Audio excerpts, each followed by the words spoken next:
Lucille Ball. Co-starring Gale Gordon.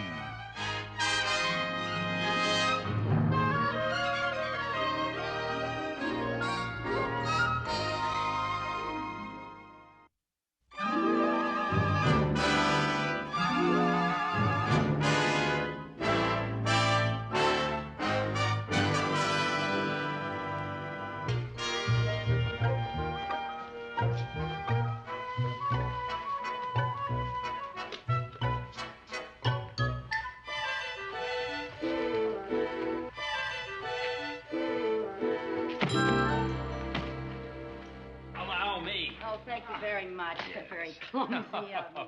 That's all right. Oh, excuse me. Huh? But, you know, you look exactly like Bob Crane on Hogan's Heroes. Well, you know why? Why? That happens to be my name. Hogan? No. You are Bob Crane. Mm-hmm. And you're live and in colors. Like on your TV show. I'm glad you watched the program. Oh, all the time. You know something? You're my favorite soldier since Captain Kangaroo. Well, a fan's a fan. I wonder if you could tell me who I see about opening a new account. Me? You? Yes, if you'll just step over to my desk. All right. Captain Kangaroo. So, you want to put money into our bank, huh? Well, I think I'd better if I don't want my checks to bounce.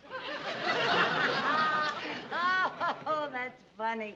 I must say, Mr. Crane, in spite of all those years that you spent in that prison camp, you still have a great sense of humor. Well, I try. Now, your new account. Let's see now. Your name is Bob Crane. Mm-hmm. Would you like to use Robert for the new account? Oh, I don't know. Robert is so formal. Just call me Bob. Oh. That's what everybody does.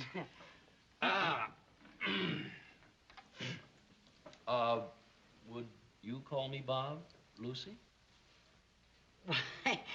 Yes, if you think it's all right. Well, that's what everybody back in my hometown calls me. Oh, where are you from? Oh, a little town in Connecticut. Oh, how do you like Hollywood? Oh, I don't know. I guess I'll always be a small-town boy at heart. Oh, you'll change. You'll change. I just bet your little black book will be filled with the names of all the Hollywood glamorous movie actresses. No. I have news for you. I don't even have a little black book. Oh? And I don't go for Hollywood actresses. Oh, you don't? No, they're too pushy and aggressive. I go for the feminine type, the easy, unassuming, the simple type girl. Oh. The kind I'm looking at right now. Oh, where? You.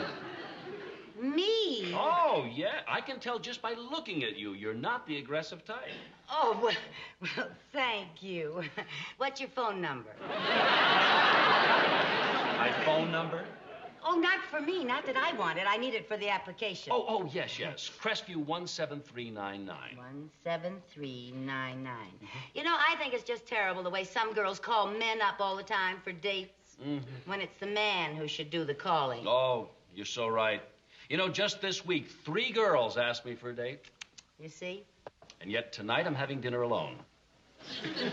Say, I wonder if... No, I guess I shouldn't. Shouldn't what? Well, I was going to ask... I better not. Better not what? Ask you to have dinner with me tonight? No, you better not. Not until I know you better. Oh. Address, please. 993 Elm in Beverly Hills. Mm-hmm. Rent? No. Own? Yes. Mortgage? No. Thank you. Now that I know you better, maybe we could have dinner. Wonderful. Sign here. Thank you. I'll pick you up around 8, Lucy? Yes, the Glen Hall Apartments, Mr. Crane. I mean, Bob. Oh, fine. Oh, I was wondering, could I cash a check? Oh, certainly. Do you have any identification? I'm Bob Crane, remember? Oh, yeah. Oh, Right this way. Yes. I'd like to cash this check, please. Just a moment. There'll be no cashing of checks. You're overdrawn already. Mr. Mooney, it's not for me. It's for Mr. Crane. He's just opened a new account. Bob Crane of Hogan's Hero? Yes. Oh, well, welcome to our family of friendly depositors, Mr. Crane. Mr. Mooney is our vice president. Oh. Yes. Have you given Mr. Crane one of our calendars? Oh, no, I forgot. Here's one of good. our calendars. And a piggy bank? Yes, sir. And a pen wiper? Oh, of course. And a pencil sharpener? Yes, sir. And a little speedy electric shoe polisher? There we are. And a carton Wait a of minute. those Hold it. I'll wait until my next trip. I'll bring a shopping bag. Here's your money, Mr. Crane. Thank you. I'll see you tonight. I'll be ready, Bob. Oh, good. Mr. Mooney, very nice meeting you. My pleasure.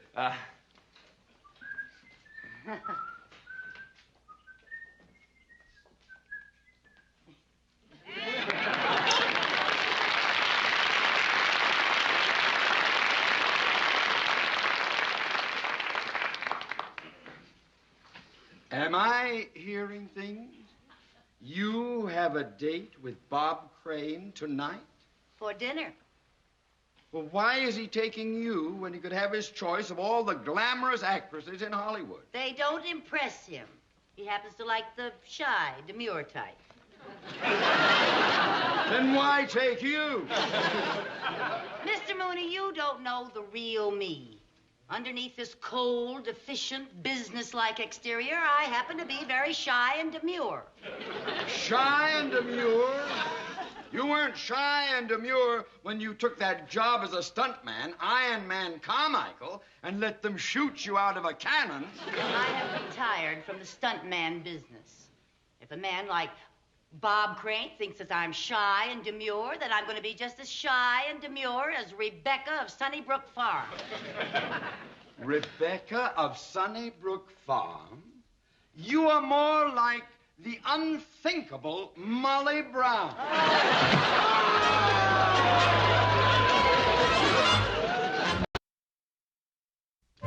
I cannot tell you how pleased I am that our bank has invested money in your new picture. Ah, it will be a zing, zing, zinger.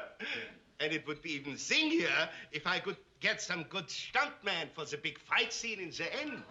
Are stuntmen hard to find? Good ones are. Oh, have you ever heard of a stuntman named Iron Man Carmichael? Heard of him? Has Huntley ever heard of Brinkley? We have been looking for him for weeks now. We want him in the picture. Tell me, you are acquainted with Iron Man Carmichael? Oh, yes, she works in our bank. She? Her brother. His brother.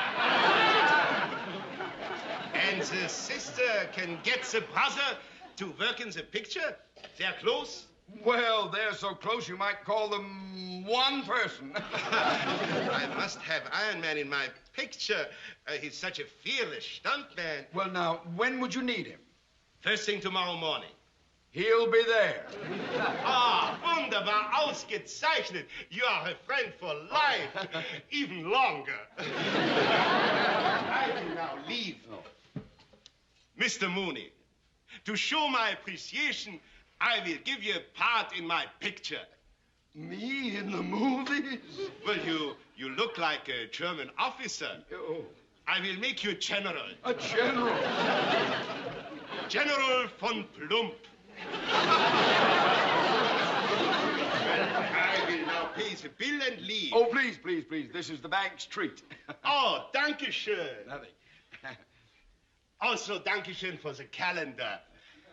And the pen wiper. And the piggy bank. And the pencil sharpener. And the speedy electric shoe polisher. Nothing, really.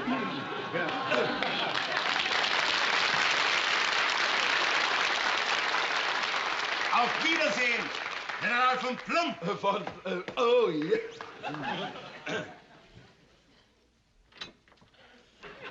Sir? No autographs, please. What autograph? This is the bill. I'll take care of that in a minute. Where's the telephone? Right around to your left, sir. Thank you very much. I'll take that. Good evening, Mr. Crane. Good evening, Sid. I saved 2 nice lobsters for you. Oh, fine. This way, to your table. Good, good.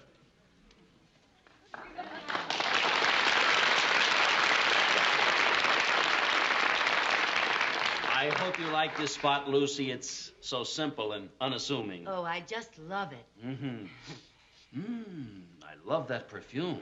What's it called? It's called Breath of Daisy Dew. I like it because it's so simple and unassuming.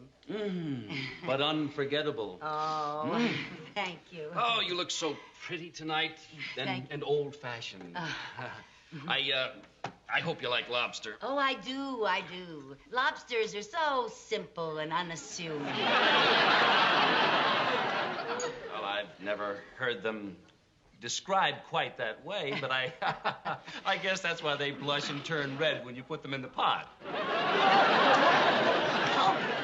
Oh, I know it's not ladylike to laugh out loud in public, but, oh, that was so humorous. Lucy, you make a wonderful audience. I mean, most Hollywood girls yakety-yak too much. You know, they try to dominate the conversation. Don't you think so? Lucy, do you mind if I pay you a compliment? You have the most beautiful, big, blue eyes I've ever seen. Oh, Bob. And I've never seen such long lashes. Oh, they're not so long. I don't think so.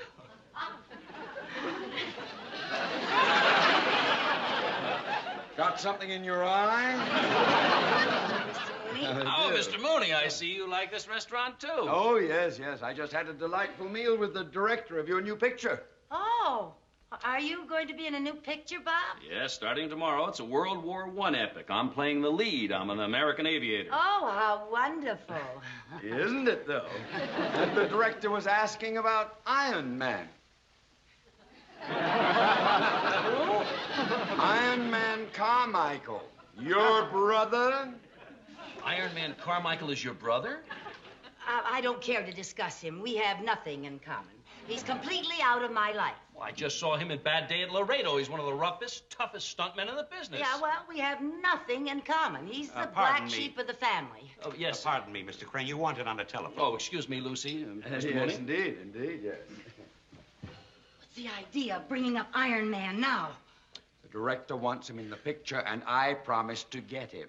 Well, I am not going to be Iron Man anymore. Now, look, I can get you plenty of money. Money has nothing to do with it. Now, Bob Crane thinks that I'm a perfect lady. If he ever finds out that I'm a rough, tough stunt man, he'll never want to see me again. Now, can't you understand that? I understand perfectly. Well, I'm glad. And I'm glad you told me. Because if you don't do what I ask, I'll tell Bob Crane just exactly who Iron Man Carmichael is. Blackmail. Yes, it is, isn't it? Now, you be at that studio tomorrow. And remember, I can check on you. I'm doing a part in the picture, too. You are? Yes. So you be there. You can't do this to me. I just did. Oh, Mr. Mooney, I'd give you such a kick if I weren't a lady. But since I'm Iron Man...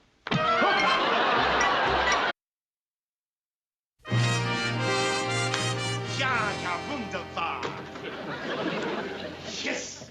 Great, great. Now, get me the man who plays the Germans and General von Plump.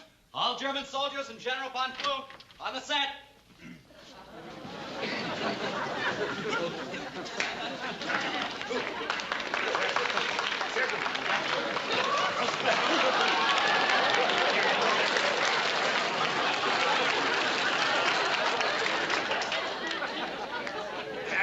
Mr. Mooney. Yes, sir. Yeah, we are going to do the drill scene first. Oh, yes. Do you know your German commands? Well, I had a little trouble with it, but I studied. Well, we'll rehearse it, Oh, and yes. I'll be back then. Good, good. All right, man, attention! No. Achtung! Oh, that's one I had. Oh, I was trying. Yeah. Achtung! Links Vorwärts! Marsch! 1, 2, 3, 4. 1, 2, 3, 4. Rückwärts! Marsch! 1, 2, 3, 4. 1, 2, 3, 4. 1, 2, 3, 4. Rückwärts! Marsch! 1, 2, 3, 4. 1, 2, 3. Max, come back! Dummer! Come back! Rückwärts!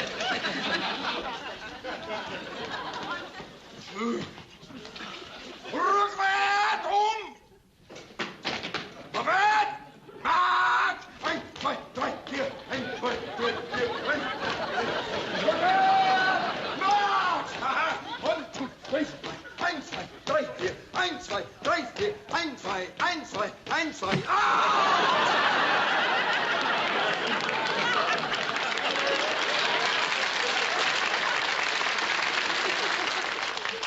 You did that on purpose. Jawohl. Remember, I'm your superior officer. Now, Mr. Moody, how did it go, everything? Oh, fine. Get Miss American Aviator. Mr. Crane, on the set, please. Good morning, Mr. Mooney. How are you? Vance, you look wonderful, Wolfgang. wonderful. Yes, we have the very best stuntman in the business here. You don't have to worry. Wolfgang, you are a pussycat. Just so long as the star doesn't get hurt. We also have Iron Man Carmichael. Where is Iron Man Carmichael? Iron Man Carmichael. Here. What are you doing in a German uniform? That's what they gave me. Oh, no, Dummkopf, I want you to be an American. Me too. I read the script. They won the war. Then mach schnell. Get into the American uniform. Mach schnell. Wait a minute, Iron Man. I want to talk to you. I'm a friend of your sister's. Well, you're no friend of mine. Iron Man, mach schnell. 1, 2, 3, 4. 1, 2, 3, 4. 1, 2, 3, 4.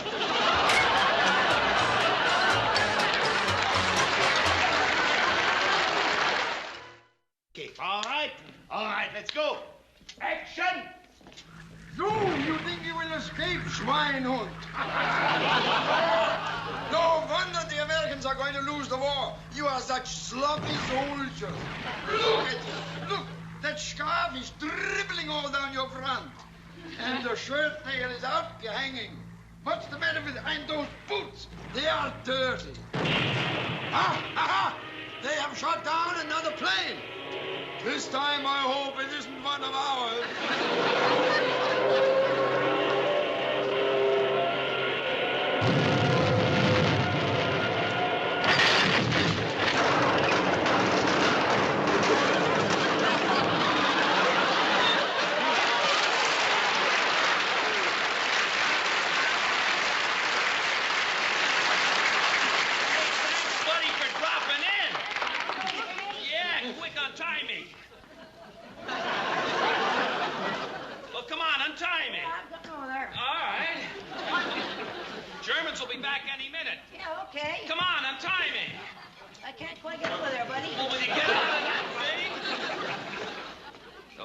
Any minute.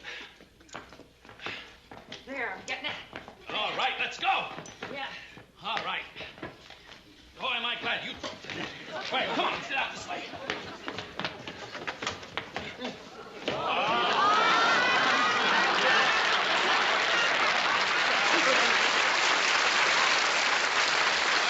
do you know? I know nothing. I see nothing. Schultz, you're in the wrong war. Ow!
Oh, thank you. Oh, you were great. So are you, Mr. Mooney. Oh, thank you. So were you, Mrs. Carmichael. Mrs. Carmichael. Lucy? You're Iron Man Carmichael? Yeah, Bob, but underneath this rough and tough exterior, I'm still a little shy, breathless of Daisy Doo.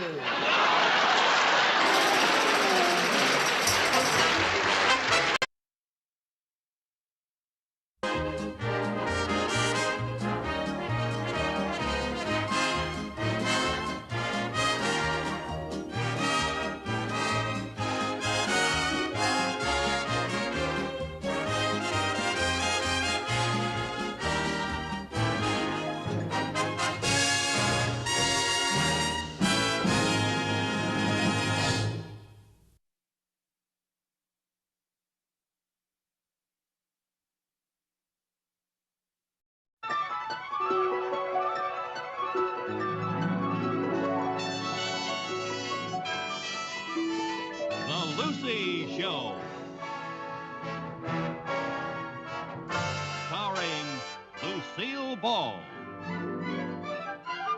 Co-starring Gale Gordon.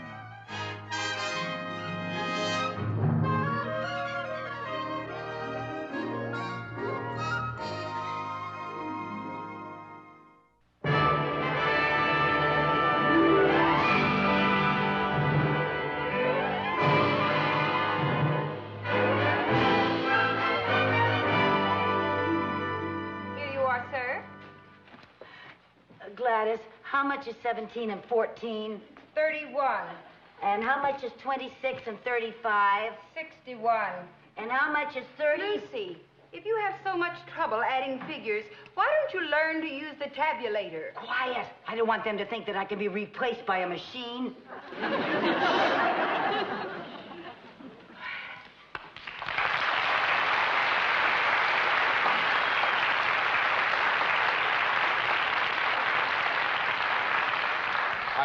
I'd like to cash this check, please. Yes, sir. Sid Caesar? Oh, I can't believe it. Look who you are. That's me, all right. Oh, well, this is quite a thrill. Well, you certainly know how to make people feel welcome. Oh, well, I've always wanted to meet you, Mr. Caesar. Oh, may I have your autograph? Certainly, thank you. Oh, you know, whenever you're on television, I turn my set off and go next door. You what? My girlfriend has a color set. Oh. Oh, I'm so thrilled. Oh, thank you. I can't believe it. Now, please, the check, please. Oh, yes, sir. Yes, sir. $1,000. You want $1,000? Yeah. Well, could I give you a $1,000 bill? Well, that's not really very wieldy, you know what I mean? Oh, well, how about 10 $100 bills? No, you see, I'd rather have smaller bills, say, some 50s, some 20s, some 10s, and 5s. Oh, I have to add up 50s, 20s, 10s, and 5s, so it comes out exactly 1,000, huh? Well, let's see. Oh, I tell you what, I'll put this right up here, and you just pick out what you want.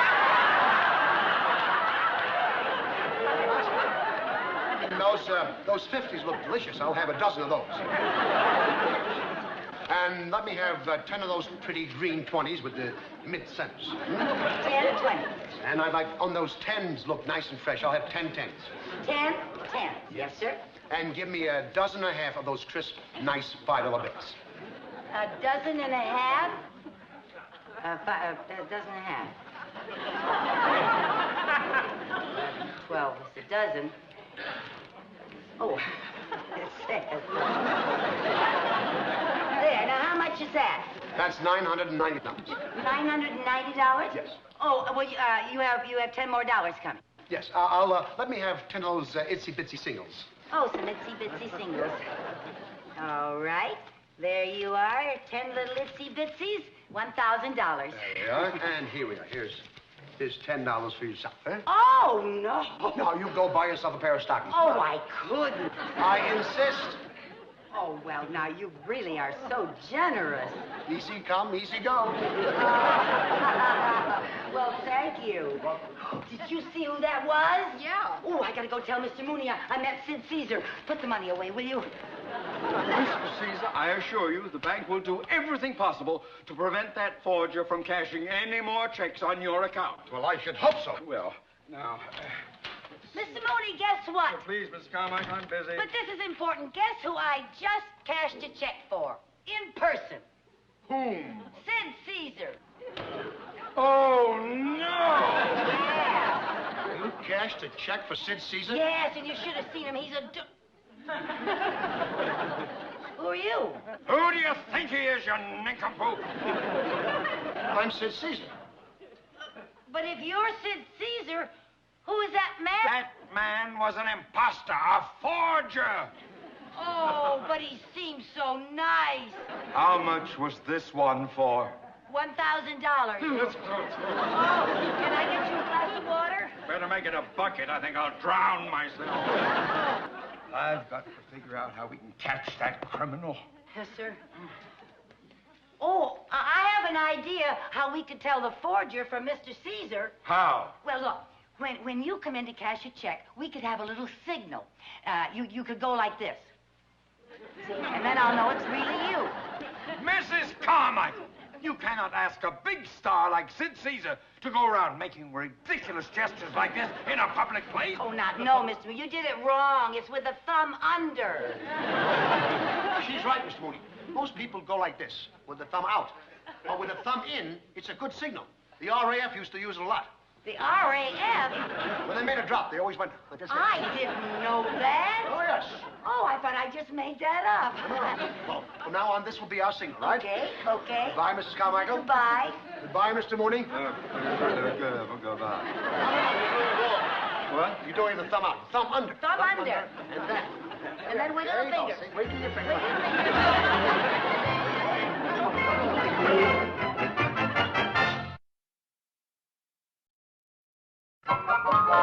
Thank you, Mr. Mansbridge. Thank you.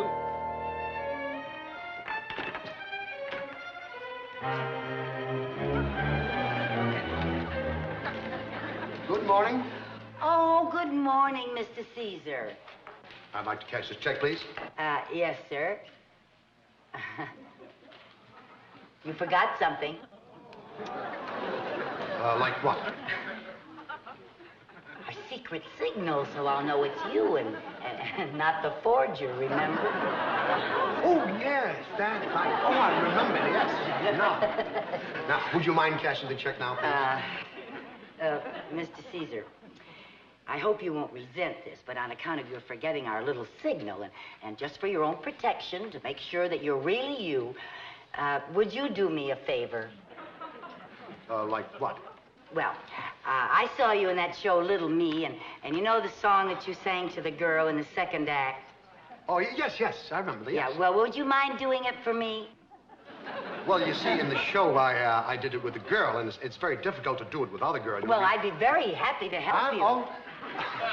Well, you see, in the show, it went something like this.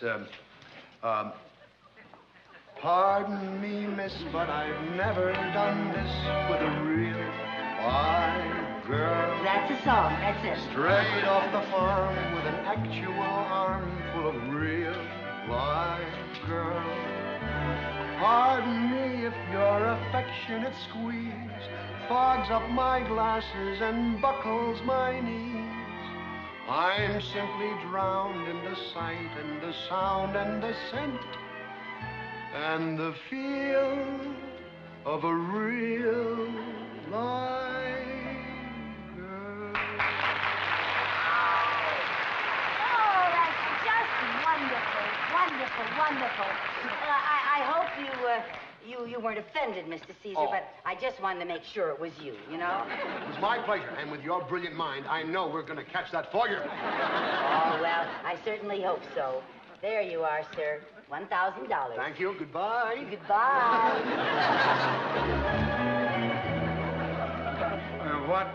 What was that little routine all about? Well, I just wanted to make sure that was really Mr. Caesar, so I made him sing a song from the show he was in. Oh, that was very smart. May I see the check, please? Yes, sir. Oh, yes, that's Mr. Caesar's signature, all right. You know, I really don't know how you can tell the difference. That forger is so good. Well, when you've been around banking as long as I have, you develop a sort of know-how about those things, cunning, you know. You really are very shrewd. Oh, well, No, thank really, very you much. are. I'm glad you noticed that. Oh, Mr. Mooney, it's the imposter. No, I'll detain him. You get the security officer. Oh, Mr. Caesar, how nice to see you. Hi. And what can I do for you today? Well, first of all, I would like to have this, If you would like There to have he a is, check. there he Wait a is. minute, All wait a right, minute. buddy, just come along quietly. What's going on here? I'm Sid Caesar. Oh, no. The real Sid Caesar just left here. Yeah. But I am Sid Caesar. I have identification. Look out, he's going for a gun. Don't make a move. Just keep your hands up. Now get over there to that counter. Put your hands on the counter and lean. I'm telling you, I'm Sid Caesar. Look inside my coat pocket. My coat pocket. Look inside. All right, here. Mooney, you keep him covered while I frisk him. Now just keep him covered. You stepped on over there. That's very ticklish. All right, easy now, easy. Uh-oh. Mr. Mooney. What is it? Some checks made out to Mr. Caesar and a deposit slip. Now, would a forger be putting money into a bank? Oh, I'm terribly sorry. Well, you should be. I've never been so humiliated in all my life. Oh, well, this was a mistake so easily made. That man looks so much like you. Then maybe I should try to find a banker who isn't so fooled by every pretty face that comes along. Oh, this is all yours. Mr. Mooney, don't shoot! Fire me, take away my sick leave, but don't shoot! Here, Mr. Mooney, please, give me the gun. Oh, please, just one little shot. I'll clean up the mess, really. Please, give me the gun. Give me the gun. Oh, There, you'll be all right. no, I'll be all right if she keeps out of my way. You, stay away from the bank. Stay away from me, out of my sight. Stay away from the bank. Oh, Mr. Mooney! What now? You've just given me a wonderful idea. Where's that gun? I want the gun. Listen, if Mr. Caesar would stay away from the bank just for a little while and not cash any more checks, then if that crook comes in the bank, we'll know that he's the forger. It sounds like a good idea, Mr. Mooney. Well, It's brilliant. It's absolutely brilliant. It's even better than this. Oh, anything's better than this.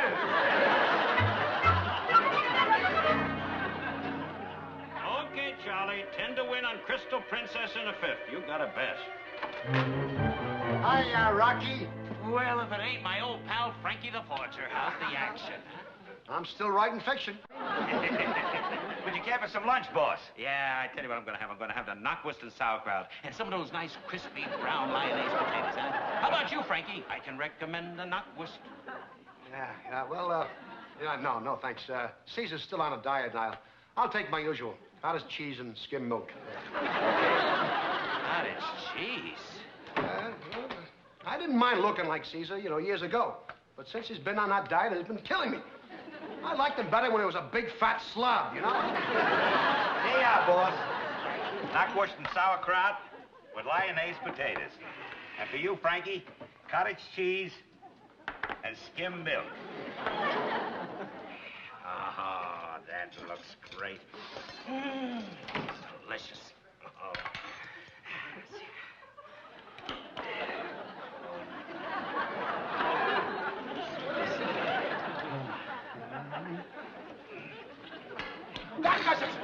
If he wants to waste away to nothing, that's his business, but I can't take it any longer.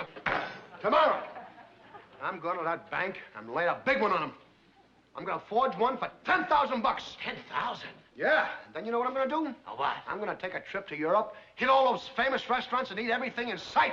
Why did I have to look like Sid Caesar? Why couldn't I have looked like Jackie Gleason? Then I could have eaten everything, huh?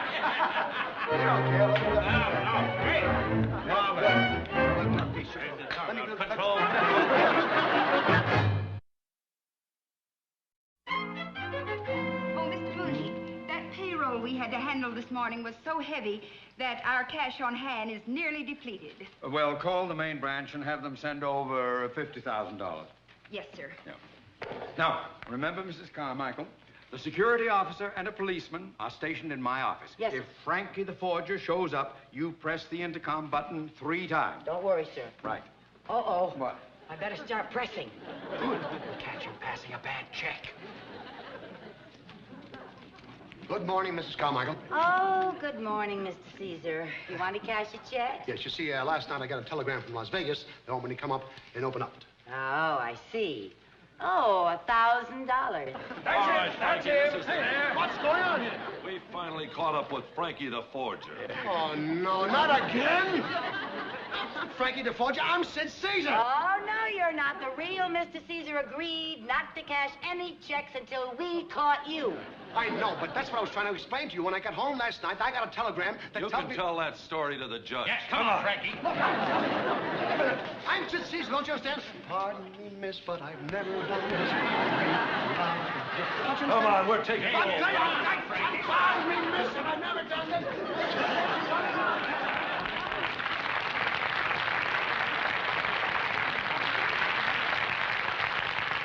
Well, congratulations, Mrs. Carmichael. My idea really worked, didn't it? It certainly did. You can fool some of the people all of the time, and you can fool all the people some of the time, but you better not fool around with us, huh?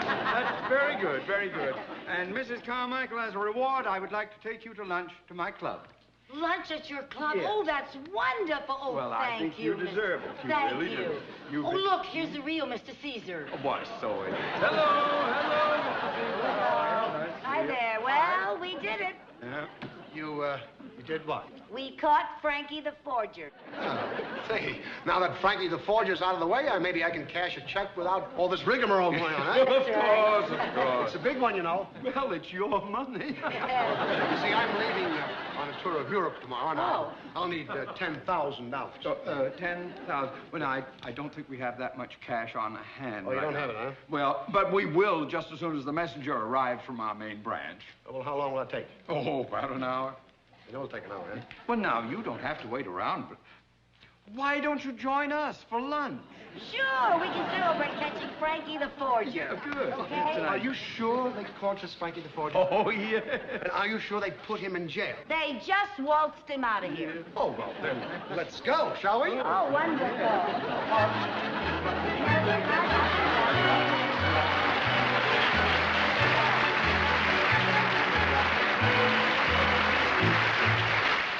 Oh, you did. Well, thank you, Lieutenant. Thank you. Goodbye. What did he say? Well, Frankie the forger still claims that he's Sid Caesar. Oh, honestly. You know what else? What? They let him out on bail. They let him out on bail? Yep, out on bail. I wonder if he paid his bail with a check.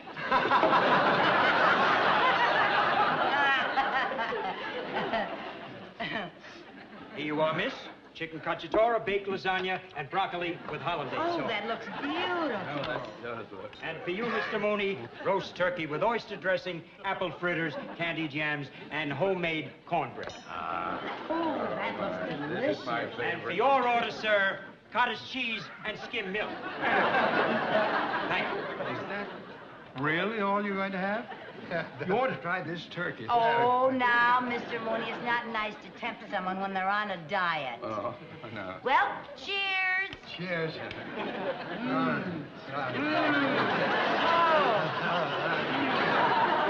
Oh, this lasagna is the best I have ever tasted. I'm so glad. They do it very well. What do you have? I have the turkey with the oyster dressing. Oh, I love it. I love it. I can't go on like this. Operator, get me the police. The police? What do you want with the police? I can't stand this any longer. I can't go on like this. I've got to do... Hello, police. I'm in the dining room of the Lafayette Men's Club. Come and get me. This is Frankie the forger. That's right. Frankie the forger. You are Frankie the forger? Yes. And before the cops get here, I'm going to have some food. Real food. Wait a minute. Yes, sir? Wait there. Yes, sir. Bring me pork chops and a squab stuffed with oyster dressing Then stuff a squab and a turkey and some lasagna and black-eyed peas and candy jams and corn pone and Virginia hams, hot bread and turnip beans, fatback and lima beans, and that's what I like about the South.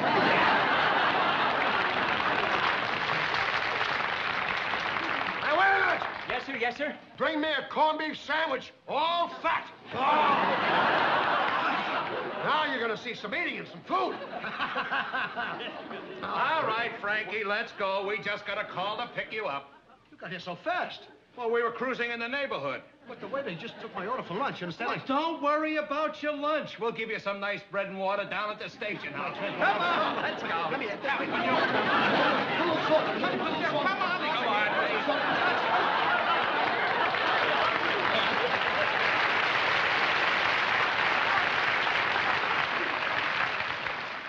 Mrs. Carmichael, do you realize what's happened? Yes, we finally got Frankie the forger arrested. We also got Sid Caesar arrested. One of our biggest clients. Oh, no. Yes, that's what And we another thing, Frankie the forger, if you try to plead innocent, I'll be there to appear as a witness against you. Take him away. How do you do, Mr. Mooney? How do you do, Mrs. Carmichael? Nice to see you. It is? I thought you'd be furious. So did I. I just came over to apologize. Apologize? Of course, it was my fault. I wasn't supposed to cash a check, and I got you all confused. Oh, well, you know, that is awfully nice of you. Isn't that nice Oh. of him? I just... Well, won't you join us for lunch? Yes, man? please do. Thank you. Oh, yes, please Oh, you don't know how relieved we are. Oh, my that goodness. other fellow. Oh, my May I ask a goodness. question? How did you catch this Frankie the forger, huh? Well, he gave himself up. He said he couldn't stand being on a diet anymore. That's right. You know what else he did? He ran off with my drumstick. Yeah. He just ran and ran. Ran like a thief. Well, it serves him right. If there's one thing I can't stand, it's a man who lacks willpower. Me, I have willpower. Yeah, me too. You know, last year I made up my mind I wasn't going on any more diets, and I stuck to it. Here's the food you ordered, sir. Food? Yes, sir. Oh, waiter, Mr. Caesar doesn't want that now. He has cottage cheese and skim milk. Oh, thank you. Well, you sell it. Give me this here. Oh, look at this food. Oh, my. Look at this here. Huh? Look at that. Look at that. Some food. I got some food. Oh, boy, it's food. You'll never need this.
Show. Starring Lucille Ball. Co-starring Gale Gordon.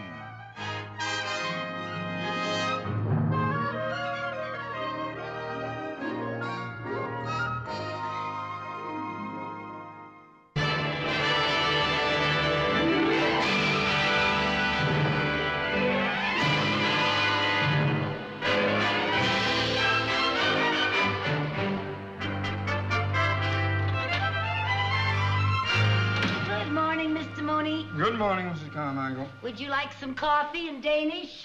No. This morning, let's pretend that this is a bank and not a snack bar. Yes, sir. Now, would you kindly get busy and make a list of the appointments I have away from the office today? Yes, sir. Oh. What's the matter, Mr. Mooney? Didn't you get any sleep? I drove Mrs. Mooney to the airport at 5 o'clock this morning. Oh, I thought her flight was this afternoon. I wanted to make sure she wouldn't miss it. How long is she going to be gone? Well, she'll be visiting her mother for about a month. I arranged the whole trip as a birthday present. Oh, I didn't know it was her birthday. It's my birthday. Oh. Well, congratulations. Say, you just might get a big surprise for your birthday. What do you mean? Well, last night when I went to deliver some papers to Mr. Cheever's office, he wasn't there, see? And there just happened to be a letter on his desk. And I just happened to let it catch my eye, you know? And my eye just happened to catch what it said.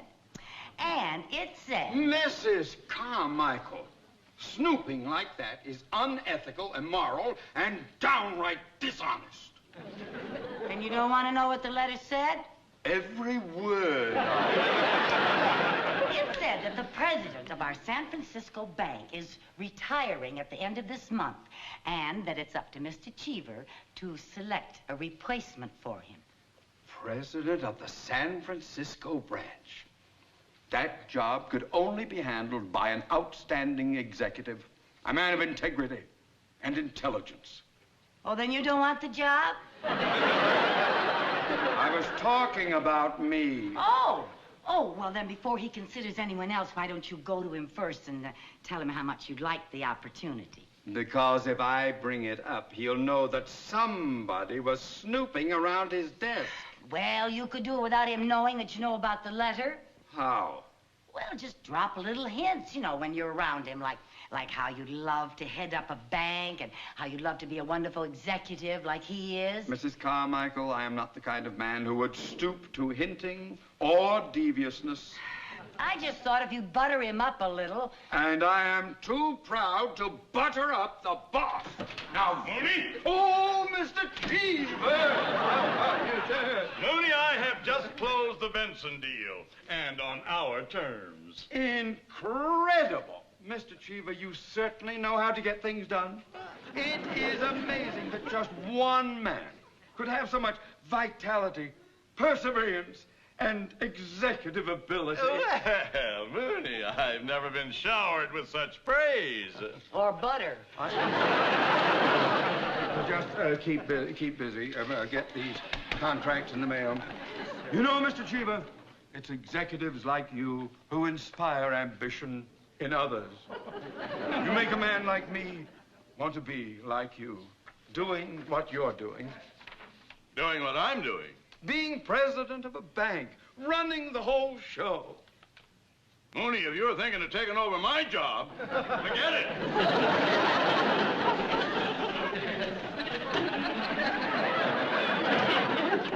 You and your advice. Now he thinks I'm after his job. Well, I was only trying to help. Oh, never Didn't mind. expect you to I've say got to anything get like out of here. that. I have an appointment. Oh, and don't forget your luncheon engagement with your old fraternity brother, Mr. Williams. Oh, yes, Ernie. Oh, good old Ernie. What a card he is. I haven't seen that rascal for ages. Oh, golly, Ernie, I'll see. Just because I won't be here, that doesn't mean that you can take a 2-hour lunch break. Oh, don't worry, Mr. Mooney. I've got so much work, I'll probably just have to skip lunch.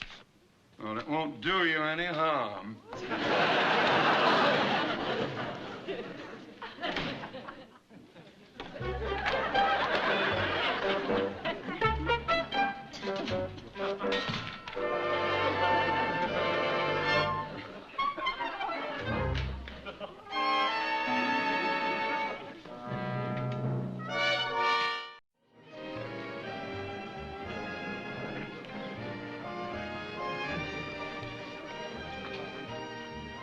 Ernie! Kenny boy! You old alpha, beta, gamma, you! Alpha, beta, gamma! Ruby Skibbity-dee, rooty-toot-toot. We are the boys from the Institute. Elephant hide and tiger meat. Don't fall out of the rumble seat.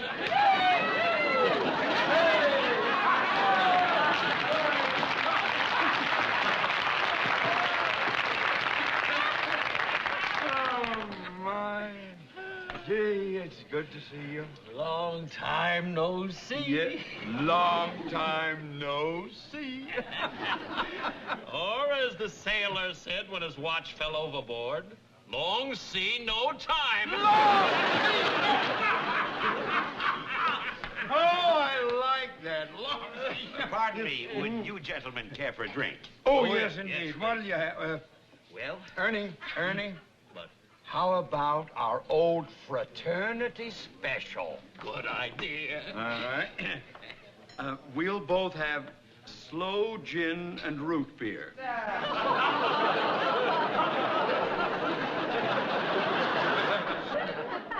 Ernie, you rascal, you haven't changed a bit since college? No. Oh. No? College. Those were the fun days. Oh, yeah. Say, you remember that time I fixed you up with a blind date?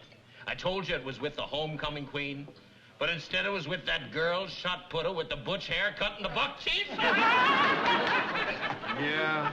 Oh, she had a kooky name. I can't think of it now. Klottendorf. Klottendorf, that's right. Klottendorf. You'd think with a name like that, she'd have changed it. She did.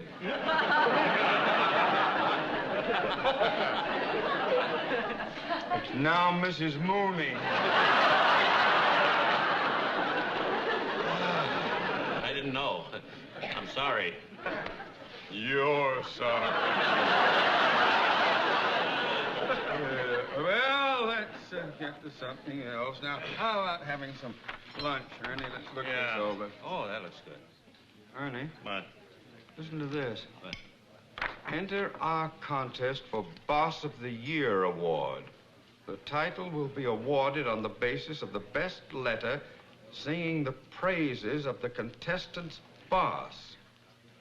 Anything I write about my boss, I'd have to write on a wall. Yeah, I feel the same way. But I'm being considered for an important job in San Francisco. If I could get this award for my boss, I'd be set. Oh, of course. Yeah, I'd got to Let's think work about on Here it. you are, gentlemen. Slow gin and root beer.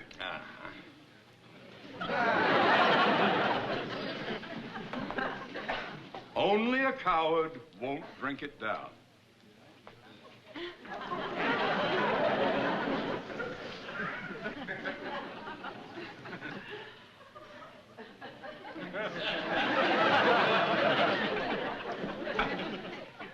I'd forgotten how good that is.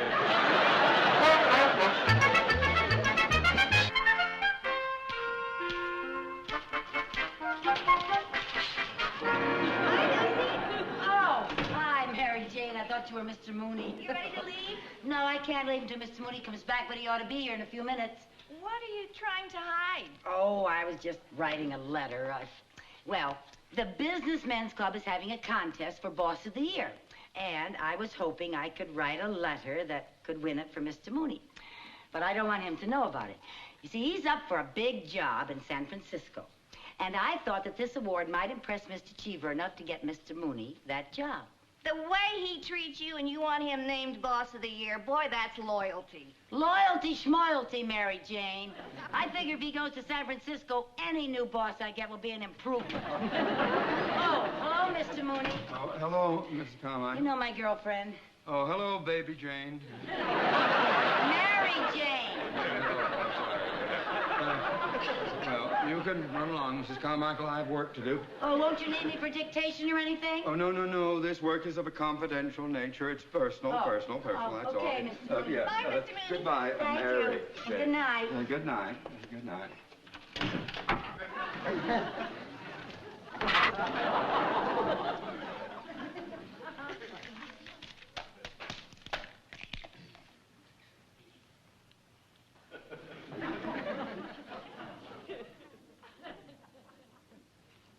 To look at my boss, Mr. Cheever, one can see...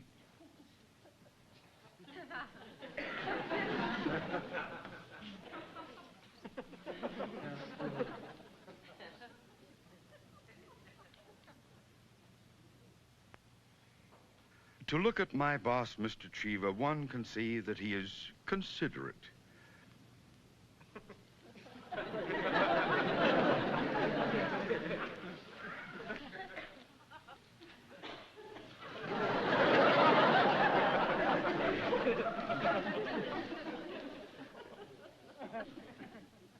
To look at my boss...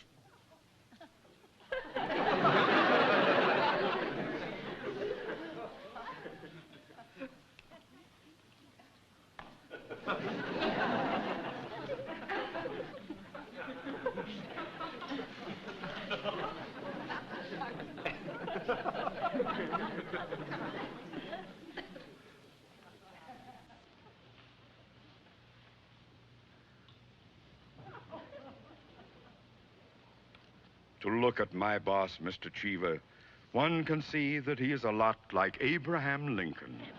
Considerate, kind, and intelligent. A man of great character and dignity. Although bankers have a reputation as cold, hard businessmen, our Mr. Cheever operates with great warmth and compassion. He is admired for his ability to get things done. Among his fellow workers, he is known as Cheever the Achiever. The merry twinkle in his eye reflects the glorious sense of humor that endears him to those of us who serve this faithful man, who is for the people, of the people, and by the people.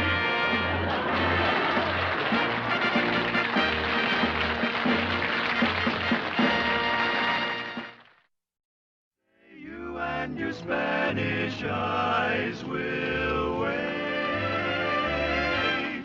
for me.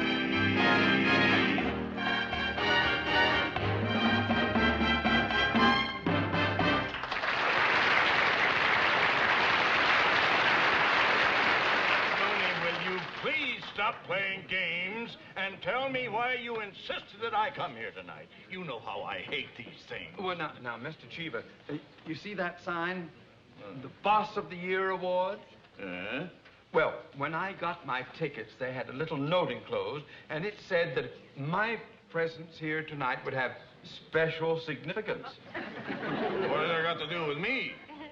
Well, don't you see, sir, the whole idea of the contest is that the contestants send in complimentary letters about their employers, and the best... Oh, but why spoil the surprise? Oh.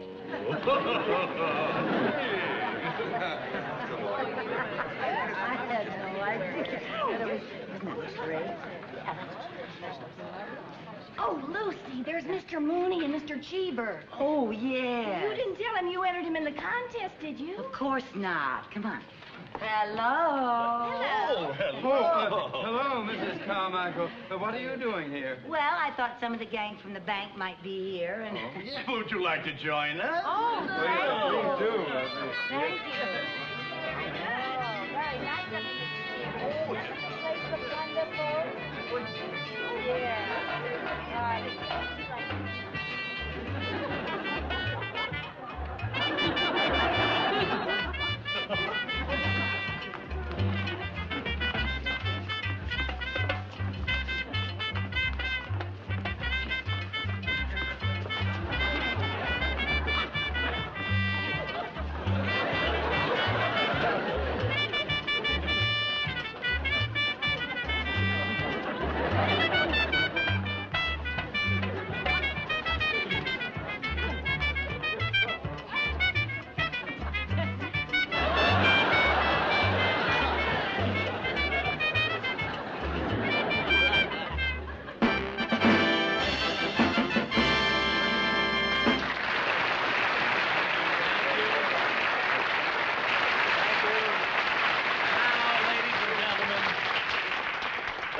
gentlemen, the moment we've all been waiting for, the Boss of the Year award. The winning letter was received from an employee of the Westland Bank. Now, I would like the contestant who wrote the winning letter to step this way, please. Lucille Carmichael.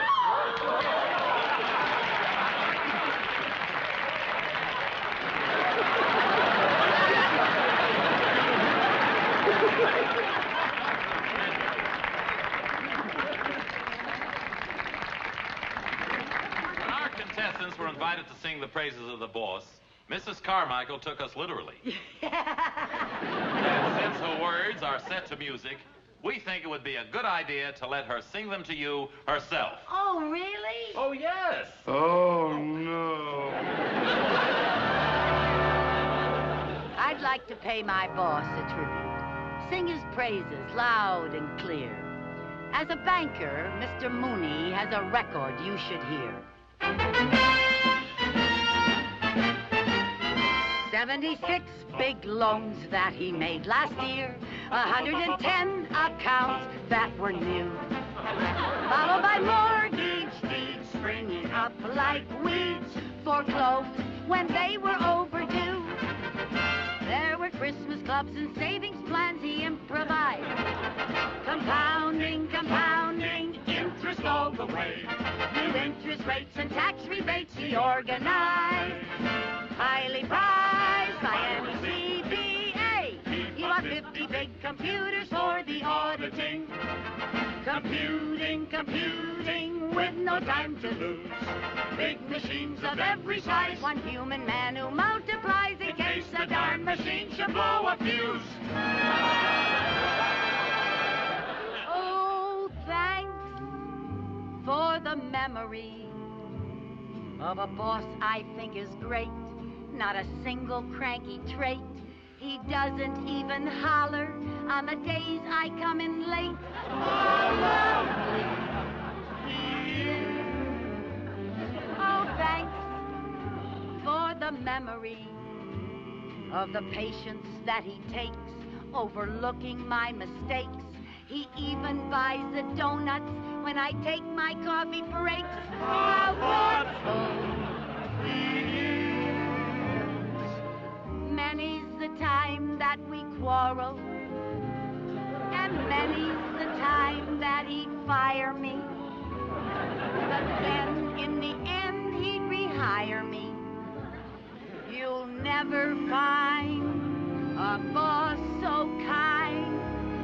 So thanks for the memory of comforts he installed, like hi-fi in the walls, not going out to lunch, so he'll be there to take my call.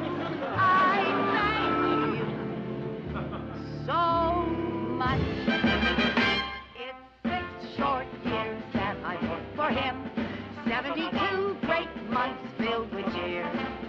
There were happy days, he surprised me with a raise. Let's salute the boss of the year.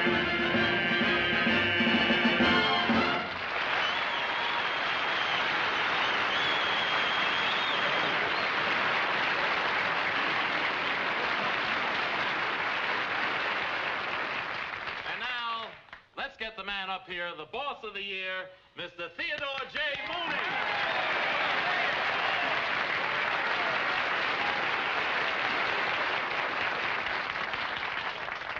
Mr. Mooney, I bet I know how you feel. Oh, you have no idea. Folks, I think it would be appropriate to have the Boss of the Year trophy presented by his boss, Mr. Winfield Cheever.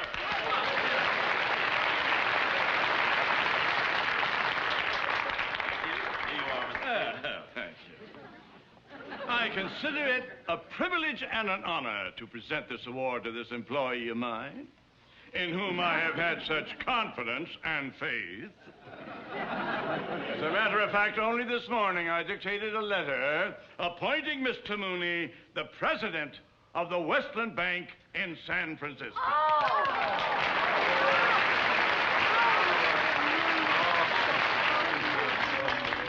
However, as are bigger things in life than business achievements and material success.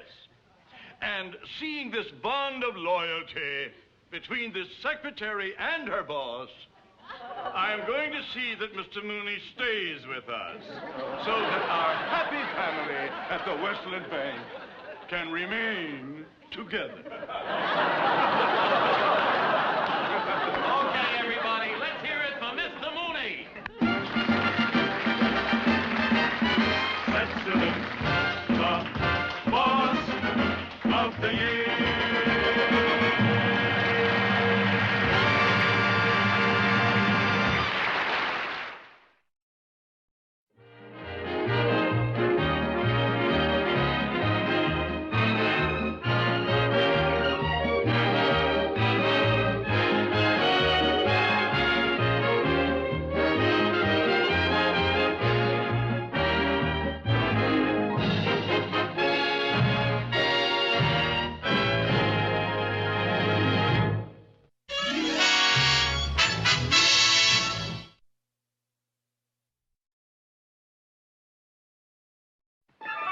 The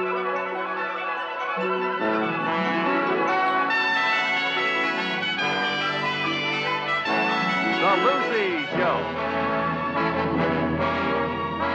Starring Lucille Ball. Co-starring Vivian Vance.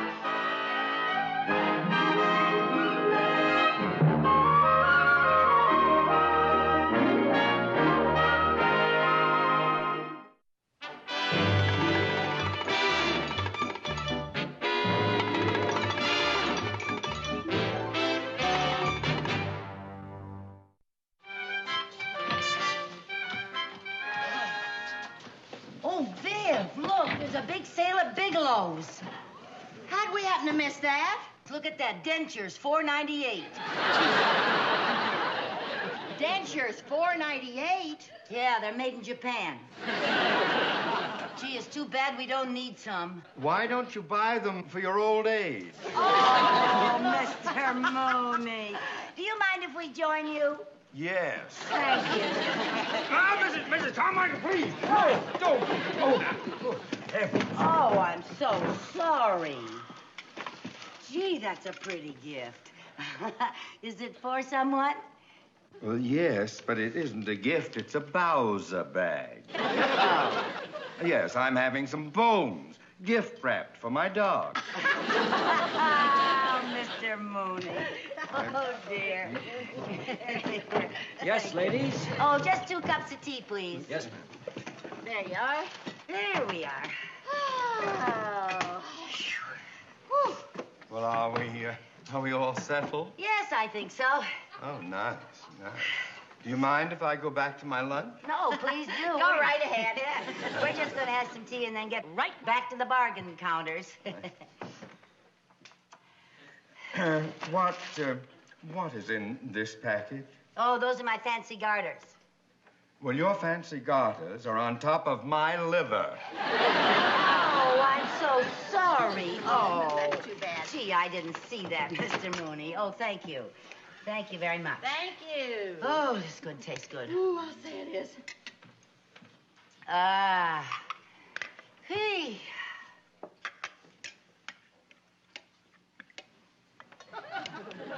My, that package is beautifully wrapped. It certainly is. Who's it for? Yeah, who's it for? Well, if you must know, it's for my wife. It's her birthday tomorrow. Oh, isn't that nice? You didn't forget your wife's birthday. How could I? She's been reminding me of it every day for the past 6 weeks. What did you get her? Yeah, what'd you get her? Well, it's something that she's been wanting for a long time. What is it? Yeah, what is it? Well, it's a simply lovely Oh, no, you don't. Oh, no, it's supposed to be a surprise, and it would no longer be a surprise if I told you to. You'd blab it all over town. Oh, Mr. Mooney, we would not. Come on now, you can tell us. Yeah, you can tell us. It won't go any further. It won't go any further. I know it won't, because I'm not going to tell you. Well, if you feel like that, don't tell us. No.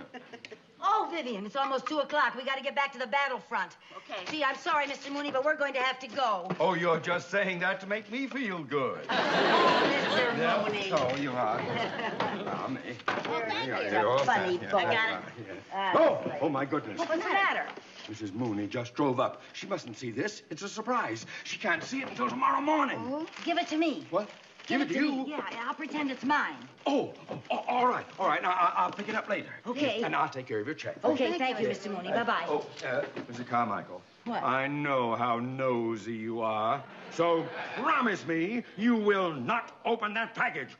Mr. Mooney, I give you my word of honor, I will not open this package.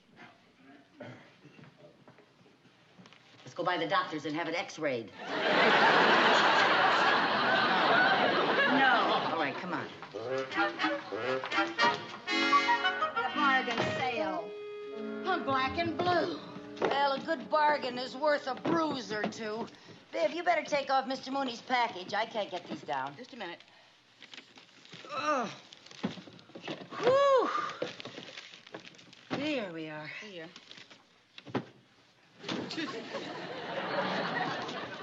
I'd sure like to know what's in here.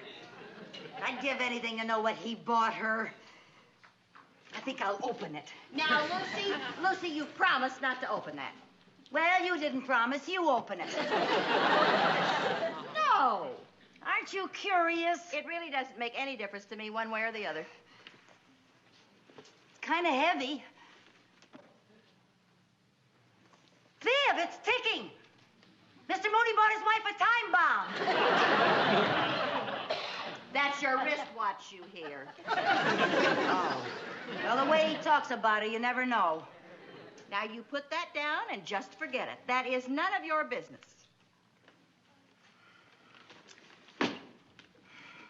I guess you're right. None of my business. Mr. Mooney wants to buy his wife a present. I guess that's just strictly between the two of them. Nobody else really has any right to know what's in it. Except me! I just got to open it, Vivian. If you do, you'll hate yourself in the morning. If I don't, I'll hate myself all night because I won't sleep awake. Now, control yourself. I can't, Viv. I can't. Oh, honestly, you ought to join Package Openers Anonymous. Please, Viv, please. No. Please, just no, let me have a little I am not going to let you open that. Please. You promised that you Please, wouldn't. Viv.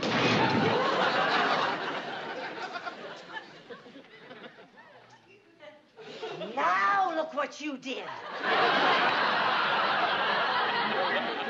Me? You did that.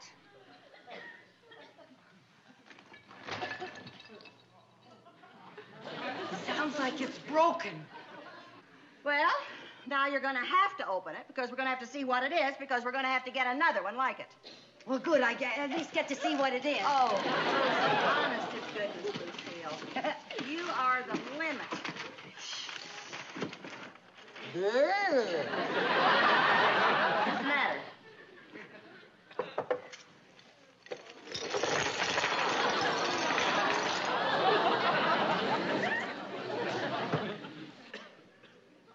What is it? A ceramic jigsaw puzzle. Vivian, what are we going to do? Well, I'll tell you what we'll do. We'll get a bottle of glue and we'll glue it all back together again. Then as soon as we see what it is, we'll go and get another one just like it. Vivian, you are a genius. Compared to you, yes, I am.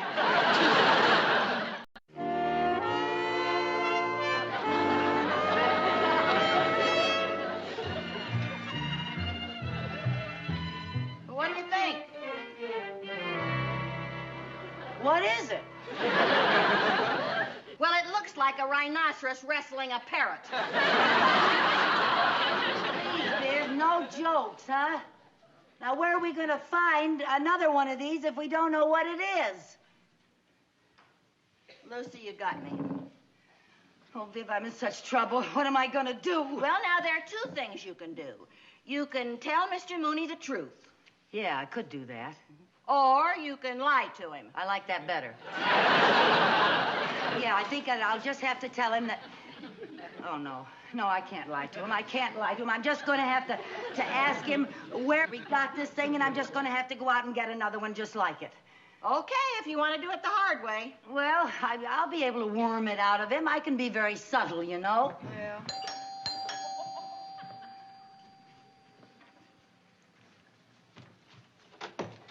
Hello, Mrs. Carroll. Get that thing out of here. Yeah. Hurry up. Oh, boy. Hurry up. Oh, wait to get all the pieces. Oh, the box. Just a minute. Just a minute.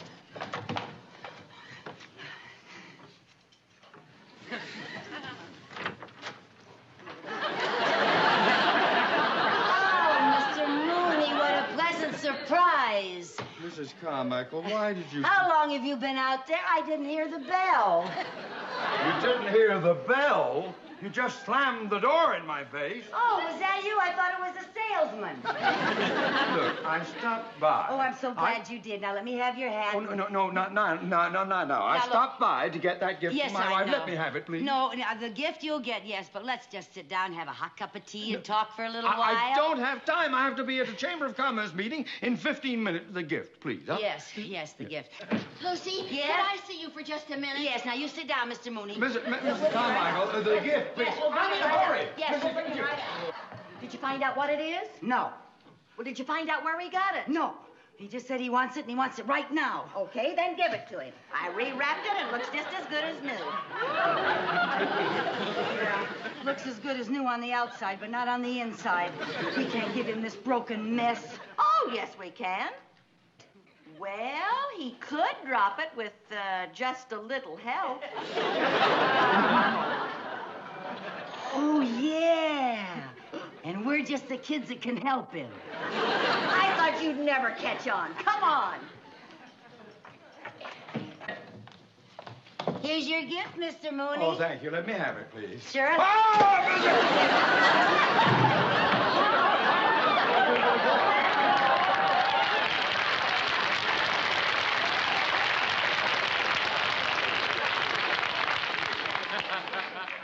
Mrs. Carmichael, this is breakable. Oh, I'm so sorry, Mr. Mooney. I don't know what came over me. It was a stupid thing to do. Oh, look at the bow. It's coming off now. Let me have it now. The bow is perfectly all right. I'll take it home. No, now, fix it Mr. myself. Mooney, I insist on fixing the bow. Don't you let me have it. It's all right. All right. Let me have it.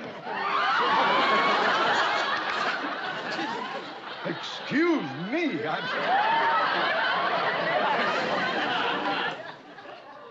What are you doing down there? Yes, Viv, what are you doing down there? For heaven's sake, get up. Well, Get up. Now, let me take it and fix that bow. The bow is really The bow looks falling lovely. off. Really, Mr. looks lovely. Mooney, Why please. do you want to take Now, that I'll away? fix it for you. I just want to take the present I home know, to my but you wife, wouldn't that's want to all. take that to Ernie Why are with you the grabbing it bow. all the time? It looks lovely. I don't know what's wrong with it. Oh, all right, fine. Thank you very much. That's There you delightful. are. Thank you very much. Oh, my goodness. What's the matter? Oh, it's all sticky on the bottom. Oh, I accidentally spilled all that glue. Oh, I'm terribly sorry. Here, I'll wipe it off. Oh, no. Now I'll have to have it rewrapped at McCullough's. McCullough's? We're going to McCullough's. We're going to do some shopping there. We'll have it rewrapped for you. Don't you worry about now it. you go right along and do what you have to do, Yes. and you come back later and we'll have that Yes. all rewrapped. Come back Don't you later? worry. Yes, don't you worry now. Goodbye.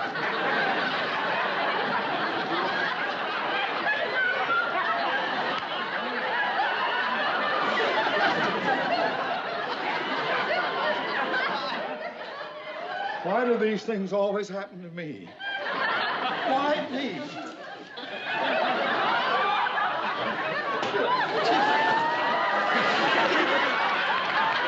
Mr. Mooney, Don't touch me!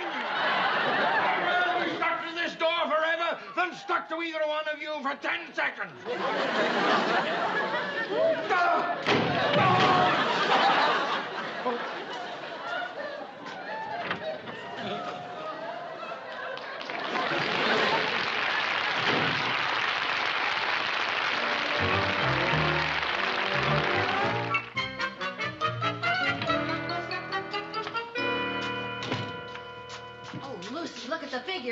start? I don't know. It could be any one of these things. Lucy, you think this could be it? Well, it could be. It's the same color. Uh-huh. But ours doesn't have a dimple. Maybe it's one of those pieces left over. Good afternoon, ladies. May I help you? Yes, I'd like to ask you something. If you broke that and glued it back together again, would it look anything like this? What is that? That's what we're trying to find out. Yeah, do you know Mr. Mooney, the bank president?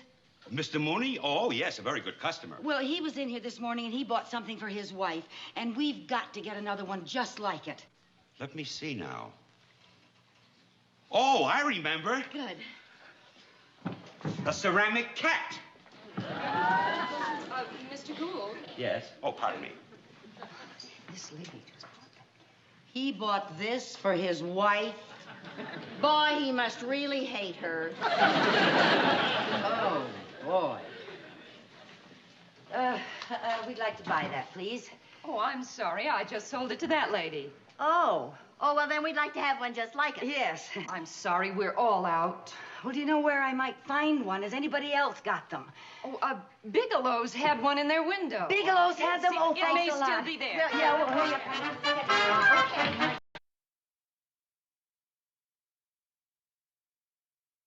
What are you going to do? Oh, for heaven's sake. Just what are you girls doing? We were just locking up. We work here. Oh, yeah, it's been an awful day. I'm exhausted, Lucy. Let's go home, huh? Yeah, I'm tired, yeah. Good night, officer. Yeah, it's Good locked. night. Good night, officer.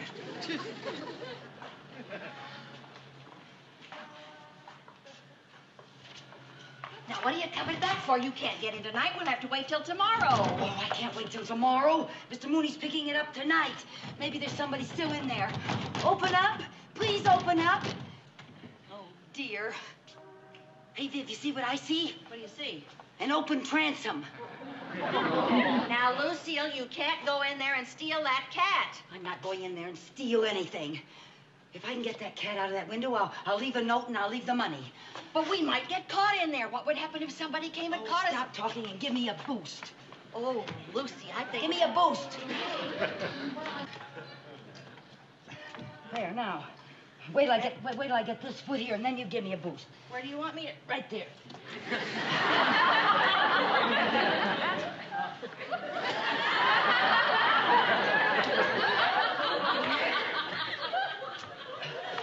Get over near the building. Oh, wait just a minute, girl. Boy. Okay? Are you all right? So if I can get up here. Can I help you Yeah, anymore? just watch for the policeman. Okay? Yeah. Lucy, here he comes.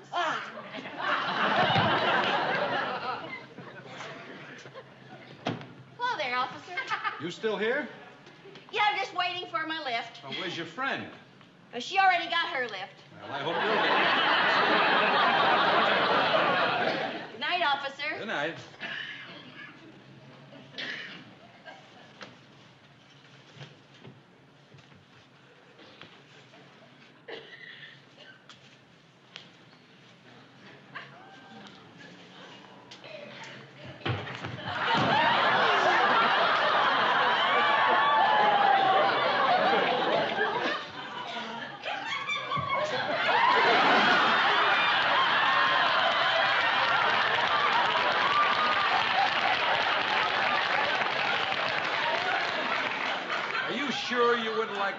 With you. Oh, no, officer, you don't have to wait with me. All right, if you're sure then. Oh, I'm absolutely sure. I'm not afraid of anything. Good night.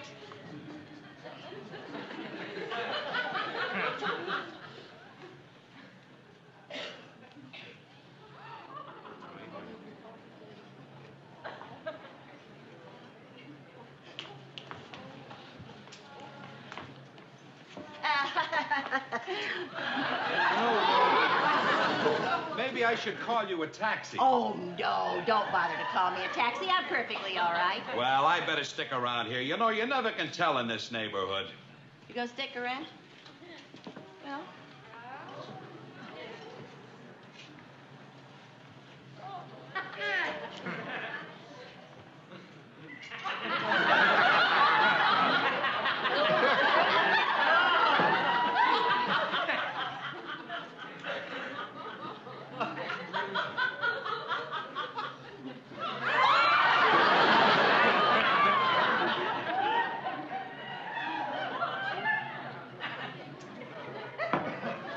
Did you hear something? Oh, it was that mechanical man in the window. I think he sort of made a noise. Yeah, that's a pretty good gimmick they got there, you know? Yeah. That's wonderful. They sure do look real, don't they? Yeah, I guess they do. I never could tell the difference, you know.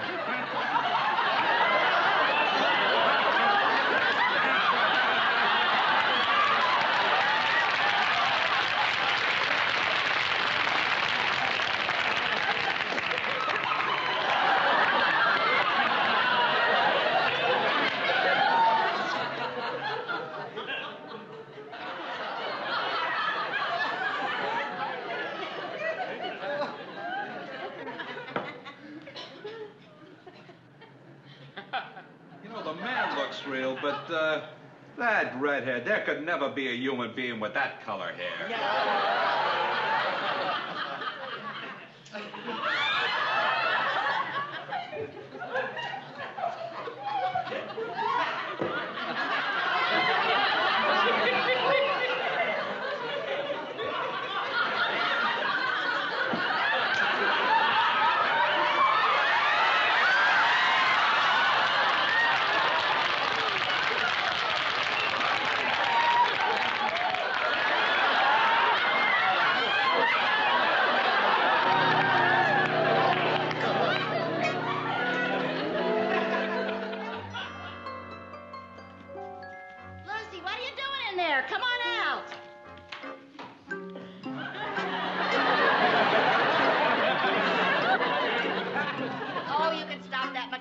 Bit now. I like it. It is fun. Come on now, Lucy. How do you think it looks, huh? I think it looks beautiful. I really do. Oh, that's probably Mr. Mooney. You just finished in time. Okay. Did you get my gift wrap? Yes, there it is. Oh, it looks lovely. Thank you very much. That's Thank all you. right. Wish Irma happy birthday. Oh, we did it. Oh.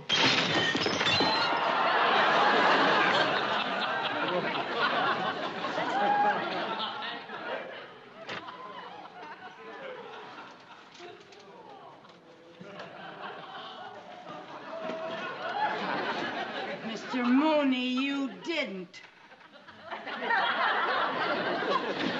In 1,000 pieces.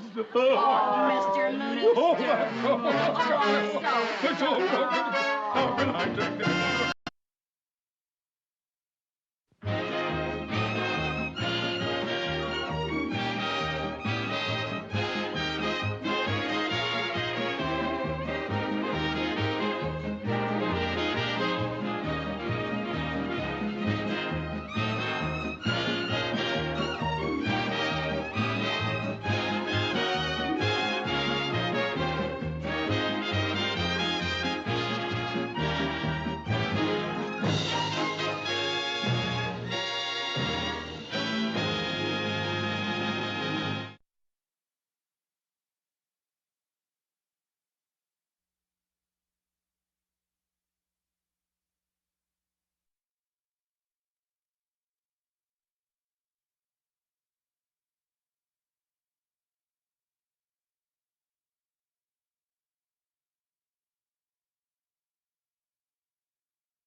The Lucy Show. Starring Lucille Ball. Co-starring Vivian Vance.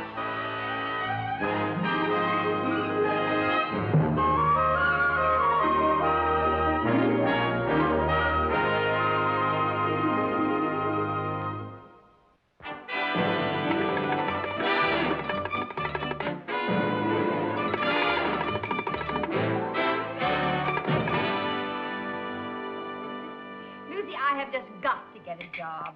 A job? But you're a countess. Well, even a countess has to have money. Well, I have never thought it was right for nobility to work.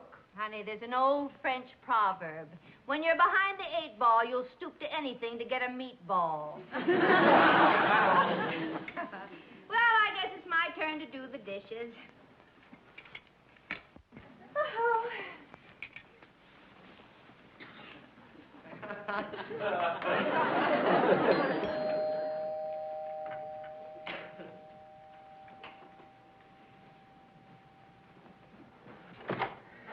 Well, Mr. Mooney, what a surprise.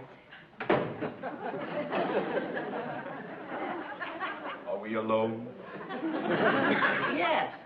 Good. Why, Mr. Mooney, you are a married man. That is not the reason I wanted to see you alone. Oh, you were joking. Oh, I've always said you had a delightful sense of humor. I've never heard you say that before. Are you feeling all right? Well, of course I'm feeling all right. Oh, Mr. Carmichael, do you remember coming to the bank yesterday morning and asking me for a $50 loan? How could I ever forget? You screamed and turned purple. Well, tonight, color me a lovable pink. Here's your 50. Oh, Mr. Mooney, thank you so much. Oh, this is just wonderful. Oh, it's nothing. But it is. You don't know. You don't know what a help this is going to be. Mr. Mooney, if I can ever do you a favor... Oh, you can. Boy, you collect fast. Mr. Mooney, this was all a plot.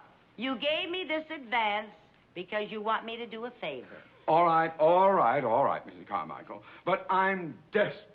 Desperate? Yes. In all my years as a banker, I have never made a mistake. Never? Never. Until recently, I made a bad loan to the Lazy Days Health Farm. Now they're going broke, and they're about to renege. And what's more, next month the bank directors are meeting, and they'll find out about it. What'll they do to you? Well, they'll do more than make me stand in a corner. Now, Mrs. Carmichael, you can help me. Me? How?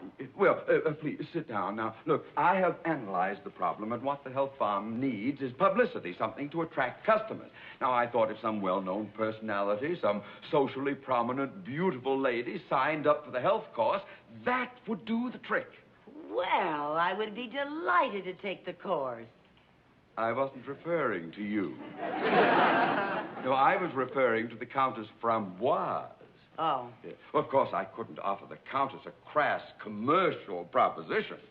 Knowing that she's nobility, money is the farthest thing from her mind. Yeah, and it's getting farther and farther. But, Mrs. Carmichael, as a favor, could you talk her into this? Well, I'll do the best I can, but you understand this must be handled in a very genteel manner. After all, we are dealing with a countess. Oh, God. Hey, Lucy, how do you work the garbage disposal? Oh, Mr. Money. That's Mooney. Oh, yes, c'est charmant de vous voir encore. Oh, the encore is all mine. Oh. Oh, how galant. Countess, Mr. Mooney would like to ask a favor of you. Oh? You see, he made a loan to a health farm that isn't doing so well. And he thought that if you went there for a course, it would give them a lot of good publicity. You mean use my name as an endorsement? Oh, no, please, Countess, don't get the wrong idea. There would be no commercial stigma attached. No, you would just be doing some poor soul a good deed. It would be sort of a benevolent gesture on your part. Mm-hmm. And for doing it, you ought to get a bundle of loot. Mrs. Carmichael! Please, don't be vulgar. Dear Countess, I wouldn't think of insulting you by offering you money. Oh, you wouldn't? No. Well, perhaps you could show your appreciation by making a donation to my favorite charity. Oh, splendid. Yes, let's say $100 to your favorite charity. Well, that keeps it all on an elevated plane. Yes, well, let's elevate it a little more. $200. Oh, of course, yes. $200. There'll be a check made out to your favorite charity. Oh, well, could you make it out to me personally? You see, my charity just changes from week to week. Oh, and Mr. Mooney, I think that it would be very nice if Mrs. Carmichael joined me at the Health Farm. Oh? Oh, you mean a sort of a lady-in-waiting? Yes. And the lady-in-waiting is waiting. Waiting for what? My loot. No, Mrs. Mr. Mooney, I don't see how I can possibly go to the Health Farm unless Mrs. Carmichael gets her, what a quaint word, loot. Very well, $200 apiece. Anything to save the Health Farm. But in exchange, ladies, you must obey all the rules and set a good example. Oh, don't you worry about a thing, Mr. Mooney, as long as we get our loot. Yes. But when would you want us to be there? Oh, tomorrow morning, bright-eyed and bushy-tailed. Tomorrow? Yes. Tomorrow morning? Yes. Well, we'll see you when we get back, Mr. Mooney. Oh, you'll see me sooner than that. What do you mean? Well, as an economy measure, I have taken over the job of physical instructor at the Health Farm. You? What do you know about being a physical instructor? Well, I assure you I'm very well qualified. At college, I was an all-round athlete. I had a fine build, bulging muscles. Of course, that's all behind me now.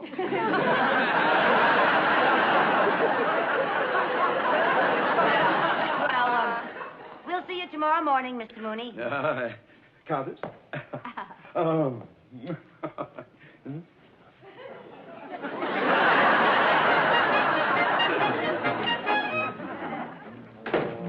$200 apiece.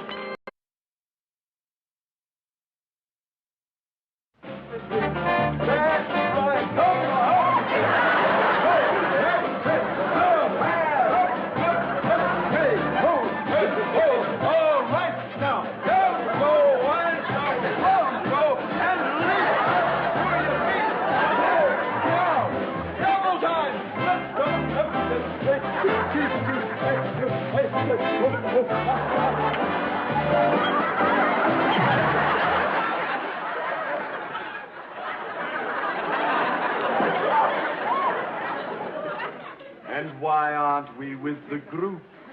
Well, we thought we'd join you the next time around. You two ladies are supposed to set an example. And let me remind you about the $200 donation to your favorite charity. Oh, come on, Mr. Mooney. You expect us to do these strenuous exercises with no food or water?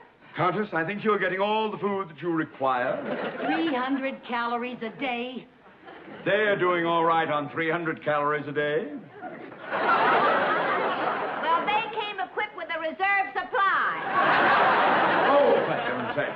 All right, girls, line up. Straight line now. Come along. Hurry up. A little pep, a little ginger. Let's go. Now then. Good. Come along. Get in line. Are you in the right place? Are you in the right? Yes. All right. Now, this is our swivel hip exercises. You know how it goes. Up, down, left, right. You know that. All right now, girls. And up, down, left, right. Up, down, left, right. Do it faster. Stretch your muscles. Shake the flat right off your muscles. Up, down, left, right. All right. Hold it. Mrs. Carmichael, what seems to be your problem? Well, I was doing all right on my onesies and twosies, but I keep bruising my threesies. All right. Now, let's get to something else. You two go over on the pulleys. You two on the mat. And you two... Oh, I beg your pardon. Over here.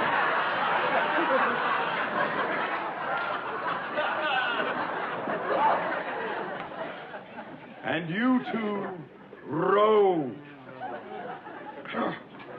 All right, now let's get going. That's it, a little strength. Oh, good, and up and that's it, that's very good. Very good. That's fine, you're doing all right. Set a good example. All right. There we go.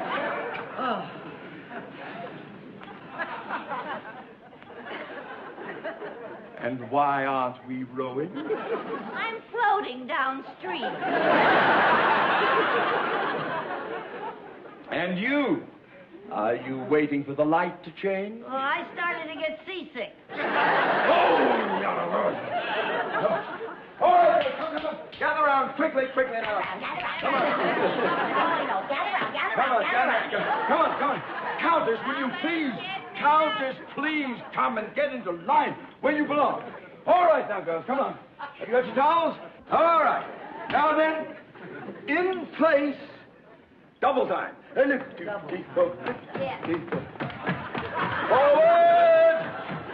March!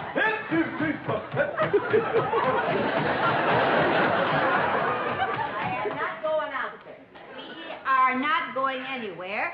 We are overworked and underfed. We certainly are. Not fair. No, it's not fair. You know something?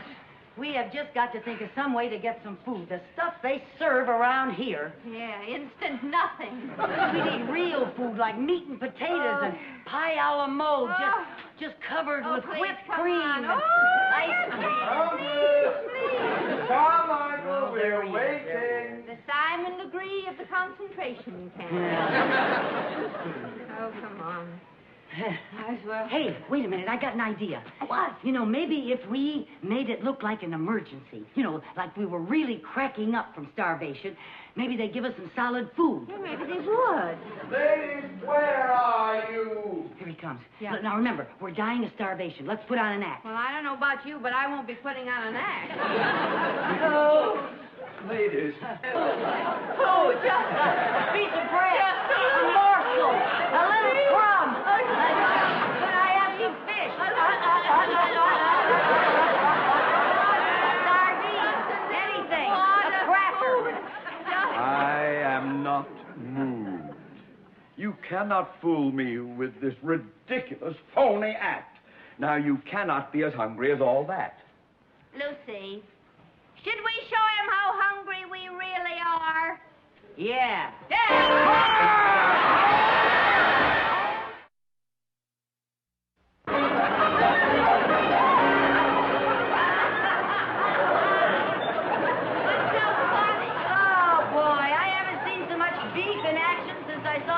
Buffalo stampede. Well, how are we doing? How are we doing? Oh, good. That's all right. All right, how are you doing? Oh, that's good. Everybody, you're doing all right, too. That's fine. Turn off your machines. Turn off your machines, girls. And gather round, please. Gather round. Now, ladies, we are going to have fun. There's nothing for toning up muscle. I always say, nothing like a good old-fashioned tug of war. Isn't that wonderful? Now then, you go over there, you be one team. You come over here, you'll be the other team. There we are. Get over there now. Hurry up, girls. Come along. Move along. That's right. You want to take that? Yeah. All right. All right. Now, grab her over there. That's right. Now then, remember to put a strain on it. Are you... Let's get over here a little bit more. No. Oh, my God. All right, now. Are you ready? Yes, we're ready. Tug! There we are. Now, just a minute. This isn't fair. We'll trade one of ours for two of yours. Yeah, this one.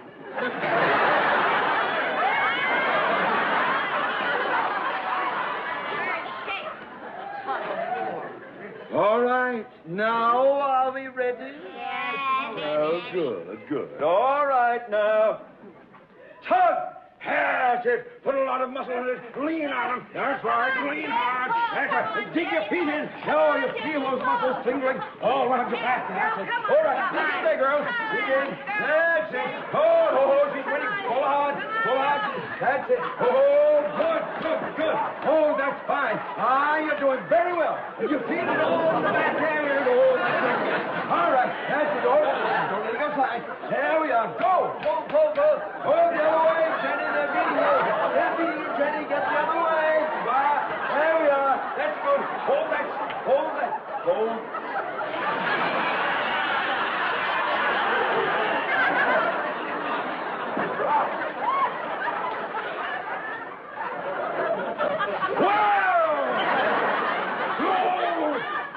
There's not. Shrug it. Oh, now, Mr. Mooney, we just... You better watch out, Mr. Mooney. Oh, no. You better watch out. No, you better watch out.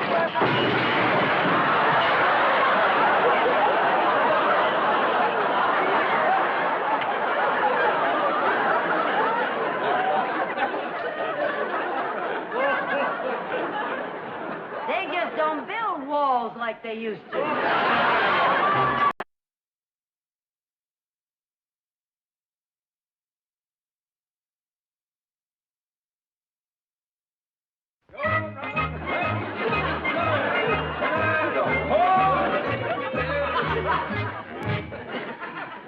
All right, girls, lunch break. All right, line up.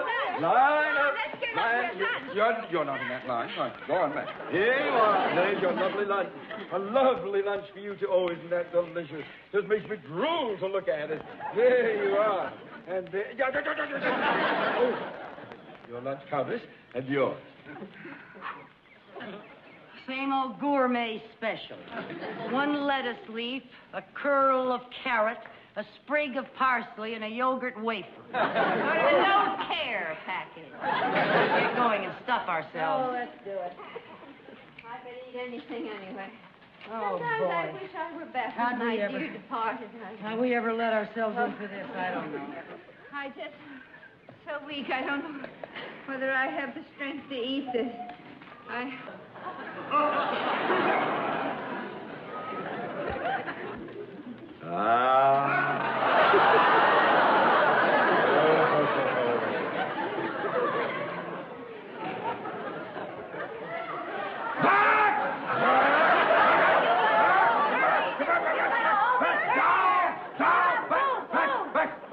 Oh, I'd better get out of here. If you saw what I had for dessert, delicious deep dish strawberry shortcake smothered in whipped cream. Oh, you'd really go berserk. And you said,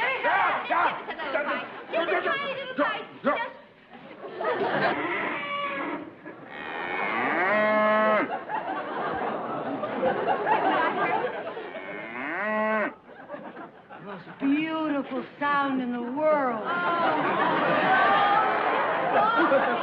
Oh, hello, Bossy. Bossy, Carroll. Come on, baby. Come on, Bossy. Come on, Come on, baby. Bossy. Oh, isn't she beautiful? Hello, Bossy. Oh, yeah. Oh. Yeah, but we can't eat her raw. No. Maybe we can get some... Do you know how to get some milk out of her? Well, there's a lot of faucets down here.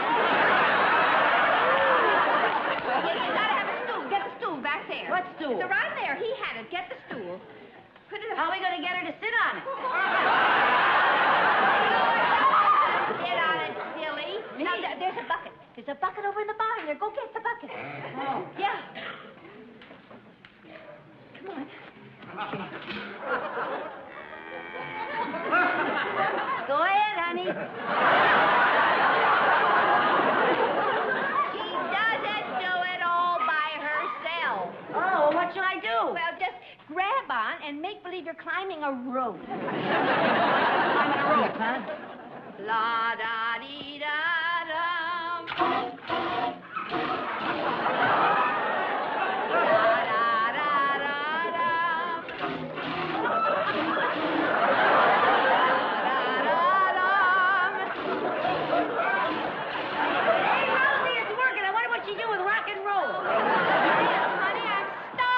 Well, sit over here and I'll give you some direct from the factory. Sit over.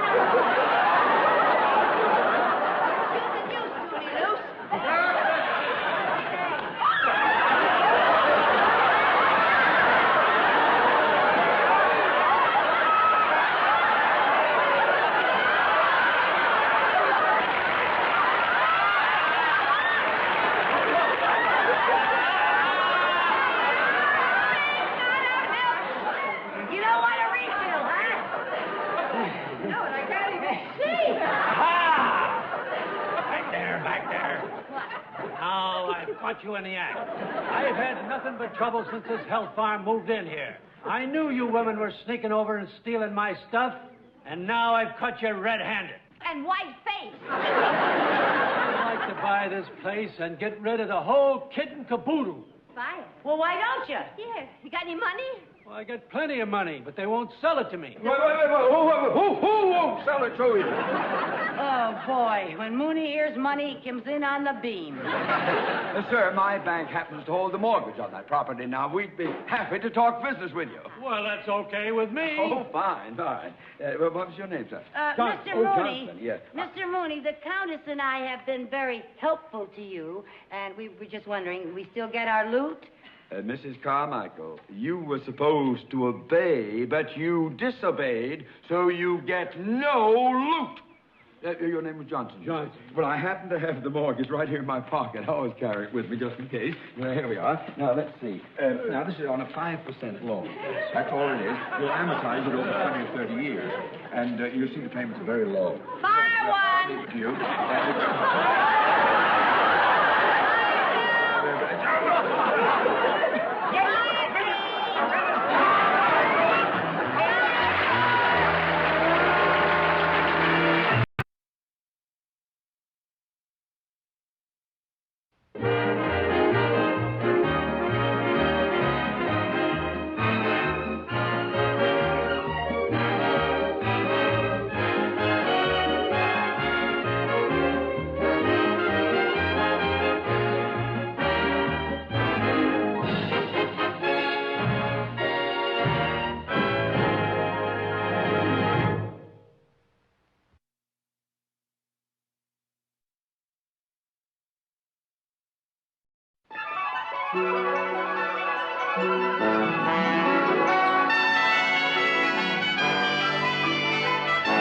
The Lucy Show. Starring Lucille Ball. Co-starring Vivian Vance.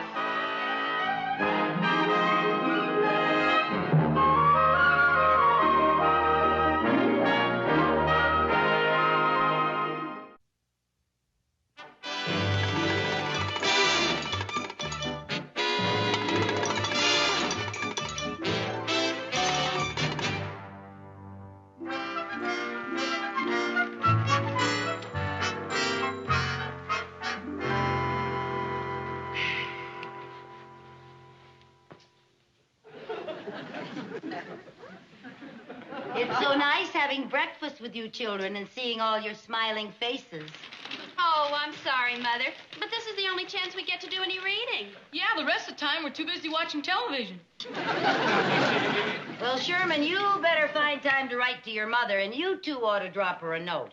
Aunt Viv's been gone almost a week. Oh, I've been meaning to. I forgot. I'll do it tonight. Okay. Anything interesting in the paper, Chris? Well, the society column says that a countess is coming here to Danfield. A countess? Well, that's nice. What's a countess? A female count. It said the countess used to live here in Danfield. Here in Danfield? Let me see that. Over there. Countess Framboise, former Rosita Harrigan of Danfield, will return here. Rosie Harrigan! I used to know her. You know a real countess? Yeah, we were school chums together when she was plain old Rosie Harrigan. We used to be on the basketball team together. Boy, could she dribble. Did she ever meet a count? Well, one summer she went to Paris for a vacation. She asked me to go with her, but I went to Poughkeepsie instead. I'll get it. Okay, dear. Boy, I'll bet Danfield will seem pretty dull after Paris. Danfield is pretty dull even after Poughkeepsie. It's a telegram for you, Mom. Who would be sending me a wire? Maybe it's from Aunt Viv. Maybe she ran out of money. Oh, Aunt Viv knows better than to wire me for money. What is it, Mom? Arriving in Danfield today, may I stay with you until I get settled? Can't wait to see you. Love and kisses. Rosie Harrigan Framboise. The Countess is going to stay with us? Oh, what are we doing sitting here? We got to get the house cleaned up. You clean up the upstairs. I'll do the downstairs. Okay. Hurry up now. Do a good job. Listen, children, come here. Now, remember, I want you to be very polite when you meet the Countess. Chris, I want you to curtsy. Okay. And I want you boys to bow, okay? I want to make a She's here already. Oh. Remember now, act nicely. Try to make a real good impression, okay? Rosie! My name is Sam. Where do you want them? Want what? Luggage for the Countess. Oh, just put it any place. All righty. Come on, men. Let's get going in here now. Children, will you stay out of the way, please? Because Put it right over here. That's good. Thank you very much. Good. That'll be fine right Will you there. stay out of the way, madam? Because... Oh, I'm sorry. Thank you very much. Oh. Give me that, please. Now, watch it. That's good. Stay out of the way now, Jerry. Stay out of the way now. Stay out of the way. Get ready, please. There's much more coming. Where are we going to put all this? Any more?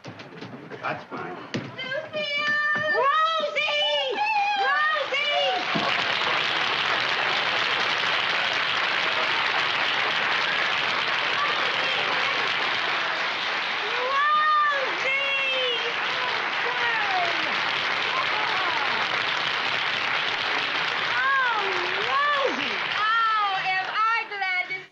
Oh, you look so beautiful. Okay, well, just a minute. I have to take care of these nice men. Come along. Easy. Oh, now, here is for all of your nice gentlemen. And, well, this is for you. Oh, thank you very much. And you can bring the rest of the things tomorrow. Oh, you're terribly nice. Rosie, darling. Oh, Lucy. Oh, after all these years, you haven't changed a bit. And you haven't changed either. Except that you weren't blonde. And you weren't a redhead. Well, outside of that, we haven't changed a bit. Not a bit. Now, darling, you got my wire. Oh, yes, I did, dear. And it's all right if I say a couple of days? It's all right if you stay a couple of weeks. My friend Viv is not here now. Oh, bless you, darling. Well, hello there. Are these your children? Well, some of them, yes. Chris and Jerry are mine, and that's Sherman. He's Viv's. Oh, how do you do? Oh, so sweet. Ah, les enfants. Si mignon. Si formidable. Yeah, you see what I told you? Now, why don't you children run along? I'd like to talk to the Countess. Yes, à tout à l'heure, huh? Oh, Rosie, this is so beautiful. Gee, your husband must have been wonderful to you. What was his name again? I never could pronounce it. Oh. Le Comte Henri Gaston Armand Jean-Louis Philippe Framboise de Cul-de-Sac. But I called him Saxy. Saxy? Oh, how cute. Go on, tell me what happened, Rosie. Oh, well, dear, after my husband died, I wandered around Europe for about a year, and then I decided to come back to Danfield for a while. Do you think maybe you'll buy an estate and settle down here? Well, it's not very likely. I'm flat broke. You're broke? Broke. Oh, but that's impossible. You're a countess. Dear, all my husband left me was his noble title and all his noble debts. Oh, well, that looked like an awful lot of money you were tipping those delivery men. Well, I have to keep up appearances. And that was my farewell appearance. Who is it? It's me, Mr. Mooney. Oh, dear. Who's Mr. Mooney? Oh, he's the president of our local bank. A banker? Yeah. Oh, c'est magnifique. In my financial condition, a banker is just the man I'd like to meet. Like to meet, dearie. Have to meet. Well, you can meet him and lots of luck. We call him the miserly Mr. Mooney. Oh, you do? Come in. Oh, excuse me. Thank you very much. Just go around that blue trunk there. Oh, where? Oh, that's... Well,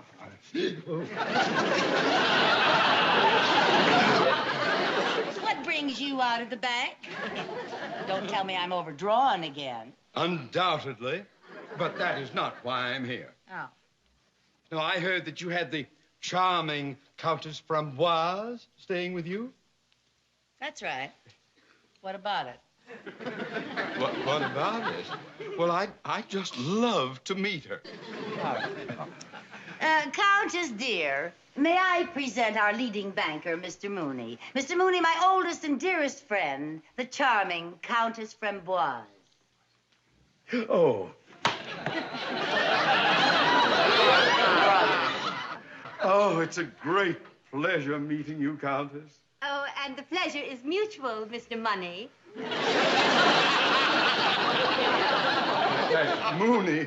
Mooney, yes.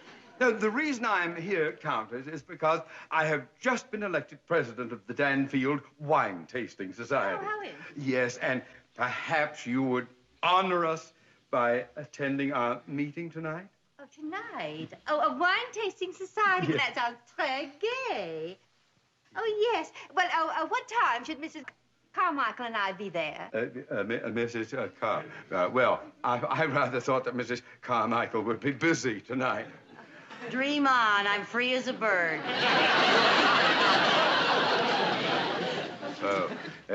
Well, we'll be happy to have you both attend.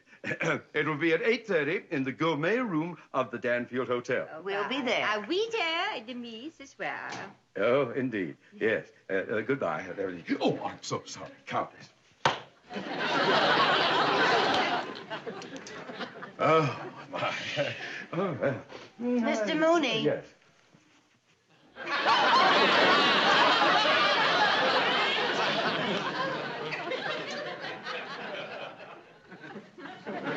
I will treasure that kiss, Mr. Mooney. It's the only thing you've ever given me without charging interest.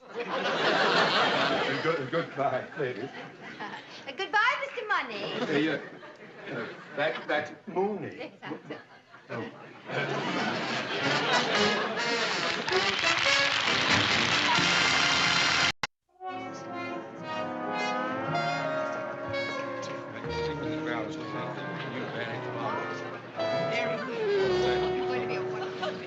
Well, this is it. There's Mr. Mooney and Mrs. Vance, the society columnist. And that's Danfield Society? Yep. You sure you want to crash it? Well, it isn't much, but it's all we've got. Well, come on, let's make the best of it, huh? All right. Countess! Countess Framboise! Here comes Mr. Mooney. Oh, goody, we're airborne.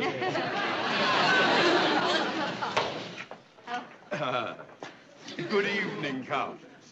Ladies and gentlemen, may I present the Countess Framboise. Enchanté. Enchanté. And now, shall we get on with the business at hand? To the wine? Tally-ho. Tally-ho. This way, please. Right over here. No. Right there. Thank you. Now then, our first wine is a Bordeaux, a bottled in 1935. Yes, by the vineyards of Chateau Mont Blanc, Sassoon. Oh, no, Sassoon, very well. There. Yes.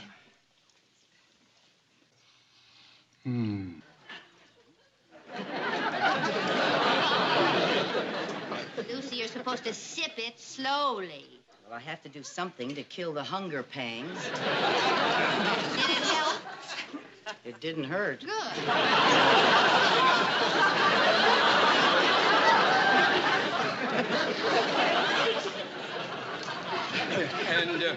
And now, perhaps our honored guest would give her opinion of this wine, Countess. Oh, thank you. Well, I think it's an excellent wine. It's sort of, well, je ne sais quoi. I could describe it as a sort of a combination of nectar and ambrosia. What do you think, Lucille, darling? Well, I could definitely describe it as ambrosiatic. Yes. And now, if you will, Countess, we'll move down to this. Oh, table. yes, thank you very much. Right here. Yes. Now, this next wine, this wine is a Burgundy. Ah, yes. Yes, from the Saône and Loire. Oh, Loire, yes. Now, this was bottled in 1959. Uh-huh. A most excellent year for Burgundy. Oh, thank you, There you are. Burgundies. Burgundies. Wasn't a bad year for hot dogs either.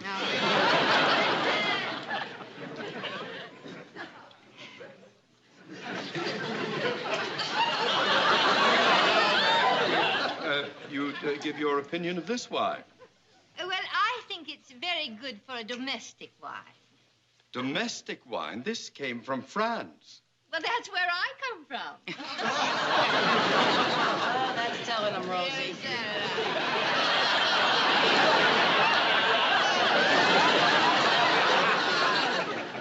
Now, shall we, if you will, follow me, please, Oh, to our yes, next delighted. wine. Yes, right over this way. Oh, Countess, forgive me.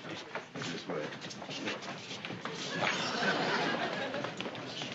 Right over here, if you will.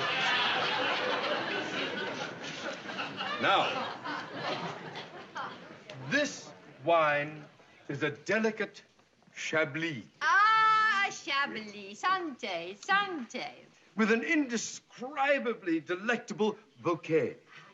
Yes, it's known for its full-bodied aroma. The fragrance is alluring, enchanting, and exotic. If he puts a dab of it behind his ear, so help me, I'll belt him.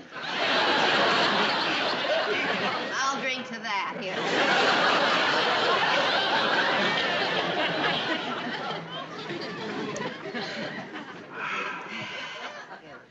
Ah, well, this is indeed one of my favorite wines. Yes, well, pardon me, Mr. Mooney. Hmm? If this is one of your favorite wines... And it is. Oh, well, then I would like to propose a toast to a very deserving gentleman. Our new club president, Mr. Theodore J. Mooney. I'll bring the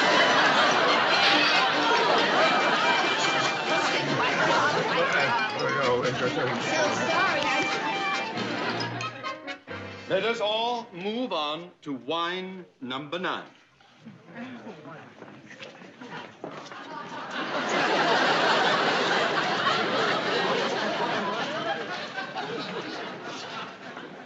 You know, I don't think they're ever going to serve us any food. I don't care if I never eat again. What do you think of that, baby? Come on, let's get on to wine number 9. All right, wine number 9. Hey, you know, that's like poetry. Wine number 9. It tickles my spine. You are divine. Let's hit the road.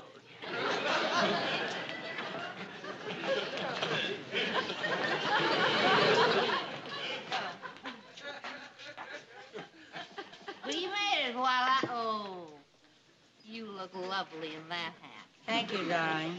Continue.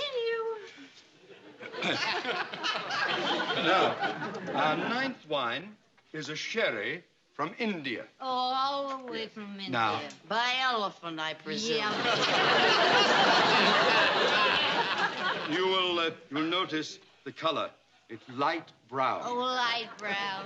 I dream of Jeannie with her light brown. Ladies, Countess, ladies. Continue. As I was saying, this sherry was bottled in an excellent year, 1939.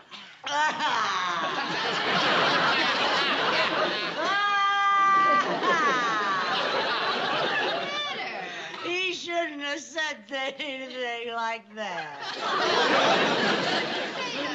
Nothing. Well, you certainly did say something to her. What did you say? All I said was this sherry was bottled in an excellent year, 1939. He said it again.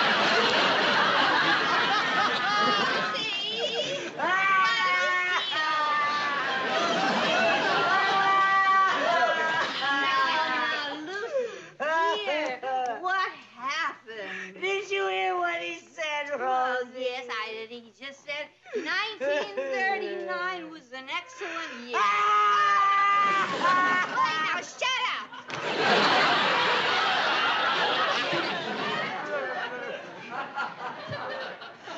Now you tell me what's wrong with Well, you. 1939 was one of the worst years of my life. Honeykins.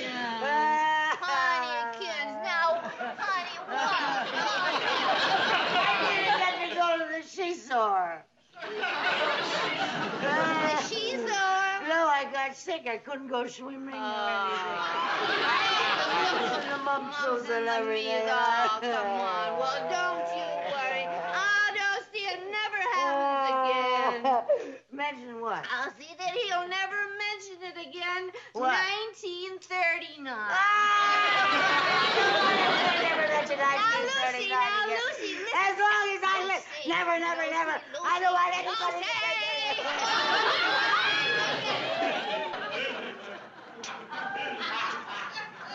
Now, come on. Oh, sweetie, that hat is really you. Come on, come on, come on.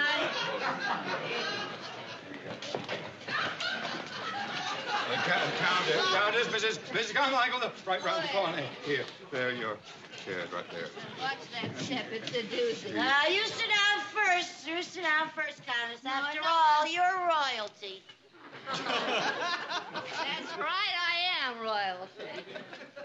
I'll go first. I'm feeling a bit flushed. Royal flush here.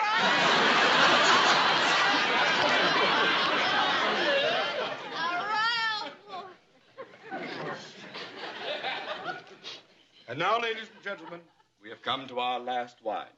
And as is our custom, we always finish with a champagne. Oh, I love champagne. Yes, and we are fortunate indeed tonight to have a very distinguished champagne from Epernay. Oh, Epernay. Yes. Oh, Gaston, thank you very much. You go get some for the rest of the folks.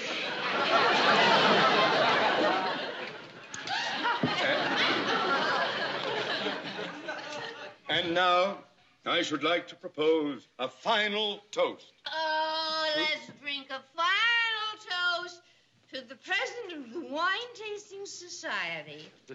Here's to what... What's his name again? Whose name? Mooney. I don't know.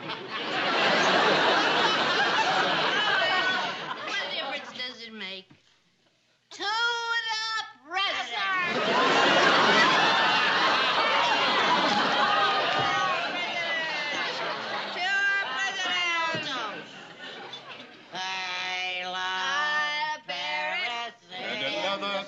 Notable meeting comes to a conclusion. I think it only fitting at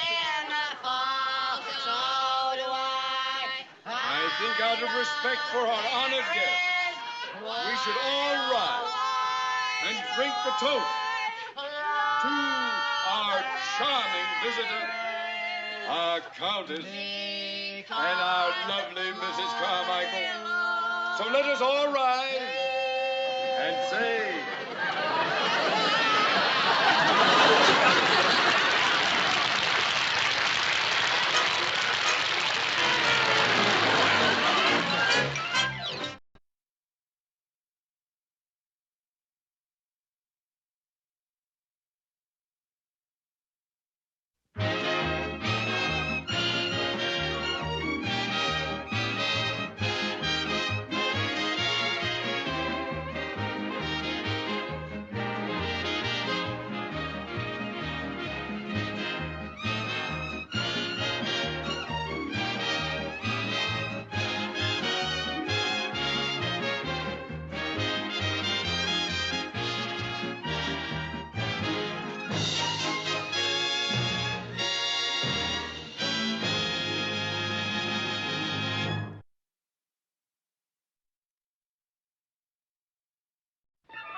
The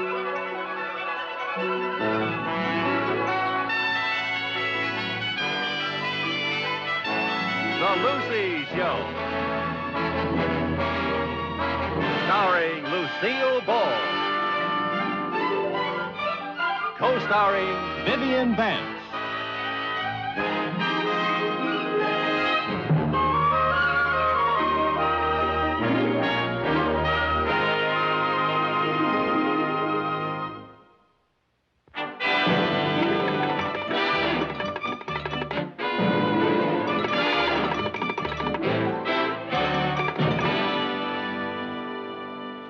Oh, come on now, Viv. All I I want you to do is listen to the radio with me. Oh, but I wanted to sleep late.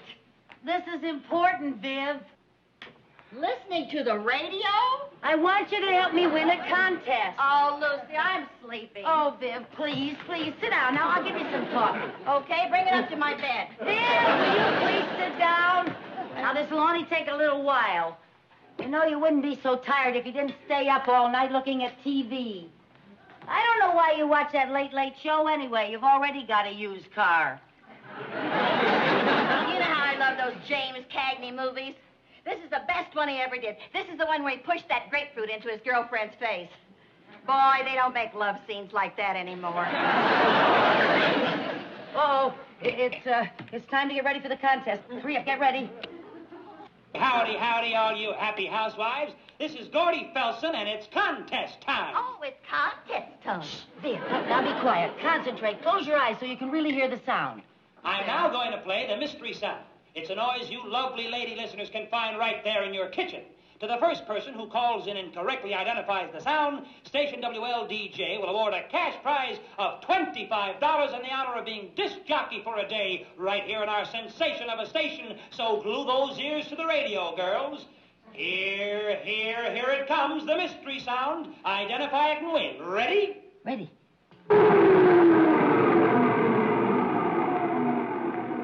There it was. Now just give me a call and that's all. And now back to the swing sounds of Jan Garber. All right. What was it? I don't know. Yeah, well, let's figure it out now. It was sort of a whir. We must have one of those around here someplace. Yeah, which drawer do you keep the whirs in? Come on now, Viv. I'm serious. I can use that $25.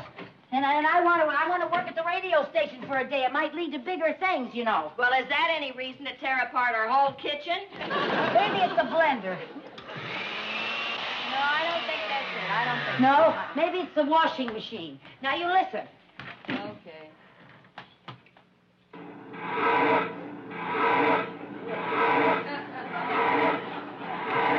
What does that sound like, Viv? Sounds like you're milking a cow out there.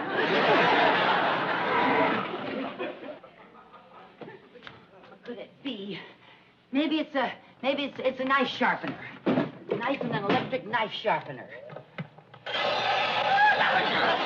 No, that isn't. Egg beater. Look, now listen, Viv. Egg beater. Lucy! I'm sorry. Oh, sorry, Viv. Sorry. I don't think that's it either. Maybe it was something simple like water running. Oh, if it was that simple, everybody would guess it. Well, you know, they could have taken some small noise and amplified it on the microphone. The egg timer. The egg timer? Yeah, the sound of sand falling in the egg timer. Now listen, Viv. Do you hear anything? Yep, Lawrence of Arabia calling for help. That is the silliest thing I ever heard of. What kind of a sound would that be anyway? It's all silly. I know, the garbage disposal. Up now. Did you have the plumber fix it? No, I didn't have the plumber fix it. I fixed it myself. Oh. I'll try these eggshells.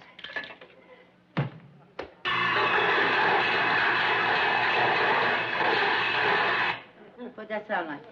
Eggshell. Maybe it's the garbage disposal with nothing in it. Let's see how that sounds. What can I put in there?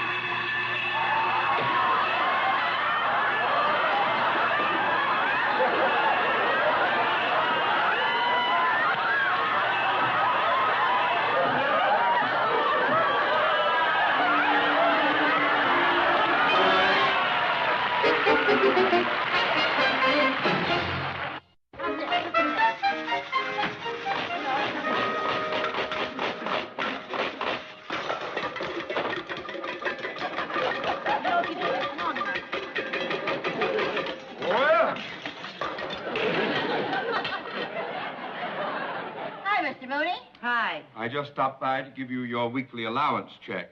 But I didn't expect to interrupt a Spike Jones rehearsal. Well, if you would allow me a bigger allowance, I wouldn't have to try and win money. Win? Yes, the mystery sound contest on WLDJ. If you guess the sound, you win $25, and you might get to be a disc jockey for a day. I haven't heard anything so ridiculous since Mrs. Hush. Here's the money. One nice thing about getting a check from you, Mr. Mooney, I can cash it on any bus. Well, I'm not going to stand around and have my fiduciary efforts ridiculed. Oh. Good day, ladies. Oh, come on, Mr. Mooney. Wouldn't you like to help us? Me? Participate in that housewife's hoot nanny? No, thank you. Goodbye, Mr. Mooney. Come on, let's get back to the contest. Oh, Lucy, haven't we wasted enough time? Well, you know something? It's probably an offbeat sound. I got one more hunch. You know the weird sound that an ice tray makes when you pull it out of the refrigerator? No, I don't think that's it. Well, now, how do you know? Oh. Oh, boy. Come on, help me. It's stuck. Oh, boy, it's frozen solid. I told you to defrost that thing. Getting that tray out of there would be worse than trying to pull teeth. Well, now, I just bet that that's a mystery noise. You know that scrunching sound it makes when you pull it out? Well, if you think so and you're so sure about it, call him up and tell him. Oh, no. You're only allowed one guess. I got to be absolutely positive. Well, you'll never get that thing out of there. Oh, yes, I will.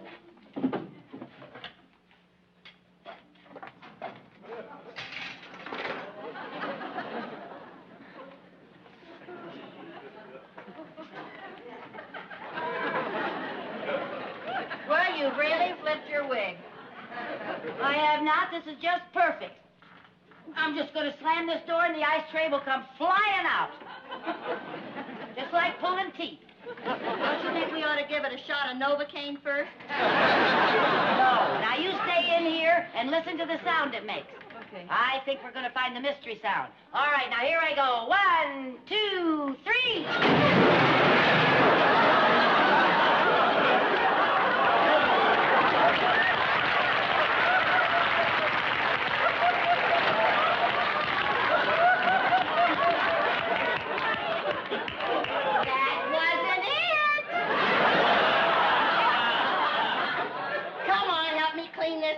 And pull that plug out before something else horrible happens around Viv, here. I'm sorry. Oh, I didn't mean to do it. Oh, dear heavens.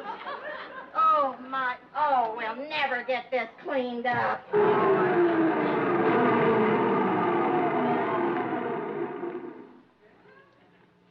Did you hear what I heard? Plug that in again. Do it again. All right, you ready? Yep. You ready to listen? Yep.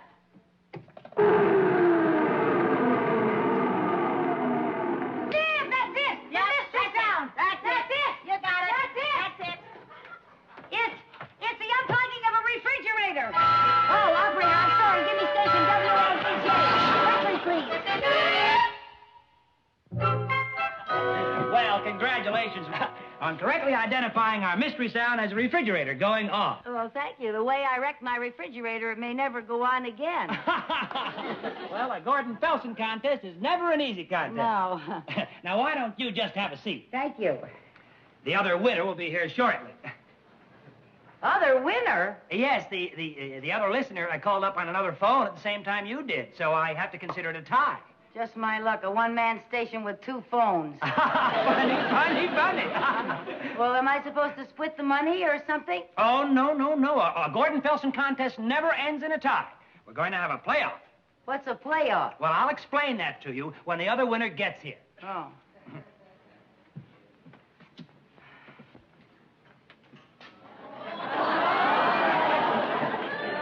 Oh, hello, Mr. Mooney. Hello. You know the other winner? Other winner? You? You said this contest was silly. I said it was silly for you. I didn't say anything about me. Well, I'm not going to have a playoff with this banking Benedict Arnold. We'll have an announcing contest to break the tie. An announcing contest? You two happy winners are ready. I'll hear you both now. Well, now I do the Gettysburg Address, Hamlet's soliloquy, Edgar Allan Poe's The Raven. Well, I can do Twinkle, Twinkle, Little Star, Little Bo Peep, and Tubby the Tuba. And none of that'll be necessary. You just have to say what's on the card here. Oh, I see. Big, black, rubber, baby, buggy bumpers. That's right. It's a standard disc jockey test, and the one who says it the fastest and the clearest wins. Just say what's on the piece of paper 3 times fast and clear.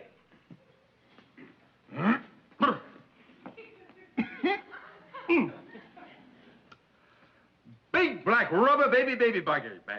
Big black ragga bagga booger biggy biggy. Big black baggy baggy boogers biggy. He didn't do it. All you can understand was when he cleared his throat. Well, here, you try, Mrs. Carmichael. Big black rubber baby buggy bumpers. Big black rubber baby buggy bumpers. Big black rubber baby buggy bumpers. I won!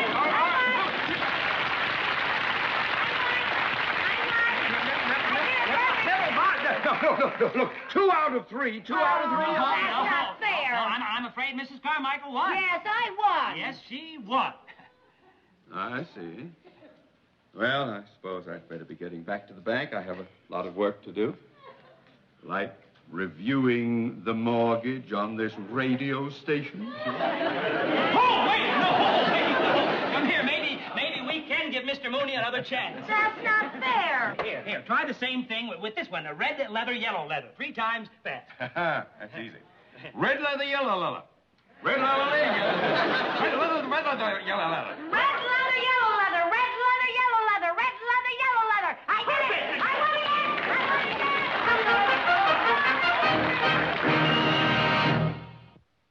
Well, now, do you think you know where everything is? Well, I certainly know that that's the right turntable. That is the master switch. That is the amplifier. This is the selectivity switch, whatever that is. And, of course, I know that's the microphone. Right. This is the volume control. These are all the baseball cues. Yeah, that's right. The sound effects here, they'll help you dramatize the baseball game. Yep.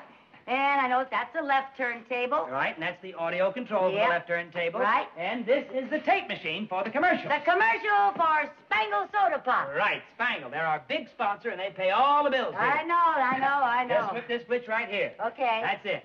Well, it all looks pretty easy. It looks to me like this place practically runs itself. Right. We're hooked into the network now, but you'll be going on in a few minutes. So here's a rundown of the show. You just follow this schedule. Thank you. What's that? That's the news teletype, remember? Oh, yes. The teletype for the news bulletin. That's it. Well, I guess I can take off.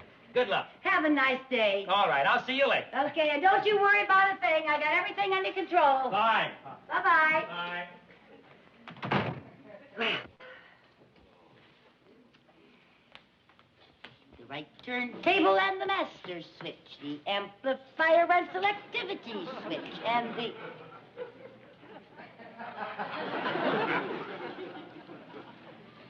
I haven't got a note on that one.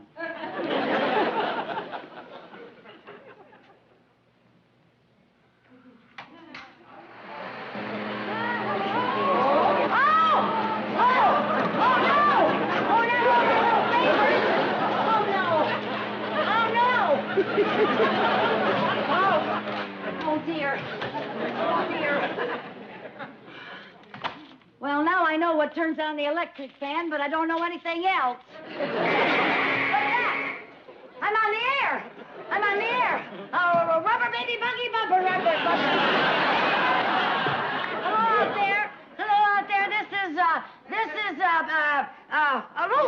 Lucy, the disc jockey, saying hello out there. Hello to all of you people in Radio Land, way out there. I'm going to be here all day with all of your favorite tunes, from rock to Rachmaninoff. But first, a word from our sponsor, Spangle Soda Pop. Oh, commercial on the tape. Turn.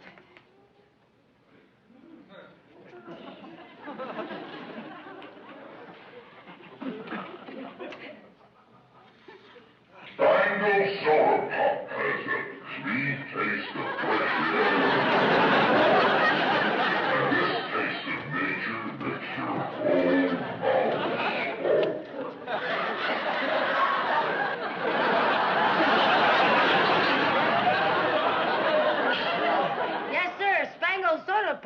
You really should drink that stuff. And now for some music.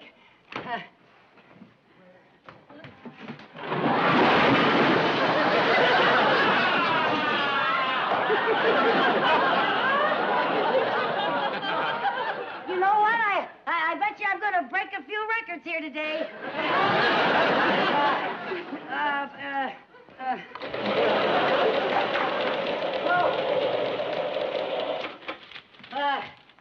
We interrupt this program to bring you a traffic advisory bulletin. All the alternate routes are heavily congested. Please use the freeways.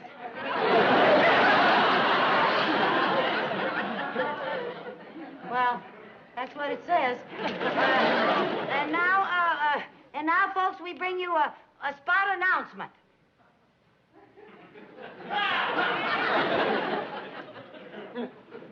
Spot announcement.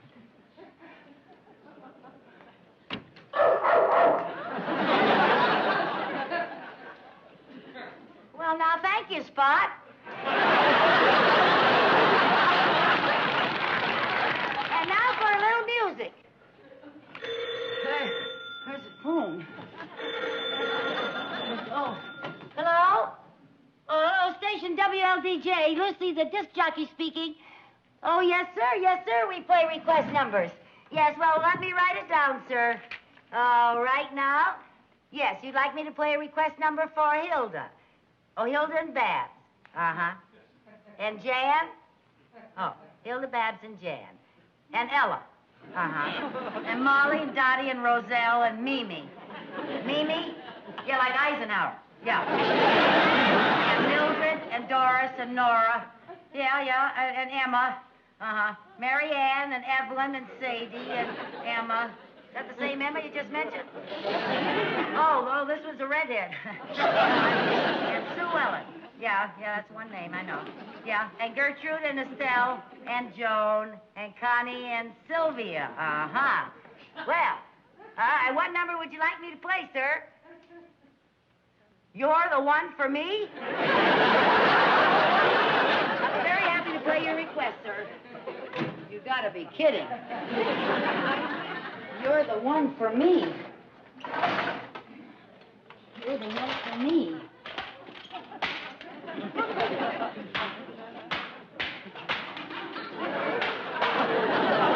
I can't find You're the One for Me, but here's a good one. Yes, sir, you're going to love it. Yes, it's Bing Crosby sings Stephen Foster. There we are. Boom, boom, boom, boom, boom, boom, boom, Stephen Foster.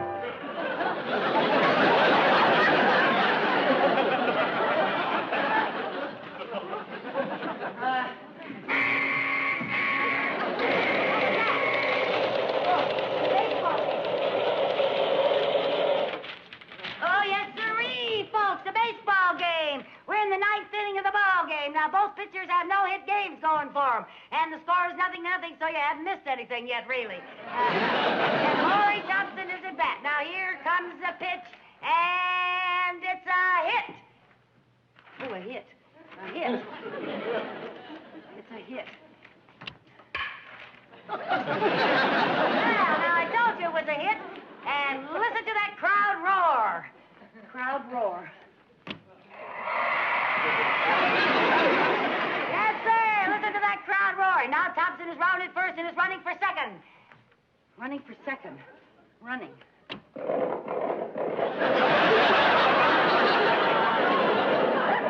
Boy, he's really running, folks. And it's going to be a close play, and Thompson slides into second base. Slide.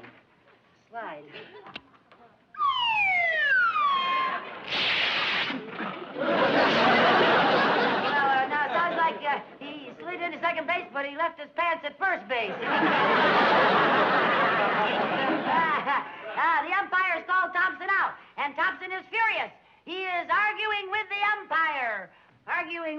He's having a little horseradish. I mean, a rhubarb. Arguing. They're having a terrible argument.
The Lucy Show.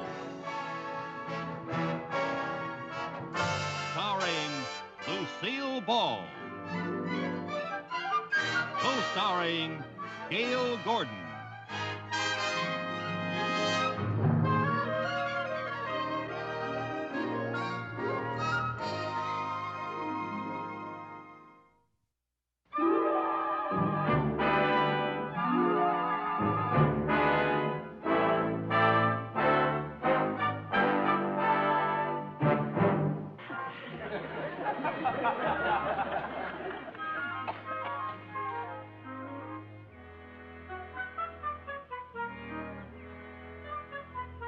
Hi.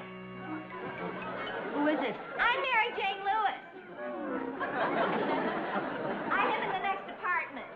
Oh, well, hello. I'm Lucy Carmichael. I'm very happy to meet you. I just came to pay a neighborly visit. Well, that's a nice thing to hear in a big city like Los Angeles. People can be just as friendly in Los Angeles as they can in Danfield. Well, how did you know I was from Danfield? I know all about you. You are a widow. You've been here about a month. You've got a daughter in college, a son in military school, and a banker named Mr. Mooney who yells at you. How did you know all that? Thin walls, big ears, and our blabbermouth landlady. But you better sit down and tell me all about myself. Here's a chair for you. Well, say, how did you get in here? Did I leave my door open? Oh, no, I climbed through a hole in your fence. Oh, for heaven's sake. Would you like some cake? No, I have to stay on my diet so I can fit in my patio. I know what you mean. I have earrings bigger than these patios. Listen, Lucy, I can only stay a minute. I really came to ask you something. What? Do you like lifeguards? Lifeguards? Oh, yeah, I guess so. Why? Well, I've got an extra one. I beg your pardon? Oh, well, I mean, I go with this fella who's a lifeguard, and he has a friend, Howard Coe, who's also a lifeguard. And Jim thought it'd be nice if I get a date for Howie, and we go out on a foursome. Yeah, well, that might be fun. And Howie's a very nice guy. You two get along swell. He's a marvelous person. What does he look like? I don't know. I never met him. But you just said that he well, Jim said he was nice. And you really should go out and meet more people here, Lucy. Yeah, I know. Well, blind dates are kind of dramatic. Lifeguard, huh? Okay, I'd like to meet him sometime. How about 8 o'clock? Tonight? Sure, I already told Jim and Howie. How did you know I'd say yes? Well, people usually say yes to me just to shut me up. I think we're going to be great friends, Mary Jane. I use that trick myself sometimes. Yes. Well, I have to run now. Oh, well, thanks very much for coming over, Mary Jane. Oh, I'll put away my chair. Oh, don't be silly. I can put that away. I'll put it away. Come on now. It really... Oh, I don't want to look. Did you hit anything? I don't know. I don't even see it. Oh, I don't either. I'll run down and see where it landed. Oh, Lucy. Yeah? We won't go anyplace fancy tonight, so don't dress to kill. Okay, I'll just dress to wound him a little. Oh,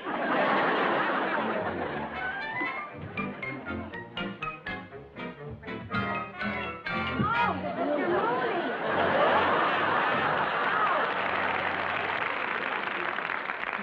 You found the chair I dropped.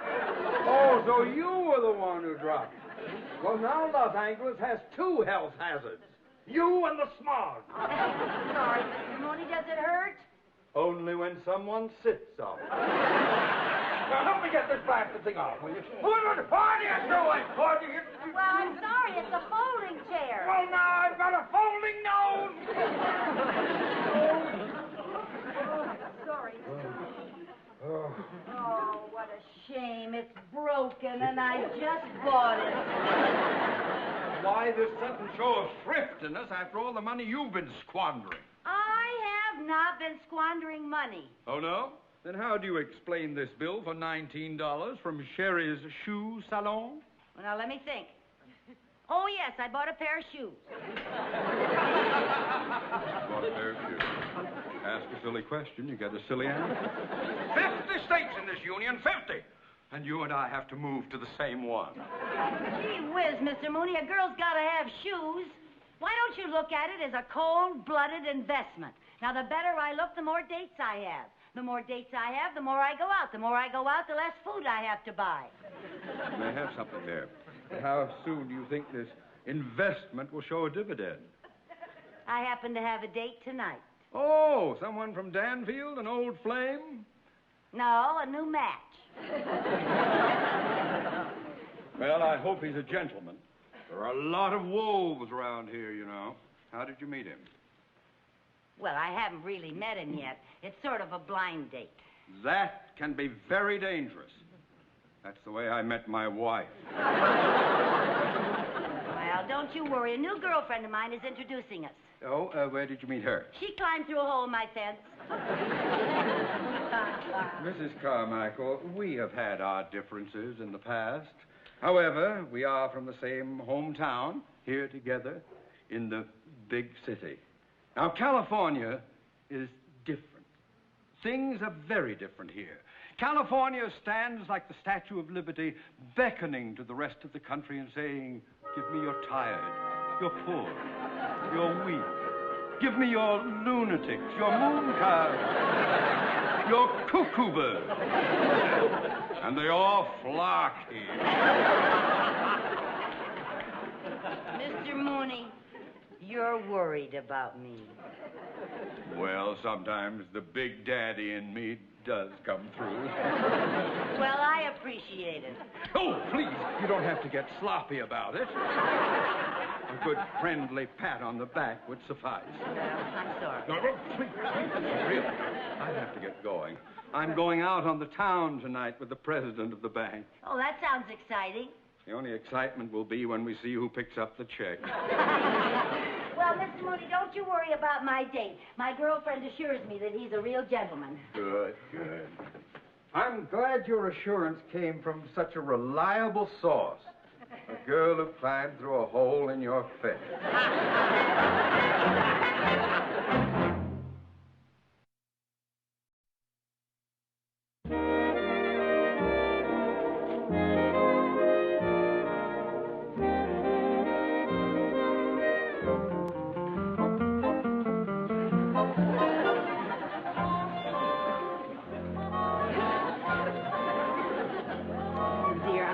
Get a full-length mirror in this place.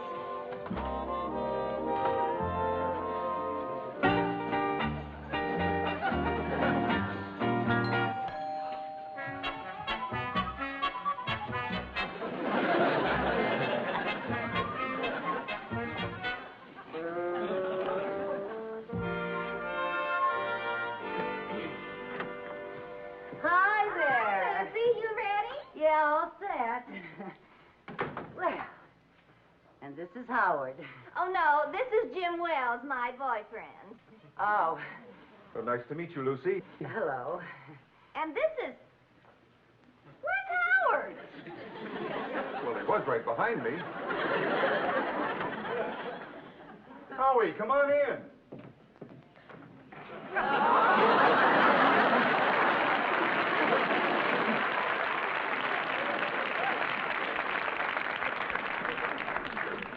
Lucy, this is Howard. I'm sorry. Won't you sit down? If everybody else does. Well, you know, Lucy's only been in California about a month. This will be her very first real-life date with a devil-may-care Hollywood bachelor. Yeah, Jim's a lot of fun. Oh, she meant you. Oh.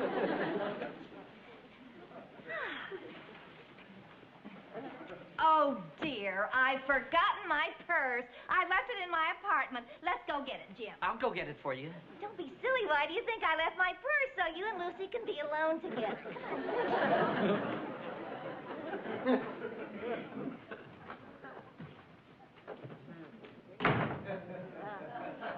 What's taking them so long?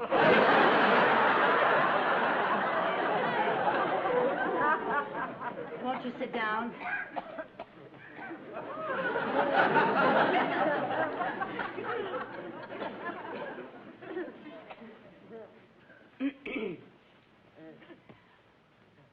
I hear you're a lifeguard. Yes.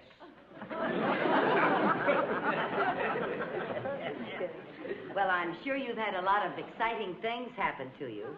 Yes. You're very lucky to have a job that gives you so much fresh air and sunshine. Yes.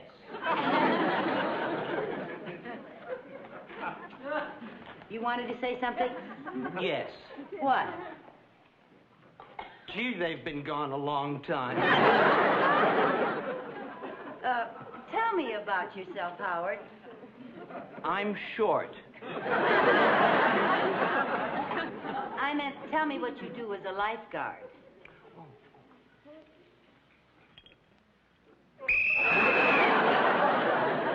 That's what I do. But when swimmers go out too far, I go...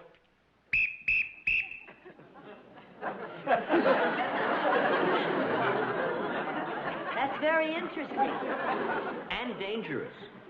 Dangerous? Once I swallowed my whistle. You must be a very good swimmer. Well, I have to be. As soon as I run out into the water, I'm over my head. Oh, that's funny. You're laughing at me. Oh, no, I'm not laughing at you. I was laughing with you. Are you sure you're not laughing at me because I'm kind of short? Oh, I would never do that. Well, then, how come you have the mirror on the floor? Oh, that was so I could look at my high heels. But you're not wearing high heels. Oh, but I am. I mean, I was. I will. Yes, I intended to. I hope Howie didn't get fresh, Lucy. No. All he did was whistle at me. Well, where are you fellas taking us? Yeah, where are we fellas taking them? To the Golden Greek restaurant. Oh, I just love that place. I read about it. It sounds like fun. I'll get my coat. You want to take a last look, Yeah. Mary Jane? Okay. We'll be right with you, fellas. Jim, why did you pick the Golden Greek? You know what happens to me when I hear that music. That is why I picked it. Yeah, but that music. The only place you let loose is at the Golden Greek. Now, Lucy's a knockout. I wanted to see the real you. Yeah, but you know the real me can be real dangerous. Okay, fellas, we're ready.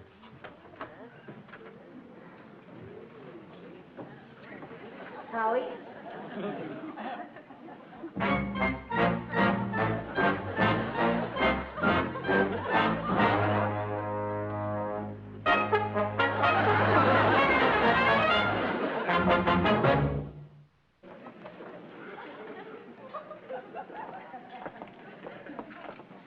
Isn't this lovely, Lucy? Oh, it looks wonderful.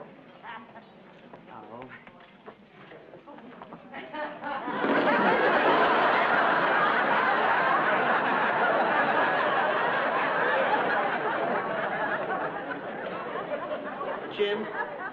Jim, I'm worried. But the music hasn't even started yet. But it will. Oh, here comes that maitre d'. Oh, I hope he doesn't recognize me. Calispera. Welcome to the Golden Greek. This way, please. Very nice ringside table. Madame? Grazie.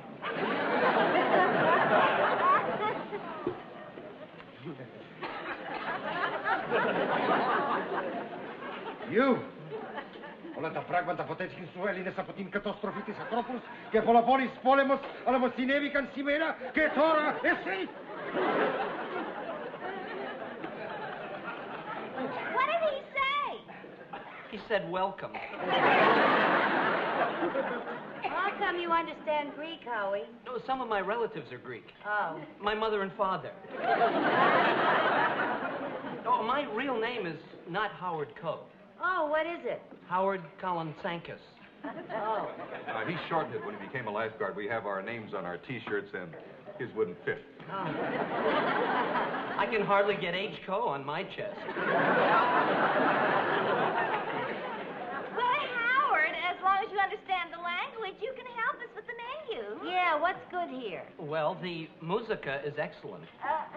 Oh, well, I'm sure the Greek musicians are fine, but what about food? Musica is food. It's eggplant and chopped meat, stuff like that. Oh. Oh, say, this sounds good. De Pontes, Castri, Cavouri, and Corinthus. Those are the musicians. I don't understand any of these Greek words. Why don't we just order the Blue Plato special? Oh, excuse. Too much. The music. Easy, pal. Relax. Jim, let's dance now and order late. Okay. We're gonna dance now. Okay.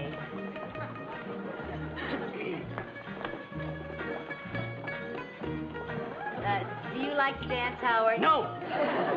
Boy, you must really hate it. Oh, we already gave. Oh, you're supposed to bang on me. Oh, that's what they're for.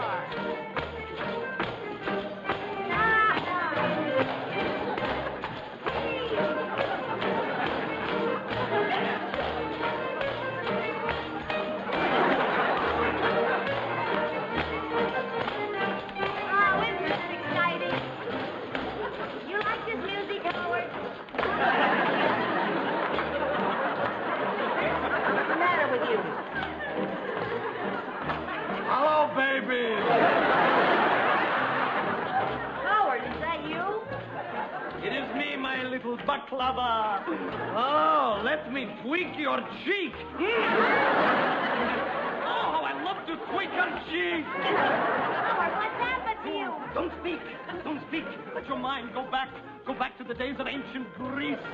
Go back, and let me tweak your cheek. Go back to when love was king. Oh, go back. I better go back home. Oh, my darling, my love. Stop it.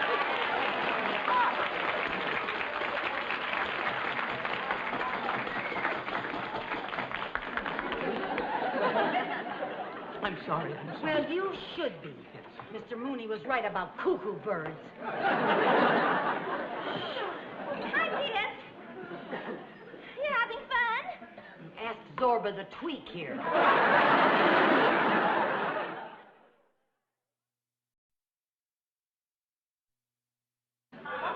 Excuse me. Would you like to dance? I would love to. No, I meant him.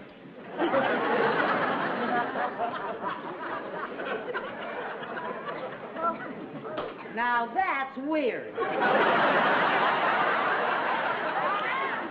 Oh, it's a Greek folk dance, Lucy. The men dance together. See? Oh.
Tweak your cheek! Golly! But I want to dance with you! No, I won't dance. let me dance with you. No, I'm not going to dance. One dance.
Howard, the music has stopped. I can't help it. My blood is boiled past the point of no return.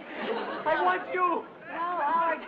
Leave me alone. Stay away. I wouldn't hurt you. I just want for us to be alone together. I want to be alone. Howard, what's the matter with you? The music didn't get you here like this last time. But they've added a mandolin player.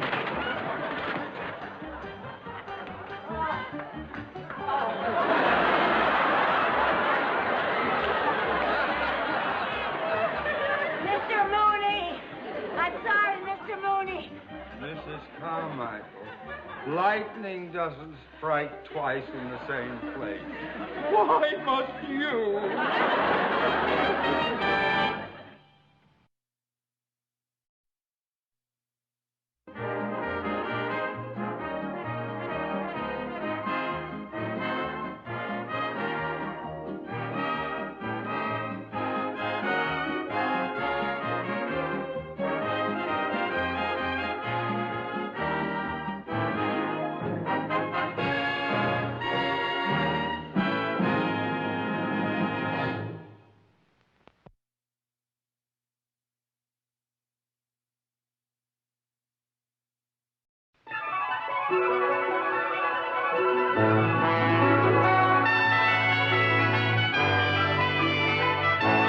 The Lucy Show.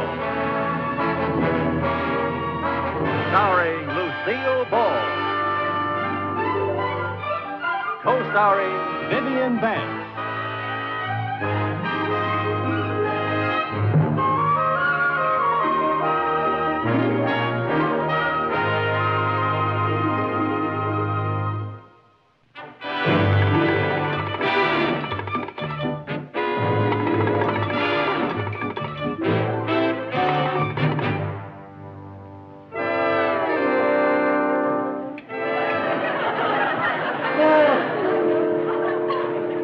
Why, Viv, you look perfectly radiant this morning.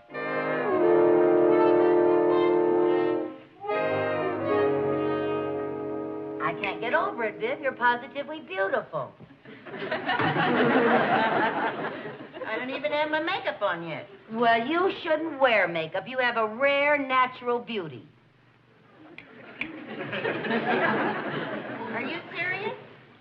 I was never more serious in my life.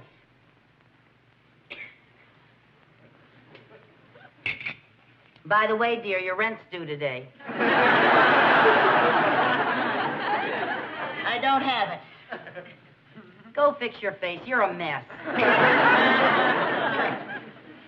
Do you realize that you're 3 months behind in your rent? Do you realize that Ralph is 3 months behind with my alimony? So I'm hooked for the rent. Well, I haven't got it. What do you want me to do? Go out and rob a bank? No, I don't want you to go out and rob a bank. With that pittance that Ralph gives you, the least he could do is pay it on time. Yeah, it's the least he could do. But Ralph feels that paying alimony is like feeding oats to a dead horse. And no cracks. Hey, listen to this. Danfield, open your doors. Due to the tremendous influx of tourists visiting the World's Fair, residents of surrounding communities are being urged to rent out rooms to people who cannot get accommodations in New York City. So? So I could rent out a room and get off the hook. room do you have in mind? And oh, no, you don't. Oh, why not? You can use my room. We'll double up. Do I have an alternative? Well, now, look, Viv, I'm not going to insist. I'll leave it up to you. Thanks. Either you move in with me or sleep in the garage. Well, I'll move in with you. good girl. Now, we'll tack up notices at every store in Danfield. Help me write an ad.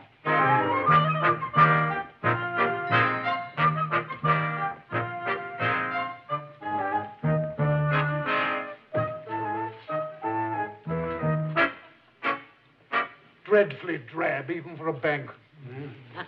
It does look drab, but it also looks like a pushover. If I'd known this country's financial institutions looked this hideous, I'd have bypassed bank robbery for something more aesthetic, like stealing famous works of art. Imagine pilfering a Picasso. Perhaps after this job, we can try one of those drive-in banks. We'd avoid all this ugliness, and we wouldn't even have to get out of the car. Just honk the horn. A splendid idea. Just toot for the loot and scoot. However, first things first. Now, we'll need a few days here to observe this bank's procedure before we determine what method we can best employ. Yes. Well, I better check for accommodation. Morning. Hold it, Mrs. Carmichael. Hi, Mr. Mooney.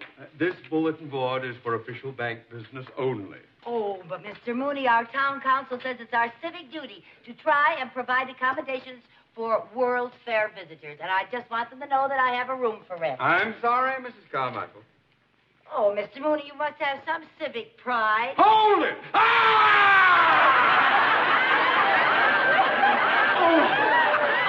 Leave that bulletin board alone. I beg your pardon. Excuse me, ma'am. We are here in the East to visit the World's Fair, but we are unable to find accommodation. I wonder if you know of any rooms for rent here in town. Well, you may not believe this, but I have a room for rent. Not really? Well, yes. This is a lucky day. We'll take it. Wonderful. My name is Carter Harrison. Well, how do you How do? you do? Nice And this is my associate, Gordon Bentley. How do you do, Mr. Bentley? It's very nice to know you. I'm Lucy Carmichael. Well, it's a pleasure to have such a charming landlady. Well, thank you. Oh, would you excuse me just for a moment?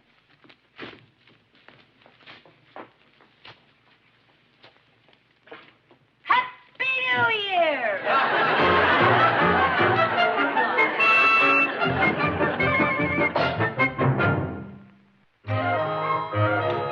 Well, good morning, Mr. Harrison. Good morning, Mr. Bentley. Well, are you giving the fair another whirl today, or are you going to take the day off? No. We are going back there directly after breakfast. Oh, well, I'll have it ready in a jiffy. Thanks. Well, old boy, the weatherman says we'll have a beautiful day for robbing the bank. Good for him. Oh, I agree. Oh, did you compose the note for me to stick under the teller's nose? Yes, I got it here. Yeah, I think I have. Yes.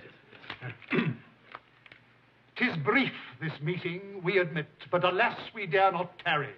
So quickly hand thy money forth, for this is cash and carry. Oh, that's brilliant. Really, it is. It is. Thank you. No wonder you're known as the Bard of the Bandits. Oh, say, shall we take our briefcases to carry the loot? No. I think this is more of a shopping bag community. Thank you very much. Oh, pardon me, but I just have to cash a check. It'll only take... Oh, hi, fellas. Oh, I'm sorry. This will only take a minute. Would you hold this for me, please? Oh, I'm sorry. I didn't... Terribly sorry. May I use your shopping bag, please?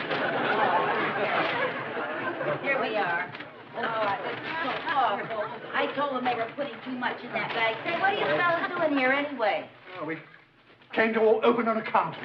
Oh, well, in that case, I can be of very good service to you see, because the president is a friend of mine. Yes, Mr. Mooney. Come over, and I'll introduce him to you, and I'll give you a very good character reference. Come on.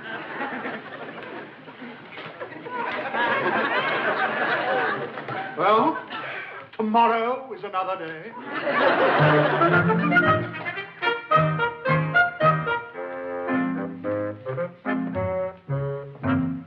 Stop worrying, old boy. Our Lady Batinsky's gone to the beauty parlor. We're perfectly safe. How can you be sure that we're safe? Well, to get her hair that color must take at least half a day.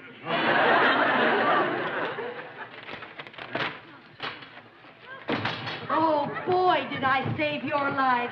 I was sitting across the street under the dryer, and I looked over here, and your car's parked in front of the bank in a no parking zone. And not only that, but you had the motor running. Here, I turned it off for you. Oh, thanks. Now, you just better get out there and move that car before they cart you away to jail. That policeman is working his way up the street. Thank you for helping us, Mrs. Carmen. Oh, anytime at all. Glad to be of help. Hi, Mr. Mooney.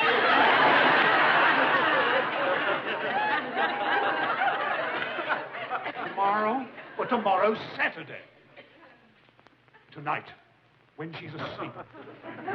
Oh, good. Oh, that's a good idea. Oh, it'll be a relief to only worry about burglar alarms, the police, and the FBI.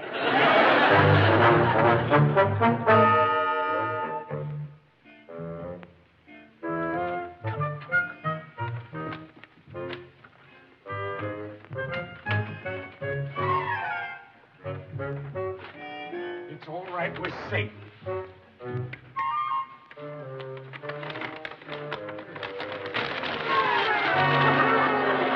Isn't it beautiful?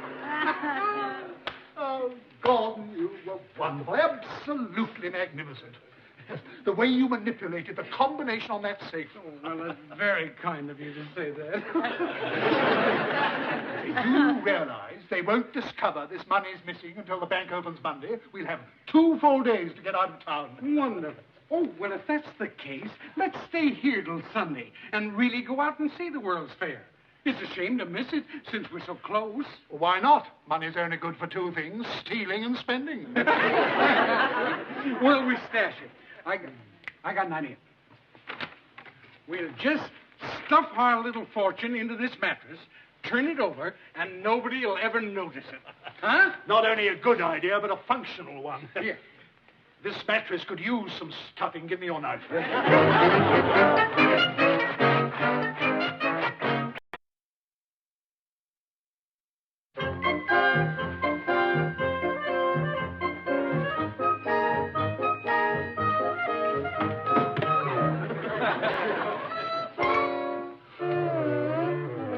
Viv!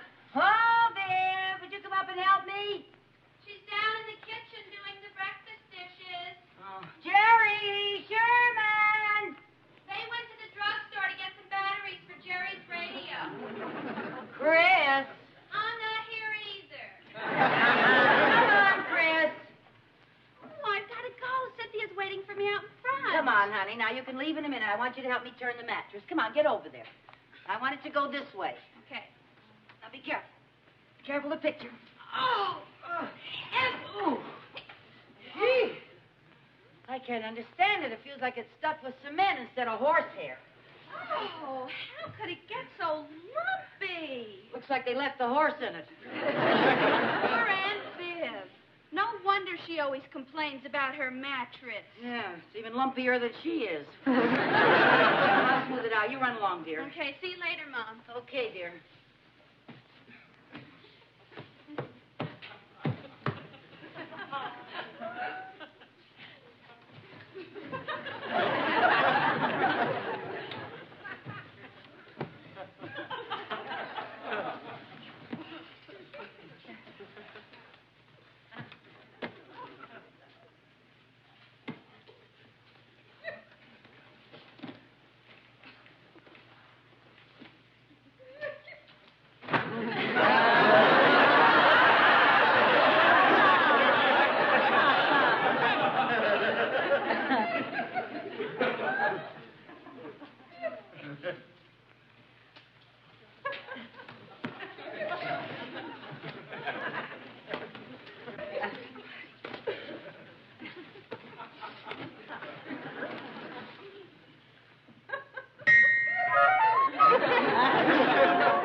Danfield Tribune or the Financial Journal? Any goodbyes in the market? Well, Oscar the Butcher has a special on rump roast. You know, I've always suspected you had a little nest egg, but you got enough for an omelet. What are you talking about? How did you amass your fortune, dear? Oil wells, gold mines, or playing the horses? Now, Lucy, you know I'm flat broke. Oh, come off it, Viv. I just found thousands of dollars you hid in your mattress.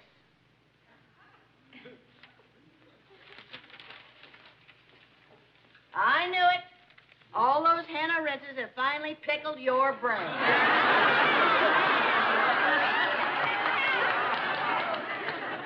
And to think, with all that money you have upstairs, you can't even pay your rent. Oh, what money are you talking about? You're nothing but a penny-pinching cheapskate. I've never been so confused in all my life. You've never been so loaded in your life either.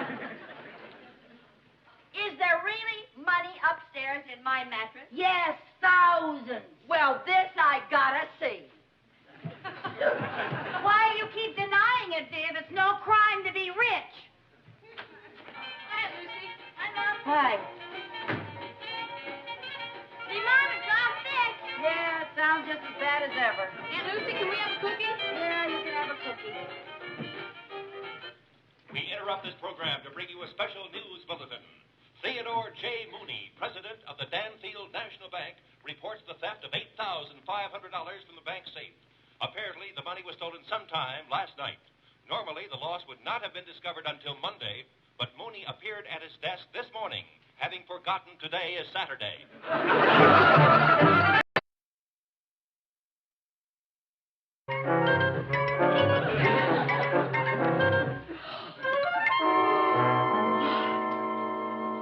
Lucy, do you know there's over $8,000 here? 8,500. Wow! Oh, Viv, you shouldn't have done it. Then what? Oh, boy, you're the coolest customer since Ma Barker. Will you stop acting like a mystery guest and tell me just what you're talking about? I just heard it on the radio, Viv. The Danfield Bank was robbed of $8,500 last night. The Danfield Bank was robbed? As if you didn't know. Hold it. Hold it. You mean to tell me that you think that I robbed... that you... Oh, boy, that's a hot one. You shouldn't have, Viv. I would have waited for the rent. I certainly hate to disappoint you, but I did not rob the bank. You and I played gin rummy last night till midnight. Then we went up to your room and went to bed, remember? Well, then how did all that money get in your mattress? Well, maybe it was put there by the tooth fairy. I don't even sleep in that bed anymore. Remember that? Why don't you accuse the people who are sleeping here? You're two very fancy boarders. You're two... My gosh! They're crooks! Oh, Lucille, and they look like perfect gentlemen. Oh, they're the worst kind. Oh, we gotta get out of here. If they catch us here with their money, they'll kill us in cold blood. They would kill us, Lucille. Now, don't panic. Don't panic. Now, not panic. What'll we do? They're spending the whole day at the fair. Yeah, now, what'll just we take do? it easy. Huh? Well, now, let me think. Yeah, think. We'll call Mr. Mooney at the bank. We'll tell him that we solved his little bank robbery, and we'll have him come over and pick up the money. Oh. Oh, and maybe we'll get a nice fat reward. Oh, I'm going to take mine before that skin flint gets here.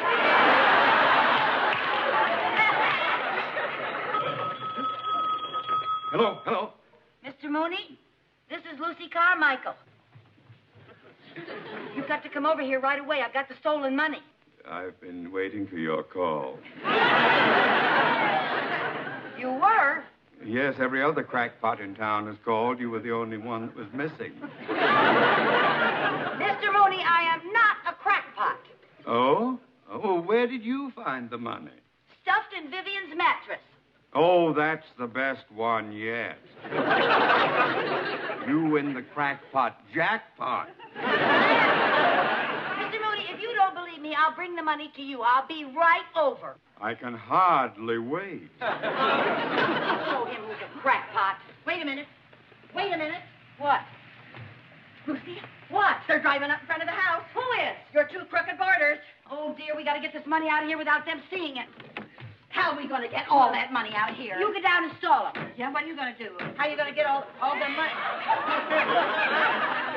Oh, Lucy, that'll never work. You can't get all of that money in there. Don't worry, Viv. These stretch pads are going to stretch farther than they've ever stretched before. Go down and stall them. Stall them. Hurry up.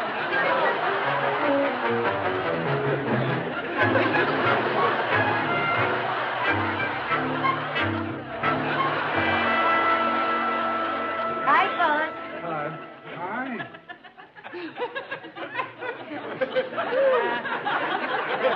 Mrs. Carmichael, what has happened to you? It's an old allergy. Every time I eat hearts of lettuce, I get grepsophilia. Yeah, I break out in lumps. Strange, you only break out from the waist down. Yeah, well, that's grepsophilia for you. This is what happens when I eat lettuce hearts. You see, when I eat a head of lettuce, I get a lumpy head. Oh, the pain. The itching is driving me crazy. Viv, you're going to drive me to the doctor's right away. Oh, yeah, I'll get the car out of the garage. It would be faster if we took you. Oh, no, don't bother, no. Oh, get the car, Viv. I'm going In your condition, every minute counts. Oh, Come on, yes, come on, don't bother. No, hold it. I'm not going to be able to make it. I think we better have the doctor come over here. All right. Yeah, call the doctor. His number's 1166. 1166. Yeah. No, that's the police station. I know that. That's where the doctor is every Saturday afternoon? Yeah, yeah. He's always there. Yeah, he gives the department their weekly checkups. The chief is a physical fitness nut. Use the kitchen phone. Why? So the doctor will be able to hear over all the noise. What noise? Would you be more comfortable sitting down? I don't know. No, my friend, sit down. Now, take it easy. Take it easy. Don't hurry. No. There. Now, you stay with Mrs. Carmichael, and I'll go up and pack. Oh, no, don't leave me. No, I shall be here. Well, I need both of you. When I really start to scratch, it takes 2 men to hold me down. He'll be right. The doctor will be right here. Yeah, I think I'd be more comfortable standing up. Oh, yeah, come on. Yeah, help. Oh, there you go. What? Yes, lettuce rarely does give you lumps, doesn't it?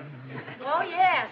Yes, but that lettuce happens to be ours. All 8,500 leaves of it. Give it to me. Ow! Let go of me, will you? Stop, please!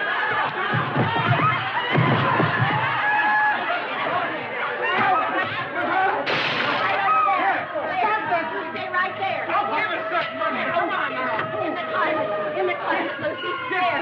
Oh, now, wait a minute. Back. You dirty thief. Down. I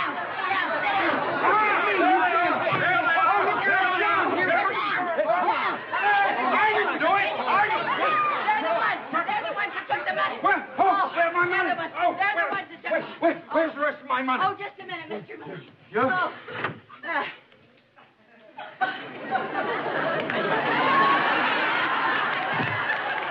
Hi, Mr. Mooney. Right. Where's the rest of my money? I'm wearing it. No bank ever had branches like that.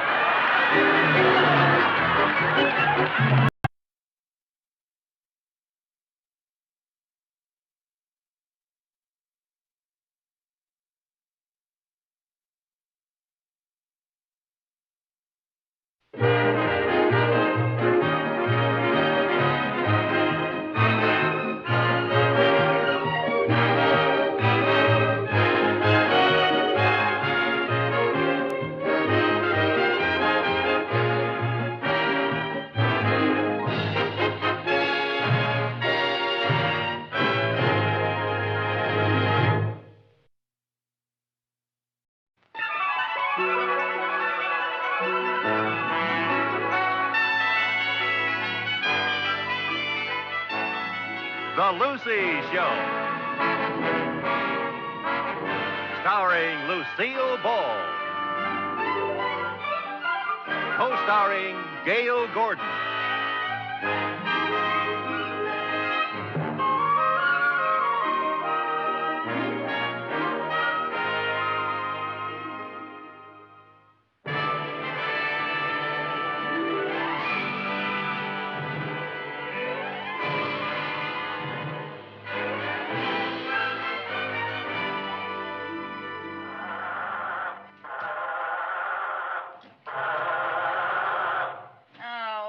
No use. I can't get it started again. This is a fine way to spend my vacation. Well, I'm sorry, Vivian.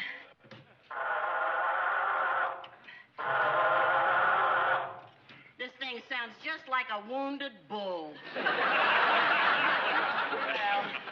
there's no sense sitting here. I'm going to get out and see what I can do.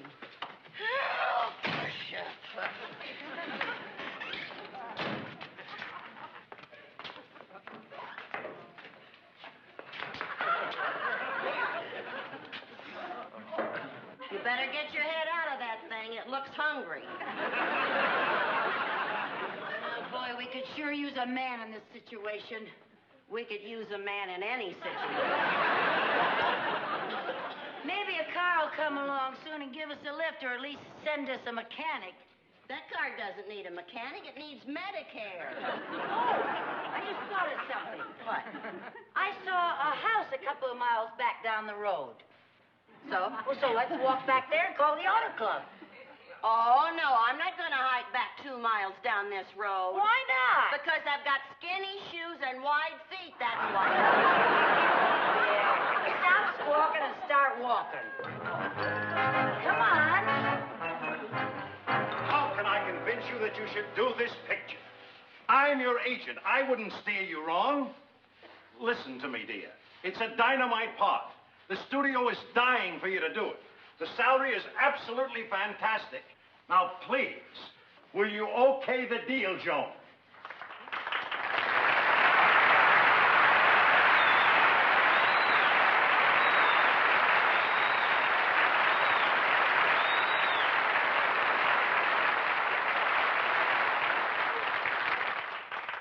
Lou, darling, how many times must I tell you, I have all the money I need, and I don't want to do another picture. But you owe it to your public. The studio gets thousands of letters asking for more Joan Crawford movies. That's very gratifying, but I don't want to work. You don't want to work? No, I don't. What do you call this? What, this? Yes. A labor of love. Joan, I guess there's just no way I can persuade you to do that picture. But if you change your mind, you know where you can reach me. Don't call me, darling. I'll call you. Bye, Joan. Bye, Lou.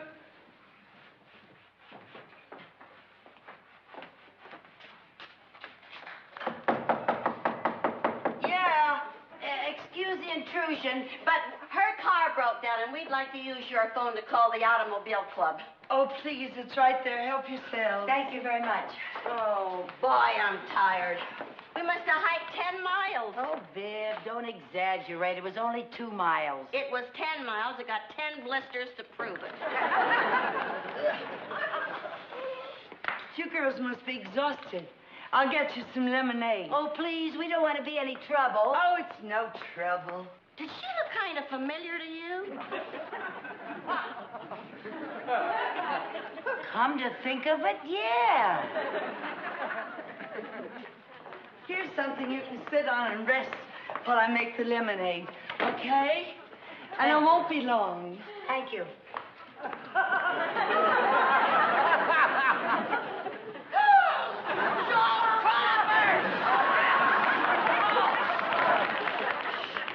Oh, Lucy, she's my all-time favorite. I adore her. Oh, my.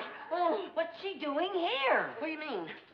This is terrible. A big star like her reduced to working as a maid. Oh, I don't think she's a maid. Well, then how come she's dressed like that and she's cleaning this place? I think this is her house and she's broke. She probably sold all of her furniture just to buy food. Oh, no. Oh, Lucy, when the big ones fall, they really fall. We've got to do something for her. You're right. How much money have you got on you? Well, let me see now what I've got left. I got $6. I got $4. We'll give her the $10. Oh, Lucy. We can't give charity to a great big star like Joan Crawford. Oh, well, we'll tell her to pay for the phone call. What are you going to tell her, that you had to call the Auto Club in Casablanca? Yeah, you're right. But we got to do something to help her. Oh, yeah. Maybe you could get Mr. Mooney to lend her some money. Mr. Mooney wouldn't lend a dime to Richard Burton, even if he left Elizabeth Taylor as collateral. Oh, that's very nice of you. Oh, by the way, I do hope you'll excuse the appearance of my house. Oh, your house is beautiful. Oh, yes, it's so nice and spacious. Thank you, but it does look better with the little furniture in it. But yesterday, they came and took it all away. But by the way, I decided to have some with you because I haven't had anything to eat all day. Well, we understand. Oh, sure we do. Let's drink a toast to happier days. I'll drink to that. Me too. Cheers.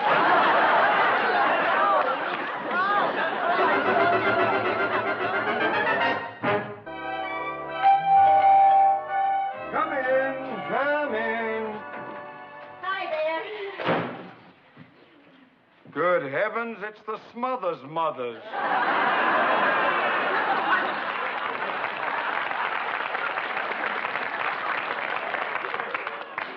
Well, what ill wind blows you my way? Mr. Mooney, I'm sorry to bother you on a Sunday, but I want to borrow $100. Oh, you've been sitting out in the sun too long. Mr. Mooney, you've got to lend me $100. Why? Well, you see, we found a famous movie star living in an empty house. No furniture, nothing to eat. She's starving, and I want the money to buy her some food. A likely story. Well, it's the truth. Now, you'll never believe this, but the star is Joan Crawford. Joan Crawford? Yeah, Mildred Pierce. How terrible. Why, she's my all-time favorite. Yeah. Why, Joan Crawford has given me hours of delightful entertainment. I just adore that woman. Yeah. Girls, I will personally lay out the money. You will? Yes. Then we'll split it 3 ways. Let's go to the market right now and buy her some food, huh? Yeah. Oh, Mr. Mooney, Miss Crawford doesn't know that we know who she is. Oh, no, we've got to figure out some way of giving her the food now without embarrassing her. Yeah. Well, now, wait a minute. You're forgetting one thing. What? Giving her food isn't enough. We have to find her a job so she can support herself. That's right. I hadn't thought of that. And it has to be an acting job. That's right. Now, what do we do? Well, now, let me see. Acting job. I have a friend who has a little theater downtown. I'll write a play for her. Oh, she's in trouble enough now.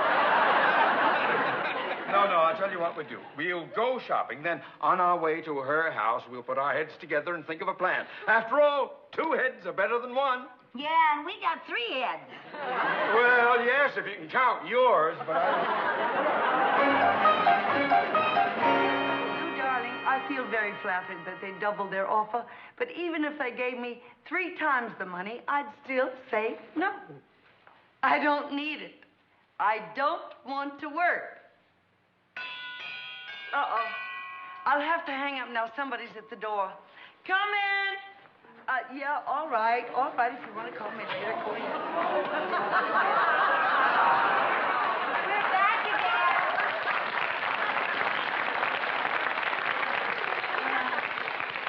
We would like for you to meet Mr. Mooney. He's the president of the Good Samaritan Society. How do you do, Mr. Mooney? how do you do? These are for you. Yes. Yep. All for you. Yep. What? Well, every week the Good Samaritan Society gives a prize to a Good Samaritan. And this week you won it for giving us those refreshments and letting us make that phone call. Well, this is very nice, but I... Good heavens! What's the matter?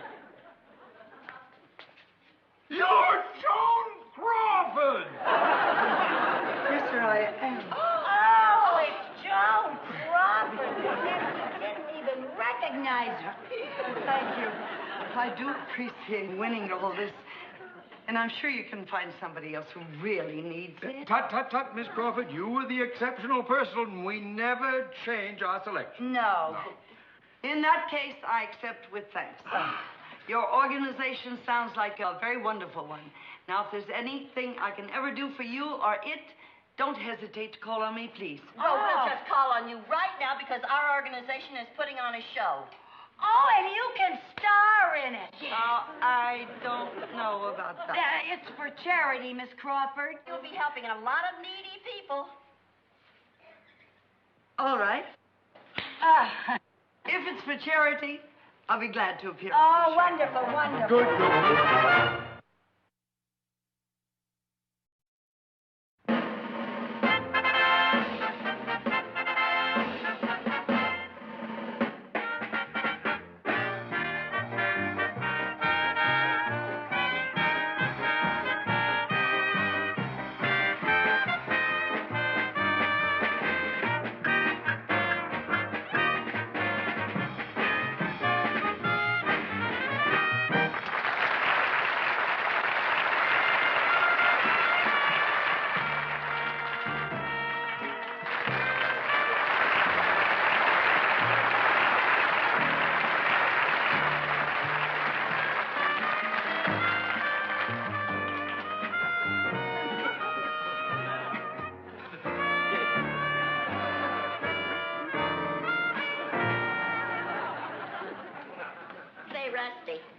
Yeah, Cuddles. I hear that Scarface has hired another dime a dance girl.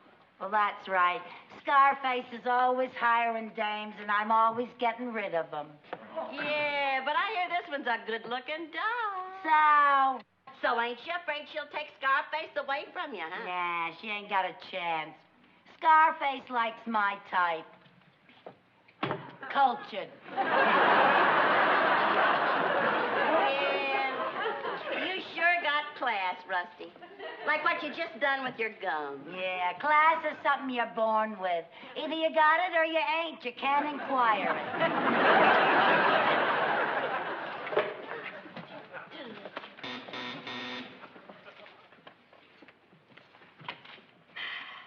Come on in.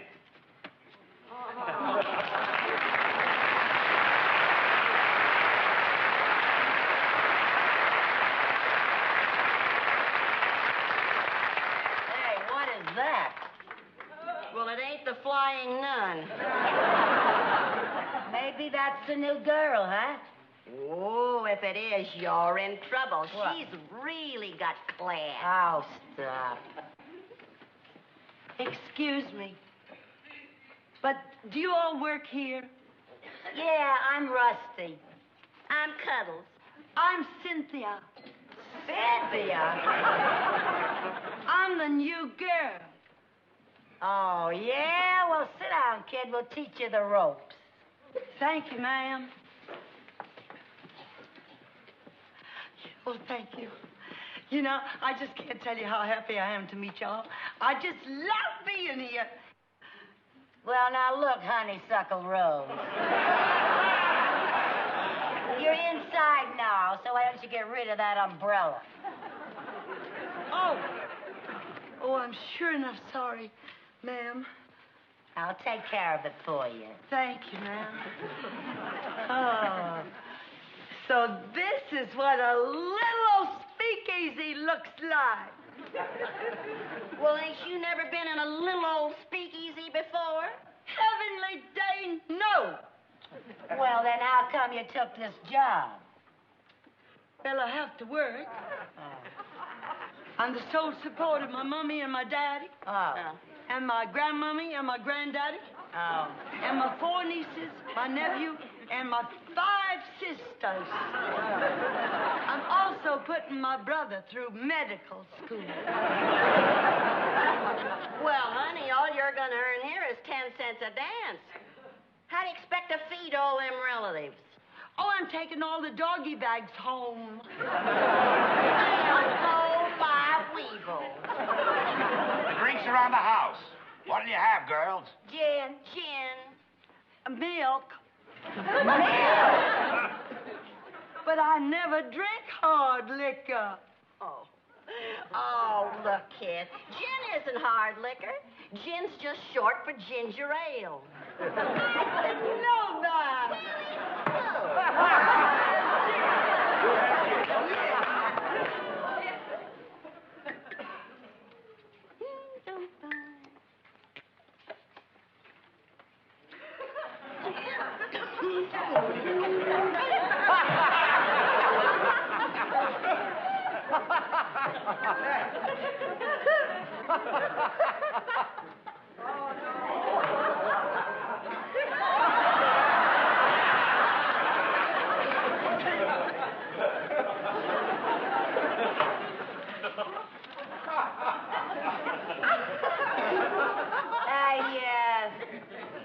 Sugar, are you sure you never had hard liquor before? Oh, no, ma'am. All I ever drink is milk.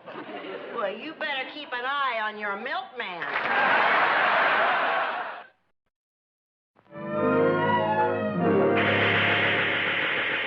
Scarface is coming. How do y'all know? I recognize his knock.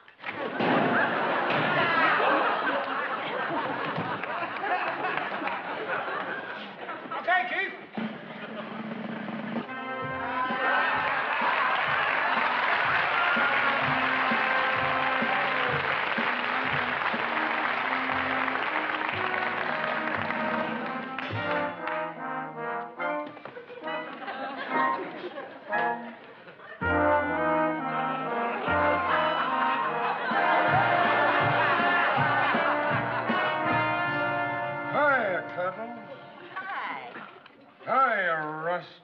Hi. Hello, baby. Hello, Mr. Scareface. That's Scarface, baby. Scarface. Oh, gee, Scarface. You're sure in a good mood tonight. Would you like to dance? I'd love to. Okay, honey. Not with you. Her. Music.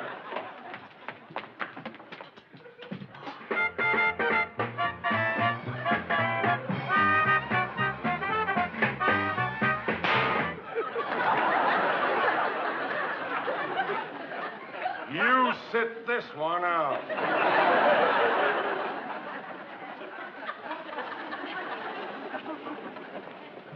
Shall we? I'd be delighted.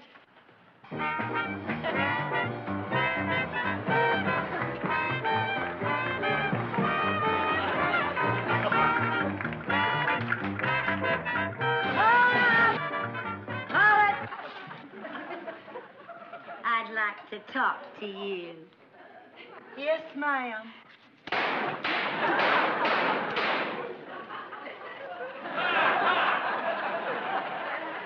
I think you missed. Oh, yeah? Wait till she takes her next drink of milk. She'll leak like a sieve. Music!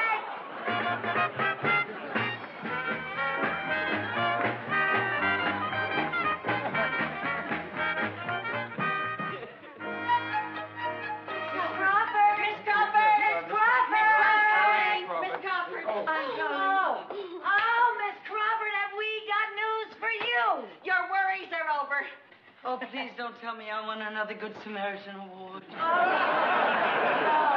No, better than that. Offers for jobs have been pouring in. Jobs? Yes. Joan, producers have been calling me all morning with picture offers for you because of some benefit you played last night. Oh, the producers saw her in the show that we put on.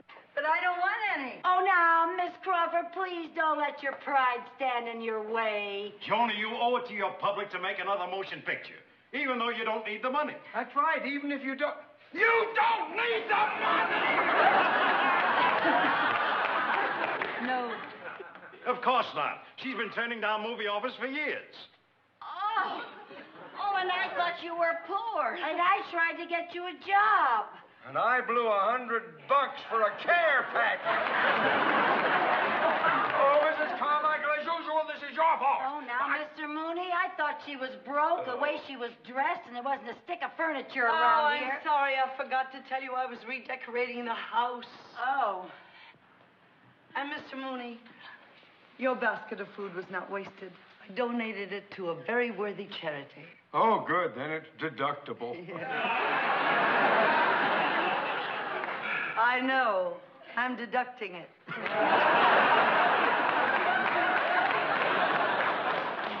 Joan, if you don't want to go back to work, perhaps you can help somebody else to get a job. Certainly. How? Well, I have a picture offer for another performer who appeared in the show with you. Now, I'd like the name. It's me! It's me! No, I'm afraid not. The producer said he was interested in the fat one. Oh, that's me! That's me! I don't think so. He said a fat one with a mustache.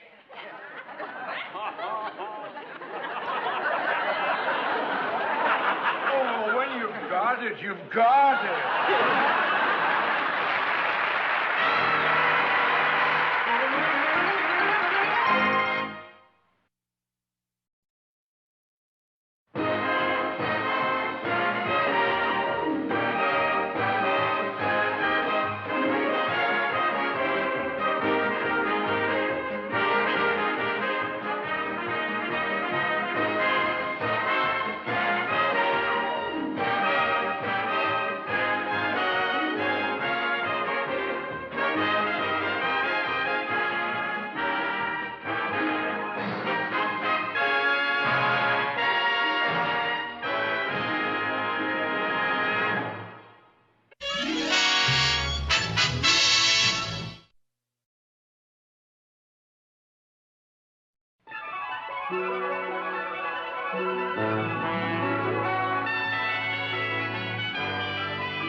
The Lucy Show.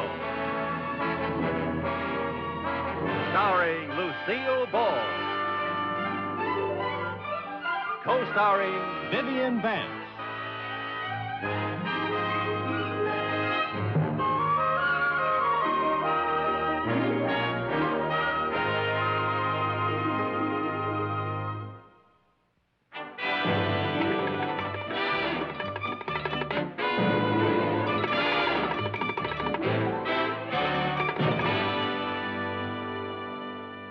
Good day and good luck. Yes, sir. Good day. Mrs. Carmichael, I want to talk to you. I quit. Oh. Mrs. Carmichael, maybe it's just as well, because, frankly, I don't think you were intended for a career in selling. But, Mr. Perkins, I never really had a chance. Oh, please, please, please. Maybe there's something wrong with your sales technique. Show me how you approach a customer. What? Well, pretend Mrs. Bagley's a customer and you're trying to make a sale. Oh, I couldn't sell her anything. Well, try. Well, all right. I'll try to sell. You can stand over there. All right.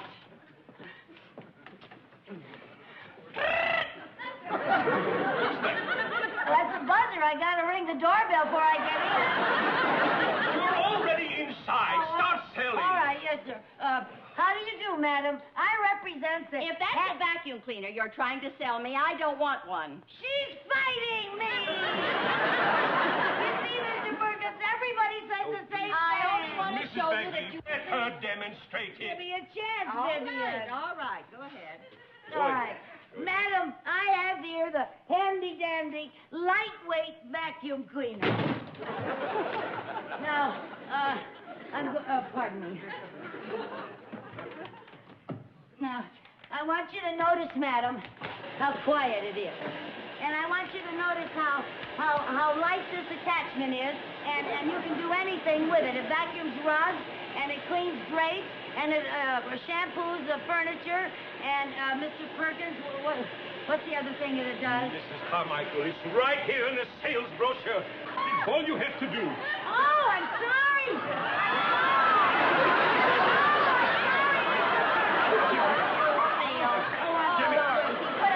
Never mind, I'll do it myself. I can ring Please,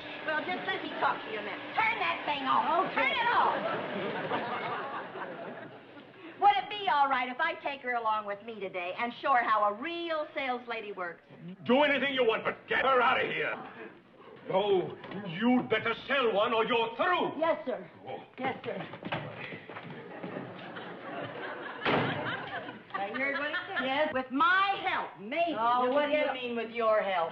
How many vacuum cleaners have you sold altogether? One. And if Mr. Perkins found out how you sold that one, you wouldn't be such a pro. Suppose I told him that last night when you were practicing your sales pitch on me, I was such a pushover, I bought it. I know where I can make a sale, too. Where? Mrs. Mooney. Her husband's a banker. He can afford it. Yes, Jim, I bought the stamp. It's a beauty, a 1918 upside-down airmail. Yeah, it isn't canceled. It's in perfect condition. Cost me $3,000, but it was worth it. Come in. I haven't seen one of these for a long... What's that, Jim? Oh, no, I don't think so. No, hello, Mr. Mooney. Oh, no. Is Mrs. Mooney at home? No, and neither am I. Goodbye. How would you like to surprise your wife with a wonderful gift? Why should I? She doesn't have anything on me. Mr. Mooney, I have here the greatest little vacuum cleaner in the whole country. Bully for you. Mrs. Carmichael, I am talking on the phone. If you don't... Well, you just finish Hello? your conversation while I get the machine ready for a demonstration. Don't bother. Hello, Don't Jim. bother. I'll just plug it in. That's a faulty plug. If you plug it in there, you'll get a shock and you'll... What? Nothing. Go ahead and plug it in. Never works when you want it to. Jim, I'd better call you back. There's been an interruption here. Yeah. Now, I want to show you a great feature of this machine, Mr. Mooney. Yeah, please, I'm talking on the phone. Well, you just keep right on talking. I want to show you how quietly this machine runs. Look, Jim, I'll tell you what Now, I'll you do. see? I'll you talk just to keep you right on later on. talking, Yeah. and you No. won't notice a single thing.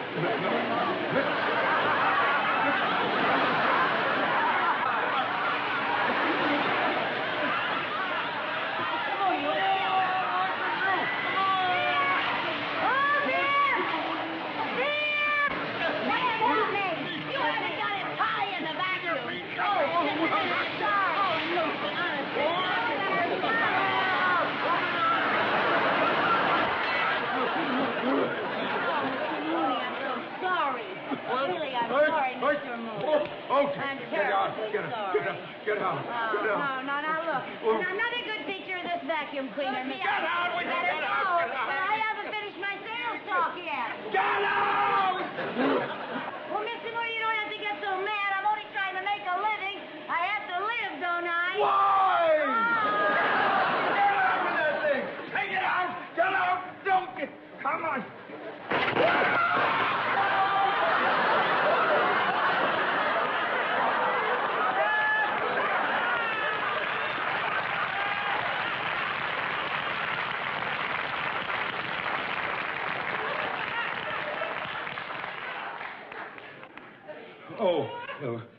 Hello, Jim. Jim? Oh.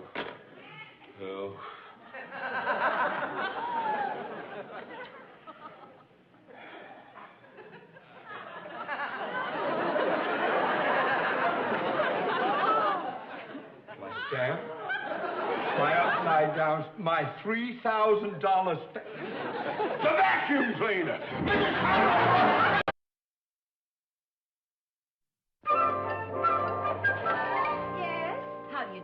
Pardon me, madam. Our car broke down. Could we use your phone, please? Oh, certainly. I'll show you where the phone is in just a minute. I just want to turn off my oven. Now, I'm going to show you a smooth sales approach. You just stick around and learn something. I'm so sorry. I just didn't want to burn my cake. That's perfectly all right. I'll bet you're a wonderful cook. Most beautiful women are. Thank you. If you'll follow me, I'll show you where the phone is. Thank you. Get your vacuum. Ladies, the phone is right in that... What's that? Are you selling vacuum cleaners? What makes you think that? Well, now, as a matter of fact, we are selling vacuum cleaners, Mrs. Mrs. White, and I don't need a vacuum cleaner. Oh, I can see you don't need a vacuum cleaner. I don't think I've ever seen a home quite as spotless and beautiful as yours is. And this rug, oh, my gracious, this rug must just sparkle when it's been vacuumed. But I just vacuumed it. I just vacuumed it this morning. Well, now, that just goes to show you how inadequate an ordinary vacuum cleaner is. Of course, if you had used our little handy-dandy vacuum cleaner, it wouldn't look this way. Oh, is there a difference? Oh, my good woman, just let me show you the difference. Now, my assistant will demonstrate. Mrs. Carmichael, plug in your vacuum and clean Mrs. White's rug for her. And then I want you to go upstairs, and I want you to demoth all the closets, and I want you to clean all the woodwork, all the Venetian blinds, and then polish the floors. Yes, Sergeant. Now, shall we just sit down and watch? Love to.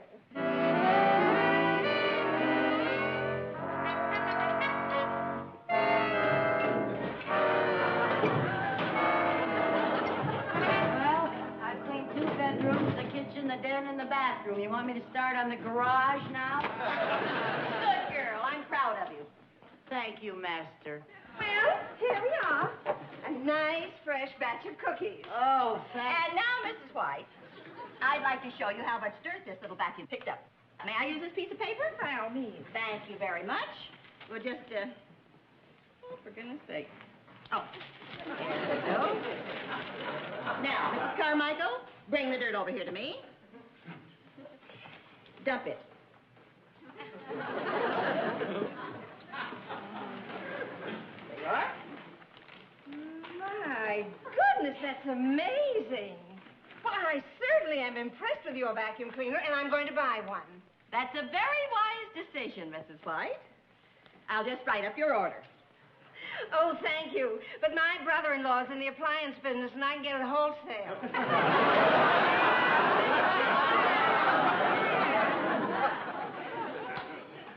Don't put it away. Eat it. I'm sorry about not buying the vacuum from you girls, but you understand. Don't Well, my apologize, Mrs. White. Would you mind stepping out here with me? Why? I don't want to see any blood spilled on the rug I just cleaned. Hey, madam. Thanks for the demonstration. Oh, that's all right. And you forgot the dirt. You can keep it. It's on the house.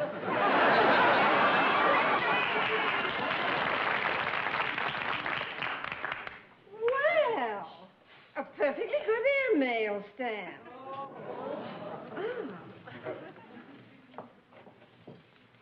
Junior!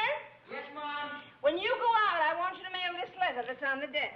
I've been looking all over the neighborhood for you. Oh, thank goodness you still have it. Give it to me. No.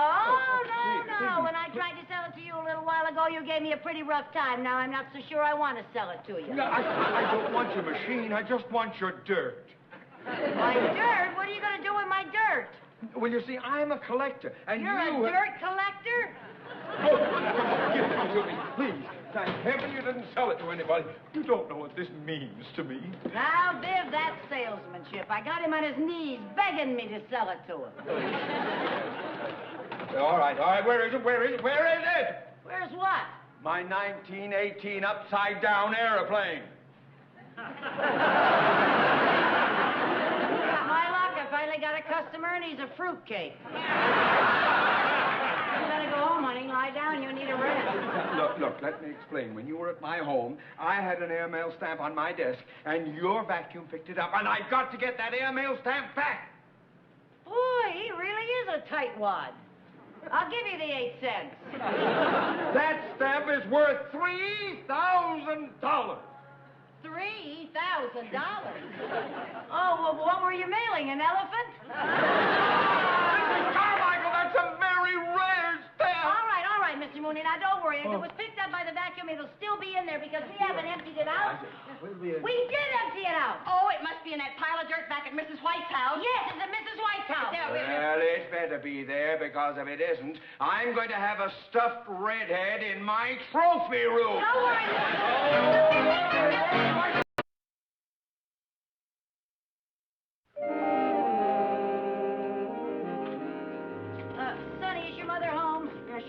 outside. Hey, Ma, there are a bunch of people out here to see you. Yes, what can I... Oh, it's you again. Madam, where do you keep your dirt? My what? Your dirt. The dirt we emptied out of the vacuum cleaner when we cleaned your house. I burned that in the incinerator. Oh, no! Oh, no! Did you really burn it? Are you sure? There was a stamp in there, and if you burned it... Stamp. Oh, no, I didn't burn the stamp. You didn't? No, I found it on the floor. And Oh, thank goodness! Can I please have it? Well, you can if you can beat Junior to the mailbox. What? Well, I put a stamp on it, and he's mailing. We gotta beat the kid to the mailbox.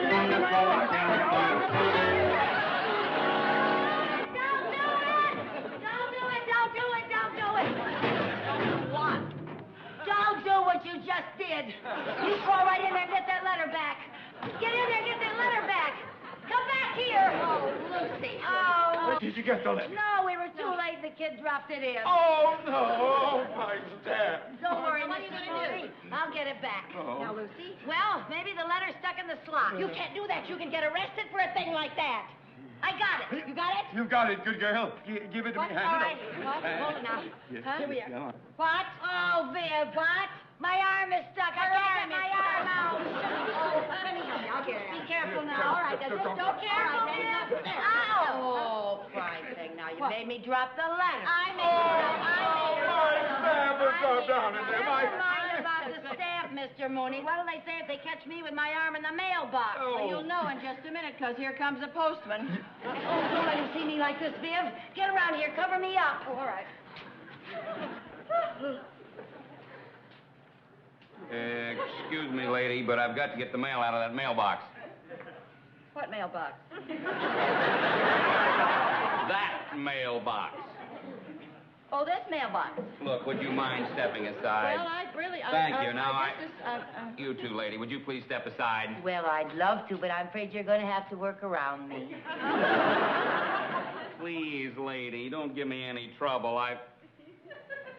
What's your arm doing in a mailbox? Well, I want to talk to you about that. You see, I was mailing a letter, and it snapped at me. I can explain this. You see, there was a letter dropped in there by mistake. It had a rare stamp on it, and I want it back. Well, you're not going to get it back like that. Once something's in that mailbox, it's the property of the U.S. government. You mean I got to go to Washington to get my arm back? I'll get your arm back for you. How are you going to do that? Just What are you going to do? Oh. You got it? Oh. Thank you. Oh, thank you. All right, now you two just run along, please. Mr. Postman, there's just one letter that I want to get my hands on. I'm sorry, no tampering with the mail. Oh, well, maybe if I made it worth your while, you might... Are you trying to bribe me? No. I got it! The blue envelope! Don't touch the mail! My stamp! Don't touch the mail! Now, if you want this back, you'll have to go down to the post office and talk to the postmaster. Oh, all right. Come on, you two. I'll need you to verify my story. Come on. Are you the postmaster? Oh, yeah. Are you the man that we have to see to get a letter back? Yes, you see, we posted it by mistake. We want to get it back. Oh, well, then we'll have to fill out a form. I'll need some pertinent information. All right, what do you want to know? I need to know the name of the party to whom the letter was addressed, the state, city, and zip code number. I don't know. Didn't you write the letter? No. Did you write the letter? No. Then you wrote the letter. 3 strikes, you're out. Wait a minute, doesn't this letter belong to any one of you? Well, no, but I can explain the whole thing. You see, I was selling him a vacuum cleaner, and it made a lot of noise, so we went over to Mrs. White's, and her brother-in-law sells appliances. So then Mr. Mooney told us that he'd collect dirt, and he'd lost his upside-down airplane, and Mrs. White's son mailed it in a blue envelope, so you've just got to get it for us.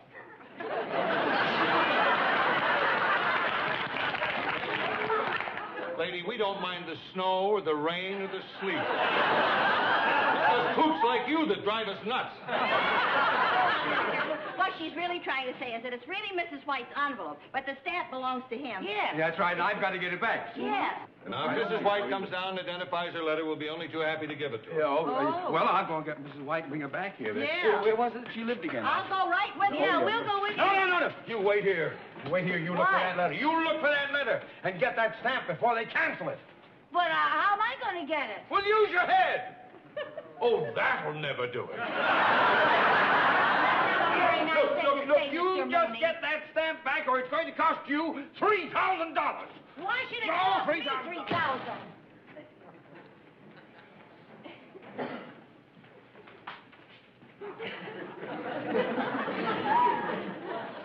Well, now, hi there. Hi. You see, I'm waiting here for a postman who has a letter with a stamp that I've got to get. Excuse me, lady. That's all right. The reason that I'm waiting is that if the stamp gets canceled, it would cost me a fortune. See, I don't want the letter.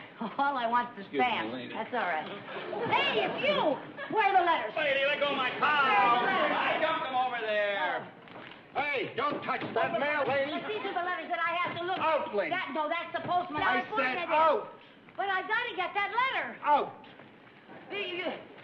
You don't understand. I said out.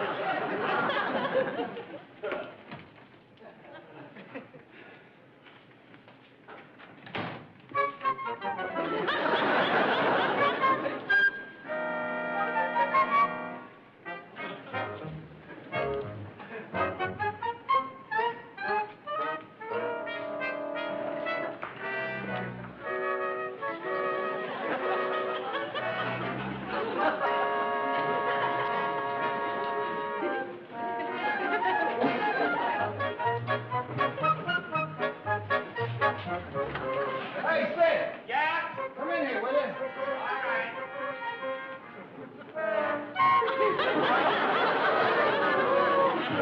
This is all out of time. I'll get it out right away.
We got Mrs. White. She's here. She'll identify the letter. But now, where's my notebook? She got it! She got it! Oh, bless her heart! She got it! Oh, I knew she'd get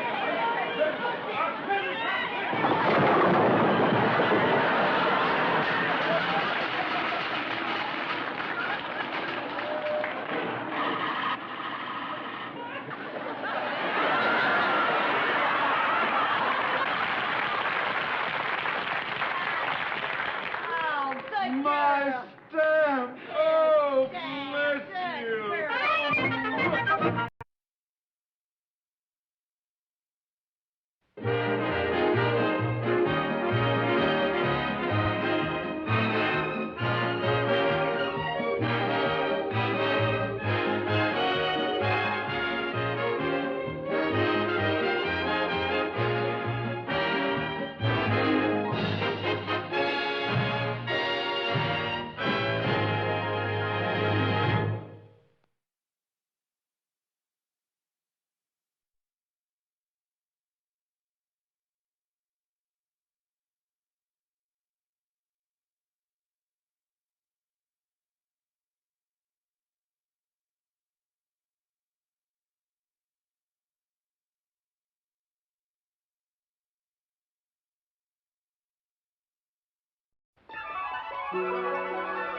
The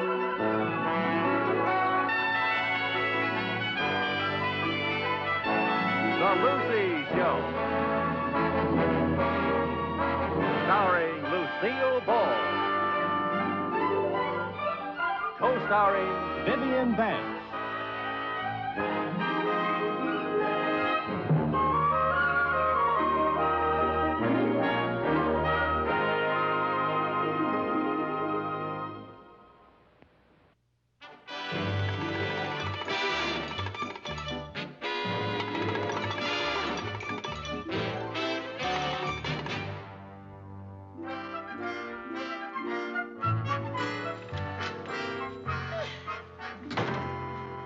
What are you reading, Lucy?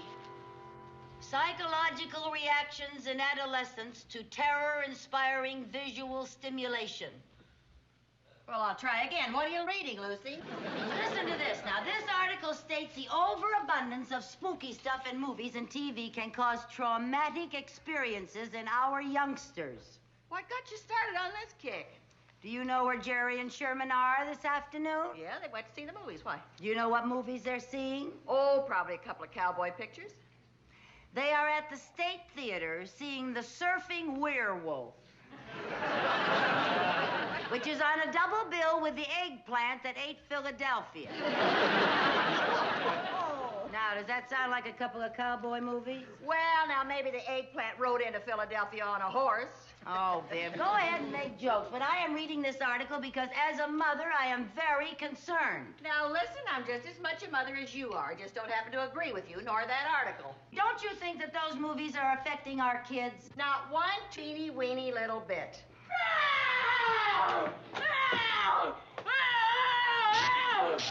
Kill! They left us! We're doing to a vampire! Get away!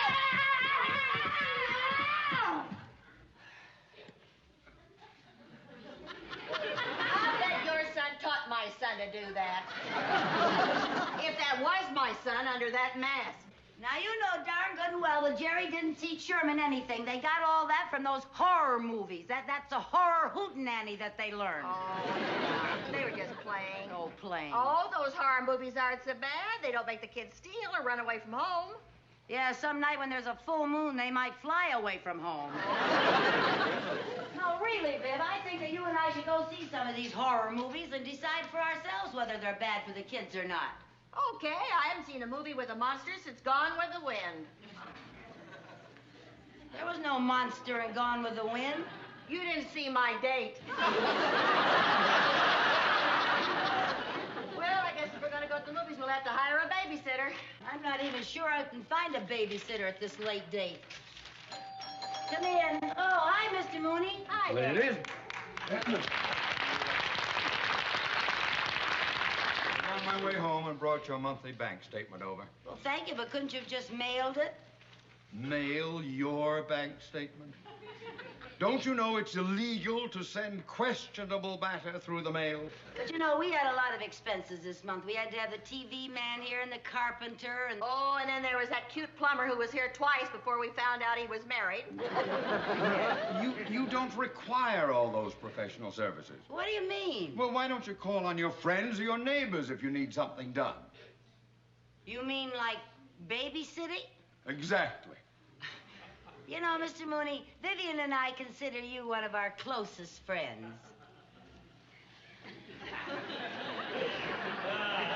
You do? Oh, yes, we do, Mr. Mooney. Yes, and it just so happens that we need a babysitter tonight, and inasmuch as you think that we should call on our neighbors and our friends so we would be able to save a little money, I thought perhaps if I'll do it. What'd he say? He says he'll do it. You mean you'll really babysit for us tonight? Certainly. Anything's better than sitting at home with my wife.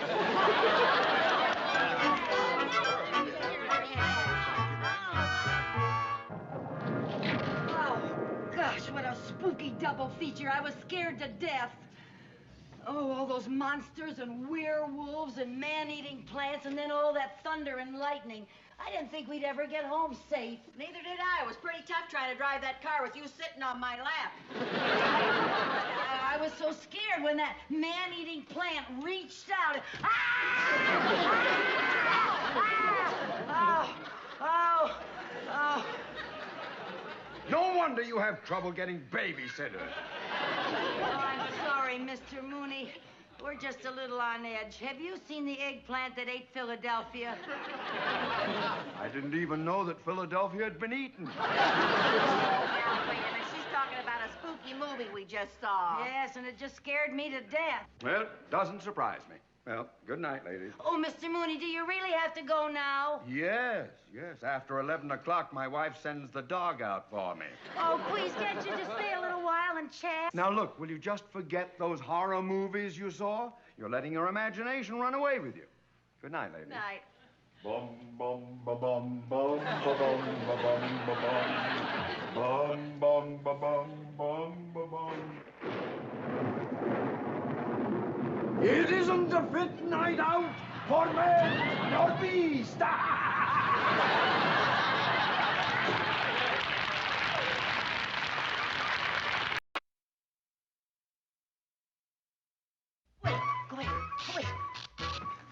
Go away. Who is it? It's Vivian. Vivian who?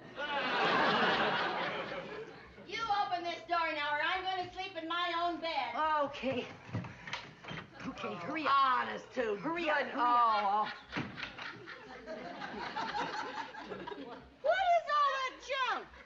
Well, this is one of Jerry's tent stakes to drive through a vampire's heart. And this is a garlic necklace. Garlic wards off evil spirits. It wards off anyone. Boy, I wish I'd have had one of those when I was married to my ex-husband. Viv. What do you do with that silly little toy gun? I'm not taking any chances. Oh, honest. Well, I'm not going to let this spooky stuff get to me. Now, let's go to bed and go to creep. Sleep. Viv! What? Don't turn off the lights. Leave the lights on, Viv. We're going to sleep all night with the lights on because you happen to be... Please, Viv, leave the lights on. Oh, I can't sleep with the lights. Oh, all right. Please. Viv.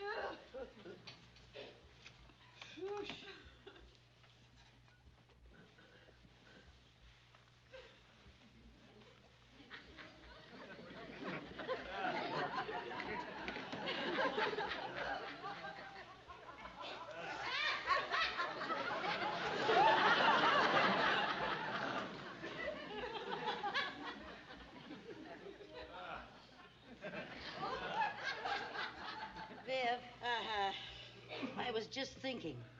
Any old eggplant that ate Philadelphia could certainly eat through that lock. Let's put something in front of the door. Oh, come on now, Lucy. Please, I'll feel safer, Viv. Oh, my. I should have slept in my own room. I wasn't scared, but you're driving me to it. Get over there. Now push. Be careful, don't jiggle it too much. Just push straight ahead. Don't lean on it, honey. Push it. What do you got in this thing, bricks? Be careful. There. Are we through, or would you like to build a moat? Come on, let's go to bed.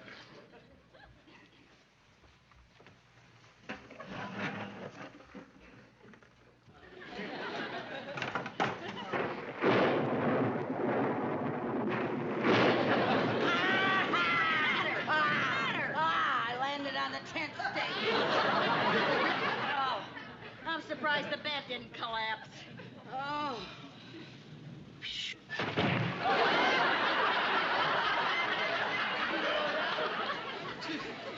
Now nothing will surprise me.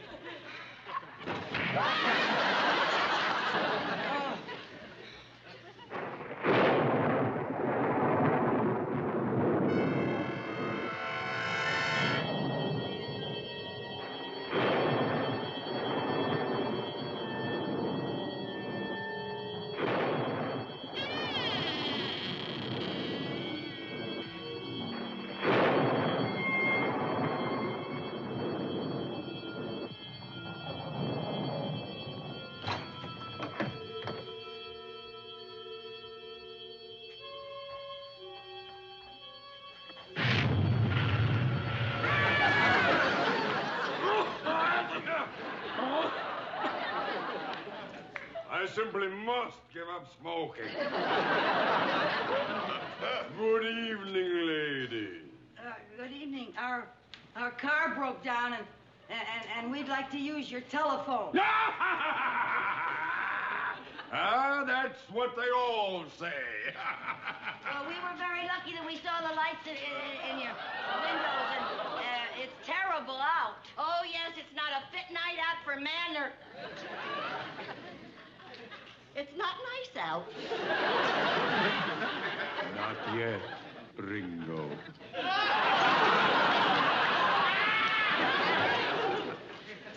Permit me to introduce myself. I am Count Dracula. How do you do? You know, he looks a lot like Mr. Mooney. He does look like Mr. Mooney. Mr. Mooney? Yes, Mr. Mooney's a banker. Well, in a way, so am I.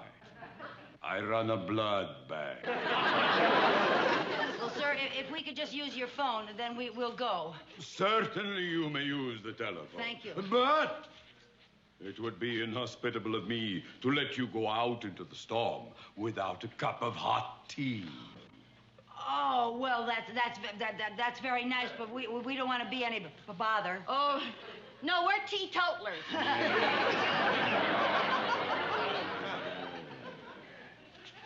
Sit down! Ringo, serve the tea. Oh, I am so sorry. There are no tea cakes. Oh, that's all right. We don't want any tea cakes. No. I will have the maid bring some.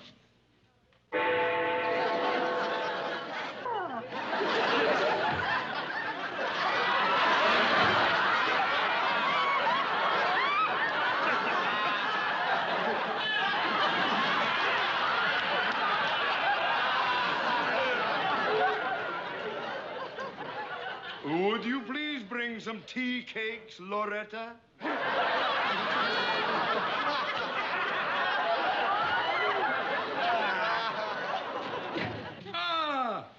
Here is your tea. There you are. Thank you. Ringo, how long did you brew this tea? 1 year. A year. Just the way I like it. Instant tea. Drink up, ladies. Drink up. Drat that girl. She hasn't brought those cakes. Will you excuse me, lady? I'll have to go and get them myself. Good. Oh, heavens to beastie. Nowadays. Oh. Let's get rid of this tea. Throw it back here. Throw it here in the plant. Yes. Hurry.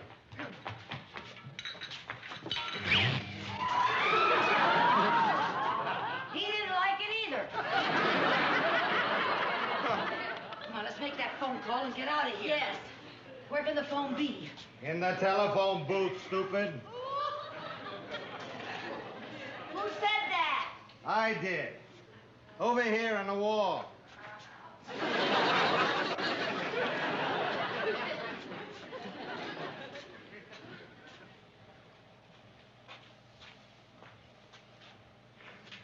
Who are you? I'm the head of the house.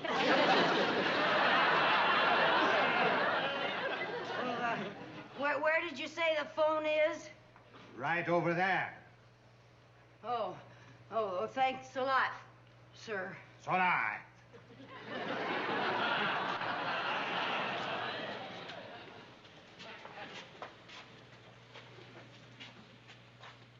Oh, there it is.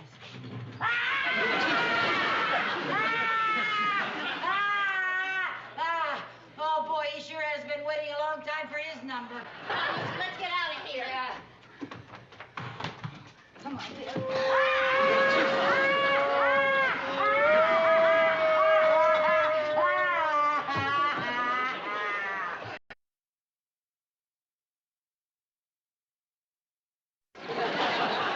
How are we going to get out of here? Hey, come here.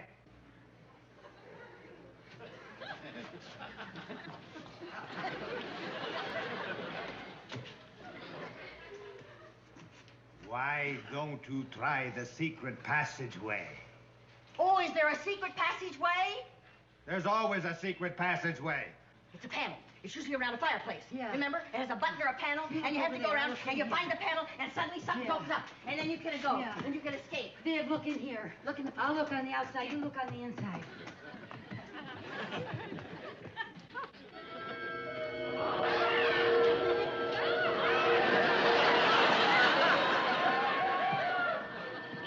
Viv, let's hold hands so we don't get separated. Around there. It's gonna be around here someplace. No, I think it's gonna be on the fireplace, that's for sure. Viv, how long since you've had a manicure?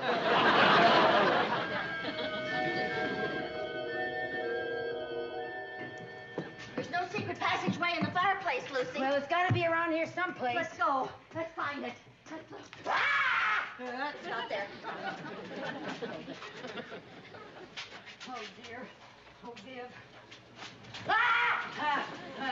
Going somewhere, ladies? Well, we were just looking around. Oh, yeah, it's a nice place you have here. Yes. Well, please make yourselves comfortable. Please.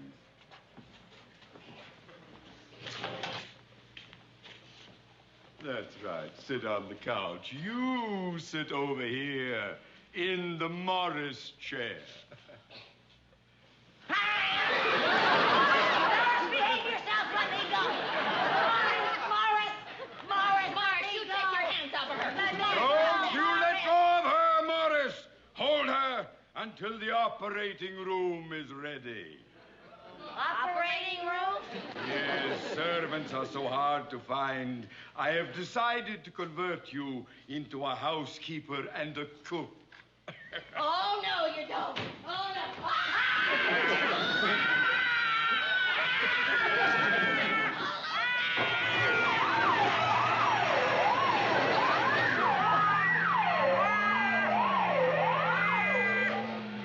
Table for two, right this way.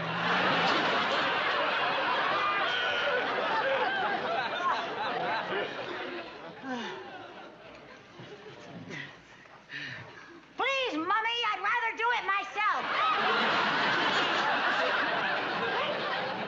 And now to turn on the electric dehumanizer.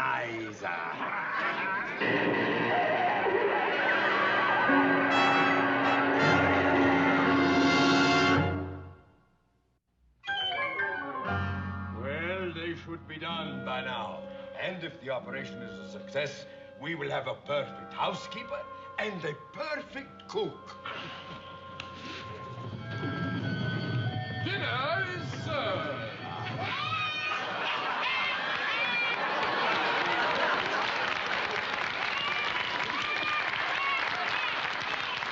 Double, toilet trouble, fire burn, and cauldron double. You may serve the dinner, pretty one. All right, sire. He was talking to me. I'm the pretty one. Oh, he was talking to me. I'm prettier than you. No, you're not prettier than you. Sassafrasa, I'm the pretty one. Ladies, I'm the pretty one, Sassafrasa. ladies, please don't argue. Why don't you ask the magic mirror on the wall? Well, that's a swell idea. We are.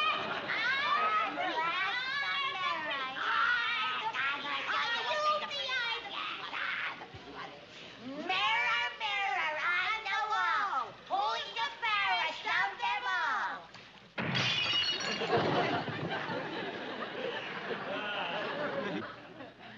Well, I guess you should toss him. Yes, sir. All righty. You rang, sire? Yes, you may serve the first course. All righty, First sire. course will be your last course. What is in your witch's brew? Oh, I'm so glad you asked. It's octopus season with a dash of iodine. Ah, it sounds delicious. Oh, it is. Witch's brew. Say, sire, do we get Thursdays and every Sunday off? Yeah, no, you only get every other full moon. Oh, sorry. We can't stick around for that. Come on, Sassafrasa. Tom, paint the Tom black. Paint the Tom black. Come on, Kitty, let's go dancing. Don't! Don't let them escape!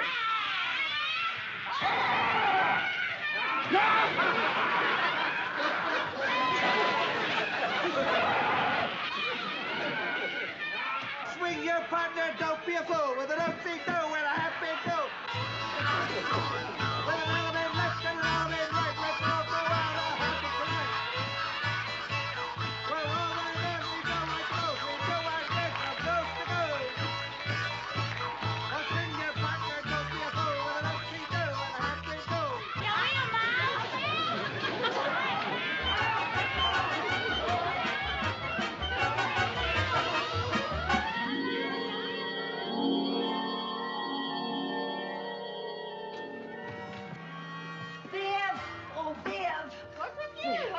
I had the most horrible nightmare. Mooney was Dracula and you and I were witches.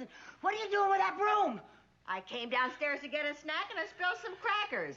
Well, now maybe we can get some sleep. No, I'm too nervous to sleep now. What's that? What's that? Good evening. My car broke down. Permit me to use your telephone.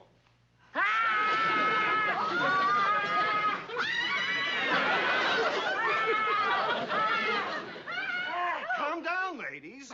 Our car broke down on the way home from a costume party. Oh, my God, costume party. Oh, it's a costume party. Can I use your phone? Oh, yes. Yeah, oh, yes.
The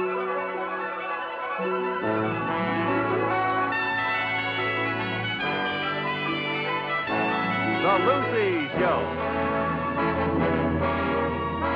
Starring Lucille Ball. Co-starring Vivian Vance.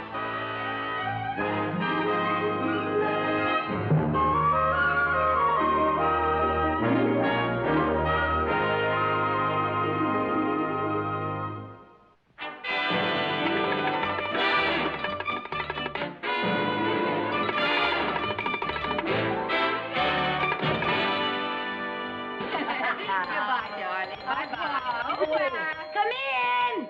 Oh, Lucy, it's me. I'm home. Vivian! Oh, Viv, it's so good to see you. I didn't hear you. Where are you? Oh, honey, I missed you so. Oh, you changed your hair. I made a mistake. Oh, I made a mistake. Oh, honey, I'm so happy to see you. I thought I would. You're the Countess. And you're Vivian. Yeah, oh, how do you do? Nice. Oh, I'm so happy to meet you.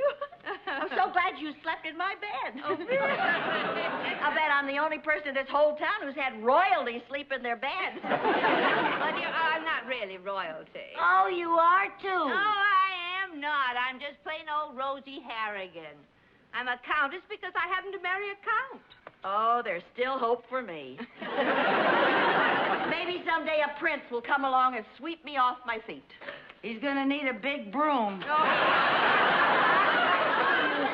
Yes, Sherman?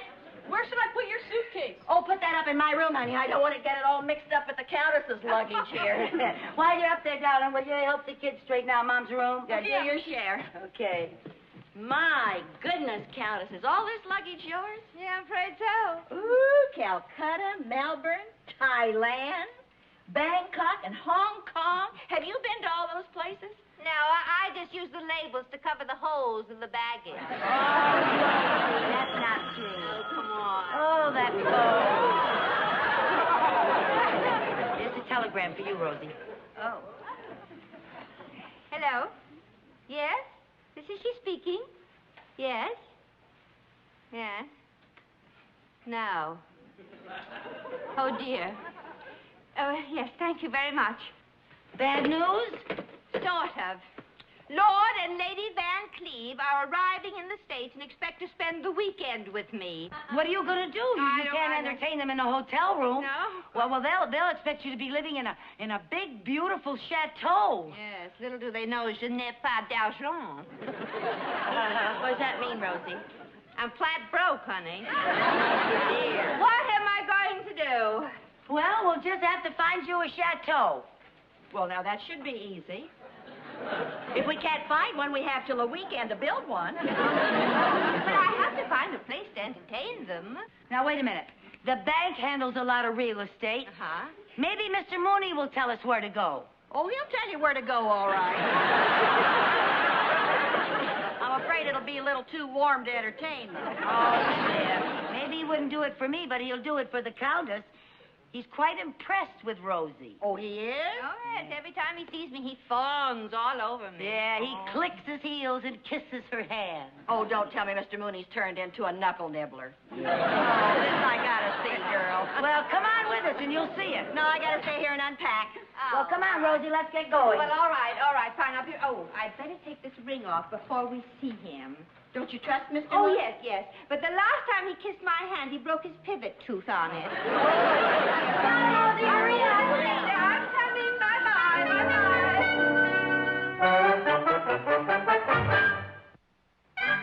Yes, J.D., it's been a wonderful day. Yes, the board of directors are considering increasing the dividend and giving me a nice bonus. Yeah, everything's coming up roses. Some poison ivy just came in. I'll call you back, J.D. Good morning, Mr. Mooney. Mrs. Carmichael, I am a very busy man. I have no time. Countess! Oh,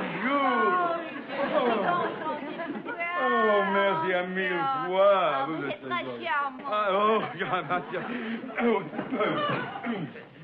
Please, be seated. Okay. Not you. Oh, it's so good to see you again, Countess. You are positively radiant, my dear. Thank you, Mr. Money. No, that's Mooney.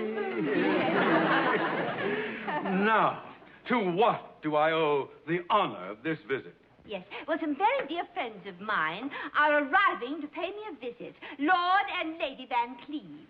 A real lord and lady here in Danville? Oh, wait till I tell my wife. Oh. Well, as I was saying, Lord and Lady Van Cleve expect to stay with me, of course, and I haven't a suitable place to put them. You see, she can't expect the Lord and Lady to stay at my house. Naturally. That would be like putting champagne in a beer bottle. Now, just a minute. There's nothing wrong with my house. It's just that I think the Countess needs something more befitting her position. You know, like a beautiful estate. Yes, that's right. And that's why I came to you.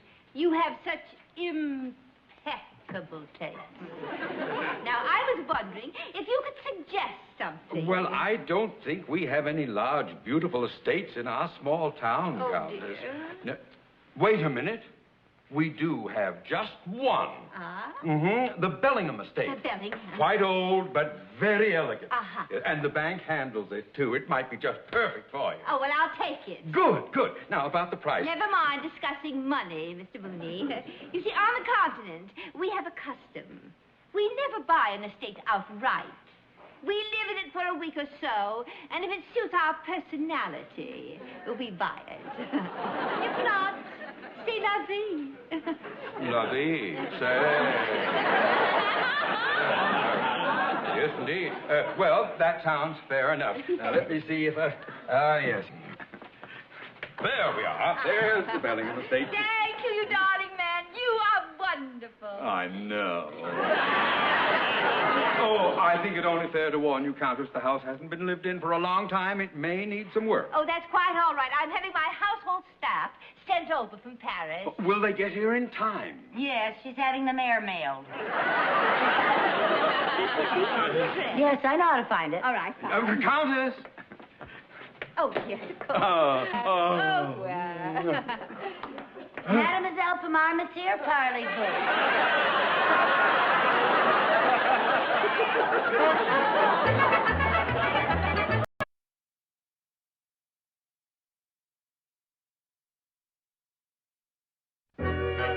I don't believe it. Oh, what a mess. If they ran water through it, it would look like the sewers of Paris. Lucy, I can't let my guests come here. Well, now, don't get panicky, Rosie. We'll hire a crew of men to come in here and clean this place all up. But that costs money. Well, all right, then we'll pitch in and clean it up ourselves. my Viv will help us. She's just wonderful at this. Now, all we have to know is what has to be done. Yeah. We'll just find out what has to be done, and we'll get started. Now, first of all, of course, it'll need a thorough cleaning, and we'll need new wallpaper, and those tables will have to be fixed, and the chairs will have to be fixed, and the door will have to be rehung, and we can always get...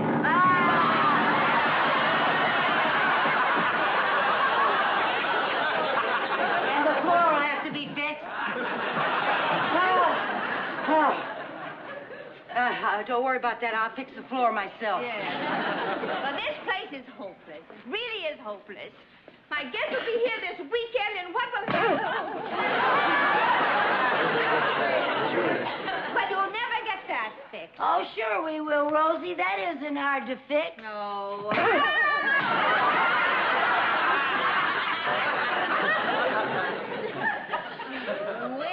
It's impossible. No, Rosie, nothing is impossible if we apply ourselves. Now, we'll just make a list of what we need and get started. Now, we're going to need wallpaper. We're going to have... Oh, Rosie, look. I used to see these things in the movies. Yeah. I think I'll call the butler.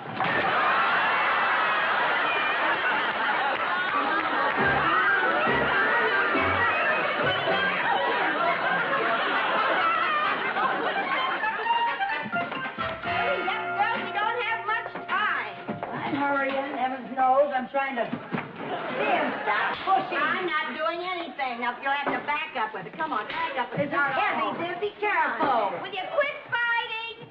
Hey, be careful. Watch where you're going with that.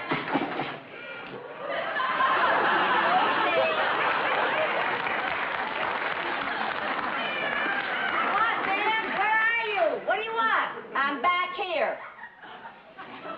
Where? In the ladder. Oh, Viv, what are you doing in the ladder, for heaven's sake? Now, we haven't got any time to play around and make jokes. Oh, that. Now, come on, get over there and get that paste on that paper. Listen, you know something? I'm going to have to build a scaffold. How are you going to build a scaffold? I'm going to use that program.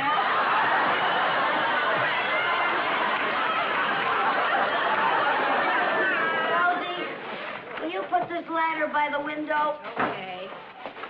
Oh, heaven.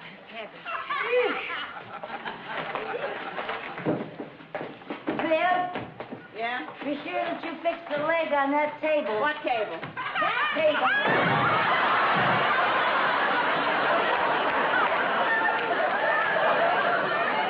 Listen, Rosie. Yes? You get a hold of one end of this plank. Watch that. I want you to get a hold of one end of the plank, Rosie, and help me put up on top of the ladder. Okay. Between the ladders, you know. Between the ladders. Yeah. The plank's too long. Oh, yeah. We're going to have to get a shorter plank. Yes, we are. Come on. Did you ever think of moving the ladders farther apart?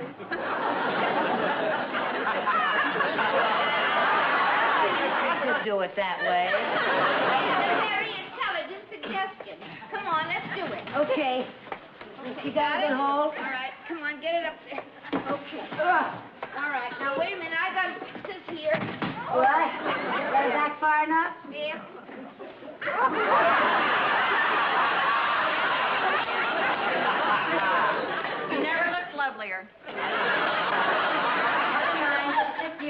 wallpaper. Come on, put it up on the top, Lucy. On the top, girl. That, girl. Put it. There we go. Okay. That's a very nice scaffold. Now, All right.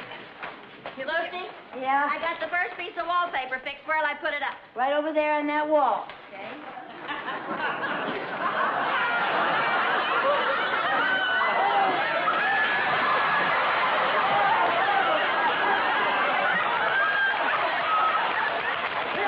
Mr. Mooney! Get away from me, you two! What do you two clowns think you're doing? We're sorry, Mr. Mooney. Sorry, my foot! I walked in here and I got hit with a ladder and then with a plank and now you're wallpapering me. I don't... Countess.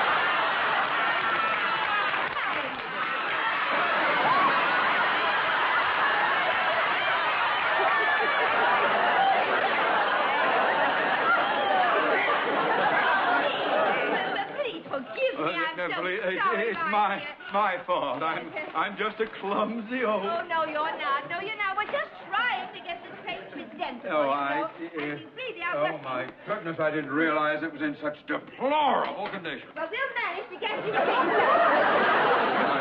I somehow get the feeling you shouldn't be doing this kind of work. Not you! You get busy. What we need is a little organization. Yes, organization. Now, Countess, with my help, we'll have this place fixed up for you in no time. Thank you. Yes. Now then, you come over here. Now then, you do the wallpapering and you repair the furniture, right? Yes. All right. Now then, you come over here. You do the painting and the cleaning up. You've got lots of equipment there. Take it easy, Countess. What are you going to do? I'm going to play golf. Oh, Countess. I'm so sorry.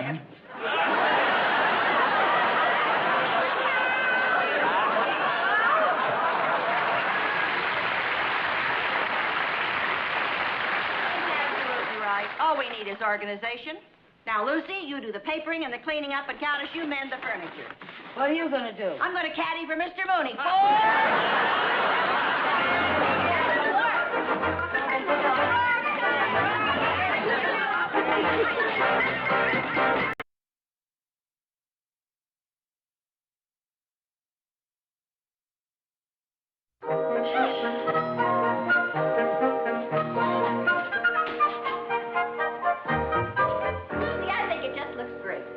It looks wonderful, brand new. Well, I think I've got the upstairs rooms looking presentable. Well, so do you. Oh, Rosie, you look wonderful. We better get home and get our clothes changed. Girls, this is absolutely amazing. It's marvelous what you have done. Oh, but I think Don't touch that chair. Don't touch it. I just varnished it and it's still wet. Yeah. Well, Lucy, you did a marvelous job with the wallpaper. It looks really professional. Well, thank you. Once I set my mind to something, I do it. Yes. If I say so myself, this room does look beautiful. Doesn't it now? Don't you think it's a little dark? Well, pull up the shade. What shade? The shade in the window. What window? Oh, come on, babe. The window. Lucy, you didn't. Yes, she did. How could anybody paper over a window? Oh, if you're Lucy, it's easy. Now, don't be snide. I'll find the window. All right. Find the window.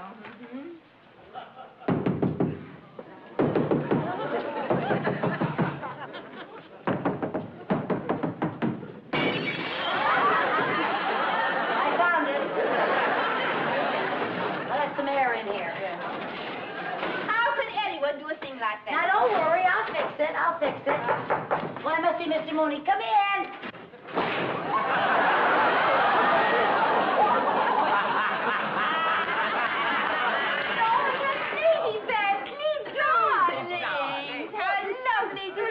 Countess. I didn't expect you so early. I rang your doorbell, but evidently it isn't working. Oh, well, You know, our plane got in much too soon. Well, I'm so sorry, but I expected you this evening.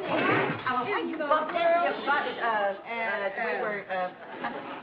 when they do. This is my staff. Your staff? Really? Yes. You see, in this little village, we have a quaint custom. Yes. Yes, the local help hold down 2 jobs simultaneously. I think you call it moonshining or something. This is Bagley. I'm the cook and the house painter. Combination, both jobs. And this is Carmichael. Your Highnesses, I'm a combination upstairs maid and downstairs wallpaperer. Yes, very good. Yes. Well, come along and, Carmichael, take his lordship's hat, will you please? Oh, yes, ma'am. Your hat, your lordliness. Thank you.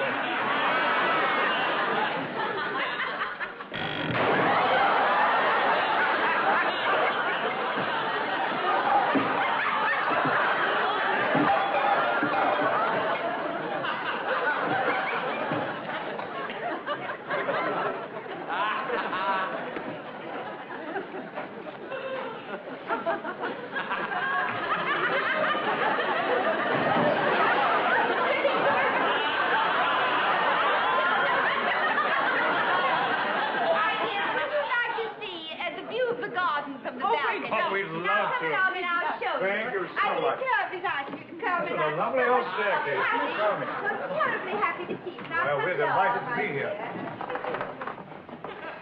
Oh, are you a great wallpaperer? You didn't do too well on that table either. No, I didn't. What's that? What's that? It's a tea kettle. Rosie was going to fix some tea for the lord Oh, and lady. that's a good idea. I'll get them some tea. Englishmen just love tea. Yeah, do that. Yeah, okay. Fix that. I'll fix that.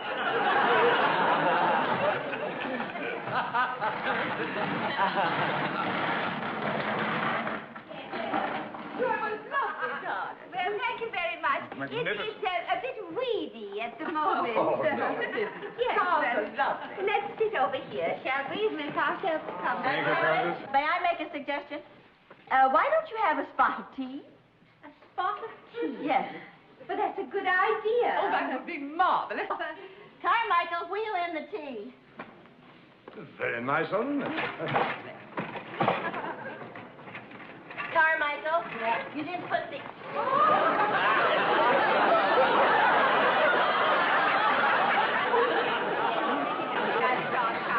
You see, I'm a combination upstairs maid and wallpaperer, and I'm also keeper of the tea bag. Well, and Bertie and Violet, do sit down. We're delighted, thanks.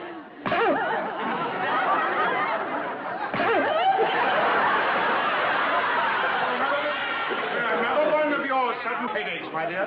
Not exactly. Countess, perhaps we should have tea right about in Yes, here. let's do this. It's a very good idea. Now, bring the chair over, Bagley, for Yes, his ma'am. lordship, Yes, ma'am. and get a chair for his lordship. Now, please, do be... There you go. There you are, Captain. Now, do be seated.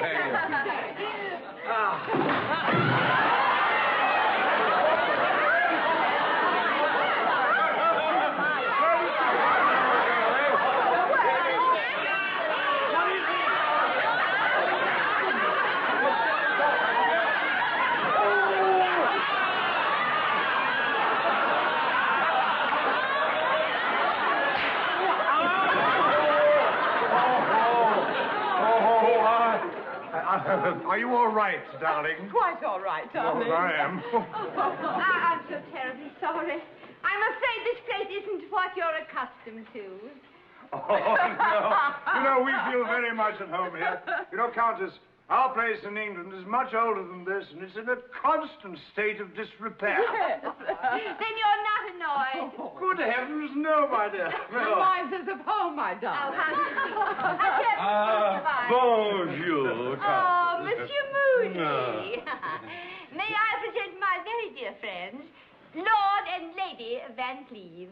How do you do, sir? How do you do? So glad. Lord and Lady Van Cleve, it's a great honor.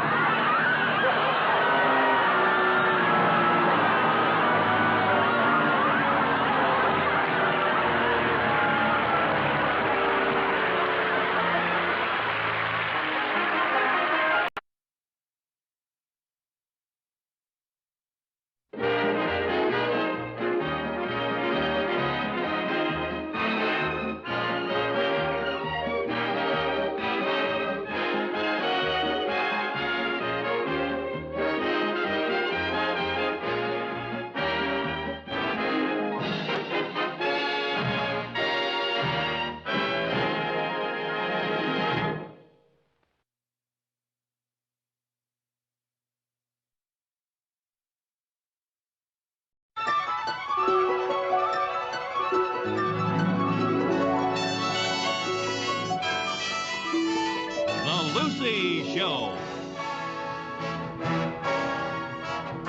Starring Lucille Ball. Co-starring Gale Gordon.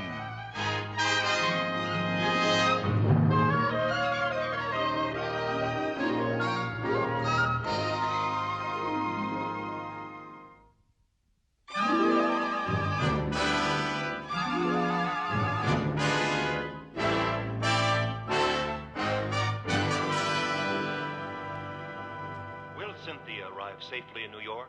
Will Victoria Carruthers realize that she is the sister-in-law of Roger Gregory, who is really Cynthia's father? What's happening on Camden Cove? I got stuck on the freeway. Will Roger Gregory be arrested for embezzlement? Tune in next week for further developments in Camden Cove, the typical American town. Well, Mr. Camden found out, huh? Yeah, the rat. And you liked him at first. I told you he had shifty eyes. Well, you sit closer to the television set than I do. Yeah. You know, that's really my favorite show. And to think that my favorite character in it lives right here in this building. Oh, yes, Mr. Vernon does a wonderful job as Roger Gregory. Oh, he sure does. And am I glad he lives here? You know, every week he tells me ahead of time what's going to happen. He does? Yes. Well, tell me, Lucy, are they going to pick up Roger Gregory? Does he go on trial? Well, we'll know in a little while. I asked Mr. Vernon to come down for a cup of coffee. Oh, terrific. I always like to know what's going to happen so I can start worrying early. Yeah. Oh, I guess that must be him now. Get yourself a cup. Come in, Mr. Gregory. Oh, I mean Mr. Vernon, excuse me. No need to apologize, my dear. It's a compliment to be so deeply identified with the part one played. Good evening, Miss Lewis. Oh, good evening, Mr. Vernon. You're certainly doing a marvelous job on that series. Oh, yes, sir. You are a true artist. Well, thank you, ladies.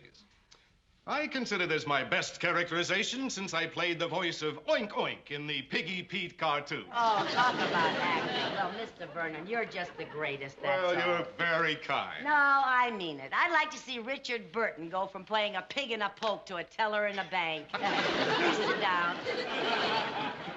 Well, tell me, Mr. Vernon, what's going to happen in Camden Cove? Yeah, Is tell Mr. me. Camden going to turn you in? Are you going on trial? Yeah, tell us. Yes, I go on trial. Yeah, well, how does it come out? Are you guilty or not guilty? The author hasn't come to a decision as yet. Oh, well, I hope he does soon. The suspense is killing me. Me too.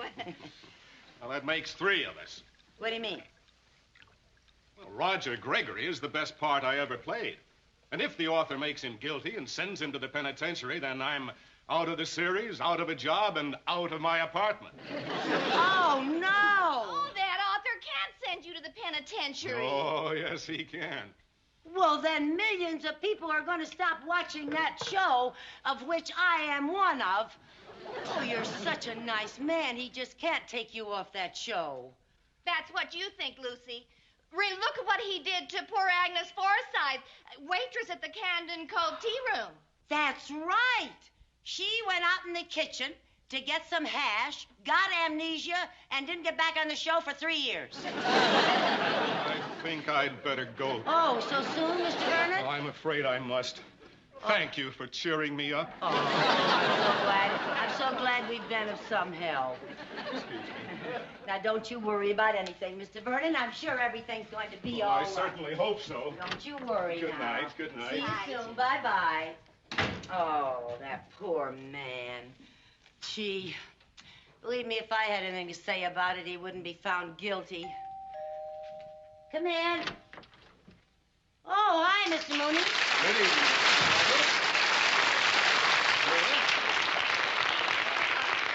Working late tonight, Mr. Mooney? No, just paying a personal visit to my favorite client. Mrs. Carmichael, would you be kind enough to sign this insurance renewal for next year, please? Am I really your favorite client? As a matter of fact, no. No, but I had to find a legitimate excuse to get out of the house tonight. I couldn't stand the sight of Mrs. Mooney sitting in front of our television set, sniveling over Camden Cove. What do you mean by that? It's a wonderful show and very true to life. Oh, poppycock. Will you sign this, please? Well, now, I just don't know whether I should sign any papers or not after what happened to Victoria Carruthers. Who is Victoria Carruthers? Victoria Carruthers is a lovely lady in Camden Cove. Who's a librarian? Yes, but really the sister-in-law of Roger Gregory. Who's actually the father of Cynthia.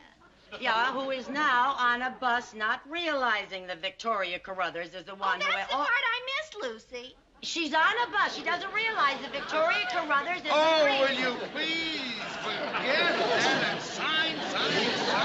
All right. Oh.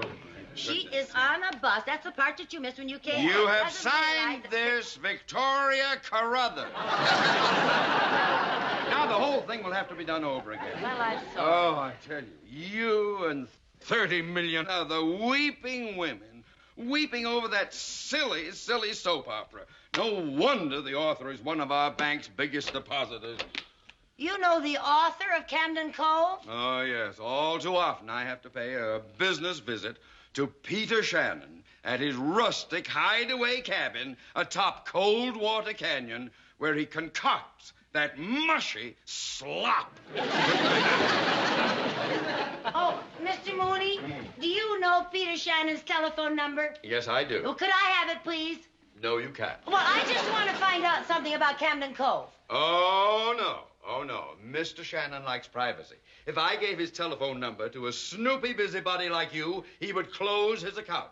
And much as I despise his show, I adore his money.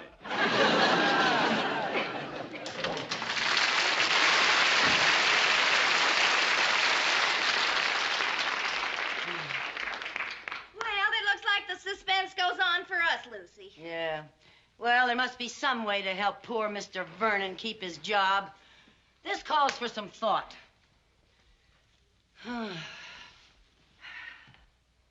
That's enough thinking. This calls for action. I'm going to go see Peter Shannon. Peter Shannon? Yeah. You know, sometimes writers have to be persuaded to do the right thing by their characters. What do you mean? Well, a man can be a great writer and still not treat their characters fairly. You know, I've never been too happy with the way Shakespeare handled Romeo and Juliet. I didn't want them to die at the end. Those crazy mixed-up kids, they should have lived happily ever after. Yeah, and I'm going to make sure that Roger Gregory lives happily ever after in Camden Cove.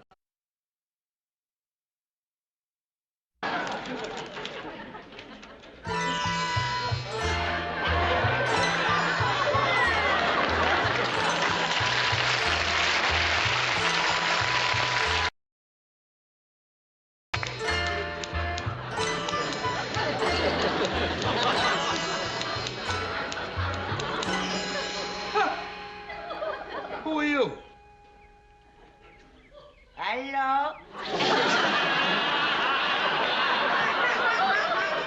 Me gardener sent by Los Angeles Garden Club.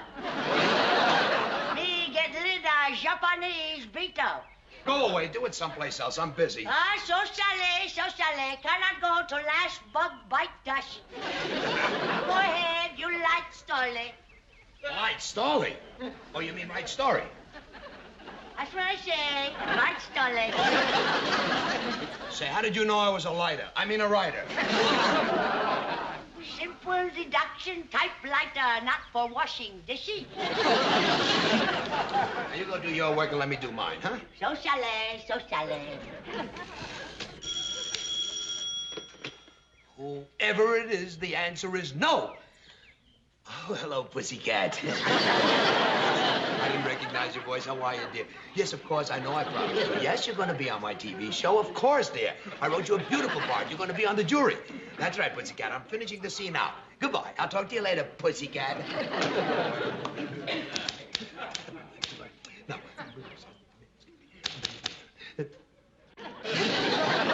Would you mind not peeking over my shoulder? Oh, me no peeking.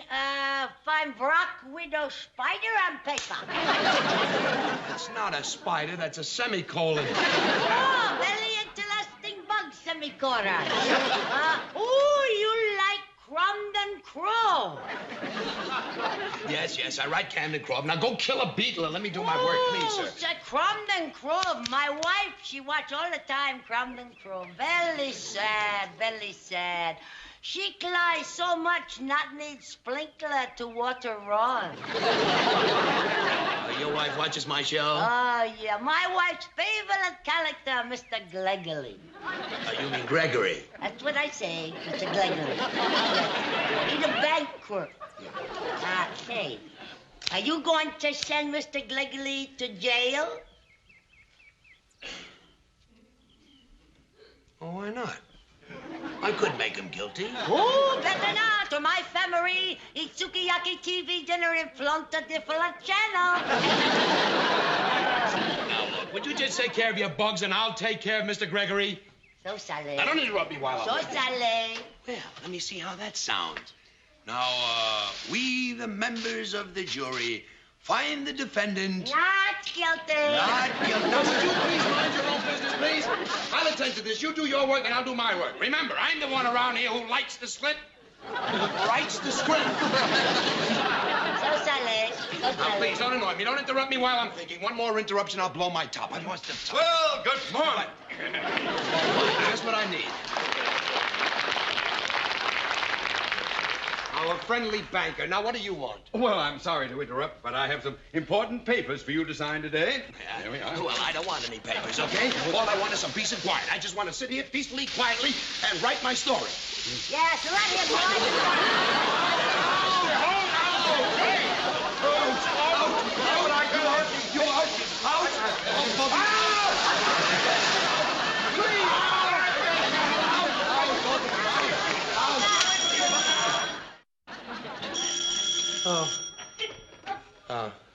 Hello?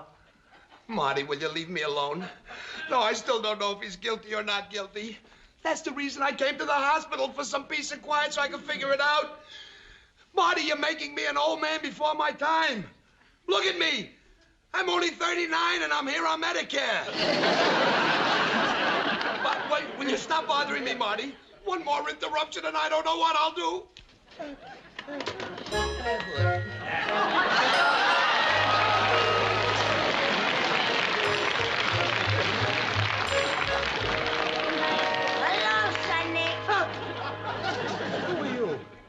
Just a friendly little visitor to brighten up your day. I belong to the HHH. What the heck is the AHHH? Happy Hospital Helpers, honey.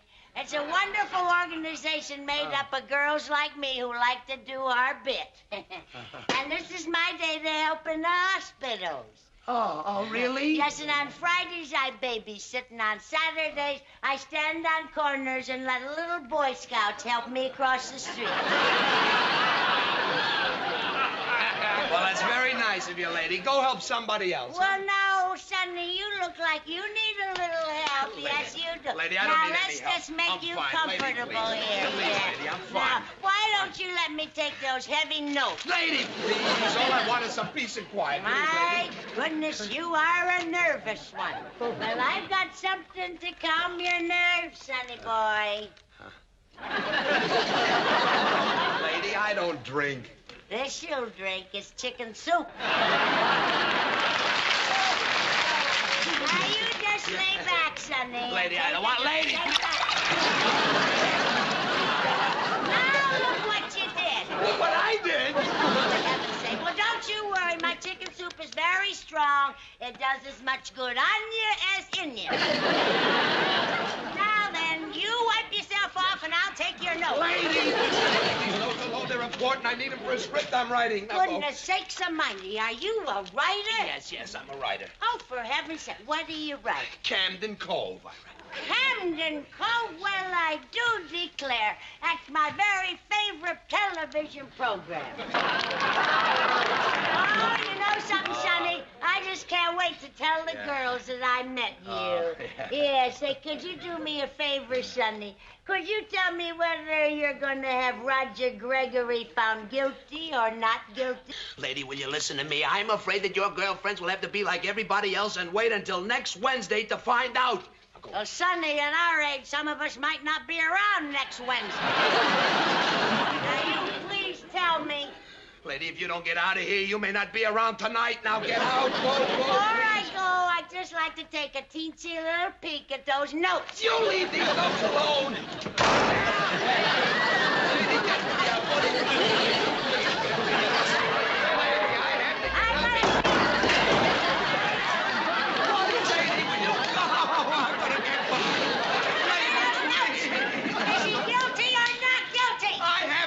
My mind yet. Well, you better find him innocent, because all us girls want him innocent. Well, if jokes like you want him innocent, then he's guilty. He's guilty. That's what I'll make him guilty. Now, out, now. If you find him guilty, I'll never watch your dang show again. He's guilty.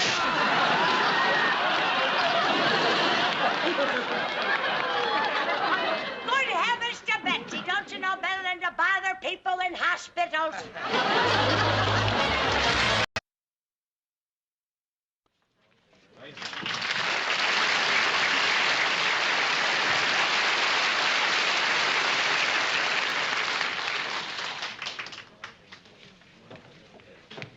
Hi, Mr. Vernon. Oh, hello, Mrs. Carmichael. Did you get the script again? Yes, the verdict is guilty. Oh, dear. Well, don't you worry. It's not over yet. Oh, yes, it is. You see, once we go on the air, I have to go by what the author said. The script says that Roger Gregory is guilty, and that means I'm off the show. Excuse me, Mr. Vernon, would you please take your place over here? Good luck. Thanks. Places, everyone, places.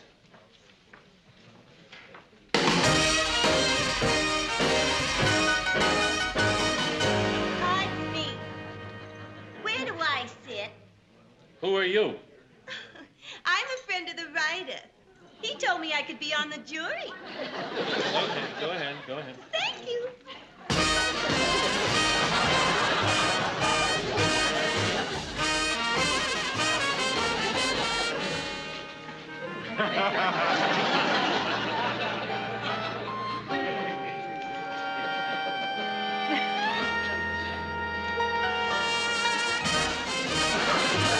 Pardon me. Where do I sit? Who are you? Oh, I'm a friend of the writer. He said that I could be on the jury. The writer already has a girlfriend on the jury. Oh, well, I'm his new one. He's a swinger, and so am I.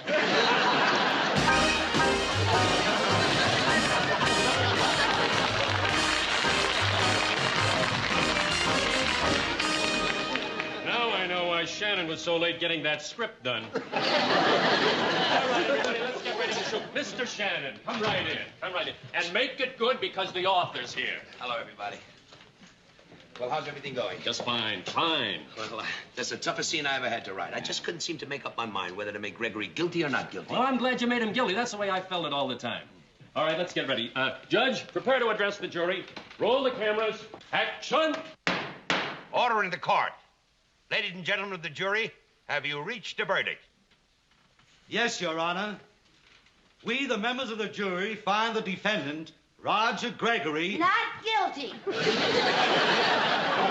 Hold it. What's going on here? Yes, what's going on here? Well, I'll tell you what's going on here. You're sending an innocent man to prison. That's what's going on. Who is she?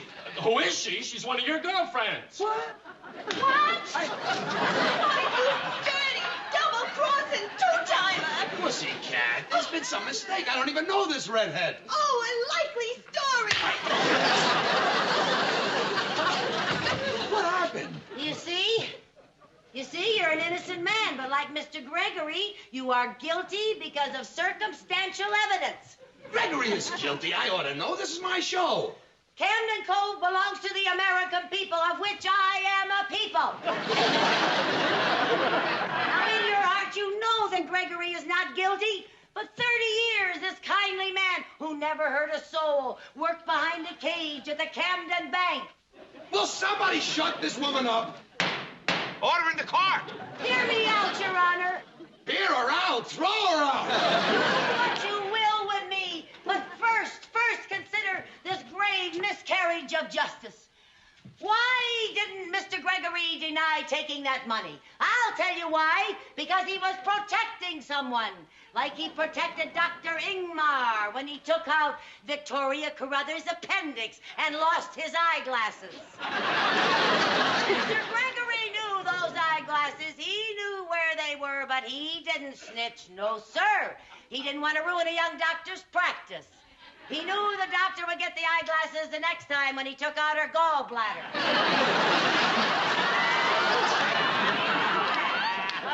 Remember that wintry night in Camden Cove when old Mrs. Thompson, who was saying goodbye to her only son, who was court-martialed and thrown out of the army, branded a coward, and the only one who could save him was a one-armed man who was trying to send him back to prison for a crime he had never committed, even though he should have run for his life because he had only 6 months to live. 8 months. Oh, was it 8 months? 8 months, yes. Oh. He had 8 months to live. But did Mr. Gregory say he knew he was in town? No, because he didn't even know where he was. After being hit on the head by a surfboard, trying to save the life of Mr. Camden's sister's 8-year-old son. 10 years old. 10-year-old. Yes, he was 10. Yeah. Who was not married. The son, that is. Ladies and gentlemen of the jury, before you reach a verdict, consider this thought. The quality of mercy is not strained. It droppeth as a gentle rain from heaven upon the place beneath. And that is the place Mr. Gregory should never be sent away from. Camden Cove. She's right. She's right. Gregory stays on the show. He's not guilty.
The Lucy Show. Starring Lucille Ball. Co-starring Gale Gordon.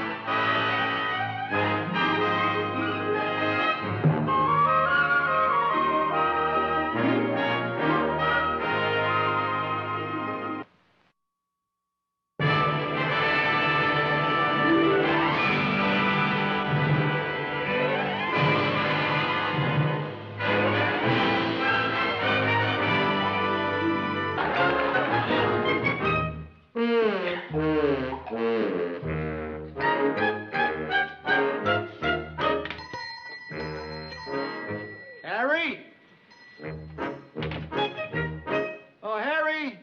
Hello, Frank.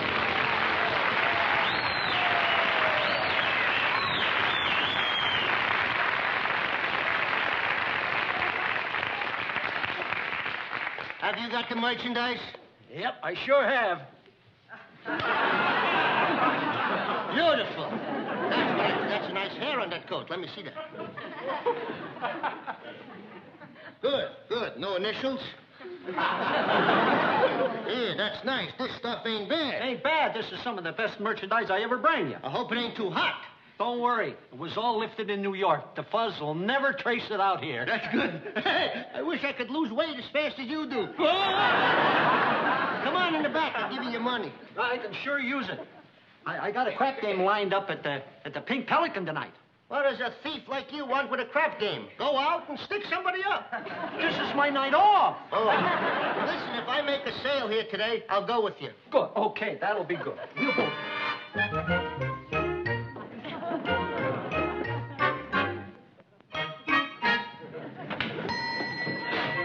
This is the number.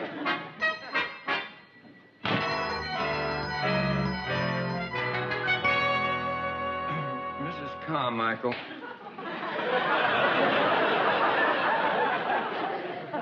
I am not averse to saving money, but I certainly didn't expect the store to look like this. Well, they just don't waste money on fancy decorations, but they do seem to have everything here. Lady, you're 100% right. Our motto is, if we haven't got what you want, ask for it. And we'll go out and pick it up for you. Now, what can I do for you folks? Well, I want to buy a gift for my wife. It's our anniversary. Congratulations, lady. Oh, no, I'm not his wife. Oh, it's one of those deals. You know, you don't look the type. He does, but you don't. I am his secretary. They usually are. Now, what kind of a gift did you have in mind? Well, I'm not quite sure. Hey, Harry, will I see you at the Pink Pelican? What time are those bird watchers gathering? The bird watchers? Oh, yeah, well, say, like 10:30. Good, I'll be there. You belong to the Audubon Society, huh? Well, I'm not really a full member. I just go there and take care of the pigeons. Hey, why don't you browse around, look around for things? You see anything you like, Mr. Mooney? Not so far, no, I don't. How about this set of luggage? This looks very nice. Is this genuine cowhide? Lady, it's such genuine cowhide that I got to milk it twice a day. Well, I don't think that would be right for my wife. Why not, sir?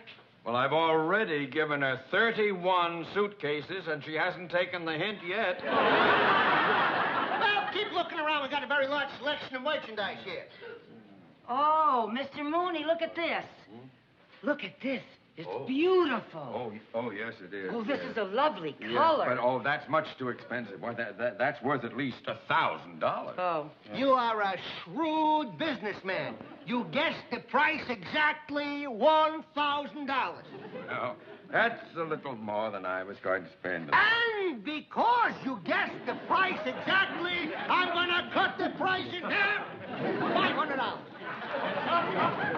Well, even $500 is a little steep. And because you are the 1,000th customer to come in this morning, I am going to cut the price in half again, $250. Mr. Mooney, it's a steal, isn't it? Mr. Mooney, you are saving $750. Oh, I'll take it. I'll take it. To whom shall I make out the check? Check? I'm sorry, but we do not accept checks on merchandise that was marked down 3 times. You see, we have a deal with the bank. We don't take no checks, and they don't sell no furs. It's a deal we got. All right, well, now let me see.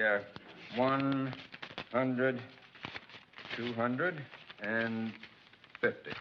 Thanks. Oh, my. Well, what do you know? Sounds like the noon whistle. Lunch.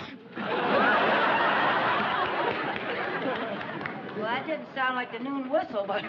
Well, we got our shopping done. That's the main thing. All right, you two, just stand there. Take it easy. What's the meaning of this?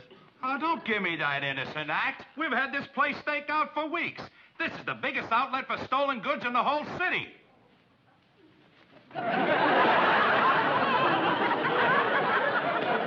Thanks. I'll just take this along as evidence. Come on, now, let's go. Well, now, just a minute, officer. We haven't done anything. I can explain it all. You can explain it all down at headquarters. Come on, let's go here. Come on, you two.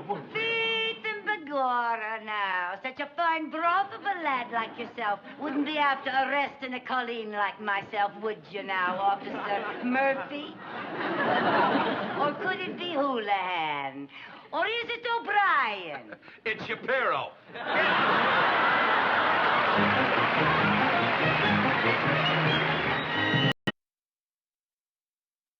Oh, Lucy, here she is. Oh, yeah. Oh, you.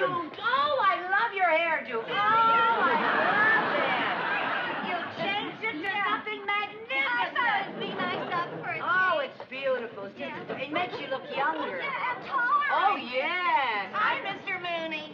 like to have mine done like that? I don't think you got enough hair. No, I probably You have. probably have to put a little piece on top. Yeah. But I think you should do that. Oh, no. I think he's stir crazy. Come on, Mr. Mooney, calm down. Oh, calm down, you two. Come on. All right. You two can leave now. The lady paid your bail. Nah, you see, I told you everything would be all right. Everything's all right, she says. I have wasted an entire morning, lost $250, and you say everything's all right?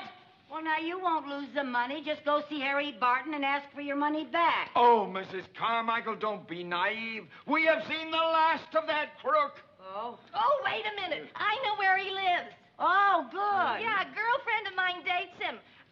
He lives at the Valley Vista Arms. Oh, fine. Mr. Mooney, you go see Harry and demand your money. Come on, let's go. I want you to fix my hair like this. I'll see you Monday, Mr. Mooney. Just a moment. You are going with me, and you are going to demand my money back. That's a man's job. Why should I do it? Because he won't hit a woman.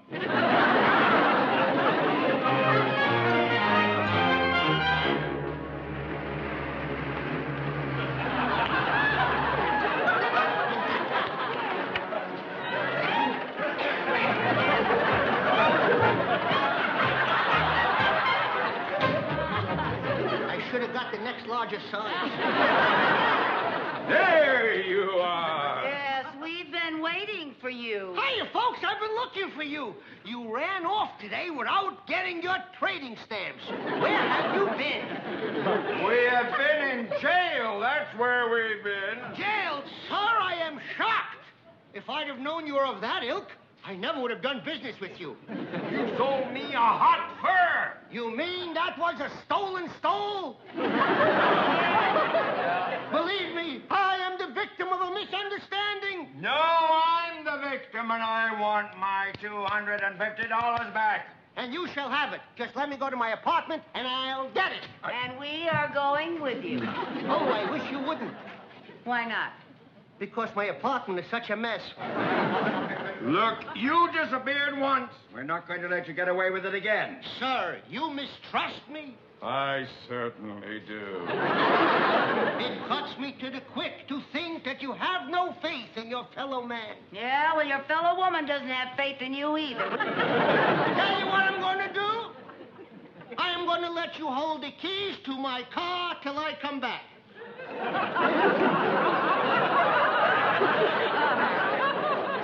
That seems like adequate collateral for $250, yeah.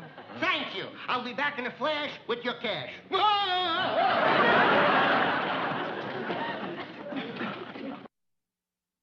Oh, I've always wanted a car like that. Really? Yes, but Irma insists that since I'm a banker, I should drive something a little less flashy, more conservative. What is that thing you drive? 1955 Edsel. Boy, that is conservative. No, I've always thought I'd look rather dashing in a car like that. Why don't you get in and find out? Oh, no, I don't think Go I should. on, get in. Huh? Try it. Really? Harry will understand. He seems like a Yeah, regular guy. Well, maybe so. Oh, it's such lovely upholstery. Yeah. Oh, my, is it... Oh, and does it feel comfortable? Yeah, really, you look great. Really? You should have the helmet on. Yeah. With your goggles and everything. Okay, you. Out of the car. Out. Well, now, officer, if this car is parked in a no parking zone, it isn't my fault, you see. It isn't my car. Yes. I know it isn't your car. It's stolen. No!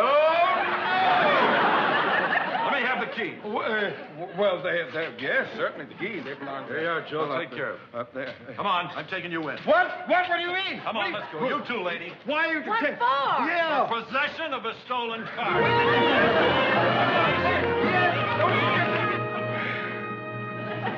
Well, Mrs. Carmichael, you've done it again. Mr. Mooney, it's not my fault. Why don't you look at the bright side? Oh, there you go with that bright side. What bright side? Well, the first time we were arrested, we were in a dingy jail downtown. Now we're in the beautiful San Fernando Valley with trees and flowers all around. And did you notice that volleyball court as we came in? That's for us prisoners. Oh, will you be quiet? I am not only out $250. Now I am in jail for stealing cars. Oh, if I could just get my hands on that swindler. Oh. Oh. Oh-huh. What are you doing? I'm thinking. Don't! Please, don't! Now, listen, Mr. Mooney. While we were in Harry's store, that other man in there said that he was going to meet him later at some bird place. The Pink Pelican Club. Said he's going to meet him there later. Now, we'll go there and find him when we get out of here. If we get out. Okay, you two. You can leave. Your brother paid your bail. Oh, thank goodness. Just a minute. I don't have a brother. What did he look like? Oh, he was a big brute. Yeah, he was about 6'3", weighed 250 pounds, very muscular and tough looking. That's my wife.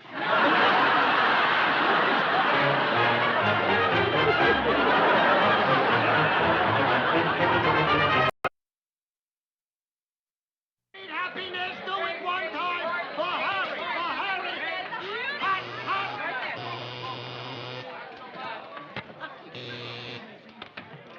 Yeah?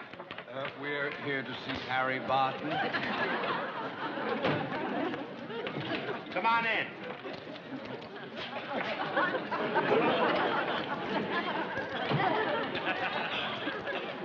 This is a bird sanctuary?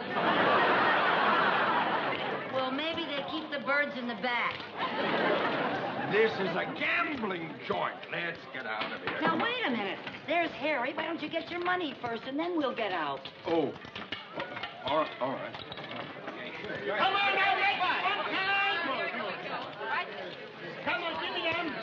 Hot, the man is hot. I want to talk to you. I'm busy now. You'll have... Oh, it's you two crooks. What's the idea of stealing my car? I stole your car? Aha, you admit it. Oh, I've had enough of this. I want my $250 back. And if you don't give it to him right this minute, we're going to report it to the police. All right. I will give you back your money, but I don't have any cash right now. I'll have to give you chips. Chips? What would I do with chips? You cash them in right over there. It's just like money. Oh, well, thank you. Good. It's a pleasure to have done business with you. It's right over here, Mr. Mooney. Oh, look. What?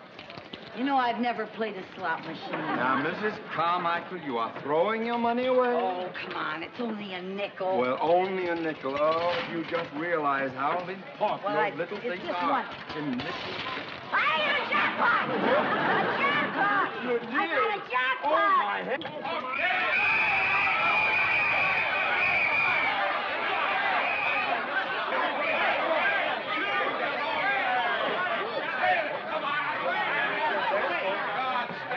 Pardon me, you're stepping on my nickel, sir. Pardon me, sir. You're stepping on... You're under arrest. I'm under arrest for what? For gambling. But, officer, we're not gambling. What are those little things in your hand? Tiddlywinks? Get over there. Over there. Come on. Get over. Oh, Go I on. told Go along with it. Get over. You are the one. You're always getting him in. Why did you bring me in here? I told you this was gambling. What? Why don't we go to the Pink Pelican, Mr. Mooney? Why don't we get your money from the bird watchers, Mr. Mooney? Oh, I should have known. I should know better than to listen to anything you ever say. Sorry. Well, I should hope so. I also hope this terrible day has taught you a lesson. Oh, it has. It has. I learned that of all the jails in the city, the Beverly Hills is the prettiest. Mrs. Carmichael, we work for one of the most sedate banks in the country. And in less than one day, you have gotten us into more jails than Bonnie and Clyde. And furthermore... Hey, could you hold it down a little bit? I'm trying to get some sleep.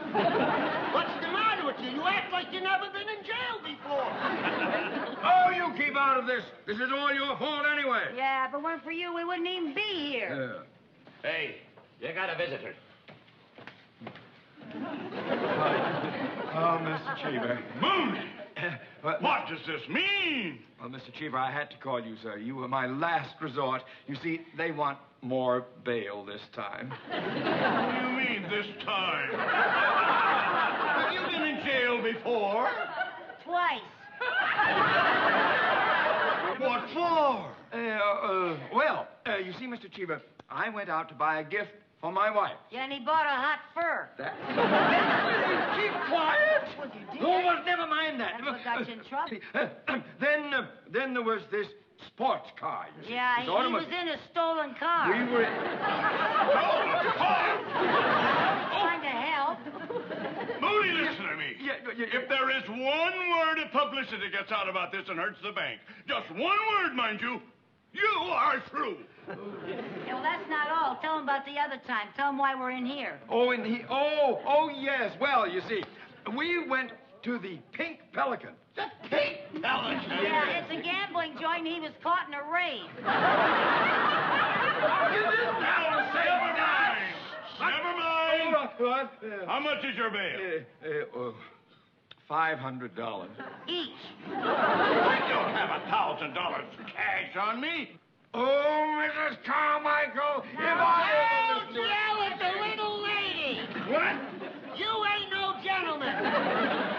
I will lend you the $1,000 for the bail. Oh. And your boyfriend will pay it back. Here's the 1,000. Thank you. And here's another 500. Would you ask that very nice-looking gentleman if he would pay my bail, too? Yes. Yes. Here's our bail money. All right, I'll take care of it. Well,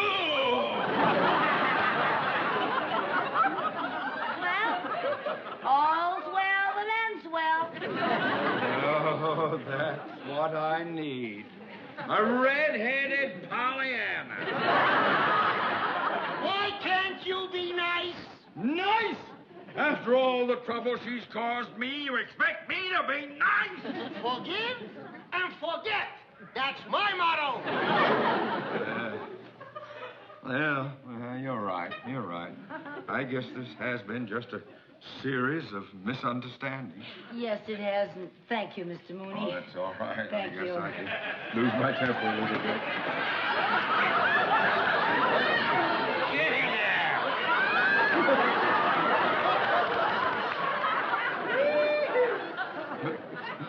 Mr. Cheever, what did they put you in jail for? For paying your bail with counterfeit money. I never thought they'd suspect a classy-looking gent like him. Well, live and learn. That's my motto.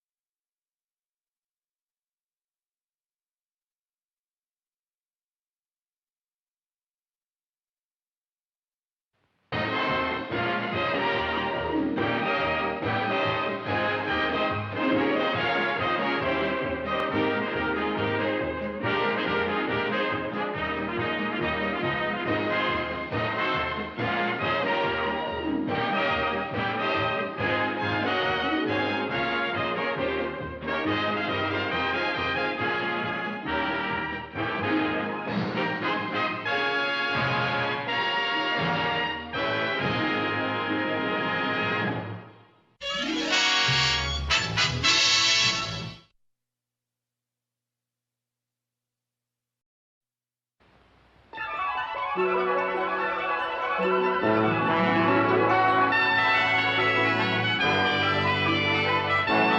Lucy Show. Starring Lucille Ball. Co-starring Vivian Vance.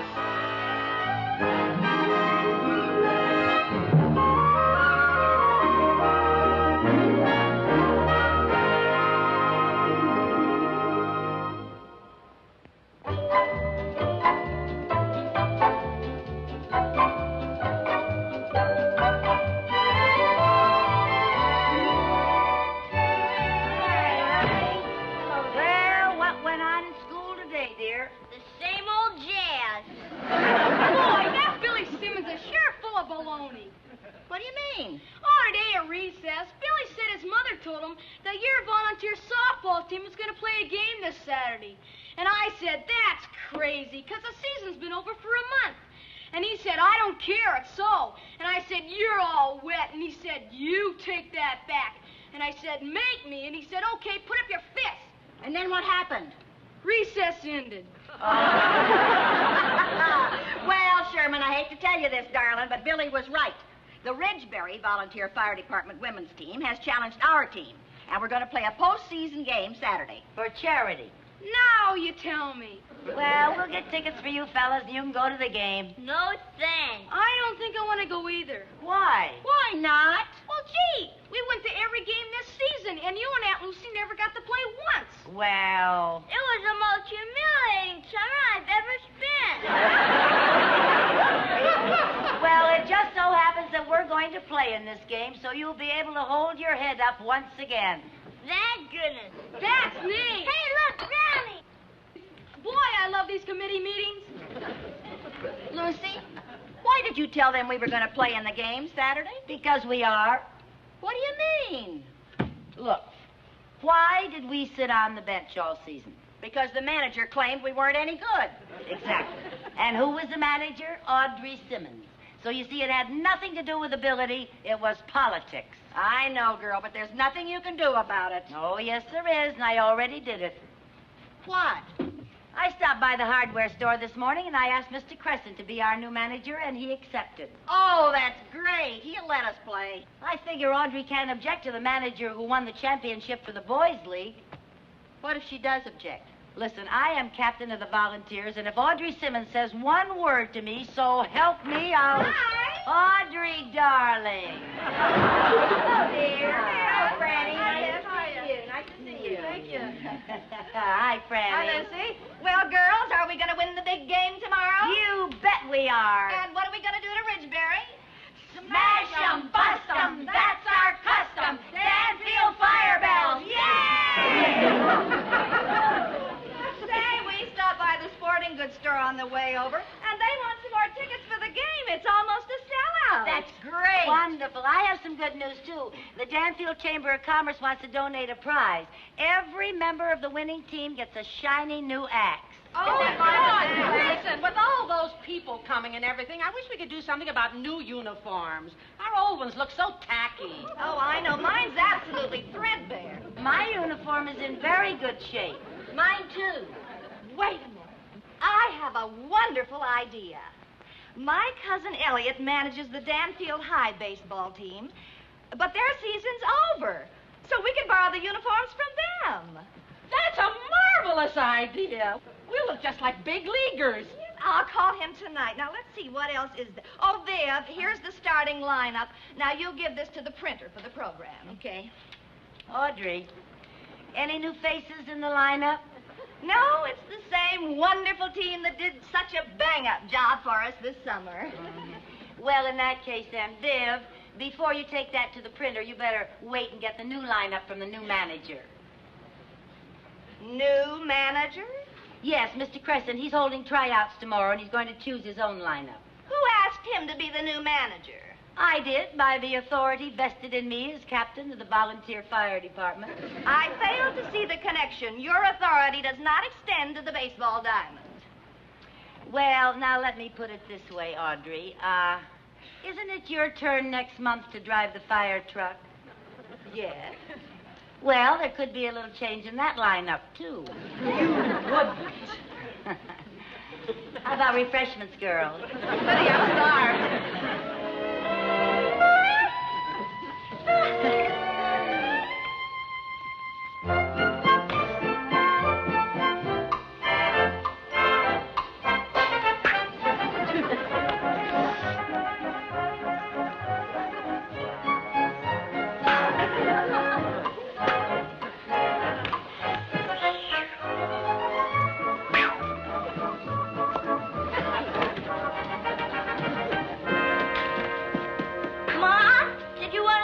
Yeah, honey, we're having tryouts this afternoon for the big game, and I thought maybe you could give me some pointers.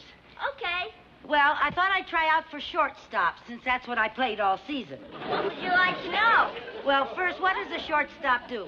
What does a shortstop do? Well, I know that he picks up the ball, and he throws to the bases, and he makes outs and things like that. But, I mean, what can I do to show off in front of Mr. Crescent? A double play is pretty flashy. Oh, yeah, I've seen that. How's that work? Well, here's second base, Yeah. and here's shortstop. Uh-huh.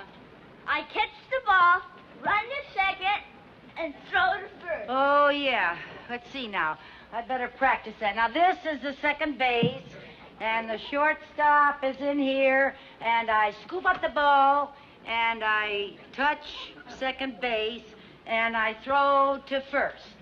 You gotta do that a whole lot faster. Oh, well, I probably could do it better if you throw me the ball. Okay. Go ahead now. You throw me the ball. I'm shortstop over here, and you throw me a sizzling grounder. And I scoop it up, and I touch second base, and I throw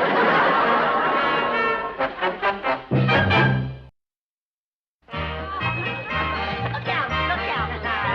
Oh. Okay, everybody, come on. Right over here. All right, girls, right in here. Come on, now, hurry up, line up. Okay. Well, girls, I've seen enough practice to know where the strength is. So, there is your starting lineup. Where do we play? Which one? Where do we play? Oh, I'm off the shade. Where are you, Lucy? Where am I? And you're first base.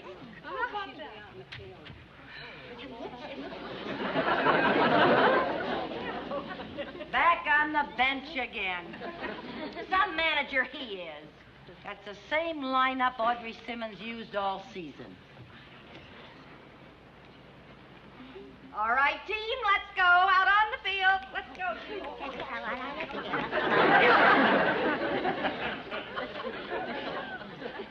Mr. Crescent, do you mean to tell me that out of 11 players, we are the worst? Well, let me put it this way. Yes. You don't know a baseball player when you see one. We can't be that bad. Well, that's what I thought, but you certainly surprised me. Mr. Crescent, as captain of our volunteer fire department, I can only hope you never have a fire in your hardware store. Well, insulting the manager is hardly the way to get in the lineup. I would suggest that you two practice with the team. If there's one thing in the world I don't have to practice, it's how to sit. Hello, Mr. Crescent. Oh, hello, Mrs. Edwards. Say, aren't you just a little bit late for practice? Well, I'm sorry, Mr. Crescent, but you see, I just came from my doctor, and, well, I'm afraid I won't be able to play Saturday. Well, something wrong? Oh, no. Everything's just fine. Well, why can't you play? Well, Babbitt! You mean that you're... Congratulations, I hope it's a boy. Oh, thanks. Oh, Babbitt. This is your fifth, isn't it? Oh, no, my sixth. Your sixth. Oh, I bet your husband's so happy. Oh, my goodness, I forgot to tell him. Well, somebody ought to tell him. Excuse me. Isn't that wonderful? I never had this problem with the boys' team. Hey, that means that one of us gets to play in the outfield. Oh, I could play left field. That's my best position. No, left you're field. no outfielder, Viv. You're a catcher. How do you know? You're built like a catcher. I can play outfield, Mr. Crescent. I didn't miss a ball all season. Neither did I. Wait a minute. You two didn't play all season. So what? I'm your outfielder. I'm your outfielder. Oh, yeah? Yes, I Now, am. wait Come on, a put me minute. in. Please, ladies, I've watched your fielding during practice. Believe me, it's hard to choose. Well, you gotta choose one of us. We're all that's left. Don't rub it in. Well, actually, since you're both equal, I suppose I should give the position to the best hitter. I'm the best hitter. You are not. I'm Yes, the best I hitter. am. I I'm am the best hitter. I'm the best hitter. I know. You went all season without a strikeout. Excuse me. Put me in, Coach. No, put me in, Coach. Put me in. Oh, wait, If I ladies, can see me out there stop playing being left, nice to me. and I can hit like an awful lot. You're stretching my alpaca. Come on, holy cow. All right, I have an idea. There is a batting machine down at the amusement park. Now, why don't you two go down there, and whoever gets the most hits off of the machine will be the center fielder, okay? Batting machine. That's a great idea. Yeah. Thank you. Thank you. Batting machine. Uh-huh. Okay, Viv. You go ahead. Then you come back and tell me how many hits you made, and then I'll go. Okay. Oh, no, you don't. No, sir. We're going together so we can check on each other. Boy, don't you trust anybody. Almost anybody. All right, Viv. We'll go together. Fine.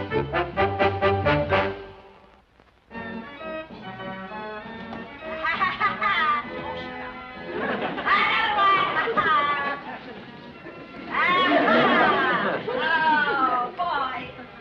That settles it. Out of 100 balls, I got twice as many hits as you did. Big deal. You got 2 hits. I got 1. Well, anyway, I win. I get to play. How about another 50? Oh, no, now. You've already conned me into another 50 because I was ahead.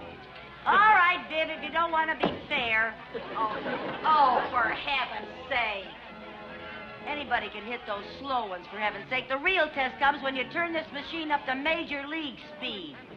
What makes you think you could hit major league speed when you've already missed 99 slow balls? The only reason you beat me is because you're a bloop hitter. I'm a slugger, and us sluggers kill fastballs.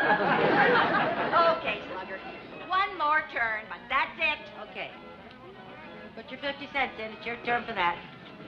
So I got to get some change. Okay, go ahead. I'll wait here. Oh, no. You're coming with me. Why? Because you've still got 50 cents, and I want to be sure that while I'm gone, you don't take a warm-up turn. Oh, boy, do you have a crooked mind. Now, go on. Get going. Oh, now. Go on.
Talking about being fair.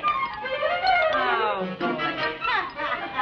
I get to play. I get to play.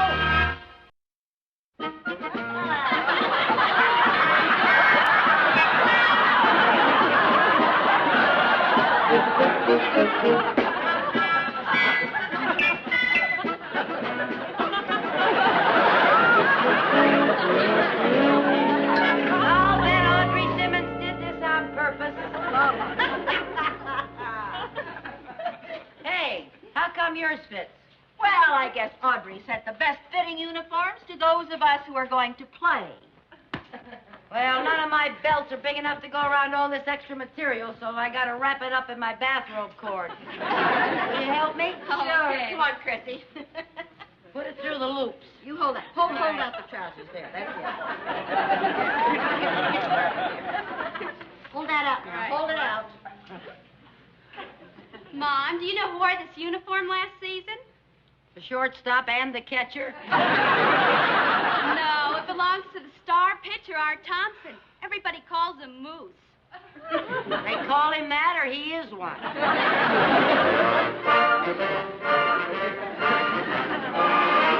Thank you.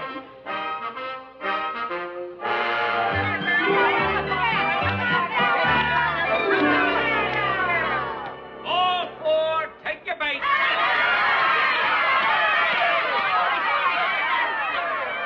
How about that, Lucy? The top of the ninth, the tie score, the bases are loaded at 2 out. Okay, Franny, baby, the bases are loaded. You get on and we're ahead. I'll try my best. Just remember, the whole game rests on your shoulders. Okay, Coach. Girls,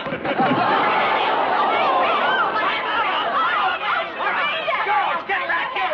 Come on, here. Yeah, Franny, baby, Franny. Franny, all right? Oh, I'm just a little nervous. I'll be fine if I can just lie down and keep my feet up for a while. All right, let's go. Let's play ball. Take her. Play ball. Franny! Oh, Take her to bed. Get my feet up. Get her Get my feet up. Get her Up there, my feet up. That's it. Get her feet up. Get her feet up. Get her feet up. That's it. Feet up high enough. Mr. Crescent, Huh? I guess you'll have to put in a pinch hitter. Yeah. Put in a pinch hitter.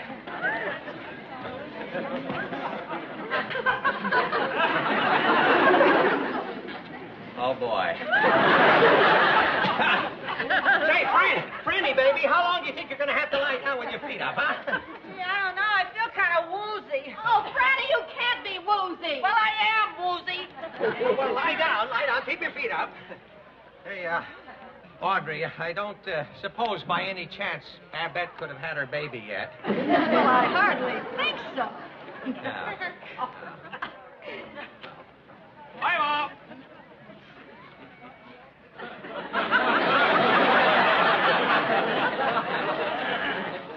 Mrs. Carmichael. Yes, sir. You're going in to play center field, and you're going to pinch hit for Francis. Oh, thank you. Okay, everybody. Oh, Lucy's going to go in. Out of the way. Out of the way. Oh. For heaven's sake, Lucy. There she goes. All right. Bye, Mom. All right, let's go. Okay, now.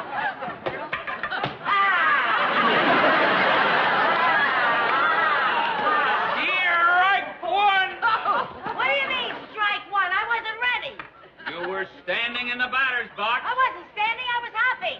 Well, if you want to hop, do your hopping outside the batter's box. I'll hop any place I happen to want to.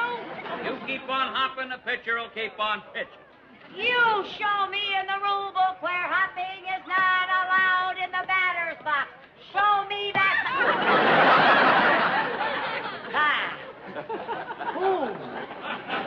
Take your base. What? Hit by a pitch ball, take your base. You're winning. You drove in a run. Well, and you thought I couldn't hit. Take your base.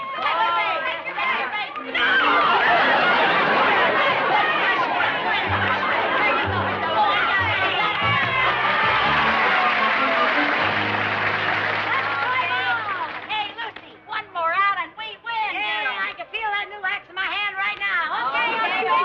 All right now, Audrey, baby. Strike her out. Yeah, you can do it, On. Whip it past her, baby.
Audrey, you get on back to the pitching mound.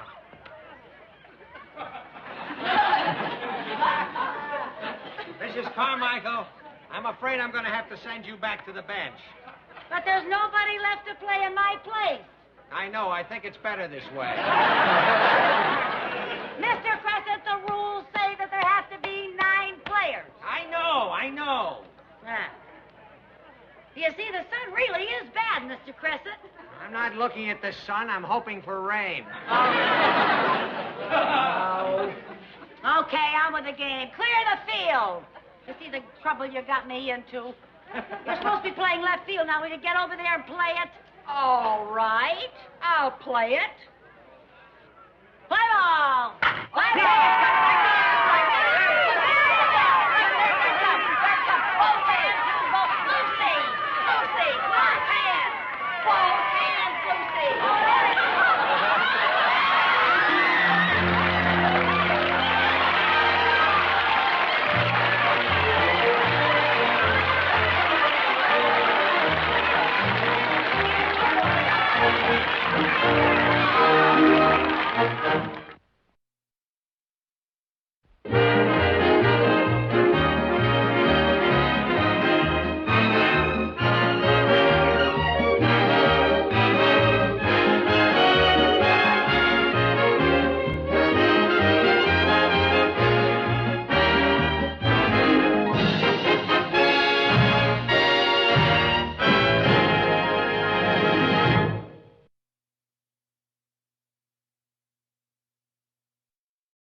Starring Lucille Ball. Co-starring Gale Gordon.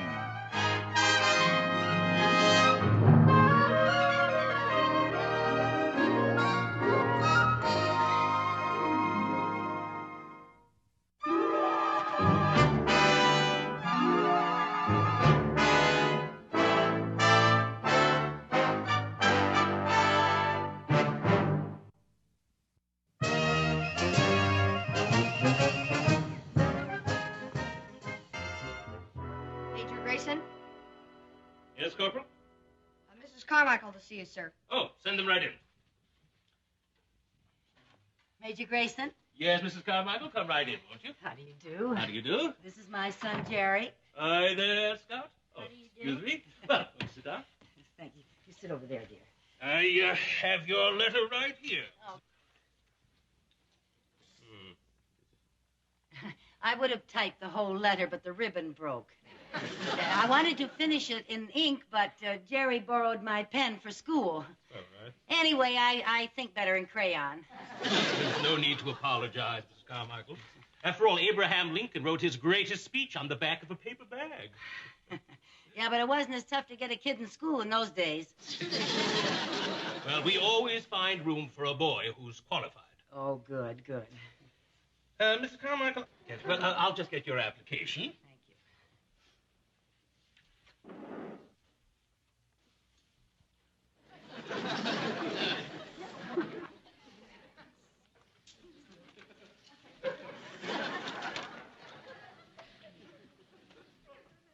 Here we are. Now then, tell me, young man, how did you come to select our school? Well, I wrote to a lot of schools, and the letter I got back from you said you had baseball, football, horseback riding, and a swimming pool. Conducted your own survey, huh? He's very smart for his age. Well, we also have mathematics, history, English, geography, and Latin. You didn't say that in your letter. Well, we're smart for our age. But it didn't all work. We do have a very fine recreation program here, and we're quite proud of our baseball team. Yeah, I saw the baseball field. Yes, Jerry's very fond of baseball. Back home in the Little League, he played second base and batted .298. Is that so? Yes, and he would have batted well over 300 if it hadn't been for some very bad umpiring. Mom, you're not supposed to say that. Why not? It's just not big league. Well, Mrs. Carmichael, your application seems to be in order. I'll register Jerry now, and he can be admitted on Monday. Oh, thank you. Thank you, sir. Now, what I'll need is his transfer slip from his former school. Oh, yes, the transfer slip. I have it right here, sir.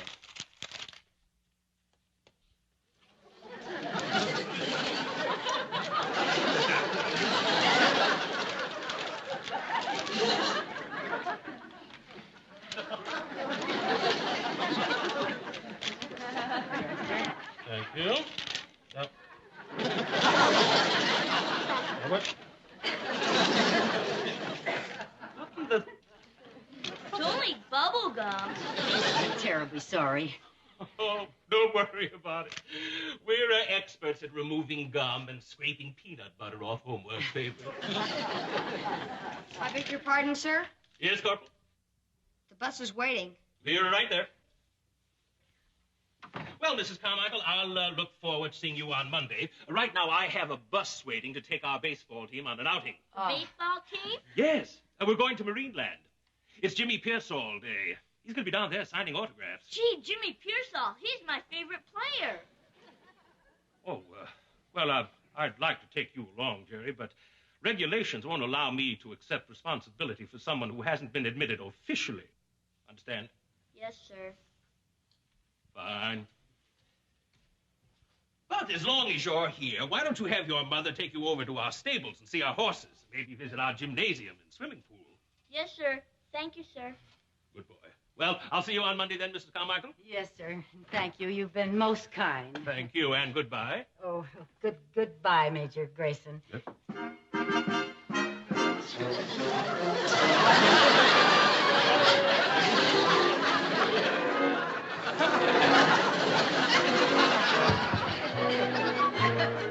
Come on, Mom. We might as well go look at the horses.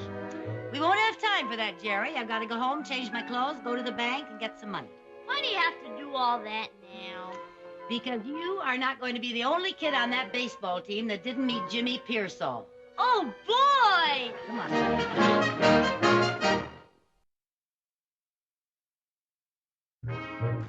Yes, ma'am. Here's right.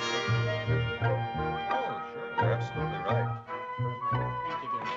I'll take care of it. I'll see that it's put in the mail in the morning. Thank you very much. Mr. Potter? Yes. I'm Mrs. Carmichael. I talked to you earlier on the phone. Oh, how do you do, Mrs. Carmichael? How Sit do you down, do? please. Thank you. You're the lady whose trust fund has been placed in our care. Yes, sir. And I would like to draw some money in advance on next month's allowance. No problem. It isn't. Well, after all, it's your money.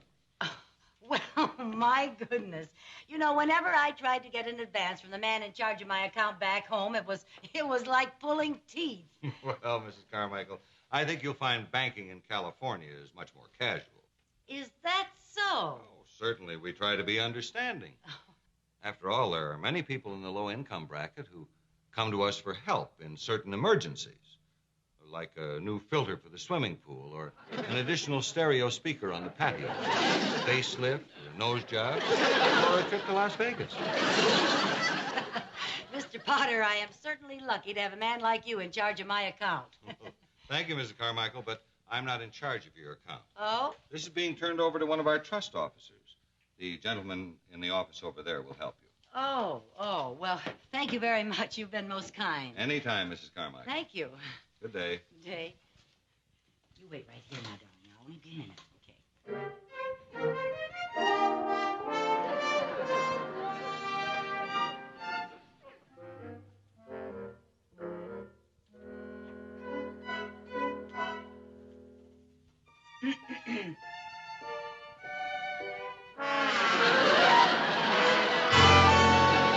Mr. Mooney!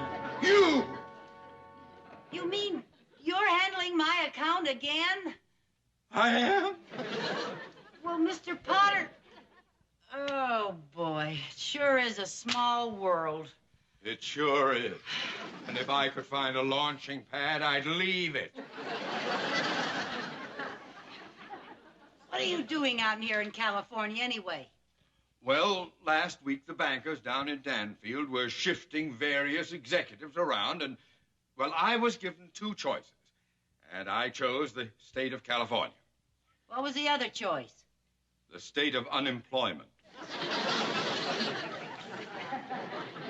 Mrs. Carmichael. What?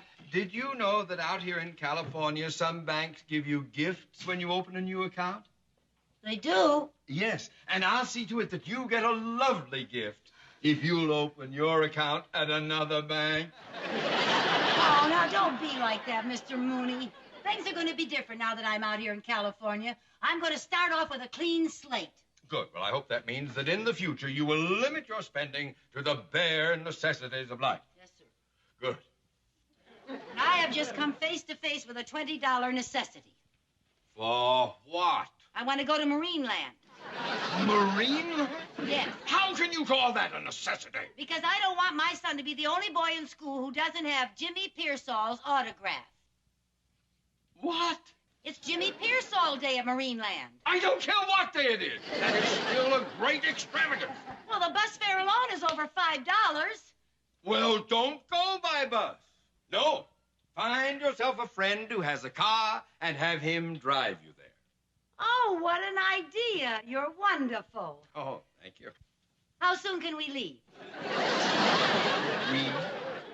Well, it was your idea, and you're the only friend I have out here in California. Mrs. Carmichael, can you give me one good reason why I should leave my duties here at the bank to drive you to Marineland? You bet I can give you one good reason.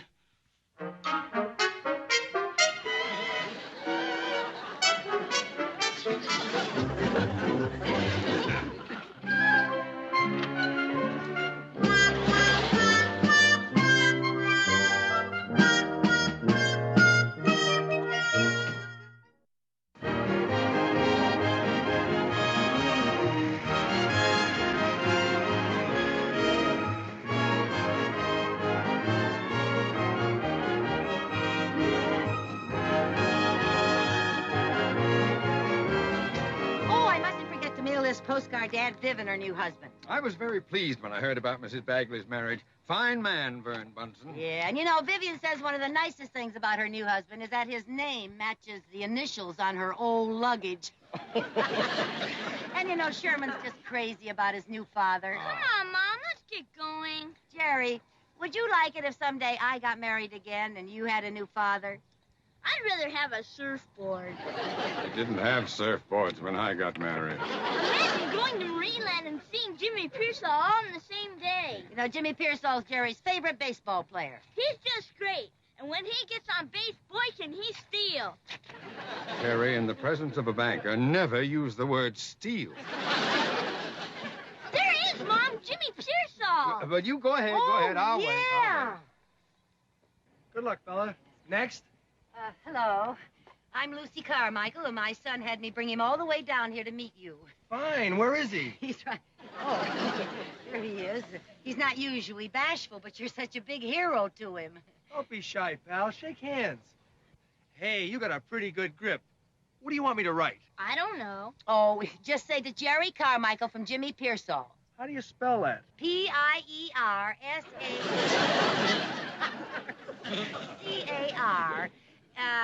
M-I-C-H-A-E-L. That's A-E-L. Jerry, do you play ball? Only in the Little League. Once he pitched a no-hitter. Yeah, what was the score? 8-0. Nice win. We lost. How could you lose 8-0 pitching a no-hitter? No hits, but 32 off. Well, it wasn't his fault. It was a case of very bad umpiring. Mom, mothers aren't supposed to blame the umpires, are they? Mine does. Ladies and gentlemen, our first afternoon's performance will get underway in a few minutes in the Wales Stadium. Oh, boy, Wales. Yeah, well, thank you very much, Mr. Pearsall. Oh, and I hope someday that you pitch a no-hitter. Huh? Mom, Jimmy's an outfielder. They don't let him pitch. They don't? Well, we had the same situation, and I'll tell you what to do. Have your mother go to the manager and tell him that you have just as much right to pitch as anybody else. Thanks, lady. I'll try that. Okay, bye-bye.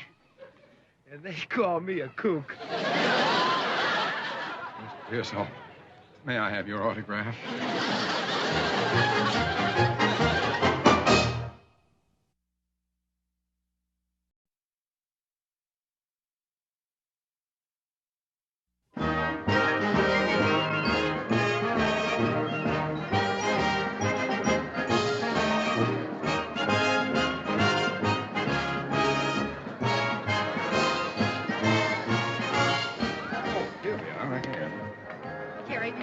playing with that ball now. You're going to lose it. I won't. Good afternoon, ladies and gentlemen. We are about to begin our afternoon show. Okay. This is exciting. Really, Mrs. Carmichael, you are the most unsophisticated woman. I am not unsophisticated. I mean, isn't it exciting for the kids? As far as I'm concerned, if you've seen one whale, you've seen them all. Oh, boy, I see a lot of things swimming around out there. Hey, lady, will you please sit down so we can see? Oh, I'm sorry. Hey, look! It's the whale! Hey, see the whale? Look at the whale! Lady, will you please sit down? Yes, sit down! Sorry. Jerry, what are you doing? What's the matter now? I dropped my ball. Oh, dear. I see it. I get it. Hey, the show's out there, Buster. Grayson is here. Please do not embarrass us. Just getting his ball. Let me hold it. And now, folks, stepping out on the platform to conduct our performance is Marineland's world-famous trainer of marine life, Larry Clark. And now, Bubbles, our patriotic whale, will start the festivities by unfurling the American flag.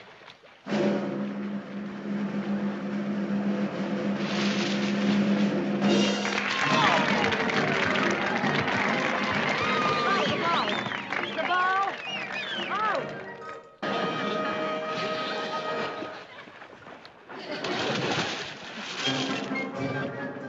Oh, darn. Mommy, my ball! Oh, never mind, honey. We'll get you another one. But you mean Pierce all left. Oh, really? All right, I'll get it. If there's anything I hate, it's a smart-aleck fish.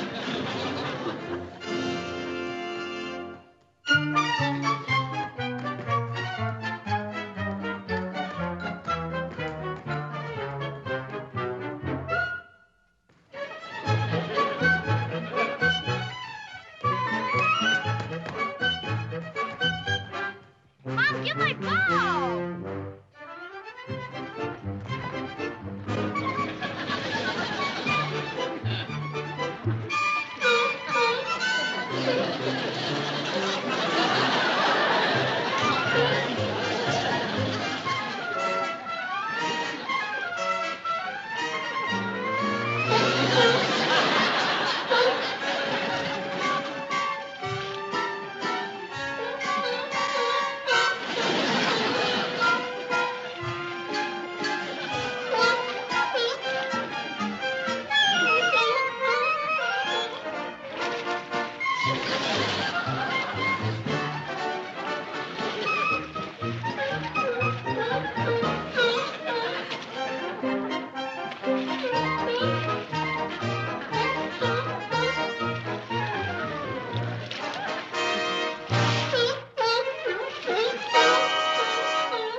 Wait here. Mr.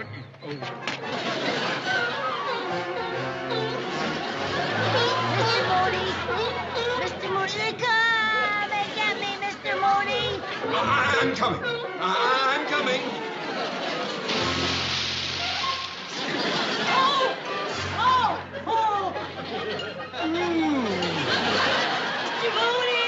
Mr. Mooney, help me!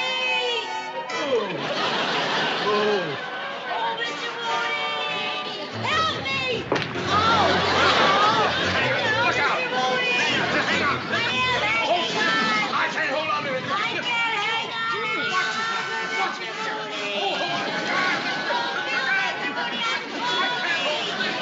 Mooney, I'm sorry. Help me! I can't help you. Mr. Mooney, I can't hang on! Let go of my pants.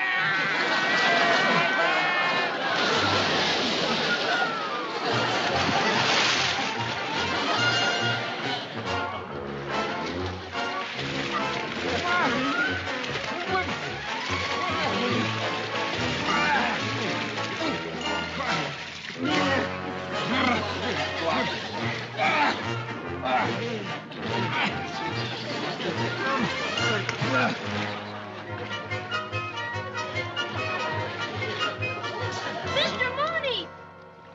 Mom? I know. Watch it. You'll get me wet.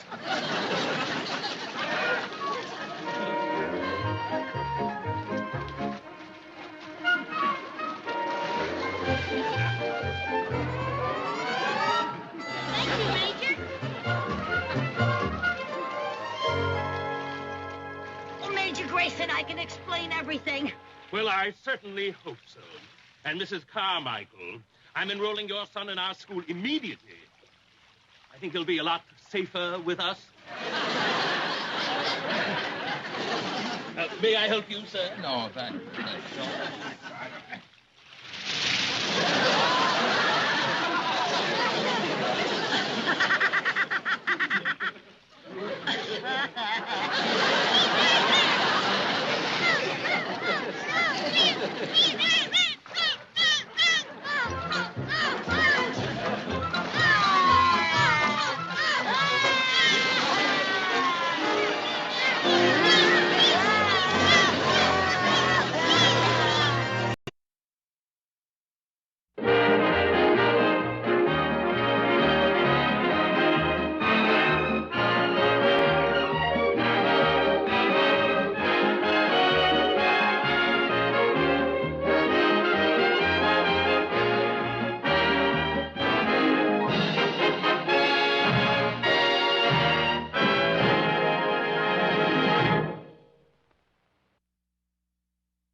The Lucy Show. Starring Lucille Ball. Co-starring Vivian Vance.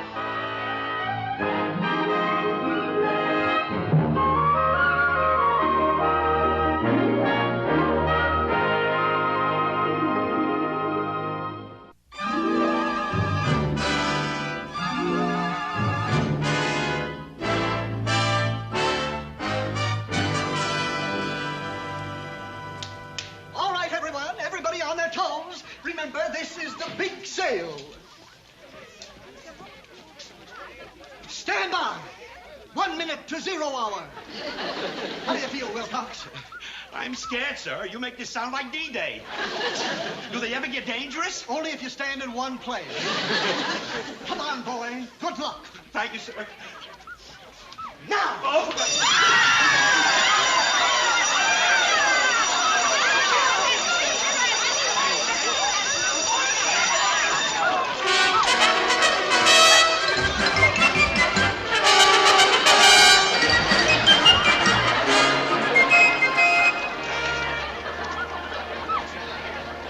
Can you tell me where the dinette sets are? No.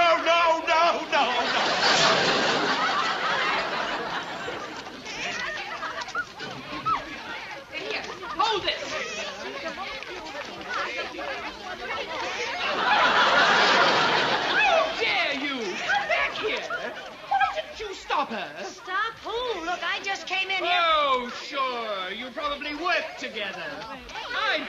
report you to the manager. Mr. Collins, Miss Collins, What on earth? Oh, pardon me, madam. Take your hands off of them. I saw that. You saw That'll what? teach you. Oh, what? Look, I just came in here to get a dinette set. I can't even find out where they are. Why didn't you ask someone? I just tried to. The dinette sets are in Section E. Thank Attention, please. Handbags, counter 7, half price.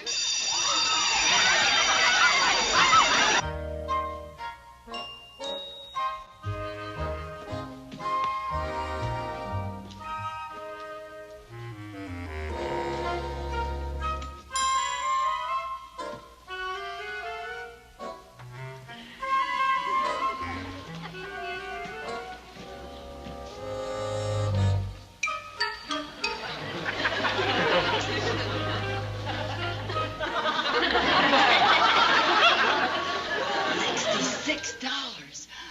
Oh, miss. Have you found something? Yes, this one. I'll take it. Oh, dear, that one.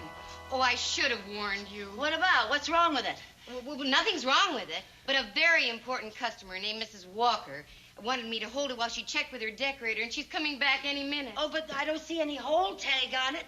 Did she leave a deposit? No, she didn't. Well, then it's mine. No hold, it's sold. Well, I don't know. I'll have to... Oh, Miss Murray. Mrs. Walker, Good news, Miss Murray. My decorator says I can have the dinette set. Mrs. Walker, I'm afraid we have a conflict. Over what? Over me. You! Get off my table. It's not your table, it's my table. Your table? Miss Murray, did I or did I not tell you to put a hold on that table? Well, yes, you did, Mrs. Walker, but you didn't leave a Quiet. deposit. I not only happen to be a close friend of the owner of this store, but I'm also a very large stockholder. You can say that again.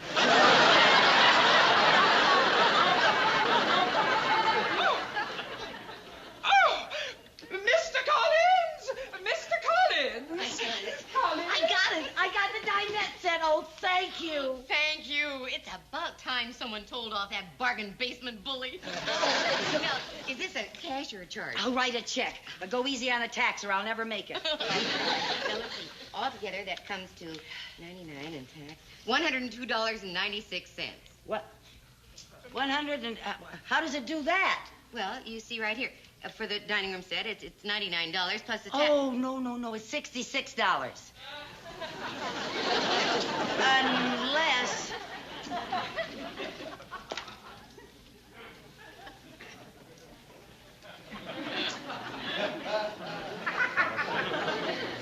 I looked at it upside down. 99. Oh, dear, my beautiful dinette set. After all this, I'm going to lose it on a technicality. Oh, dear, I am in trouble. You're in trouble? Yes, when Mrs. Walker starts throwing her weight around and then they find out I didn't sell you the set after all. Oh, brother. You mean you might lose your job? Oh, now, look, I'll get the money somehow. If I give you $50 down, can you hold the set for a week until I give you the rest? Well, yes. Oh, good. Then I'll write you a check for $50. Oh, thank you. My name is Lucille Carmichael. Lucille Carmichael. Oh, thank you, Miss Carmichael, and I do hope you can get the rest of the money for the set. Oh, so do I. Right now, it owns more of me than I do of it.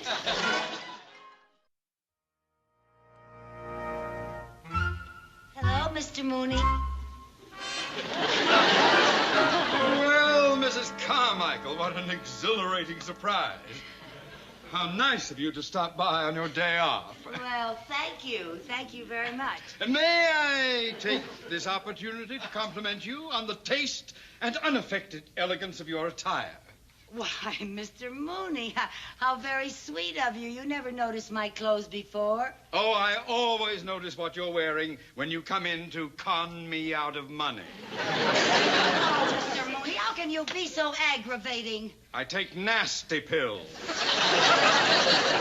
Now, this time I need the money for a very unusual emergency. Mrs. Carmichael, you have told me so many wild stories about unusual emergencies that I find it difficult to believe anything you say. Well, now, this is the truth. Stacy's department store is having a big sale. And I bought a dinette set that cost $66, but it turned out to be $99 because I was upside down.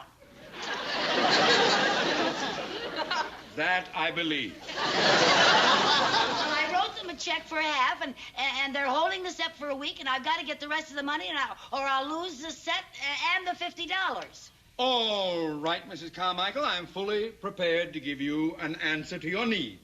You mean you'll give me the money? No, just an answer. Get a job and work for it. A job? Yes.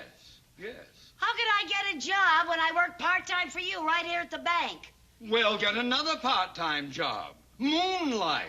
The department store is having a big sale. Well, they'll need extra help. Oh, I don't know if I can get a job there, for heaven's sake. With a sale going on, everything's so mixed up and confused, it's a madhouse. Well, you should certainly find a place for yourself. Oh, Mr. Mooney. Now, look, either you get a job or you lose the dinette set and deposit by default. Now, it's up to you. I'm a very busy man. Goodbye. Don't you ever take nice pills? Come on, Mrs. Carmichael. Maybe you'll work out better in this department. Oh, I'm sorry, Mr. Collins. I don't know why I failed in the shoe department. I'll tell you why. Because when a woman wants a size 5 shoe, you don't try to prove she wears a size 9. Just remember, the customer is always right. Yes, sir. Oh, may I show you something, madam? Yes, I'd like a cocktail hat. I'm going to a cocktail party this evening. Oh, yes, I have the perfect cocktail hat for you right here. I would never wear that to a cocktail party. Oh, that's what I said. It's a very bad hat for a cocktail party. How about that one next to it? Right then? here? No, the black one, the pill box. Oh, the pill box. Yes. Oh, a very smart selection, madam. Shall we try it on? If you please. Yes, Please, miss, be careful. Are you sure that'll stay on? Well, we'll make sure it does. We'll just put a pin in there, and it's also a very decorative pin. Now, oh, madame, that is so beautiful. This hat is really you. You couldn't have made a better selection. Well, I don't know. I think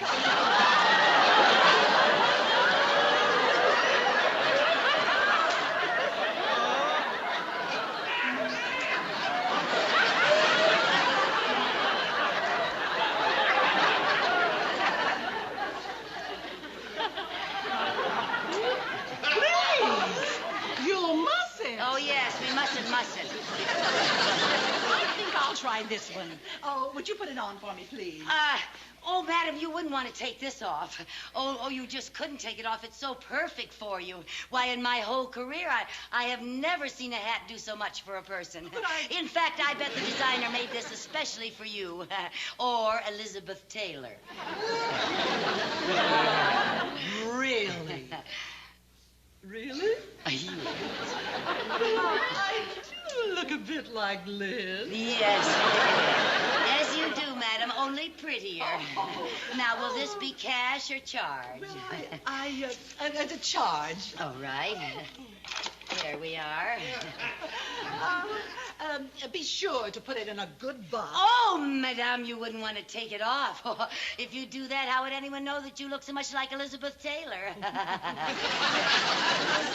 All right, I'll wear it home. Oh, wonderful, wonderful.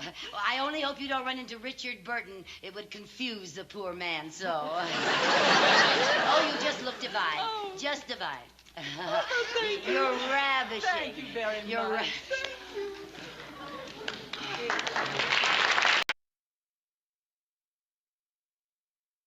Please, and sit at this table right over here. Oh, miss, would you help me with this customer, Yes, please? of course.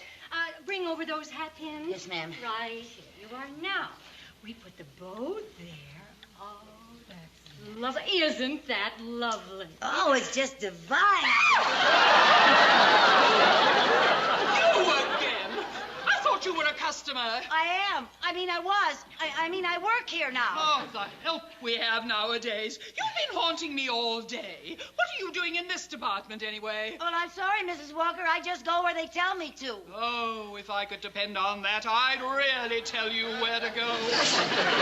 Collins! Oh, no. Mr. Collins! Not Mr. Collins again. Oh, dear. Mrs. Carmichael, may I inform you that the sporting goods department is your very last chance to make good. Now, look, Mr. Collins, I don't know anything about sporting goods. Can't I try some other department? In the teenage department, when two boys came in asking for records, you tried to sell them ribbons. Well, their hair was so long, I thought they were girls. Now, come with me. We'll see that you get suitably attired. For what? Well, the personnel in this department always dress in sports outfits to give the place a proper atmosphere. Oh. You see, these young ladies here, they're demonstrating tennis and ski equipment. Oh, they look beautiful. Well, what'll I wear? Oh, we'll try to find something that fits your personality. Look, why couldn't I wear something cute like that tennis outfit? Why did I have to wear this? You never know when someone might want to host us for a live bait barge. Honestly. Oh, may I help you, sir? Why, yes. My little boy has been hounding me for some things for his birthday, and, well, I just wanted to make sure he can handle them before I buy. Well, that's a very smart decision. What does your boy want? Well, first of all, a pogo stick. A pogo stick? Yes. Carmichael? What? Demonstrate a pogo stick for the gentleman. Demonstrate a pogo stick? Pogo stick. One of these? Yes. Yes, sir.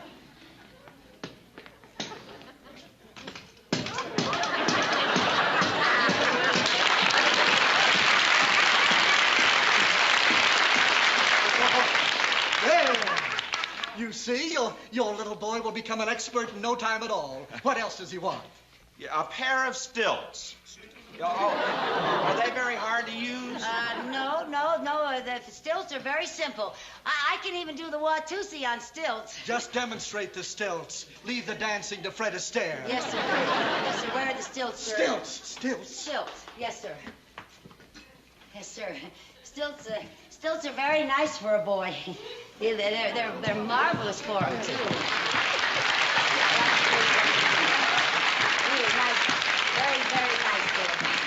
Yes, they are.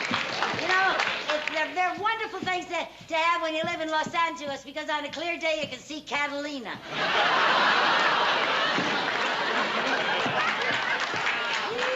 Oh, you know something? I can even ride on a skateboard on stilts. No, Mrs. Carmichael! I was just going to show him how to use the stilts the hard way. Well, never mind. Give me those stilts. All right. Oh, sir, how about a basketball? My, every boy should have a basketball. He's got a basketball. Oh. Haven't you got anything new and interesting? Well, yes, we do have a wonderful new item that just came to the store today. Carmichael? Yes? Come with me. Yes, sir.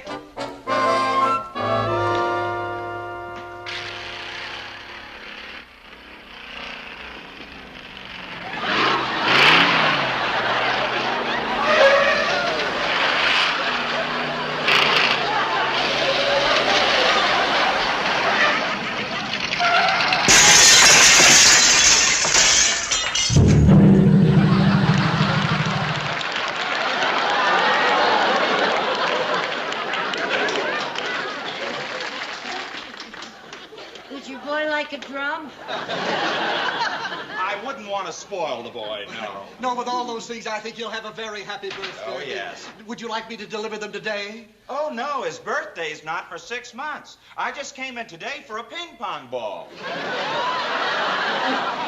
Ping pong ball? That's what the gentleman said, a ping pong ball. Would you like a gift wrapped, or do you want to bounce it home? Deliver it.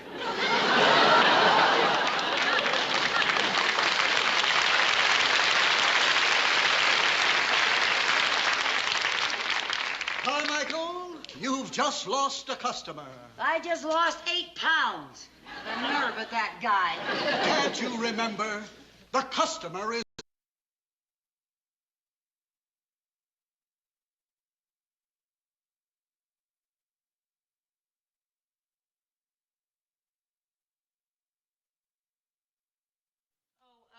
May I help you, sir?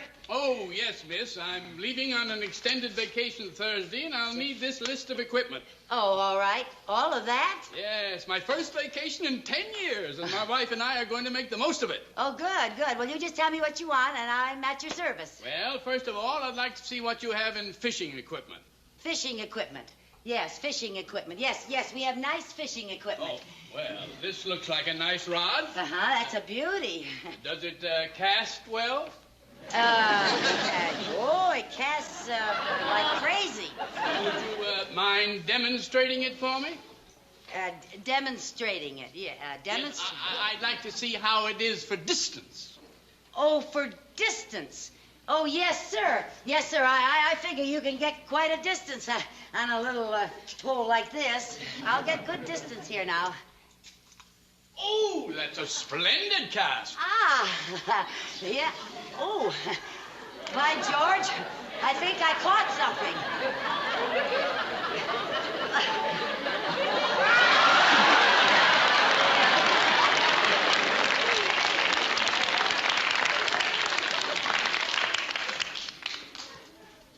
Hello, Mrs. Carmichael. I know you're having a sale, but do you have to drag customers off the street? Sorry, Mr. Mooney. Why, Theodore, I thought that was you. Vernon, well... You two know each other? Certainly, he handles all my financial affairs. Why, you just hooked the biggest banker in the city. Oh, you should have seen the one that got away.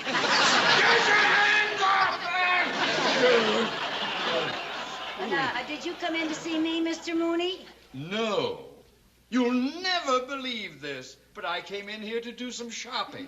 Oh, well, would you care to browse around until I finish with this gentleman? Oh, well, yes. I'll see you, Vernon. There's something in this other department All I right, need. now what else was it, sir? Well, now let's see. Skin diving equipment, swim fins, wetsuits, masks, spear guns, snorkels, and everything. The whole swim diving, everything for that, huh? Well, I'll be right back, sir. Oh, thank you. Yes, sir. Vernon? Oh, yes, miss. Are you getting everything? Oh, yes, dear, and the service is excellent. Well, thank heaven for that. I have been through the most terrifying experiences today. Well, I see you got everything. Yes, I think so. I think all... Not you again! Get her away from me! Get who away from you? Well, I don't know what her name is, but I think it's Typhoid Mary. Mr. Collins! Mr. Please, Collins! Mrs. Walker, don't call Mr. Collins, not again. What's going on here? Mr. Collins, I will not have her waiting on me. I will not remain in the same place with this creature. Oh, you're being very moody, pussycat. Mrs. Carmichael, I'll attend to you later. Mrs. Walker, Mrs. Walker. What can I do for you, Mr. Mooney? Well, now, I need a handball. One handball. One handball, yes. All right, I'll find a handball for you. Yes. Where are the handballs? Did you see them around yes, here? Yes, here they are. Here, right up there. Huh? There, yeah, there they are. Oh, we'll have to get a ladder. There must be a step somewhere around here. Oh, wait, I know what I'll do. Mrs. Carmichael! Yes, oh, no. That's all right. Back up. Oh, careful. I'll get him, don't worry. Yeah,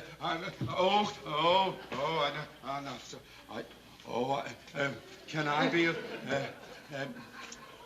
just now?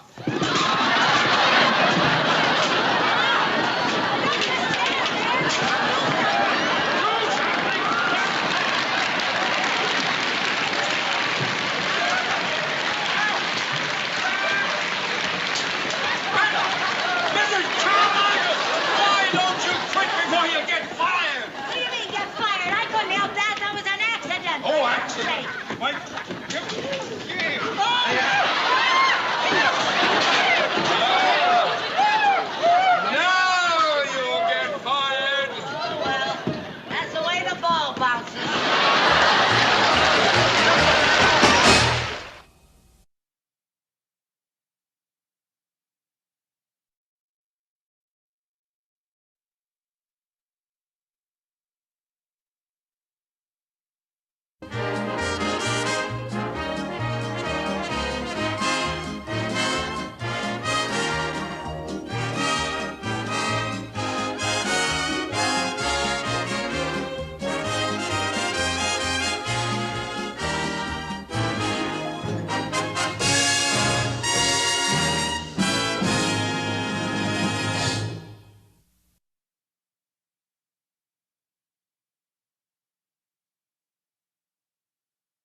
The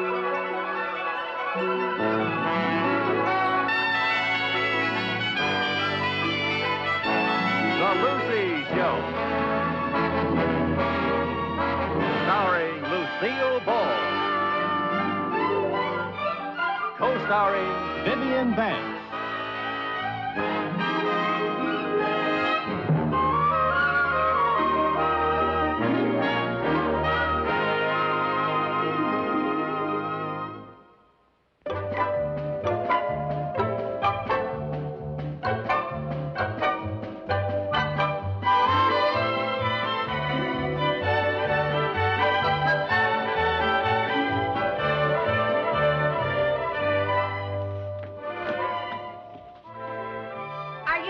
Want ads again? Yeah, and there's sure a lot of bargains here this week. I never saw anyone get such a kick out of reading the classified ads. Well, one of these days I'm going to find something we can really use. Aha! I found it. Found what? Oh, boy. This is going to make this the best summer we ever spent. Someone wants to sell 2 bachelors? No, Viv. Someone wants to sell a 26-foot sailboat. And that's your idea of something we can use. Listen to this. Answer the call of the 7 seas. An unforgettable adventure for your whole family. For sale. 26-foot sailboat, sleeps 5, large galley, complete with trailer, only $100 down. What good is that to us? I thought we were going to rent a cottage at the lake as usual. Instead of throwing all that money away on rent, we'll invest in a boat. We'll sleep on it. We'll spend the whole summer on the lake, fishing and sailing and sunbathing. We don't know anything about sailing. Well, maybe you don't, but I do. When I was a little girl, I practically lived on boats. I can teach you and the kids how to sail. Oh, I don't know, Lucy. I'd rather take a cottage at the lake. I'm afraid I'm just a landlubber at heart. Well, all right, Viv. That's the way you feel about it. Go ahead, take the cottage. Thanks. And I'll take the boat. Now, you know I can't afford a cottage all by myself. Okay, then, the boat it is. I'll call the man right now. Oh, brother, I'll bet this is the first time anybody's ever been shanghaied on a lake. How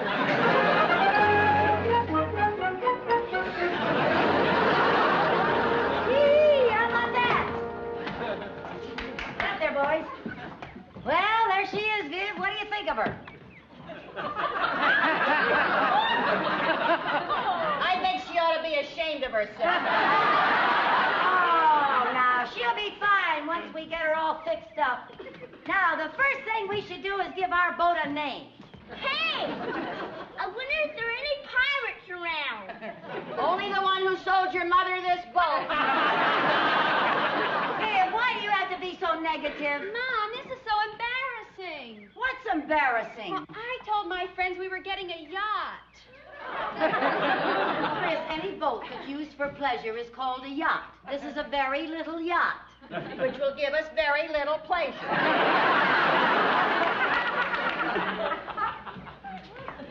Honestly. Lucy, will you tell me something? When you saw the shape this was in, why did you buy it? When I looked at it, the hull was in the water, and I didn't have Lloyd Bridges with me. Well, let's face it. This is an old wreck. It is not a wreck, and it is not old. I bought it from the original owner. I wonder if he was standing where you are when he discovered America.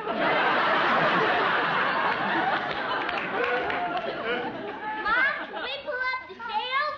All right, we'll hoist the mainsail, men. Here we go now. Keep an eye on.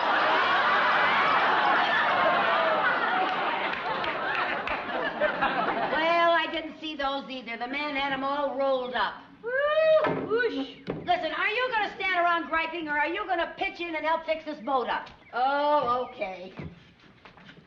What do we have to do? Well, we got to mend the sails, we got to sand down the hull, we got to strip the paint off the mast, then we have to varnish it again, we have to polish the brass, and we have to caulk up the seams.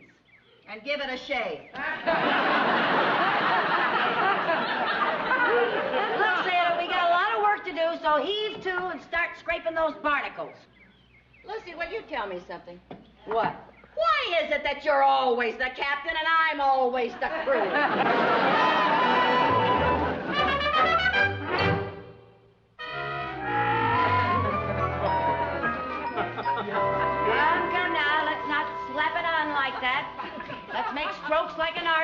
to go with the grain. Aye, sir.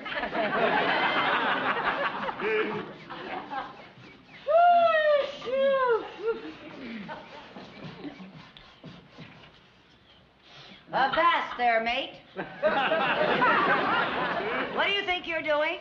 Well, I thought I'd rest my weary bones, if it's all right with you, Captain Bligh.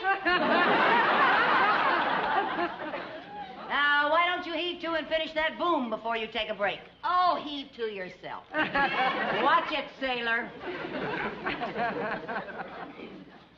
Mom, I feel like a rest too. My fingers are tired. I'm tired too. Sanding is hard work. You better give us a rest, Captain, or you're gonna have your first mutiny. Boy, the crews you have to ship out with these days. Well, okay. Now hear this, all hands at ease. Say, Chris, while you're resting, will you go downtown, take the boys, get some brass polish and K-pop? K-pop? What for? All the cushions on the boat need restuffing. Come on, on the double. They do. On the double.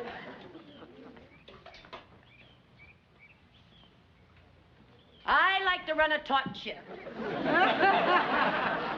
A taut ship is a happy ship. Oh, go shiver your timbers. Watch it, sailor.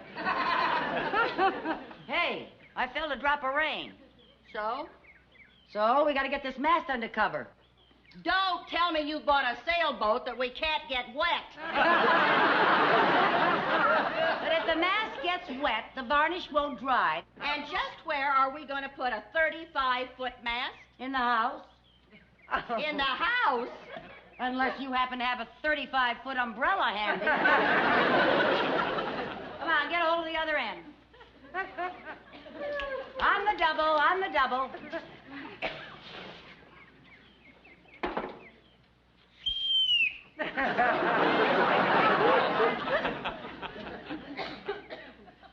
All right, follow me.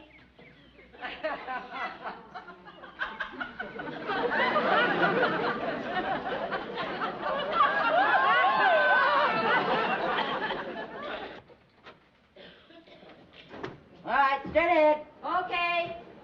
Careful. Don't touch your side.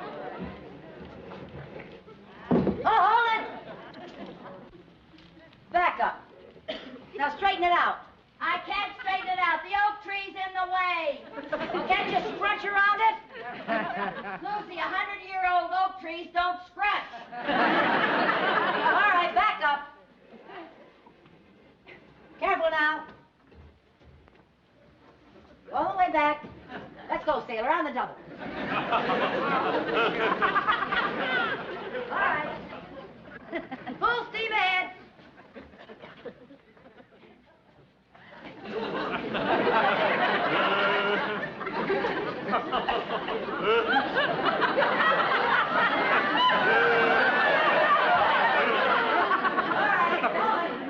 Here we go.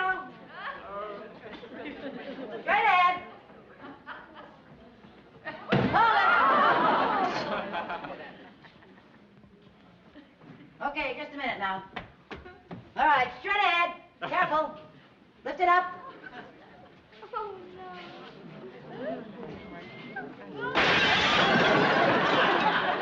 What happened? You broke a window.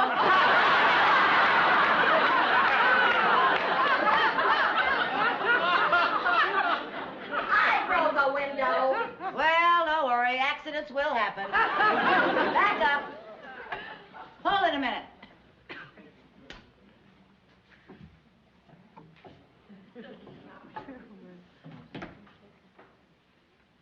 Back up. All the way. Let's get a move on, sailor. Hold it. Back up. All right, full steam ahead.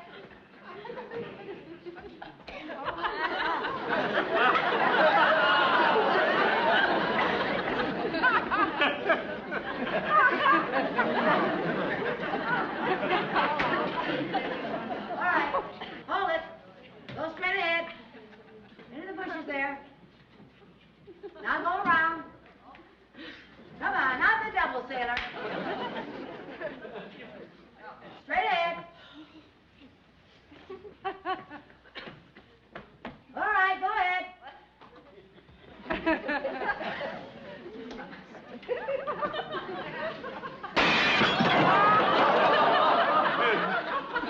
What happened? We're even.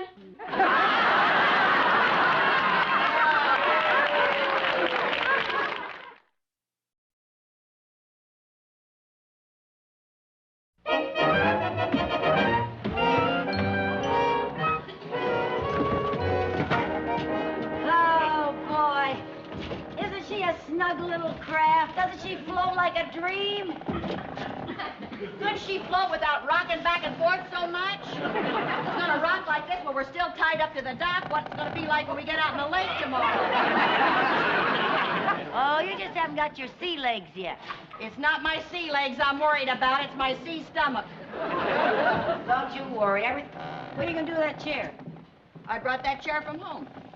What on earth for? Because there isn't a comfortable place to sit on this tub. Lucy,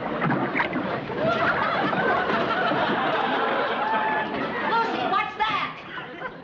Nothing. A large motorboat probably went by in the middle of the lake, and the waves finally got to us. Do you mind if I take the bunk that's closest to the dock? Oh, I don't care.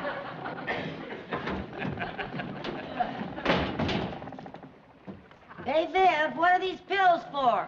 They're to prevent seasickness. My gosh, you got enough here to supply the Queen Mary.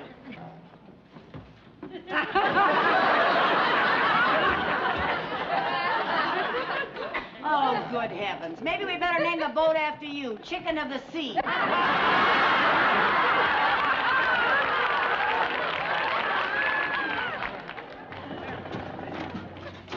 Listen, if you're going out to get anything out of the car, take that thing off.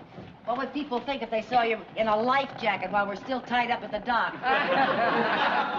I'm not so sure we are still tied up to the dock. It doesn't feel like it. Oh, for heaven's sake, Viv. Look, there's the dock, way back there on the shore. I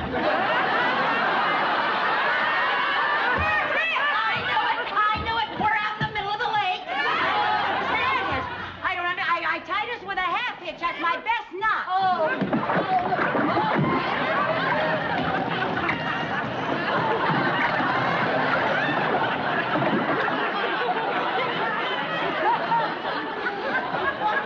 I knew my half hitch wouldn't come untied. Look, the rope broke. Help! Help! Take it easy. All we have to do is hoist the sails and head for the shore. What'd you do with the sails when you took them out of the back of the car? What'd you do with the sails? Didn't you take them out of the back of the car? Didn't you? Lucy, do you know how to start the motor? There is no motor. No motor? Why not? People who believe in sailing don't have motors. Don't people who believe in sailing believe in living? Viv, now listen to me. This is no time to panic. Do you know a better time? We're gonna drift out to sea and we'll never be heard of again. Oh, Viv, it's a little hard to drift out to sea on an inland lake. Don't get technical. We're still adrift. All right, now just calm down. All we have to do is wait until morning. The lake patrol will find us. They'll come out here and they'll tow us in. Now take it easy. I'll go out and throw out the anchor.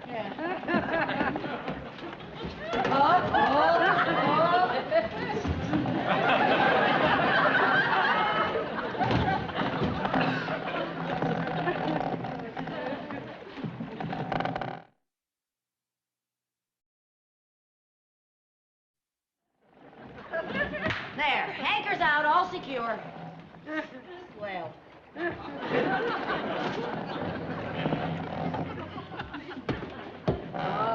Come on, cheer up, Viv. The boat isn't going to sink. The way I feel, I wish it would. Oh, you're just being ridiculous, that's all. Come on. I'm not being ridiculous, Lucy. I'm queasy. I think I'm going to be sick.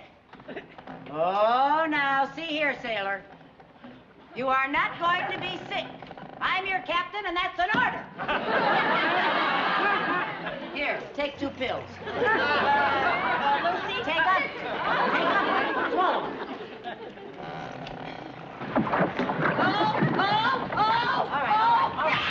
All right, Viv. Now, look, it's all right. Now, why don't we take our mind off our troubles? What would you like for dinner?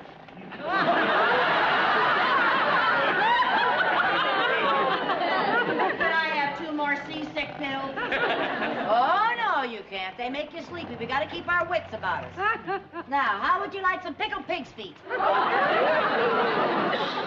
Maybe some, chicken chow mein. How's that sound? Or wieners and sauerkraut. Whole meatballs. How's that?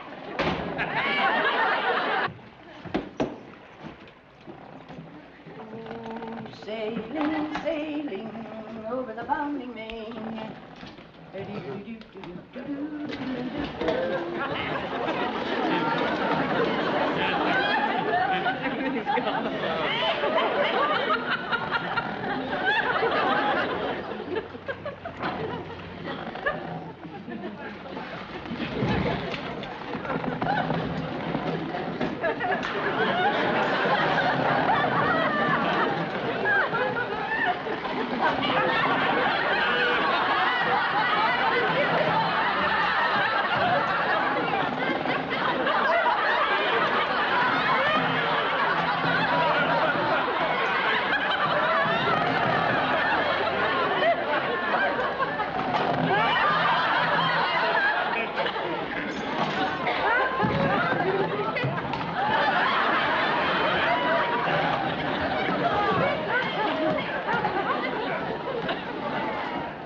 Lucy, I can't sleep in that bunk. You know me and my claustrophobia.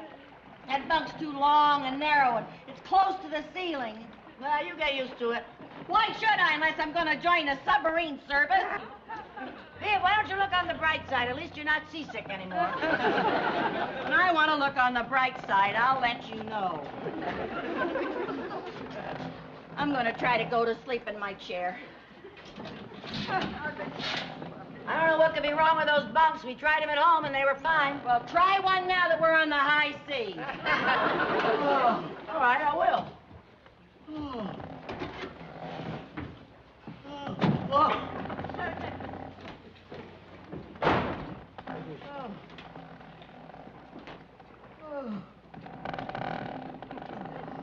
Well, Viv, I hate to admit it, but it is kind of close in there. I felt like I was lying in a dresser drawer. Hey, you sure you don't want something to eat? Huh? You sure you don't want something to eat, Viv?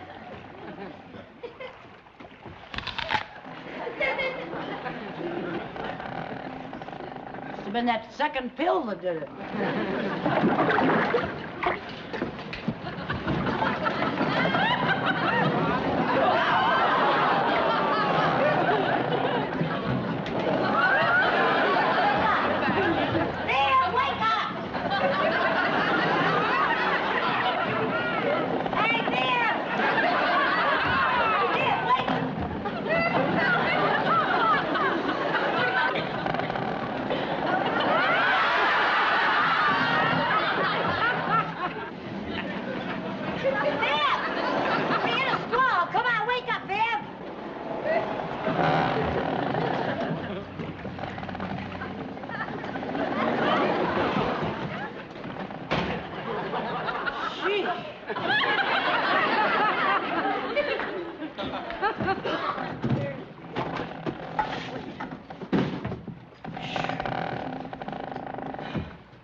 because now all we have to do is wait for the Lake Patrol to find us, and then everything's going to be fine. We sprung a leak! We sprung a leak! Golly, no! There's no need for alarm, Vance! No need for alarm! Oh, come on, baby. Oh, this is a fine mess. What are we going to do now? We better prepare to abandon ship. Man the lifeboat! Man the lifeboat! There isn't any lifeboat! Oh, well, put on your life jacket. This is the only one. This is the only mine. This is the only one there is. Well, let me in there with you now. Get going. Come on, no, I won't. Let me in there with you. What am I supposed to do? You're the captain. You're supposed to go down with the ship.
Show.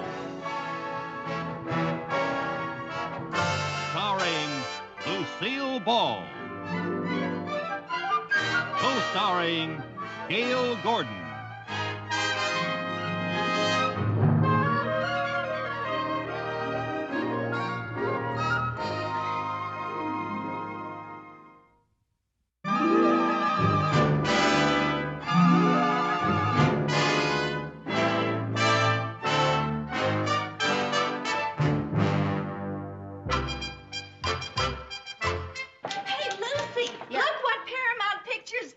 To the charity ball. That is the jacket that Audrey Hepburn wore in Danger in Paris. Oh, you've got some memory. Oh, isn't it beautiful? Wouldn't you just love to own something like that? Oh, I sure would. What would I do with it? I never go any place to wear anything like this. That's what you think. Have I got a surprise for you? What? You're going to that ball tonight. What? No kidding, honest. Oh, come on now, Mary Jane. I'm too old for fairy tales. Remember when you had lunch with me at the commissary yesterday? Yeah? Well, after you left, a friend of mine, Eddie Feldman, he works for Dean Martin, he wanted to know who the cute redhead was. He did? Yeah. And Dean Martin bought 2 tickets for the ball, and he gave them to Eddie, and I fixed it up for Eddie to take you. Well, I'd love to go to the ball, but I don't even know Eddie. Oh, he's a wonderful person. He's the kind of fellow you can spend the whole evening with and not have to be a judo expert. Well, I'm sure he's a nice fellow, but gee, not even knowing him. Oh, Lucy, he's a dream. What does he look like? He's only Dean Martin's double. You mean he looks like Dean Martin? Exactly. If Eddie didn't wear glasses, you wouldn't be able to tell him apart. Well, thanks a lot, Mary Jane, but you just tell Eddie Feldman that Lucy Carmichael said she wouldn't dream of going out with anybody that she hasn't even met. But Lucy... And then you tell him that you talked her into it.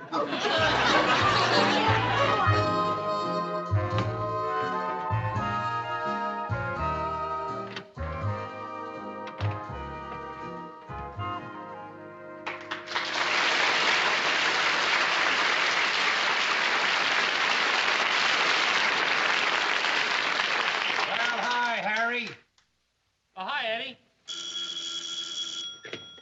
Dean Martin's dressing room. No, he's not here. Yeah, I'll take care of it. Right. Well, where is Dean? Well, he's still over in makeup. Still in makeup? You notice, Harry, with each picture, it seems to take longer and longer to make him up. Hey, Harry, okay if I borrow one of Dino's jackets for tonight, huh? A Sure. dinner jacket? Help yourself, Eddie. Okay. Where you going?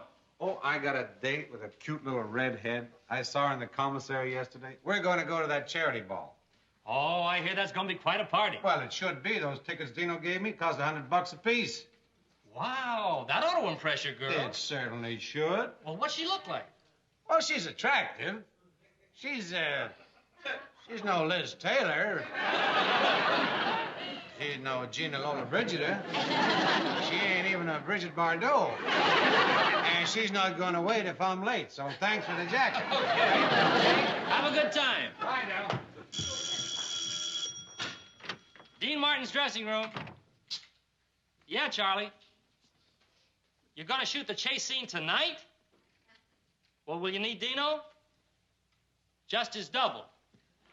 Uh-oh. Poor Eddie. Well, he's got a big date tonight. Those are the breaks. Right, I'll tell him. Hey, hi, Harry.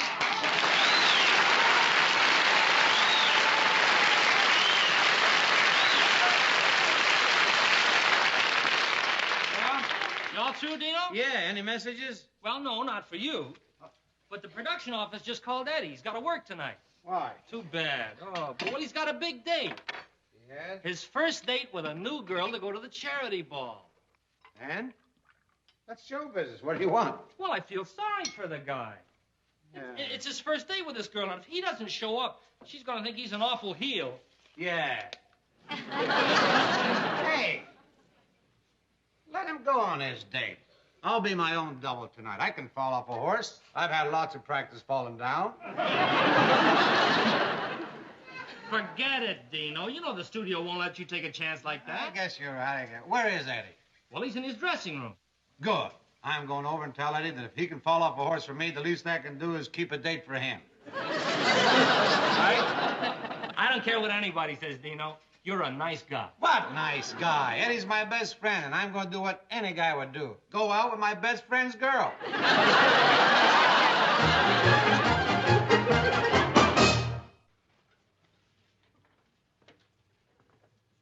Hi. I'm Eddie Feldman.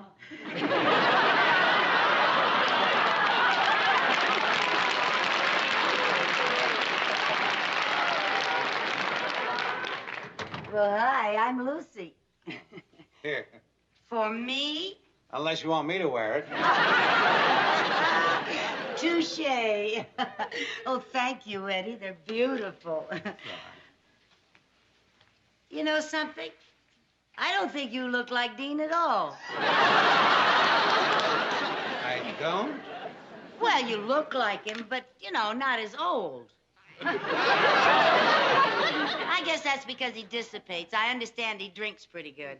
Oh, well, Dean's drinking, that's all exaggerated. He takes a few belts now and then just to keep up his image as a swinger, you know. It's just a gimmick. Actually, he doesn't care for the stuff. He doesn't? No, but I'd like a little sauce if he got some.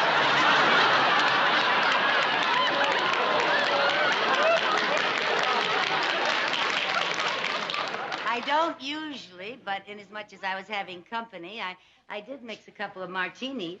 Oh, wonderful.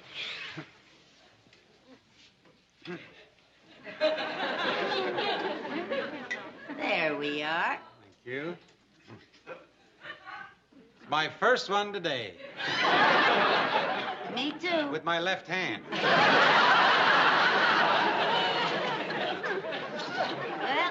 I hope you like martinis. Oh, I do. I sure do.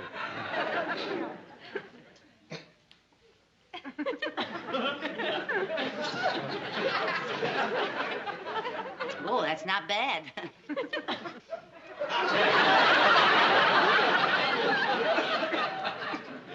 You know, I didn't have any vermouth, so I put in just a dash of lemon juice. That's great. And I'll tell you something else. I didn't have any gin, so I used some white cooking wine. Cooking wine? Yeah, Sauterne. Sauterne. What do you use for olives? Oh, these are real olives. Oh, that makes a good drink. Thank you. Would you like another one? I don't think so.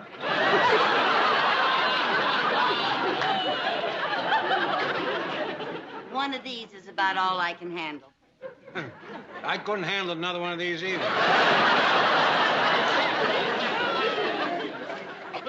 You know, I like men who don't care too much about drinking. So do I. It leaves more for the poor devils that really need it.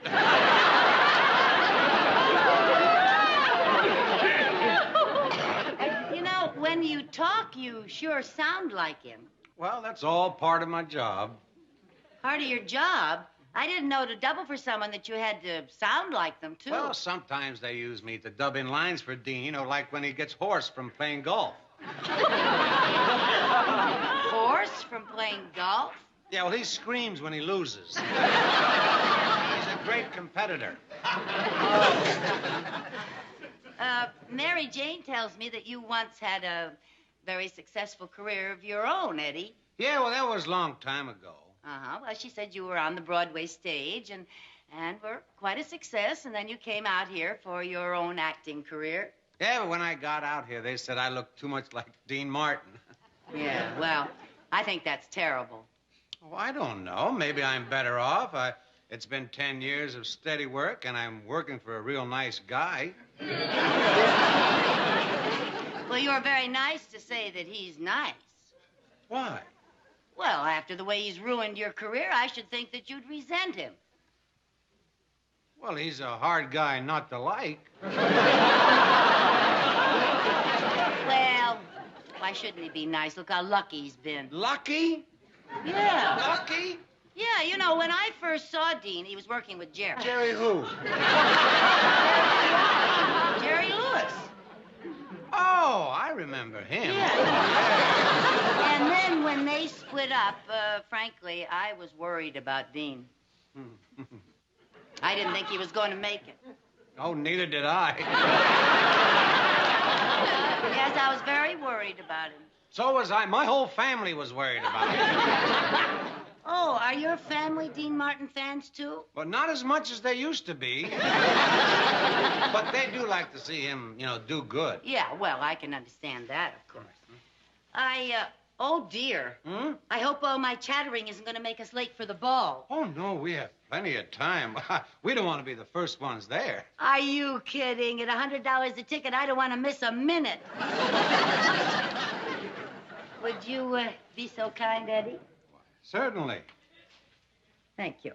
Oh, Eddie, this is so beautiful. Thank you so much. Very welcome. Well, I guess we're ready.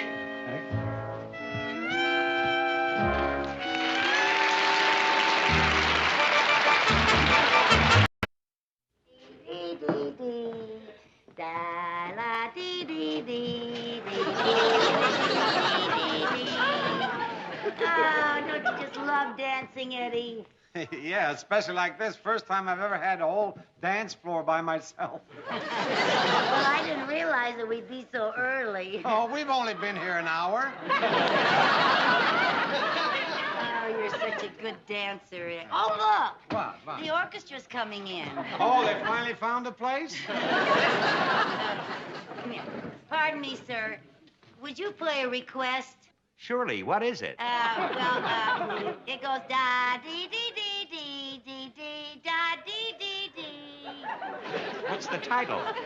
Well, I forget, but it goes da-da-dee-dee-dee, da-dee-dee-dee-dee-dee. Do you know what she's singing? I never heard it before. Oh, I remember. If I'd like to get you on a slow boat to China. That's it? Yeah, Dean Martin sings it all the time. Oh, that's what he's been singing, huh? Say, aren't you Dean Martin? No, I just double for him in pictures. Amazing resemblance. You have the same rosy eye.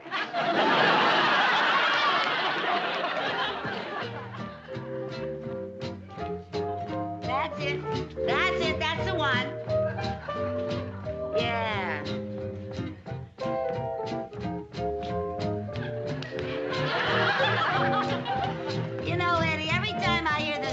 from now on, I'm going to think of you. Well, I'm going to just think of you always, too. Oh, Eddie, did you see this? What? Come here, I want to show you something. You see this jacket? Huh? Audrey Hepburn wore this in one of her pictures. You know what I envy most about the movie actresses? It's the clothes they get to wear. Isn't this beautiful? Yeah, last time I saw anything that fancy was on Liberace.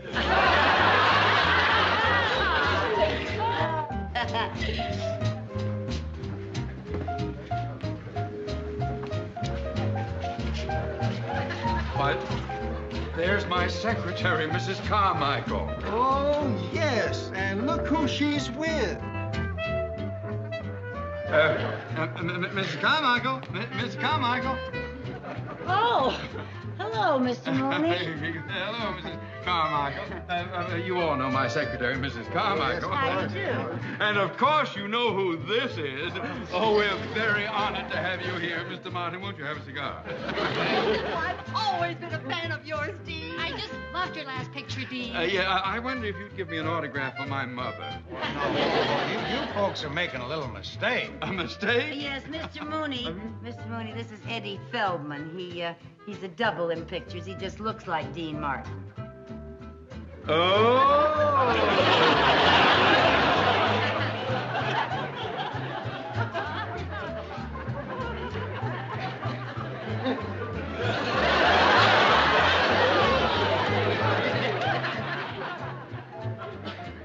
I'm sorry, Eddie. Oh, forget it. Would you care for a drink? I'll try and force one down.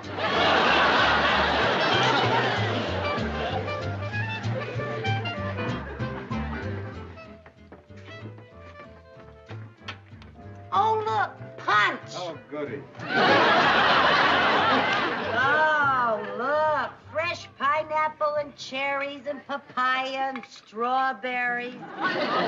Beautiful. Oh, I should have brought my camera. Here you are. Oh, no, thanks. I'm driving. Oh, the air feels so good out here. It's so brisk. I got a little warm in there dancing. Yeah, well, that's a great way to catch cold. I'll get you a wrap. Oh, thank you, Eddie. Well, here's your wrap. Thank you, Eddie. Well, Eddie, This is yours. What? Eddie, I can't let you do this. Now, look, Dean likes to patronize this charity ball. He gave me the money and told me to make the purchase. But it's so expensive. It's deductible.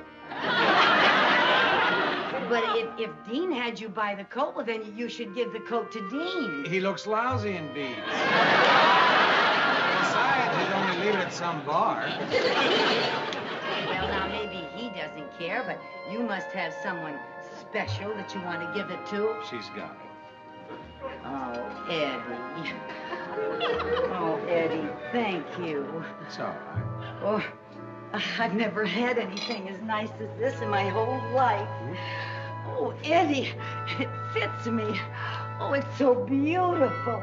Oh, could we go inside so that everyone could see me in it? Let's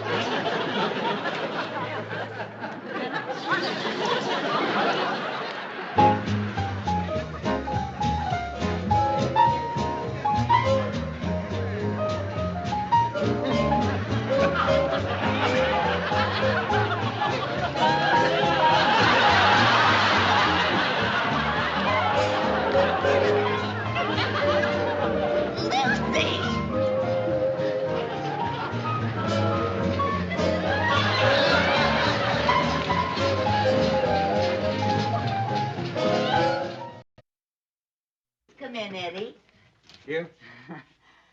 Oh, I just want to thank you for a perfectly marvelous evening. Well, it was my pleasure. Just throw that old thing over on the chair there. And I'll go out and make us a little snack. Oh, wait, I think I better cut out, because I got to get a good night's sleep tonight. Well, now, if you'll just stick around for a few minutes, I'll fix you something that will help you sleep. What's that? A cup of hot chocolate. Oh, I'd like that. And while you're waiting, you can listen to some of my favorite albums. Oh, well, who you got? Oh, Frank Sinatra, Jack Jones, Andy Williams.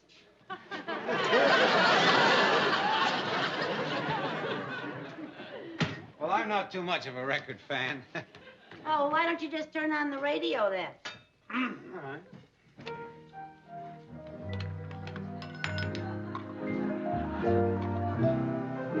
Everybody falls in love somehow. Something in your kiss just told me that sometime is now. Well, if I had you in my power, I'd arrange for every girl to have your charm. Then every minute, every hour, every boy would find what I found in your arms. Well, everybody loves somebody sometime. There's no telling where. Oh, boy, this makes me so mad. What?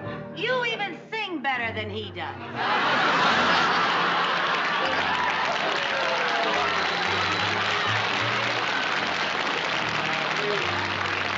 You're just prejudiced.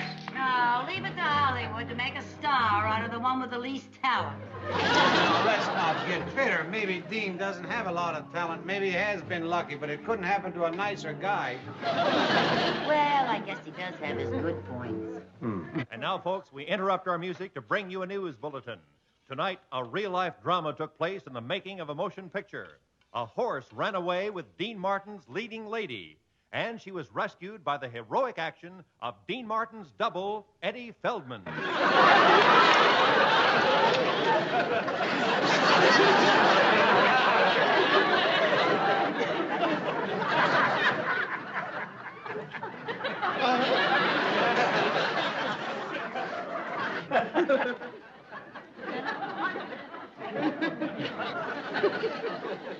Well, no wonder you sing better than he does.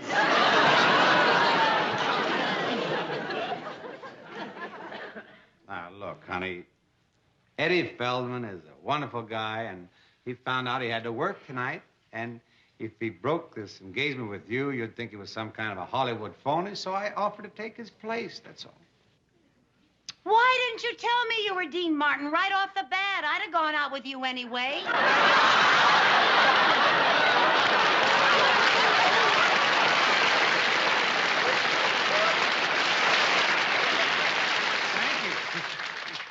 Well, it's been a very lovely evening. I had a very nice time, but under the circumstances, I certainly can't accept this. And why not? For one thing, you're married. You should give it to your wife. Sorry, Lucy, but you're stuck with it. Why? Well, if I took that home to my wife, she'd think I did something.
The Lucy Show.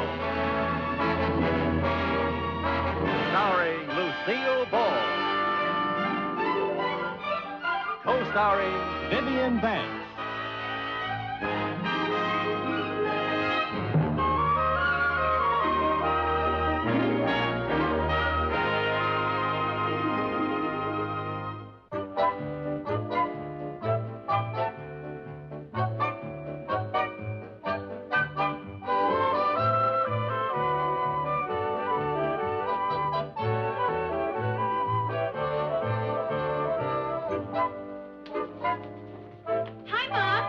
Chris.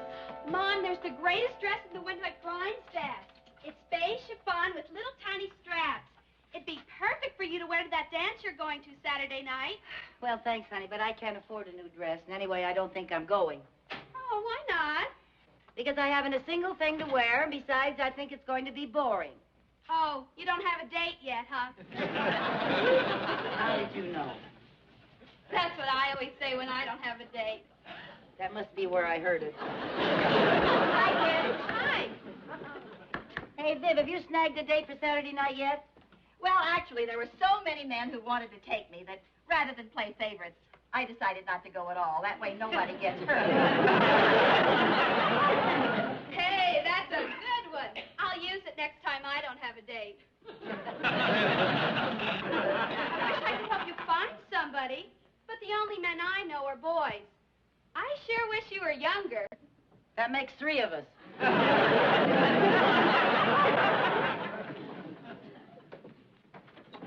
Viv, you know, I'm so tired of worrying about getting a date for Saturday night, I don't even want to go.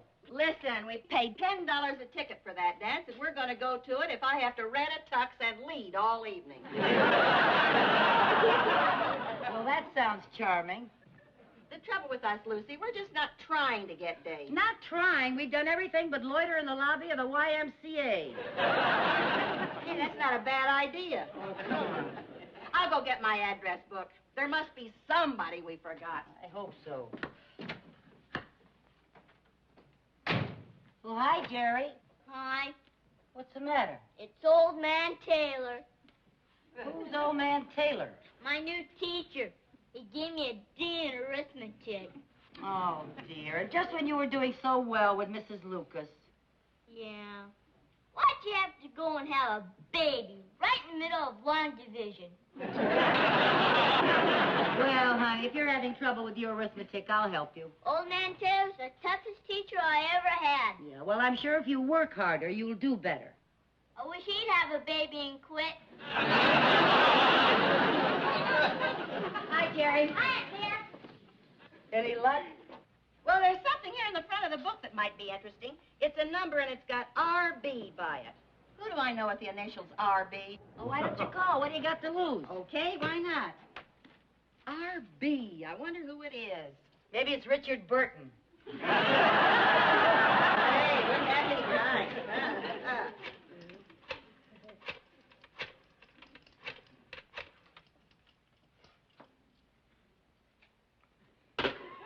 Well, who is it? Who's RB? Ralph Bagley, my ex-husband.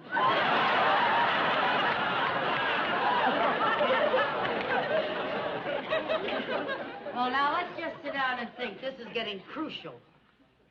Is it crucial enough to ask Harry Connors?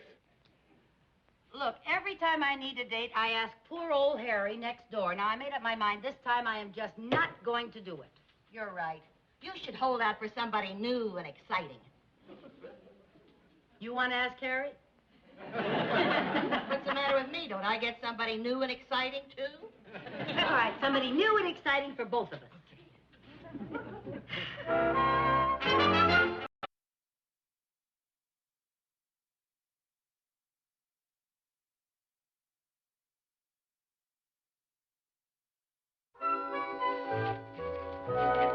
What are you all dressed up for? I called Jerry's teacher, Old Man Taylor, to discuss Jerry's arithmetic, and he's dropping by. Oh. Who are you talking to on the phone? Eddie, about a date. Is he going? Well, it's kind of iffy. Iffy's in town, and if he hasn't got a client to entertain, he may take me. If I can't find anybody else. Well, that sounds romantic. Oh, that must be Old Man Taylor. You won't need me, honey. I'll go start dinner. Okay. Hello. Is this the Carmichael house? I'm Mrs. Carmichael. I'm Henry Taylor. Well, Jerry's teacher. Old Man Taylor?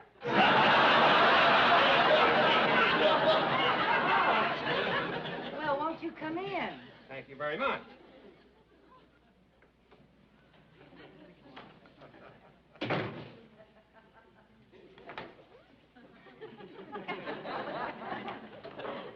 Won't you sit down? Now, Mrs. Carmichael, about Jerry. Jerry who?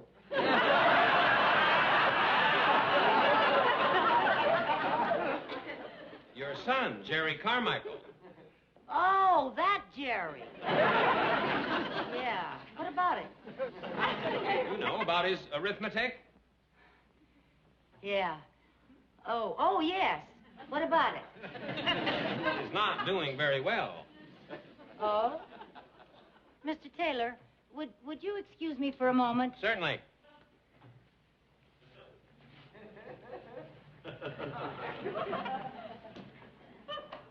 Come and look at old man Taylor.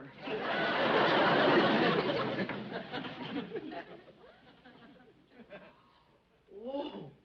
If that's an old man, I'm joining the senior citizens. You? Did you ask him for a date to the dance? Oh, no. He came to talk about Jerry. I don't know how to bring up the dance. If you don't, I do. Now, just a minute. Let me think. Let's see now. Why couldn't I just go in there and say, Mr. Taylor, how would you like to take me someplace Saturday night? What's the worst thing he could say? I'll have to ask my wife. That's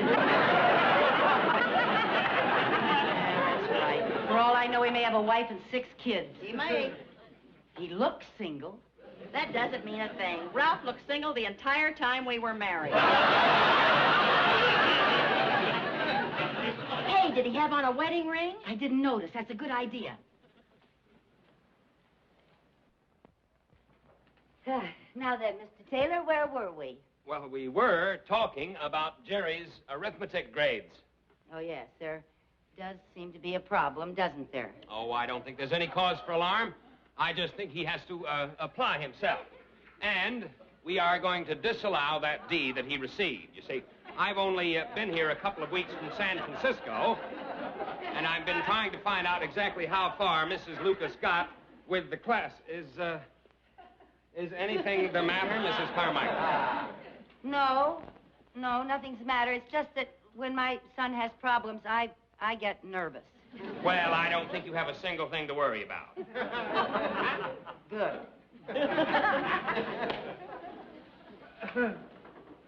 Catch!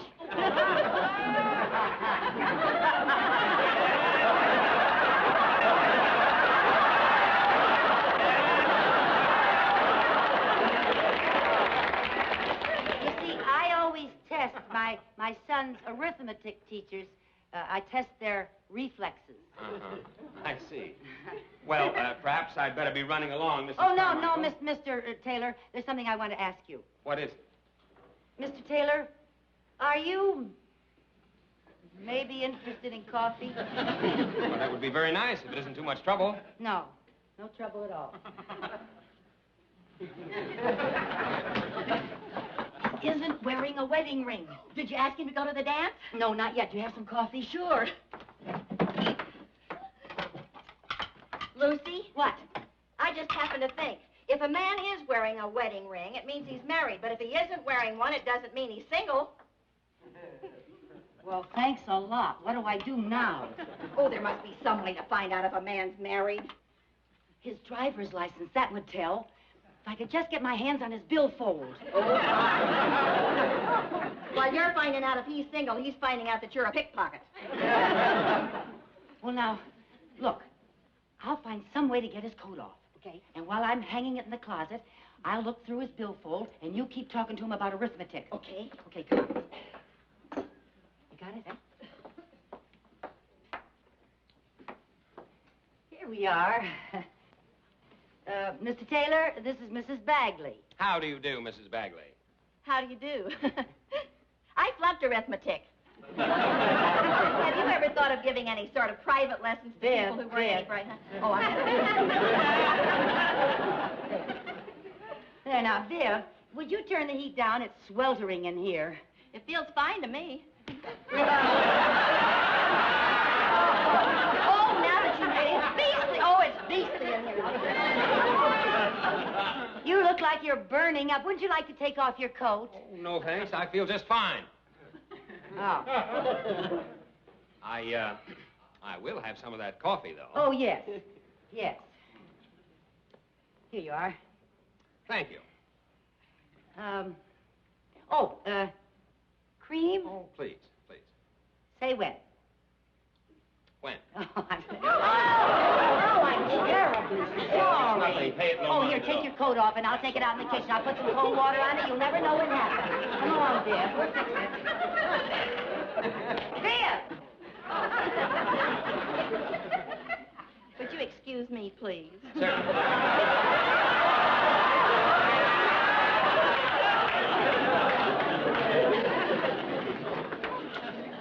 Okay.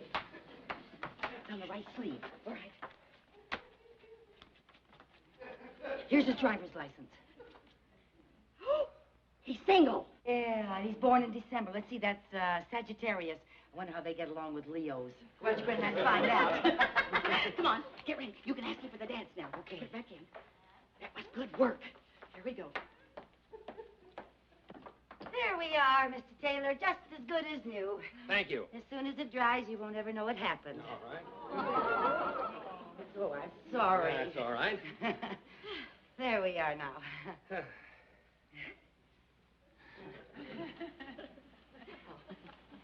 There. Hi. I find myself with 2 tickets to the Starlighters charity dance Saturday night, Mr. Taylor, and I was wondering if you'd like to be my escort. Well, I'd be delighted. Good. I'm surprised that you're free on such short notice. What with teaching school all day and living at the YMCA, my social life is rather limited. Oh, you live at the new Y. Well, we were going to have Jerry and Sherman join. Oh, that's a great idea. You know, it's a wonderful place. They have a nice all-around program for building men. They do? Well, I'm afraid I have to be running along. I have some papers to grade. Well, thanks very much for dropping by, Mr. It was a Taylor. pleasure meeting both you ladies. You'll probably be seeing me at the dance Saturday night. You can pick me up at 8. Fine. And please, don't worry, Mrs. Carmichael. Jerry will be just fine. Jerry? Oh. Oh. Goodbye. Goodbye.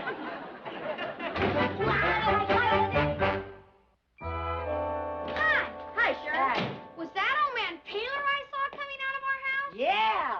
I mean, yes. He came over to discuss Jerry's arithmetic. Sherman, are you by any chance having any trouble with your arithmetic? Gosh, no, Mom. How about history? I got an A in my last test.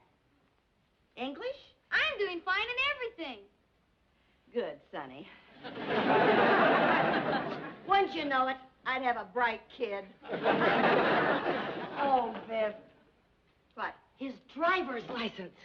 I didn't get it back into his billfold. Well, don't get nervous. All you have to do is return it to him. If he knows I have it, he'll know I was snooping. Oh, that's right. How can I get it back to him without his knowing it? Oh, that shouldn't be too difficult. All you have to do is to get into the YMCA, go into a man's room, put his driver's license back in his billfold and put in his coat, and get out without being caught and shot as a spy. Well, that is something of a challenge for us, isn't it? One of the biggest... For us? Yes. I need help. Count me out. Now, look, Viv. I cannot do this alone, and if I don't do it, Mr. Taylor will not take me to the dance Saturday night, and I'll be sitting home alone. And you'll go to dance with Eddie, and you'll have a wonderful time. Can you imagine the mood I'll be in all next week? Count me in.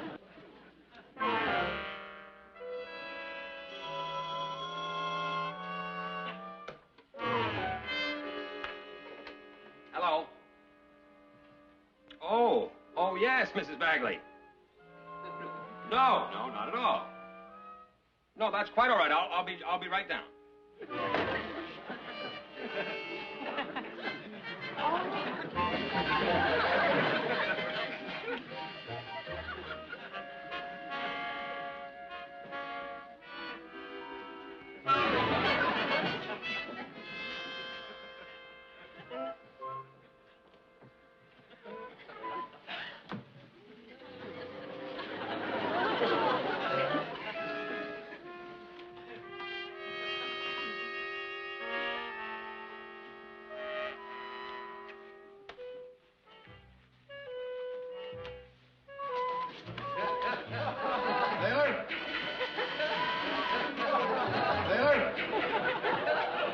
Bennett from down the hall. Can I use your typewriter? Thanks. I only have to write a few letters. Shouldn't take me more than an hour.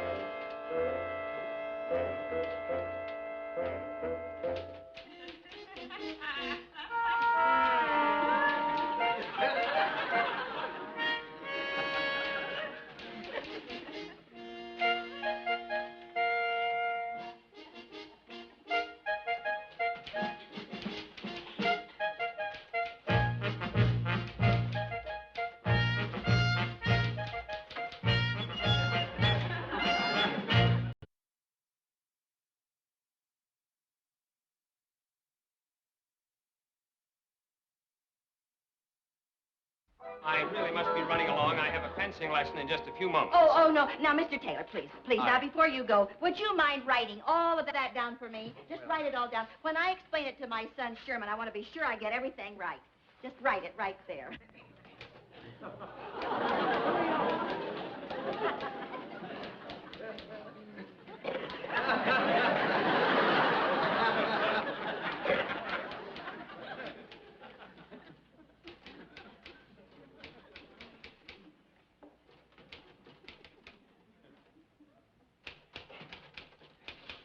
I hear you're going to dance tomorrow night with some good-looking redhead. Yeah. Hey, ask her if she's got a friend for me, will you? Yeah.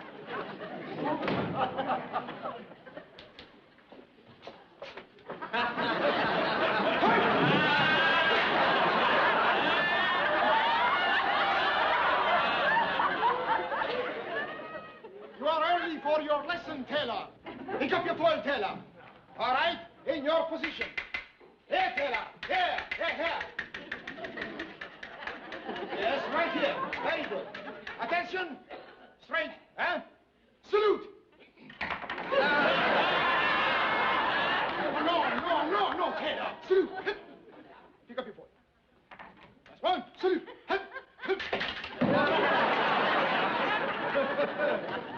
Come here. Here, Taylor. Right here. Salute. Salute once more. Here. Very good. Now face the north wall. Face the north wall. Very good. Now, we commence. Hazard! What we do... No. That hand up in the back. No, you are too tense, Taylor. Relax. Relax. That's too relaxed. Control your body, eh? Relax. Elbow in. That's right. The shoulders back. Your knee in.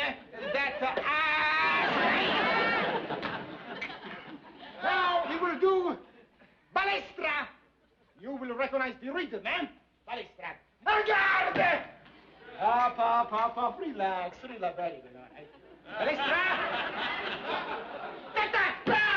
Ta-ta-ta.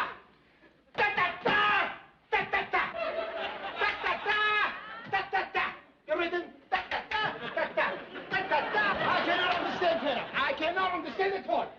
You were doing so good yesterday, so good. What is your explanation, Taylor? Taylor! Hey, Vito, some character has swiped my fencing outfit. Just a minute, Taylor. I'm talking to Taylor. Wait a minute! Hey, that's my outfit. Hey, Who are you anyway?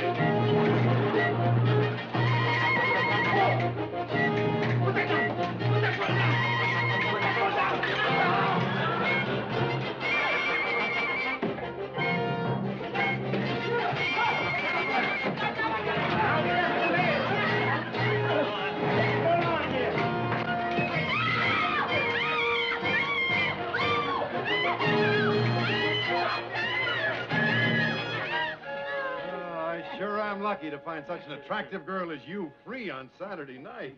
It's fate. Would you believe it? This is the first Saturday night in weeks that I haven't had a date. You know, she's not only attractive, she is brave. You mean for going out with me? No, I mean about all that business with that kooky character yesterday. Oh, dear. Did they ever find out who that was? Not a clue. I'll get it. Pardon me just a moment.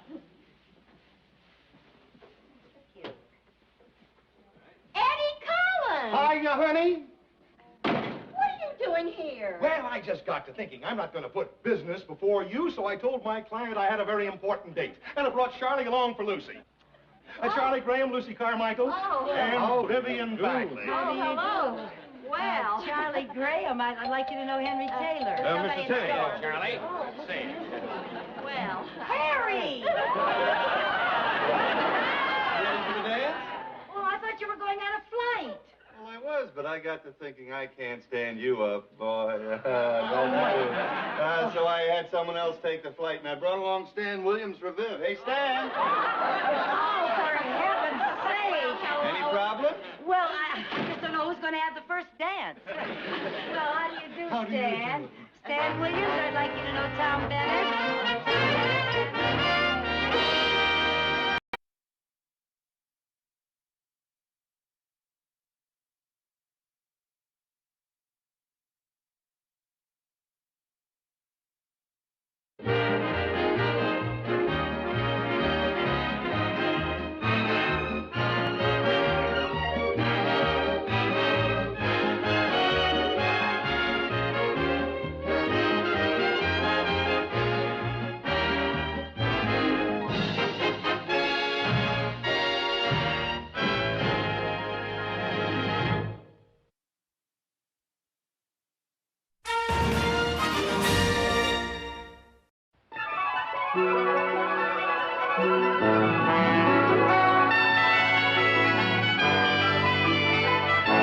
The Lucy Show. Starring Lucille Ball. Co-starring Vivian Vance.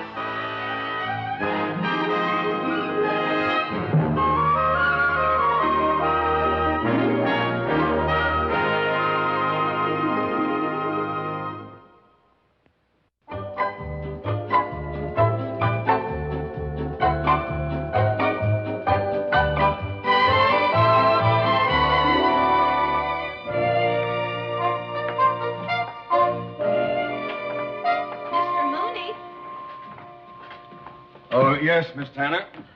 Well, you know you have an appointment with Mrs. Lucy Carmichael. Carmichael. Oh, yes, right here on my calendar, yes.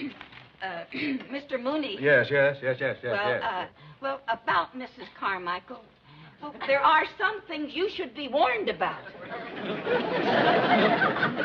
Told about. Thank you, Miss Tanner. That won't be necessary. Mr. Barnsdall already filled me in. He left me a little memo. 27 pages. 27 pages? Single space. I could hardly put it down last night. Apparently, this woman will stop at nothing to get money from the bank. You know, it says here she will threaten, wheedle, cajole, cry, implore, jolly, and even stage tantrum. Oh, it's true. Well, I think she will find that she has met her match in Theodore Mooney. Here she is.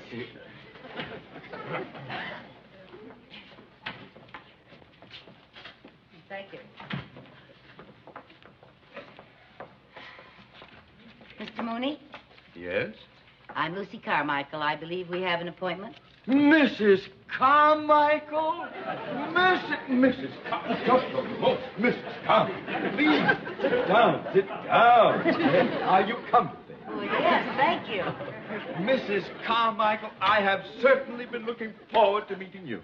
Well, I've certainly been looking forward to meeting you, too. You know, Mrs. Carmichael, we have something in common. You flunked arithmetic, too? No. Our sons are in the same class at school. Oh, well, it's a small world, isn't it? Mrs. Carmichael, I don't want you to look on me as your banker. Think of me as your friend. Now, if there's anything I can do to help, please let me know. Well, as a matter of fact, there is a little something you could do for me. Anything at all. I'd like to have $50. I see. It's that simple. All I have to do is advance you $50 on your next month's allowance. Yes, it's that simple. Could I have it? No. I told Mrs. Bagley that you were sweet, but... No. No. But you don't even know why I need it. It doesn't matter. Look, Mr. Mooney, I don't think you understand. You see, we took the $50 for the next car payment to pay for the repairs. So if you don't give me $50, we're going to lose the car. Oh, my, that was bad planning. Well, if that's your final answer. It is. Mr. Meanie, you're a Mooney. I mean, Mooney, you're a meanie. Are you going to let me have that money or aren't you? No, I am not. Mooney is a meanie. Mooney is a meanie. Mrs. Carmichael, please. Mooney is a meanie. Mooney is a meanie. Mooney is a meanie. Please, Mrs. Carmichael, I'll tell you what I'll do. If you can save $25 out of your allowance, I will match it with another $25. How could I possibly save $25 out of my allowance? Economize. Put yourself on a budget. Do away with all your fripperies. We have already economized so much that our idea of a frippery is day-old bread. That is my offer. Take it or leave it.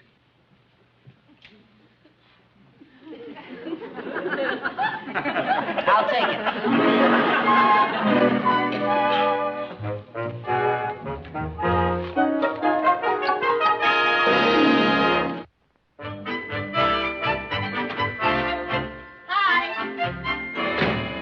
Hi, girl. You finish all your errands? Yes. How'd things go at the bank? Did you get the money? Yeah, I got the money. Sort of. You didn't get it. Sort of. Somehow that last sort of rings a whole lot truer. Now, there's no need to worry. Mr. Mooney is going to give me $25 if I can show him that I can save $25 out of my allowance. You save money out of your allowance? Well, you sound like I never have. You haven't. Well, then this'll be the first time. Oh. Now, I have lots of plans for economizing. Look at this. What's that? That's a do-it-yourself barber kit. You've got to be kidding. Not at all. From now on, it's free haircuts for everybody. Jerry, come here, honey. Come on down here. Lucy, you don't know anything about barbering. It says right here, anyone who can comb hair can cut hair. What do you think? Anyone who can dig a hole can fall in it. What do you want, huh? Next. Oh, I can't bear to watch this. Huh? Come on, honey. I have a home barber kit, and from now on, I'm going to cut your hair at home. Not your only son. Get in the chair. Oh, Mom. Get in the chair. Well, sir, haven't seen you in my shop for some time. Now, how would you like your haircut? By somebody else. Never mind. All the other barbers are busy. Now, sit around. Jerry, stop wiggling now. Come on. Jerry. I gotta answer the door. Hi, Jerry. Hi, Arnold. Come on, I want you to meet my mother. Mom, Arnold is the new boy in our class. Well, hi, Arnold. Jerry will be right with you as soon as I cut his hair. Come on. Arnold, would you like to take my place? Well, now, you would be something of a challenge at that. Would you like to have me cut your hair, Arnold? Do you give lollipops? Well, do you wiggle? No. I give lollipops. Get up there. Here we are. Thank goodness. I'll be out in the yard, Arnold. Yeah, well, you're next, buddy. Now, sir, let's see what we have here. What do you think about football game Saturday? It's quite a team they have there, don't you think? I'll bet you that team, bet you that Notre Dame can make the World Series.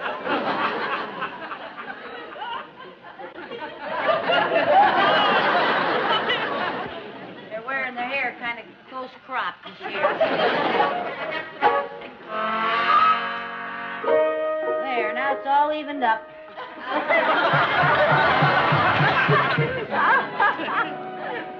Arnold, Do you ever play cowboys and Indians? I'm always one of the cowboys. Well, next time, be an Indian. I can't stand it any longer. I've got to see what you're doing to Jerry. Lucy, you've changed his face.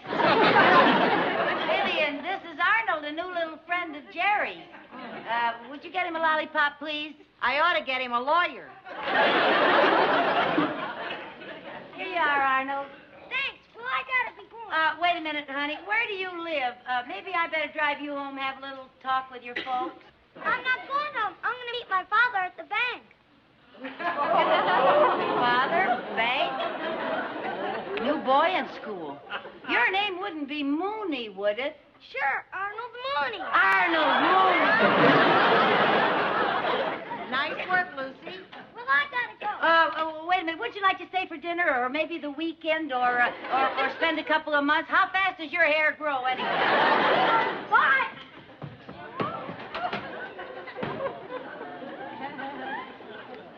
Goodbye, Arnold. Hello, finance company. Oh, now, Viv, maybe it isn't that bad. We aren't sure that Mr. Mooney's going to be upset about Arnold's hair. We aren't. We are. First thing tomorrow morning, I better get down to the bank and apologize.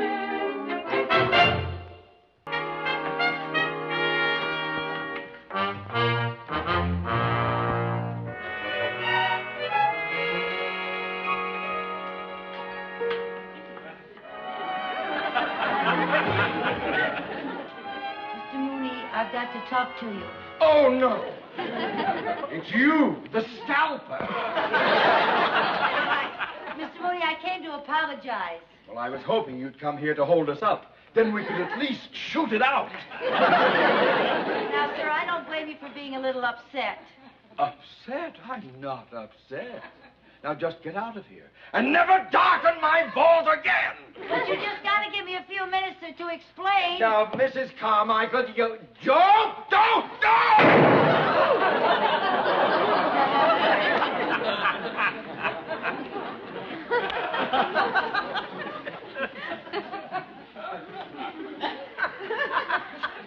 Why did you do that? Because we are not leaving this room until you give me time to tell you my side of the story. We are not leaving this room until 9 o'clock tomorrow morning. What do you mean by that? We're locked in. We're not. We are. But that's impossible. Oh, no, it isn't. It's a time lock. It works automatically. Oh, dear. Oh. Somebody must have the combination. Somebody on the outside must know how to open it. Oh, of course. Why didn't I think of it?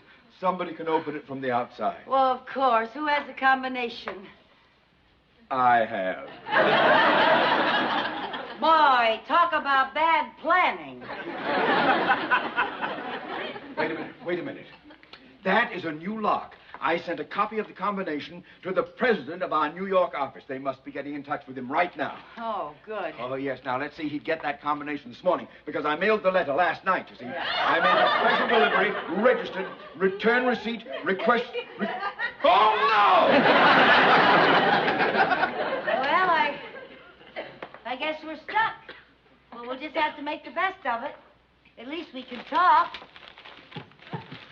You know, this will give us a good chance to get to know each other better. I know you better than I want to already.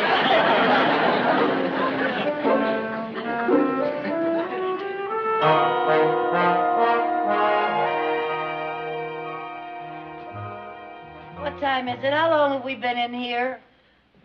3 hours and 37 minutes. It's 6:15. 6:15? Why did you have to tell me that? Well, you asked me. Yeah, but now my stomach knows it's dinner time. I know. I'm hungry, too. Oh.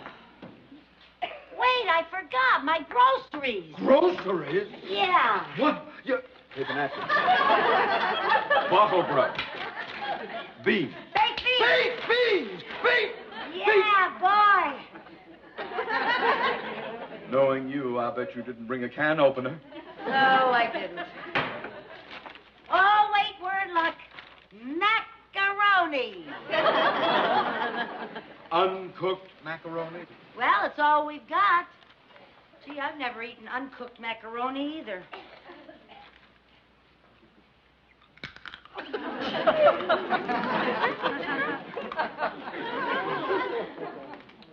Boy. Not bad.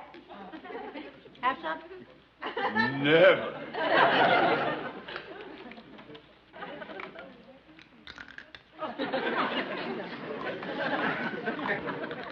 Must you chew so loudly? It's a little difficult to chew uncooked macaroni softly. Guess I'll save the rest for later. Thank goodness. Oh, you want to play poker? Poker? Do you have a deck of cards? Well, they're children's cards. They belong to my little boy. I bought them at the store today. It's a game called Who's in the Barnyard? Who's in the barnyard? Yeah, but I think we can adapt them for poker. Here, give him a good shuffle, and I'll clear off the table.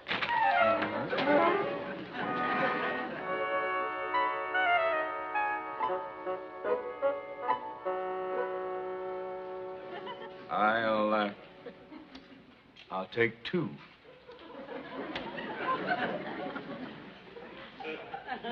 One, two. I'll play these.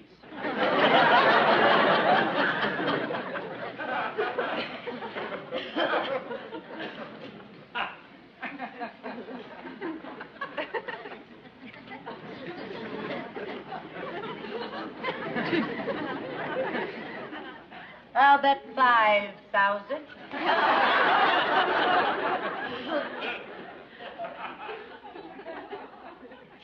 $5,000 it is, and I'll raise you 20,000.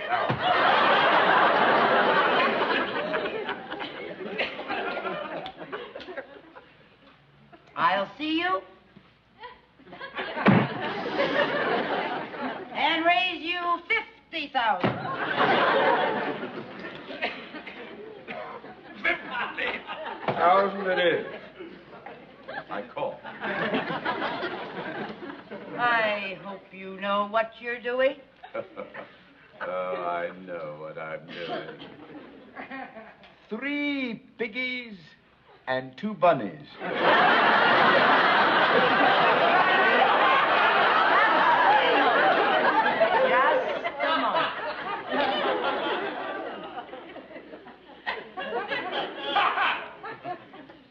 Four little lambs and a billy goat and billy goat.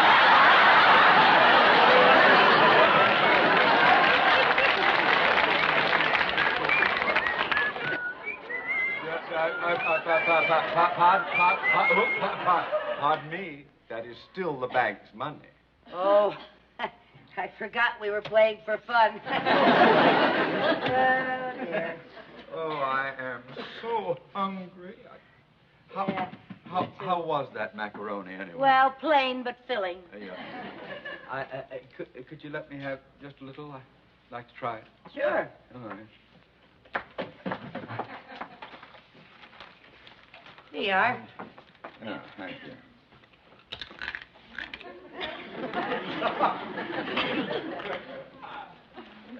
Not bad.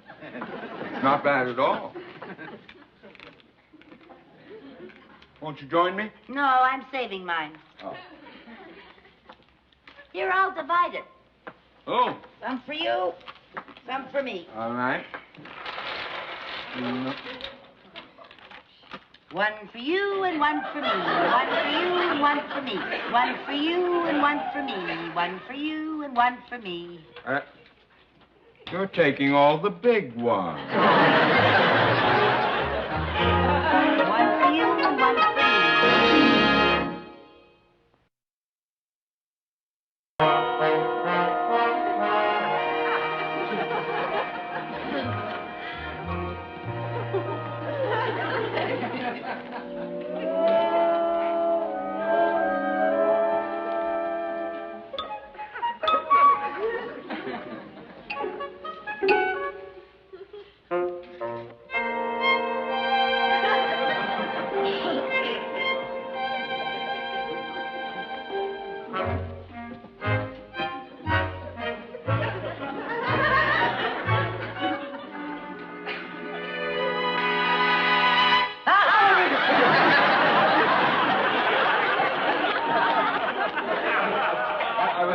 just making sure your macaroni was safe. Now, Mr. Mooney, I know you for your real self. You are a macaroni snatcher. Just give me one little bit. A taste. Who's rich now, Mr. Mooney? Please, just one piece of macaroni. One delicious, mouth-watering morsel. We divvied up and you ate your share. Mrs. Carmichael, you are toying with a starving man. I demand a portion of your provision. One more step and I'll shout. I'll yell. Yeah? I'll scream. I'll eat up all the macaroni. That's what I'll do. I'll eat it all up. I'll eat all the macaroni up myself. Don't do anything rash. Wait a minute. I got an idea. What am I bid for this nice, fresh, plump piece of macaroni? $5. $5. Do I hear 10? Yes, I hear 10 back there. Where? Do I hear... 15. 15. Do I hear 20? What's that? Oh, the owner has instructed me that I should sell these as a matching pair. Now, do I hear $20? Do I hear 20? 20. 20. Do I hear 30? 30. Do I hear 40? 40. 40. Now, gentlemen, have you inspected the quality of this macaroni? The roundness, the texture, and the nutrition. Each piece in itself is a meal. $50. $50 sold to the hungry-looking gentleman below. $50, please.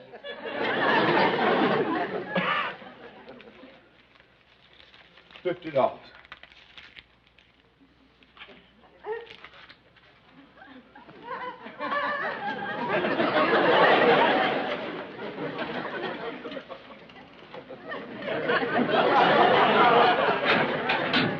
The door is opening! We're free!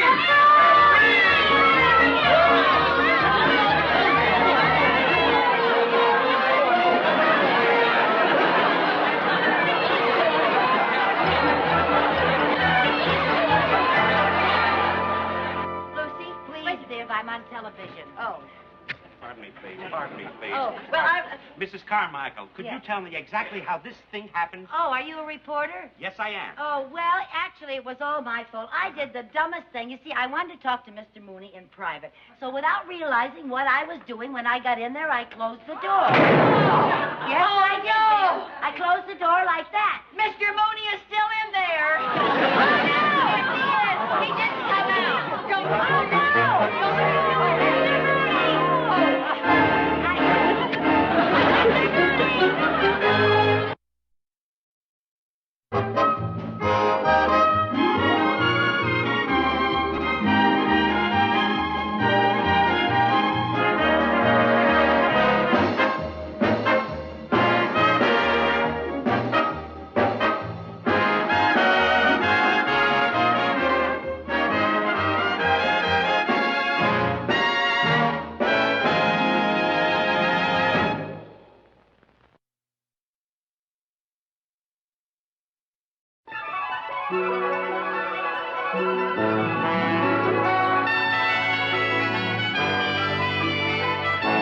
The Lucy Show.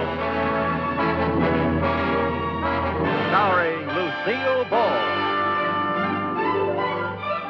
Co-starring Vivian Vance.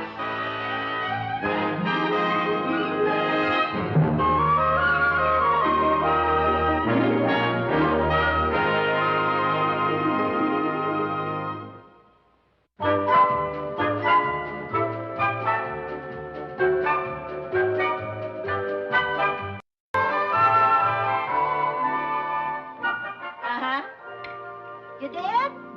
Oh. Oh, wait a minute, Eddie. I'll ask her. Lucy, how'd you like to have a blind date Saturday night? No, thanks. I'm busy. Oh. I guess not, Eddie. She has other plans. 7:30? I'll be ready. Huh? Oh, Eddie.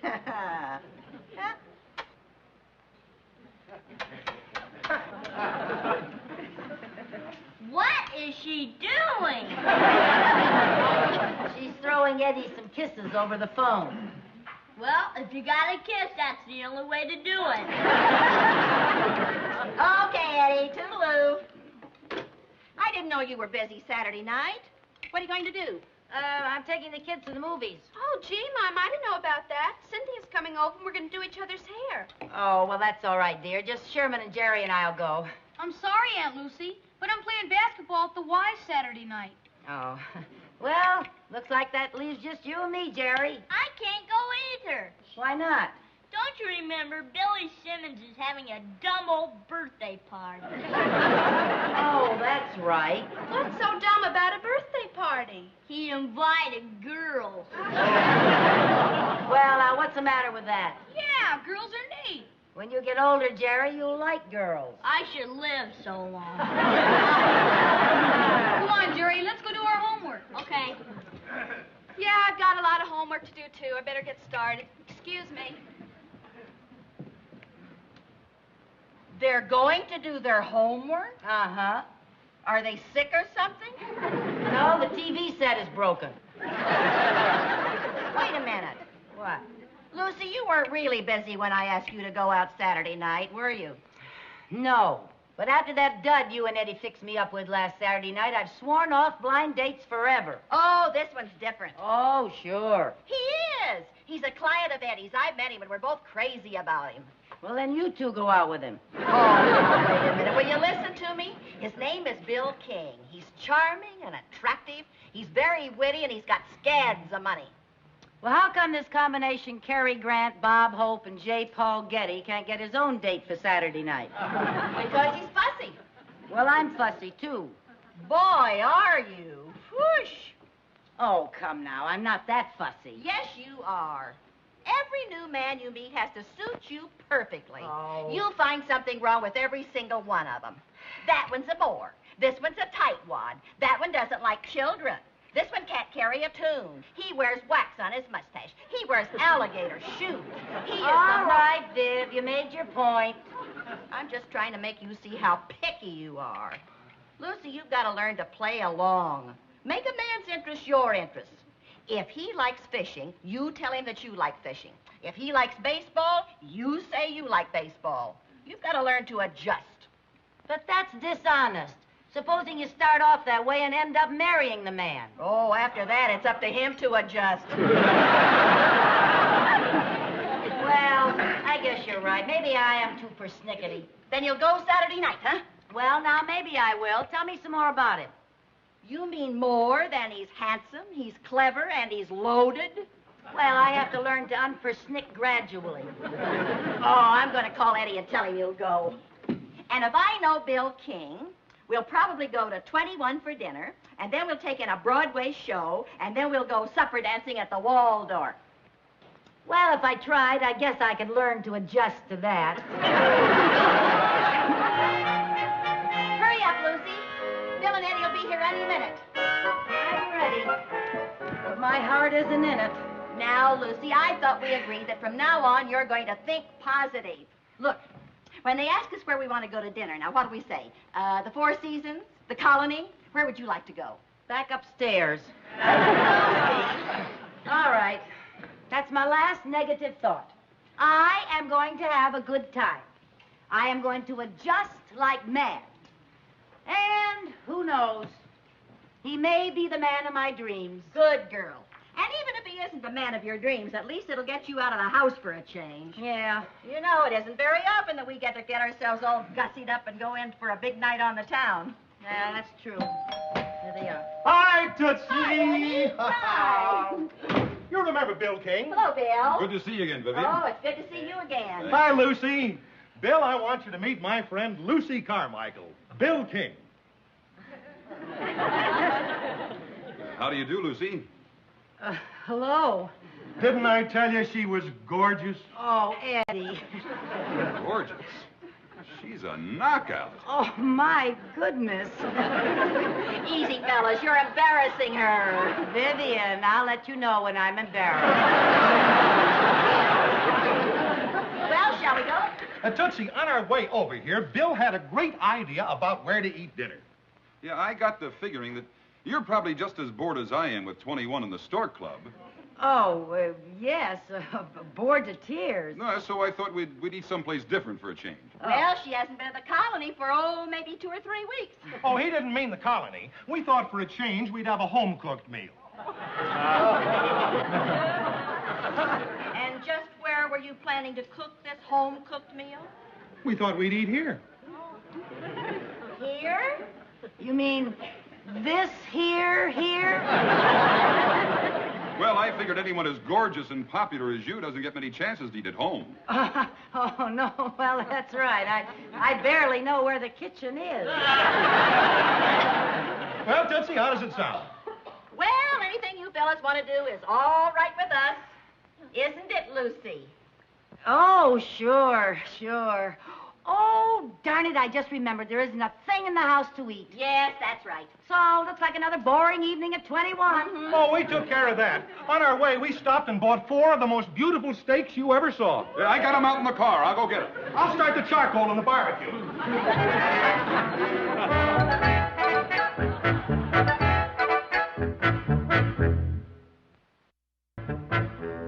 I had the butcher cut these especially for me, 2.5 inches thick.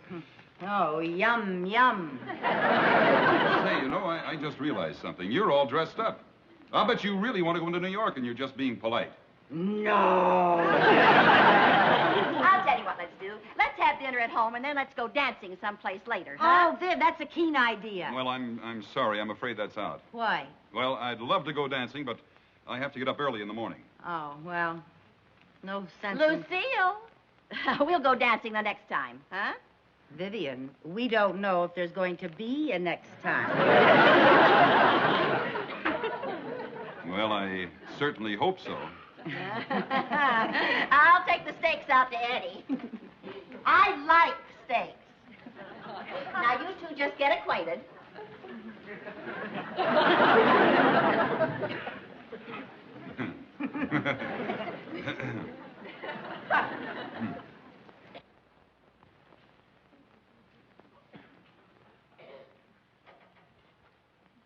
Oh.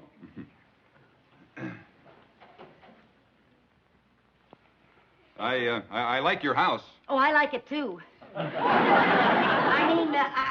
It's fine if you like living in the country. Oh, I love the country. I love the country, too. I like to hike in the woods. Oh, I like to hike in the woods, too.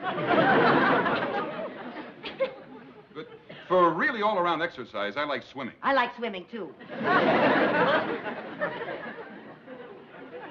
You know what I really like? That's what I really like.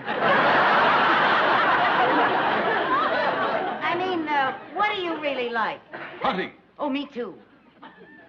What kind of hunting do you like best? What kind do you like best? I like duck hunting. Me too. I like duck hunting. No kidding. Yeah, no kidding.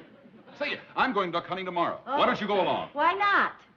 We'll go to my duck club. We'll go to your duck club. I'll bring the gun. Yeah, you bring the gun. Yeah, I'll pick you up at 4 a.m. You pick me up at 4 a.m. What? 4 a.m. 4 a.m.? Are you sure the ducks will be up? Well, I mean, do you think it's sporting to shoot them before they've had their coffee?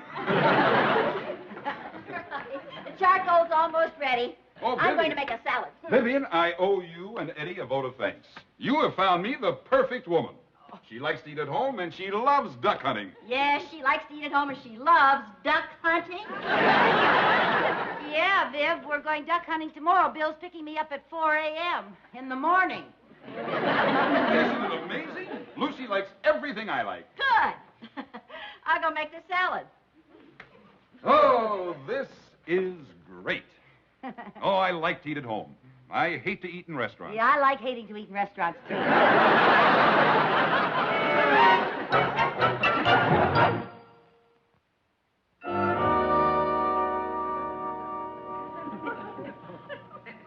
Oh, by the way, which duck do you like to shoot? Which duck do you like to shoot? Well, I'm a mallard man myself. I'm a mallard man, too. Although for good sport, I rather like the hooded mergansers. Yeah, well, I must admit that the hooded mergansers are good sports. Well, it won't be long now. We better get ready. Yeah. Oh, what kind of gun do you prefer? Well, why don't you just pick one out for me? Have you been doing much hunting lately? Well, no, not really. Then I guess you better use this over and under 12 gauge. It won't give you so much recoil. Oh. Boy, it sure is good to have an over and under 12 gauge in my hand.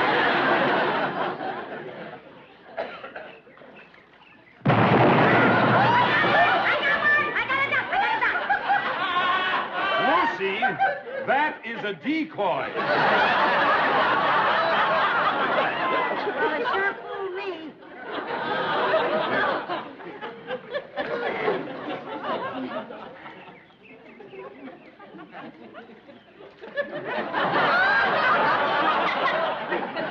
You shot my decoy.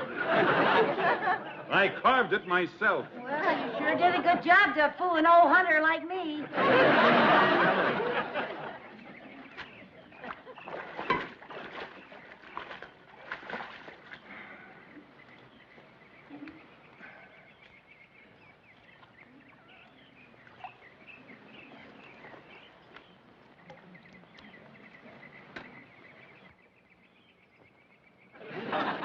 The ducks will be along any minute now, huh? What? Oh. What's that? Well, that's fantastic. This is going to be my first Van Tassel of the season. Lucy, no! That's Charlie Van Tassel.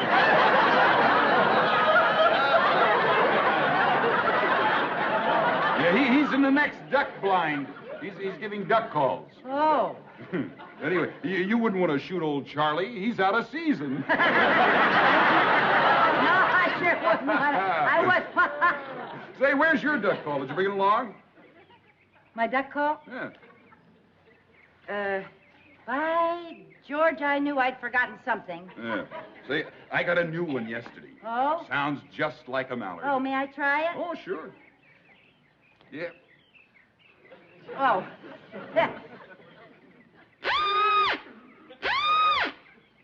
Gee, that sure sounds like a mallard, all right. What's the matter? The mud just moved. That's not mud. That's a bullfrog. A bullfrog? My duck call. Oh, I'm sorry. I'll get it. I'll get it. Are they large bullfrogs? No, but you watch your step. Okay. They're right over in here, isn't it? I don't know.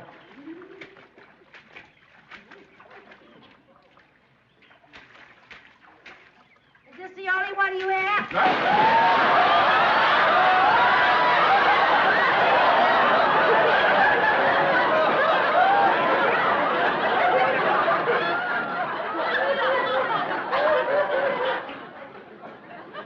Did you find it? No,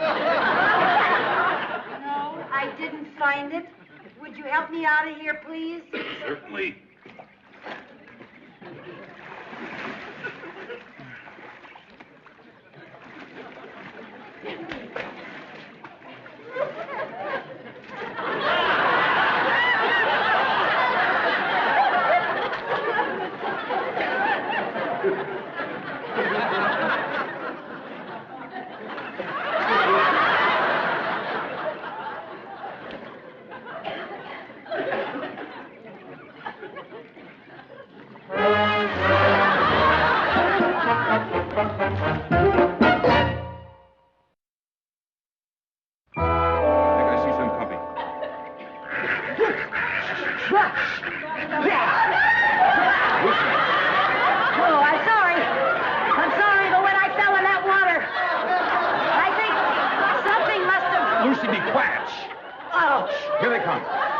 Coming in.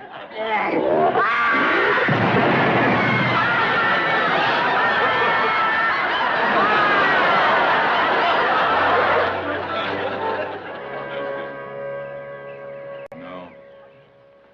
Gee, that's awful. I made you lose your duck call. Well, it's gone. There's nothing we can do about it now. Hey, maybe I could imitate a duck call. Oh, sure. Well, I could try. Look, please. If you want to do something for me, would you go wait in the car? Hey. Hey, there comes some. No, they're too far away. They'll never come near us. Quack, quack, quack, quack, quack, quack, quack, quack, quack, quack. Lucy, for heaven's sakes, that won't do any good. You're just... Why, they're coming closer. Well, don't just sit there. Start quacking.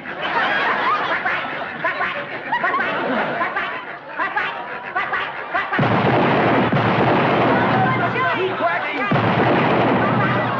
Okay, Lucy, you can stop now. That's my limit on Madelyn, Lucy. Stop. You know, once you get started, it's hard to turn your quacker off. Lucy, that's wonderful. Why, that's a very rare talent. Where did you ever learn that imitation? I don't know. I never had any lessons or anything. You know, some people can sing, some people can dance. I guess I was just born to quack, quack. Well, that's wonderful. Here, I better go pick up my ducks. Oh, hiya, Bill. Hi, Charlie. Say, Bill, I've spent a fortune on duck calls, but I've never heard anything like yours. Where did you get it? On a blind date. Huh? Come here. Meet my duck call. Charlie Van Tassel, Lucy Carmichael. Quack, quack. You were making those calls? Quack, quack. Isn't she the greatest? Boy, I'll say. Hey, I wonder if I can borrow her. Oh, Sure. Hey, you don't mind, do you, Lucy? Oh, not at all. If you can't quack, quack for a friend, who can you quack, quack for? Oh, boy, thanks, Bill. Anytime, Charlie. Good luck. Shall I go ahead? Go ahead. Quack, quack. Quack, quack. Quack, quack. Quack, quack. Quack, quack. Quack, quack. Louder. Quack, quack. Quack, quack. Quack, quack. Quack, quack.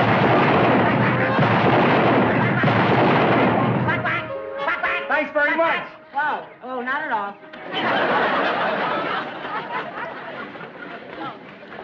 Next.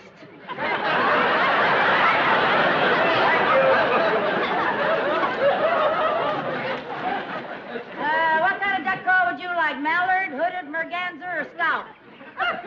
Mallard would be fine. Okay. Quack! Pardon me. Would you mind if I got up and stretched my legs for a minute? I've been sitting here quacking all morning. Of course not. Go right ahead. Thank you. Oh. Quack, quack. Quack, quack. Quack, quack. Quack, quack.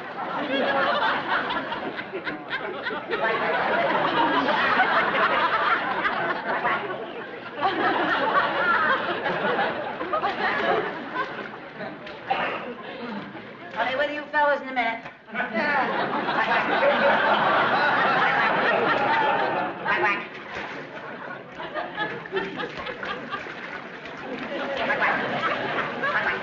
Lucy, Quack, quack. Yeah. are you about ready? Well, I got all these other fellas here.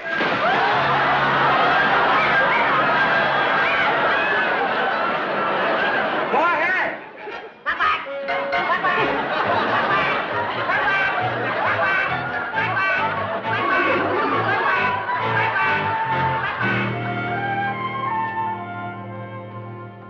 Oh, you look darling. Isn't that a new dress? Uh-huh. Bill and I are going out.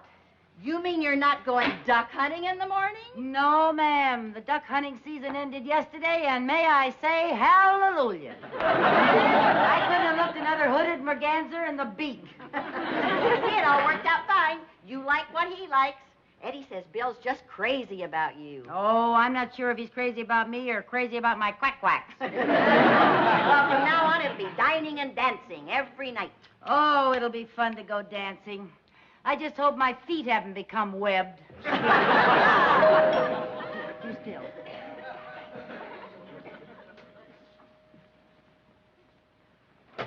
Hi, Bill. Good evening, Lucy. Hi, Bill. Hi, Vivian. Oh, Lucy, you look lovely. Thank you. I'm surprised you recognized me without my waders.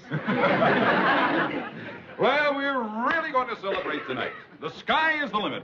Where would you like to go? Well, I'd like to drive into New York. I thought maybe we could have dinner at that new restaurant. The only thing is, I'd like to get home early. I have to fly to Canada in the morning. Oh, business trip? No. No, it's the opening of moose season.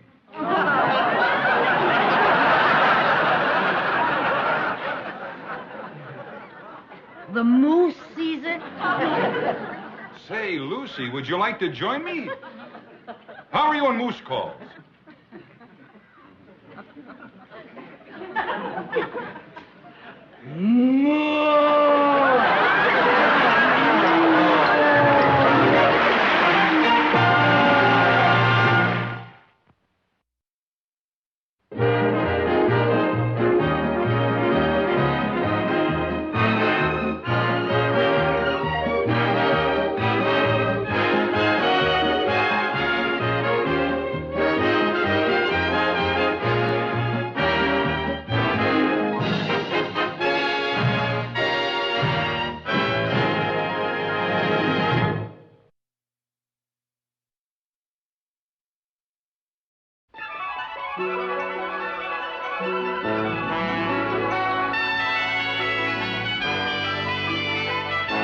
The Lucy Show. Starring Lucille Ball. Co-starring Vivian Vance.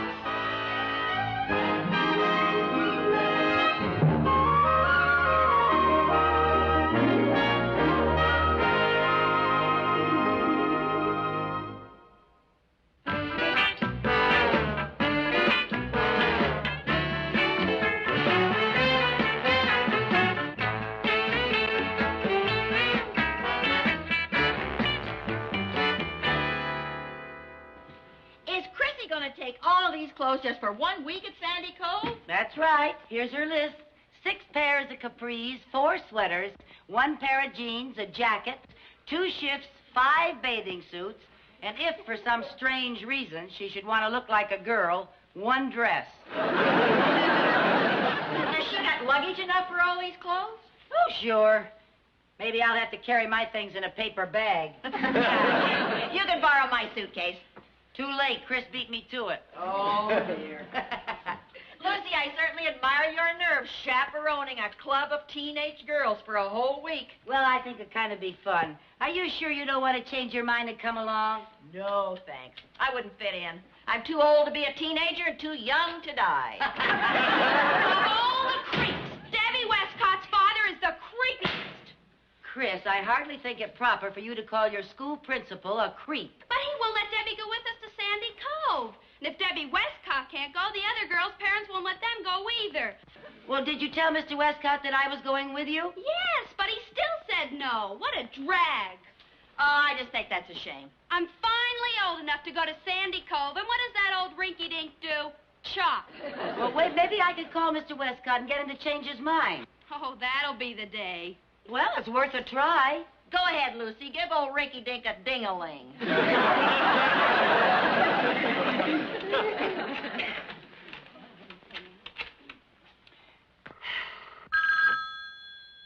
Hello? Hello, Mr. Westcott? Yes? This is Mrs. Carmichael. What can I do for you, Mrs. Carmichael? Well, it's about the girls' beach party. I was hoping you'd change your mind about Debbie. Sorry, Mrs. Carmichael, I can't do that. I have my daughter's welfare to think of, and I have the reputation of Danfield High School to consider.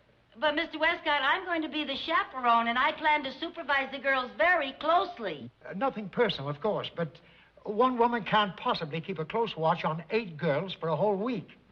Oh, didn't Debbie tell you there are going to be 2 chaperones? Yes, the other chaperone is a very dear friend of mine. She's a lovely older person. She's very responsible and dependable, and she's had loads of experience with younger people. She's practically a nanny. Well, of course, if there are 2 of you, all right. In that case, Debbie can go. But, Mrs. Carmichael, if anything goes wrong, I can promise you I'll abolish every girls' club at Danfield High. Oh, Mr. Westcott, you don't have to worry. You will never regret this. Thank you. Goodbye. Oh, gee, thank Thanks, Mom. Oh, you're the greatest. Gotta call the girl. How about Lucy? Now, Viv, I don't blame you for being mad, but having two chaperones is what sold him. Now, be a sport. What do you say? Nanny doesn't live here anymore. Come on, Viv. Say yes. Nothing doing. But Jerry and Sherman are going to visit Uncle Ned. You don't have a single thing to do next week. Come on, say yes. Oh, all right. Good girl. Oh, wait a minute, can't go. Why not? Chris is using my suitcase. Oh, well, don't you worry. I'll take care of that. When I go to the store, I'll get you a paper bag, too.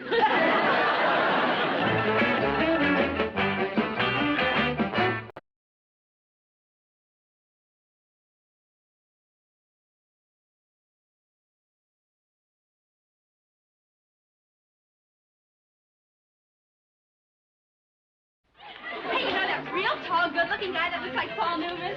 Well, anyway, he asked me to dance. Yes? Why don't we call somebody up? We can't. There's no phone. Oh, no. No phone? I'll die. I'll really die. Maybe later we can take a walk up the beach and check the action. Yeah, walk up the beach. Yeah. That'll be fun. Okay, kids, your beds are all made up. Oh, thank you, Mom. Well, look at this. What is that, some kind of a new jitterbug step? Jitterbug? This is a mashed potato.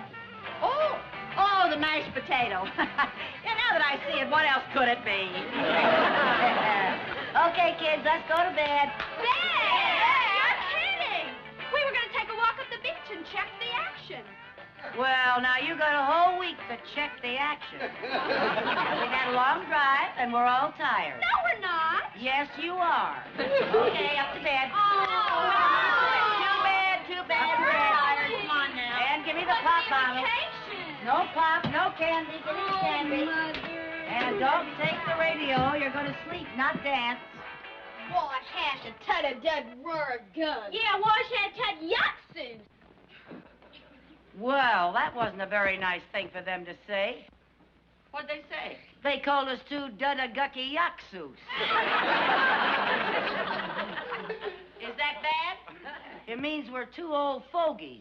How did you know that? Oh, it's a kind of language teenagers speak when they don't want us old fogies to know what they're saying. Oh, how'd you ever learn it? Little Jerry figured it out and slipped me the code. Oh, what a mess this place is. You know, Viv, the kids have got a point. It would be kind of a drag spending a whole week here with two old fogies. That's what chaperones are supposed to be. Not necessarily. We could be two young fogies. We could turn ourselves into teenagers. And just how do you propose to do that, short of plastic surgery? Well, we could act and talk like teenagers.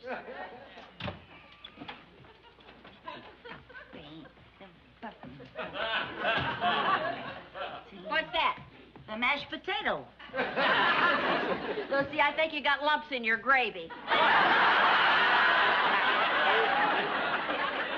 Viv, don't you see? We gotta get to be part of the gang. That way we can keep an eye on the girls without them resenting us. Okay, we'll talk about it in the morning. No, we're gonna talk about it tonight. I'm gonna teach you a few basic teenage slang words right now. Now, for instance, choice, groovy, and tough all mean good. Tough means good? Yeah. Oh, boy, these teenagers just don't make any kind of sense today. No, they don't make sense like we used to, Viv. Greetings, Gate. Let's cut a rug. Now try to think like a teenager. Think creepy, scuzzy, grumpy, drippy, raunchy, and flaky. What do they sound like? Like Snow White got hold of the wrong dwarfs. They all mean bad. They do? Yeah. Oh. And diddly, diddly, diddly, that means and so forth and so forth and so forth. Good. If I ever get stuck, I'll just say diddly, diddly, diddly. Now, when you leave a place, you split. When you leave a place, you split. Yeah. And when somebody funny cracks you up. And when you're enjoying yourself, you're having a blast. See, it's very easy. Easy, that's tough. There, now you're catching on.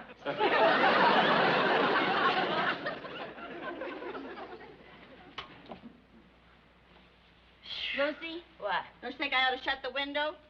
And shut out that marvelous ocean breeze? Oh, boy, we're really going to sleep tonight, Viv. Okay.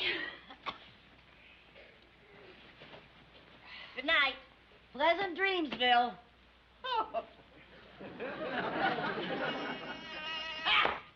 Oh, there's a mosquito in here. He must have come in on that marvelous ocean breeze. That was not a mosquito. Mosquitoes come later in the summer. Well, now, this one may have come a little early to take advantage of the off-season rate.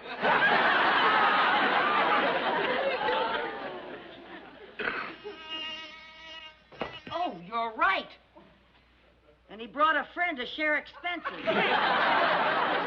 Oh, Lucy, this is terrible. Now, what are we going to do? I think I saw some mosquito netting here. Oh, to think I could be home with a bonbon and a book instead of in this flaky place. Here, spread it across the whole bed, both beds. Plenty down here and plenty for our heads up at the top.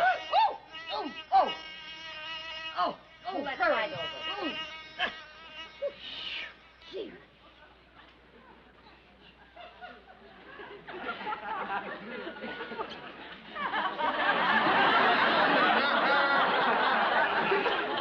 Lucy? What? Do I look like a new bride? You look more like an old beekeeper. Good night. Good night.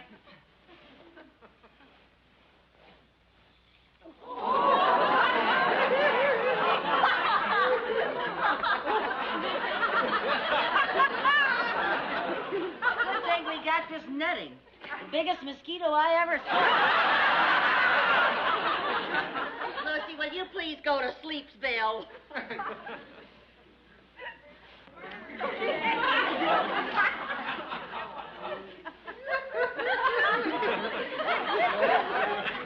Oh, he is a big one. If I didn't know he was a mosquito, I'd swear he was a bat.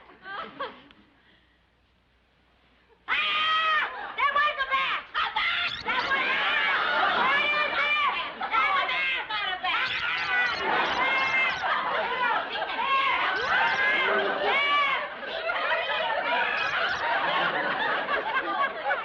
What is it? That was not a bat! Keep your head covered. What do we do? Where are you going? What do we do? Where? Oh, dear.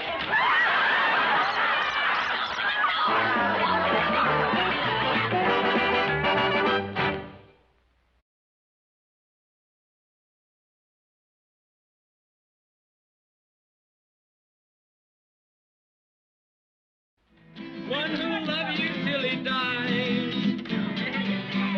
Else I'll have to say goodbye.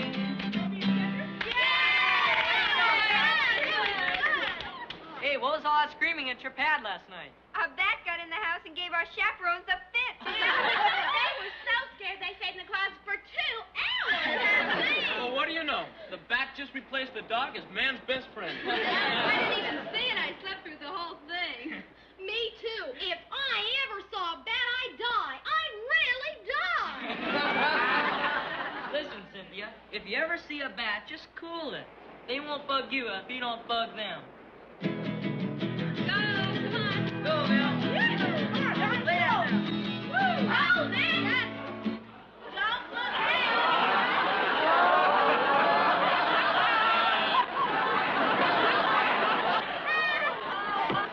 Viv, move the bat. We found the action. Oh, boy, Bug Bill. Hi, gang. Keep it blasting. Keep it going down there. All out for fun.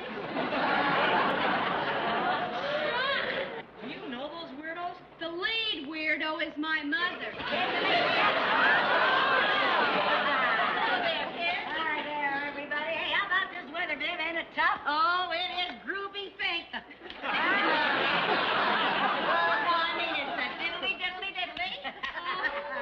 Mother, these are the boys from next door. This is my mother and Mrs. Bagley. How you doing, Mrs. Carmichael? Oh, Oh, you can cool that Mrs. Carmichael, Jazz. Just think of me as one of the chicks.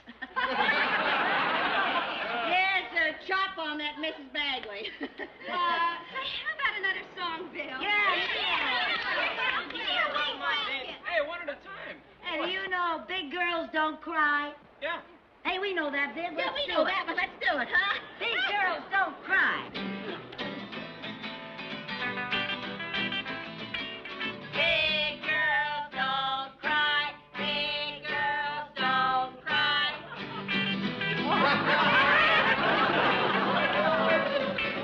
Big girls don't cry. They don't cry.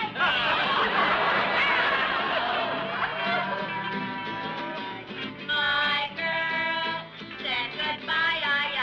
My oh my. My girl didn't cry. I wonder why.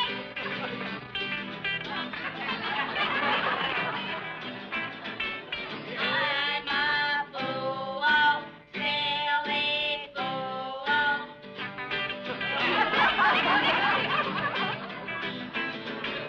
Big girls don't cry. They don't cry. Big girls don't cry. Big girls don't cry. Big girls don't cry. Big girls don't cry.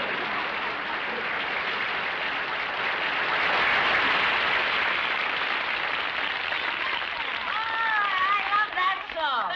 That is a wailing song, isn't it? Yeah, do you know another song? How about the Surfer Stomp? Sure, I know that one. You know the Surfer Stomp. Well, get going on that song. We're going to do that Surfer Stomp. What are we gonna do with him? Come on, have fun. I know how we can get rid of him. How? Hey, everybody! Limbo! Hey, bring him over here. Everybody get in line. Okay. Everybody limbo!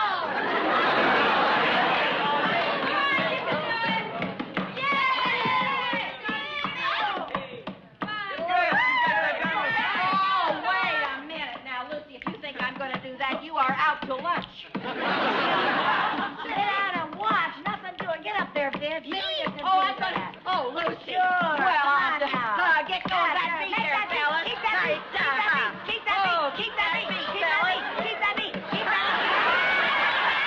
Very good. All right. Keep that beat. Keep that beat. Keep that beat. Keep that beat.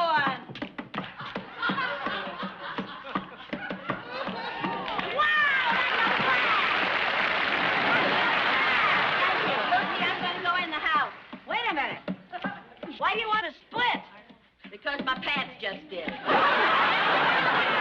right, put in your clothes and hurry back. We got to keep making this scene. Oh, diddly, diddly, diddle.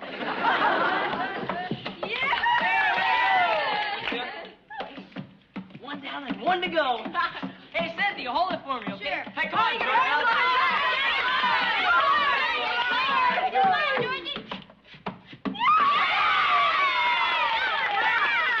Lauren, just about there now.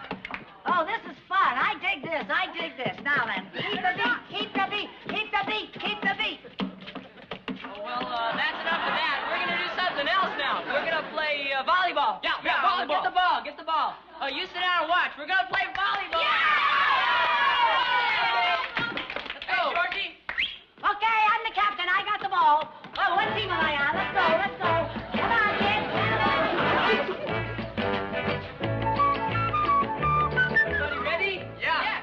Let's go. Hey, you guys. Want to be nice to be underwater and get away from that overgrown gidget? Well,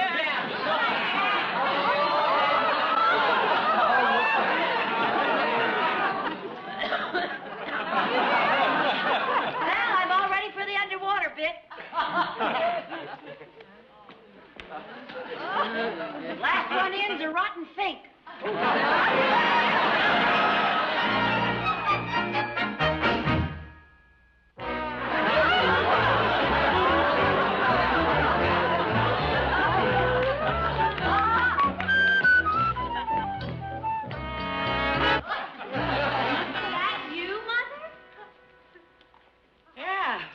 the gang? They got back a long time ago. Oh, I guess I'm not very fast on my flippers. I want to talk to you. can't you wait till I change my clothes? Oh, boy.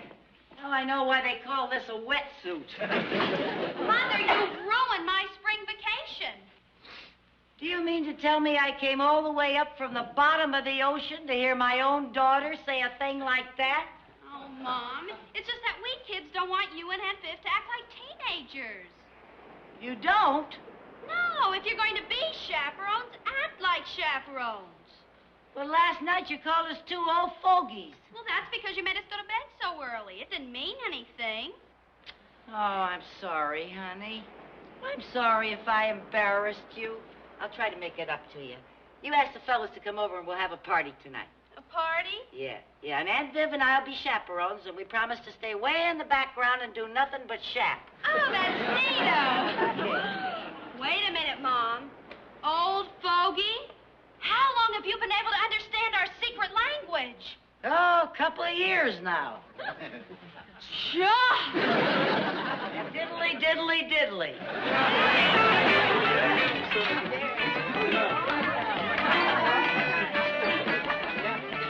Hey, Viv, isn't it nice to be able to act like ourselves again? I wasn't cut out to be a teenager, even when I was a teenager. Well, Chris, is this a beautiful blast party? It's a wonderful party, Mom.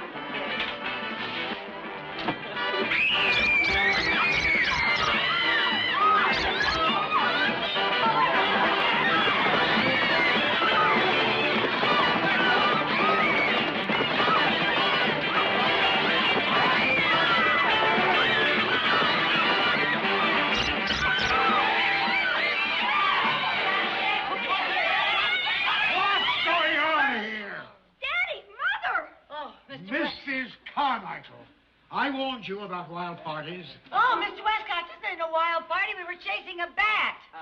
Oh, come now. She's right, really. I don't see any bats. Do you, Elizabeth? No, Kenneth, I do not. Well, it was here a minute ago. We must have chased it away. Yeah. Elizabeth, wait in the car. I'll handle this. Yes, Kenneth. But, Daddy, there was a bat. He must have blown out the window. Debbie, you pack your things. But, Daddy! And your club is under suspension until further notice. Mr. Westcott, that's not fair. You must believe me. This was very innocent. I know a rumble when I see one. Kenneth! It is a bat! It's in the car!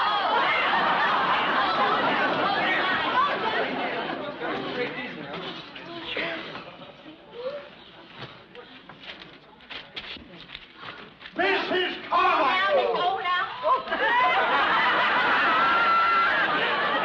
me, Mr. Westcott, I was aiming at the bat.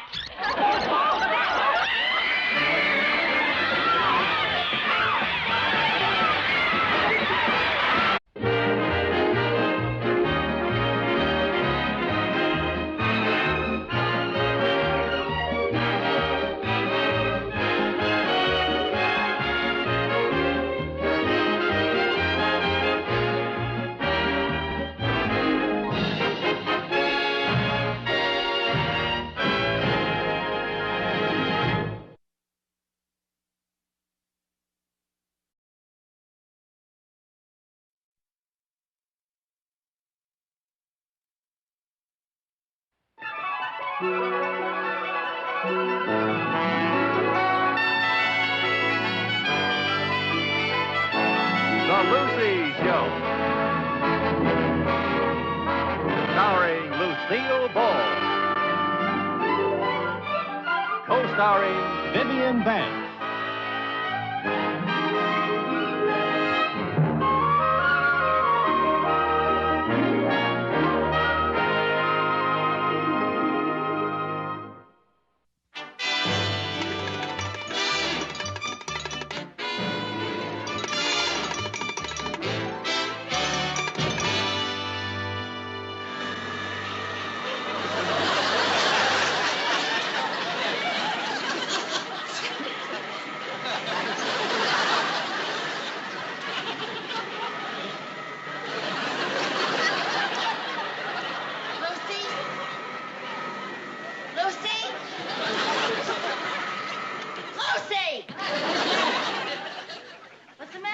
thought you were being electrocuted.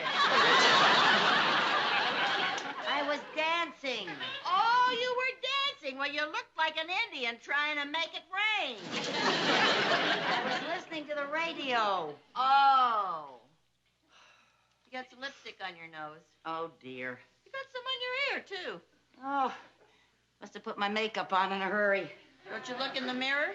In the morning? Are you kidding? I used to hate to look in the mirror in the morning, but I got over it. How? Well, now that I don't see so good anymore, I don't look so bad. That's funny. I know what you mean. And now, ladies, our morning magazine of the year turns to the beauty page. You know, maybe our worries are over. Lady Cynthia is going to announce a new scientific beauty discovery today.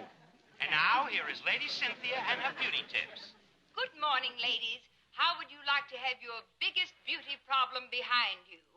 That's where mine is now. Visit the new beauty salon of Dr. Hugo Fleischer, the famous Viennese beautician. For only $25, Dr. Fleischer gives you a complete beauty treatment that makes you look years younger. He tests your skin with special vitamins and nutrients until he finds out exactly what you are deficient in. Oh, I know what we're deficient in. What? $25. Gee, I'd love to try that Dr. Fleischer's treatment. Well, where are you going to get the $25? Well, Mr. Mooney will be here this morning. Mr. Mooney? Well, he's never refused to give me money for a doctor. Why, Lucille Carmichael. Well, at least it's the truth. It's about the least truth I ever heard. Oh, Mrs. Carmichael. It's Mr. Mooney. Look, I'm going to tell him that I'm going to go to a doctor for a checkup. Viv, do I look run down? How do I know? I never saw you at your peak.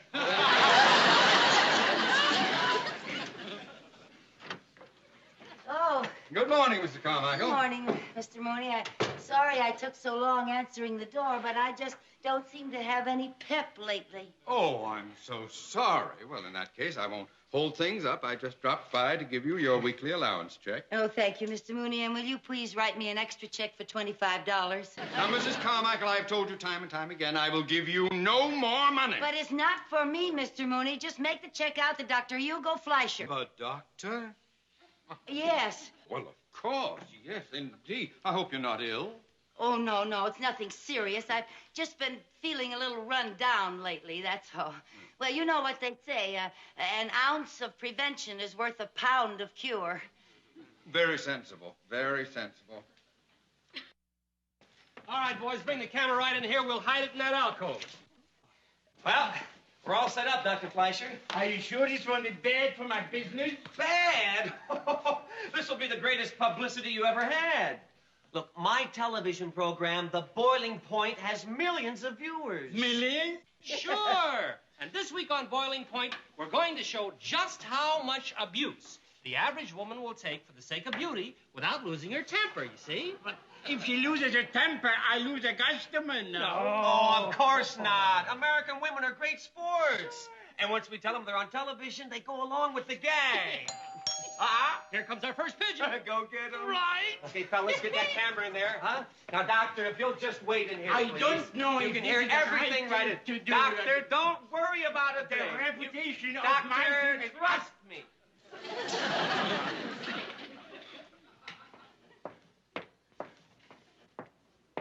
Right this way.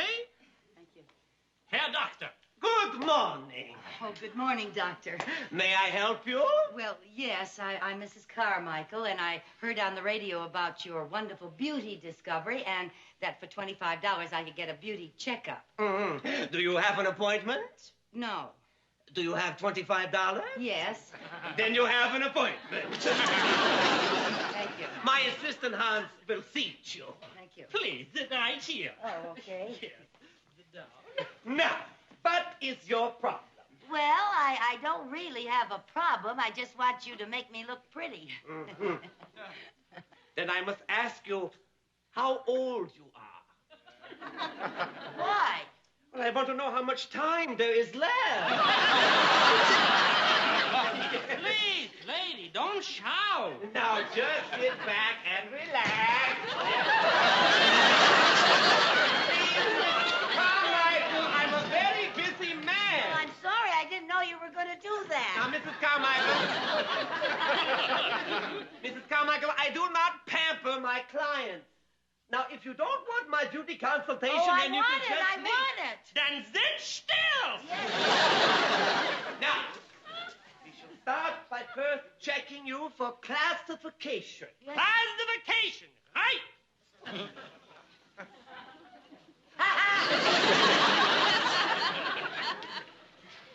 Aha! Check that. Oh, yeah. Oh, this is going to be a big one here. Oh, No, that's not nice. Oh, I'm terribly sorry. I didn't mean to do that. Yes, after careful study, I have finally reached a conclusion. What is it? Your beauty care comes under classification D. Classification D? Disaster area. Now just sit back and relax. You do that once more and out you go. Well, I'm sorry. I just don't... Now, Mrs. Carmichael, if you don't want my treatments, you But can... I want it. I want it. Then you gotta sit still. Now we try out some of our famous beauty creams made out of different foods and vitamins. Yes, sir. Yes, sir. First, we will start with our Italian base. Yes, sir. You ever notice how those Italian women have nice olive complexions? Yes, sir. Yes, sir. And what is it in their diets that gives them this complexion? Olive oil? Oh. No. Tomato paste and provolone cheese. Paste and provolone cheese? Yes, Hans. We shall start with the tomato paste. We put a little dab on the side of the cheese. And just put it there. Now, Hans, with the cheese.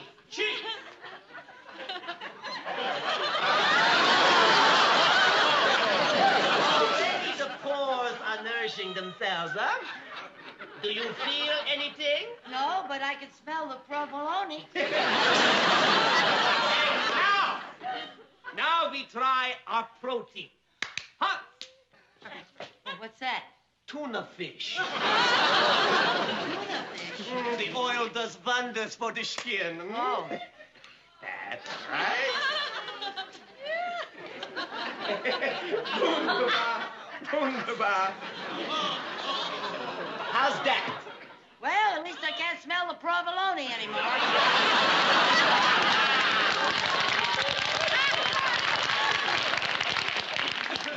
And now, our most famous combination formula, guaranteed to give every woman a peaches and cream complexion. Oh, what is it? Peaches and cream. Oh, well, that makes sense. Hans, first the peaches. Peaches. There we go.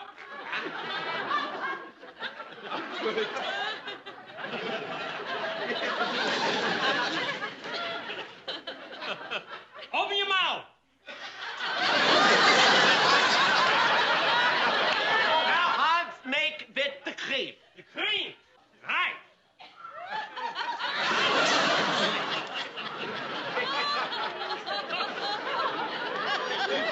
Good. One more time, Hans. One more time. One more time. All right.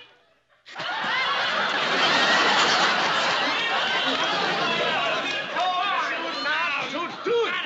That's the big idea. Stop, gentlemen, stop. Now, there's nothing to get upset about, Dr. Fleischer. Dr. Fleischer? This joke has gone far enough. Joke? Yeah, sure, it was all a joke. You see, we were just... It was a joke. Yeah, it was a joke. No, wait a minute.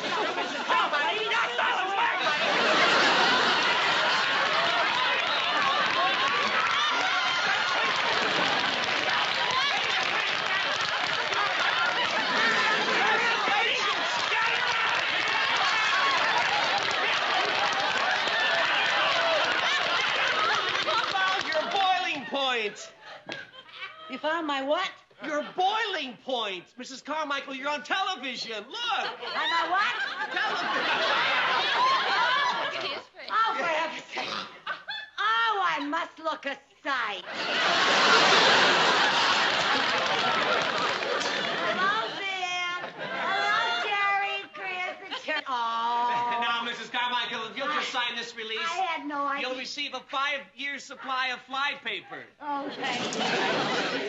I must look awful. I must say, Mrs. Carmichael, you've been a wonderful sport. Well, right, thank Pete? you. Oh, Thank she was you. better than the one we had last week. Mrs. Carmichael, now I will give you a real beauty treatment. Oh, well, Please come. I'm sorry about all this. Oh, that's all right. I rather enjoyed it, if you must know. Oh, well, come on. I really...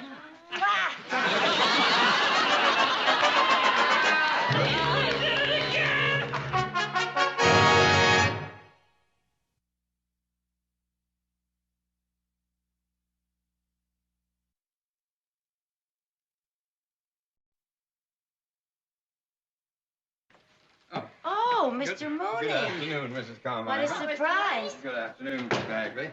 Well, Mrs. Carmichael, I got to thinking about your going to the doctor for a checkup, and, well, I became rather concerned, and you were here. Oh, Mr. Mooney. Oh, thank you. Oh, and candy. Well, now, there's no reason for concern. A lot of people go for checkups. Oh, I know, but you're different. Yes. Well, I mean, I just never could think of you as being sick. Oh. Physically, that is. Oh, Viv, would you put these in water so they'll stay fresh? yes, and I'll open the candy so it won't get stale. Oh, well,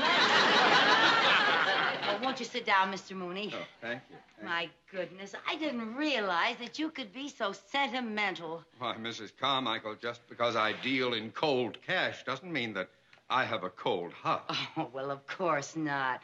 Well, it's a wonderful thing to know that you're the kind of person who can understand how somebody else feels. Oh, my. I must get back to the bank. Oh, you have to leave so Yes. soon? Goodbye, Mrs. Carmichael. Oh, goodbye, Mr. Mooney. Goodbye, Mrs. Bagley. Bye, Mr. Mooney. Down.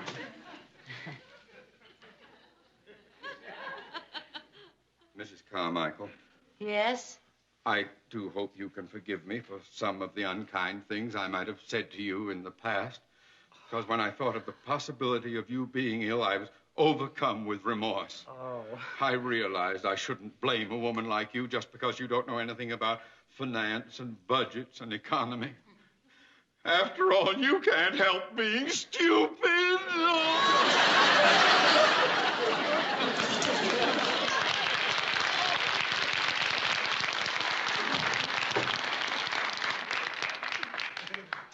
You know, Viv, Mr. Mooney does have a good heart.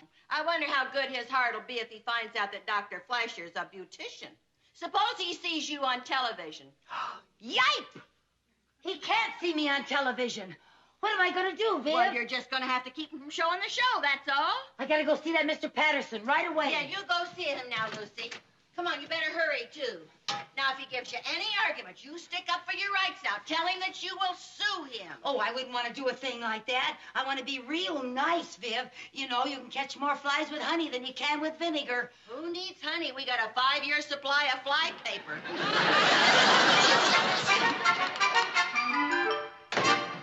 I'm sorry, Mrs. Carmichael, but your show is scheduled to go on the air this Thursday. But, Mr. Patterson, I have very personal reasons for not wanting to be seen on television. Can't you understand? I'm sorry, there's nothing I can do about it.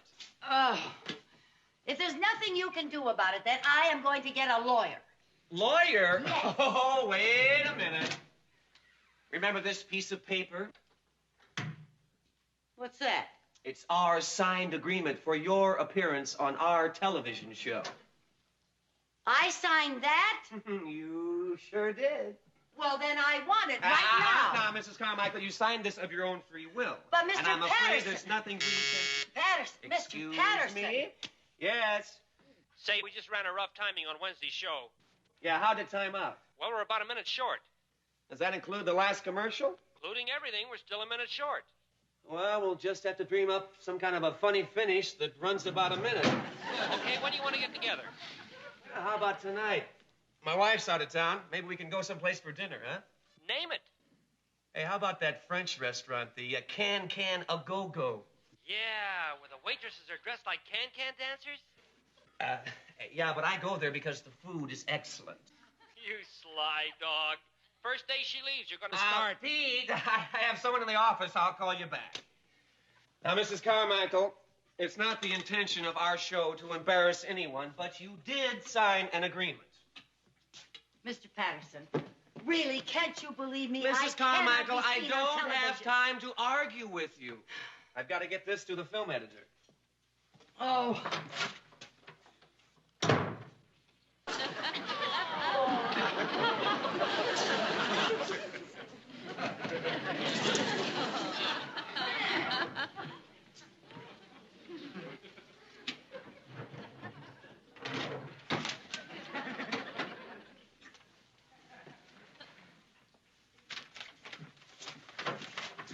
Oh, you still here, Mrs. Carmichael? I was looking for my gloves. Oh, don't forget to watch the program. I'd like to hear from you after the show. Oh, well, you may hear from me before the show. Hey, Pete, remember that Mrs. Carmichael? You mean the kooky redhead in the beauty shop? Yeah, I just got some more film on her. Stealing back her agreement.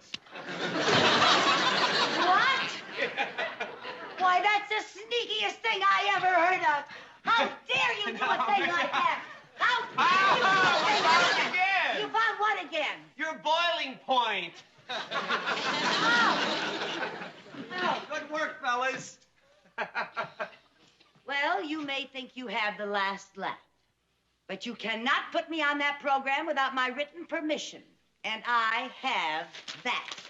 And our legal department has 12 photostatic copies. Oh, we got it again!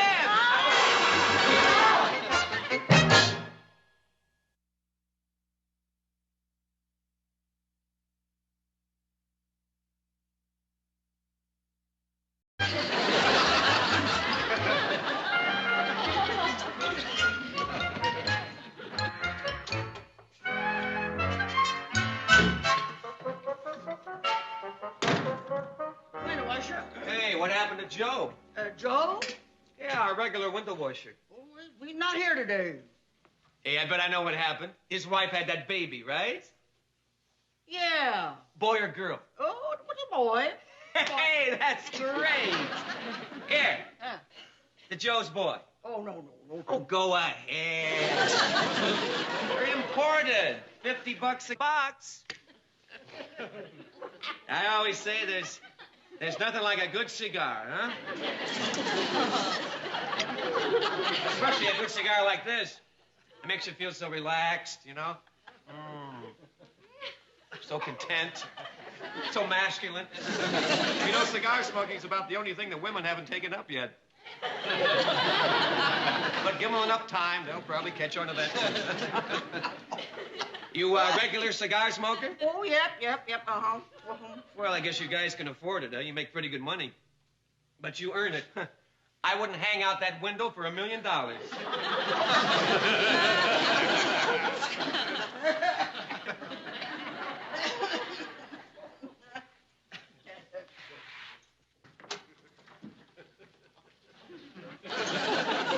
Bonjour, monsieur, bonjour. Bonjour.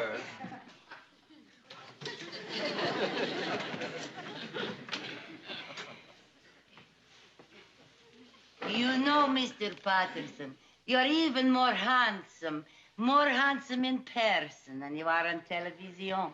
Well, thanks a lot. Would you like a cup of coffee? Oh, c'est magnifique.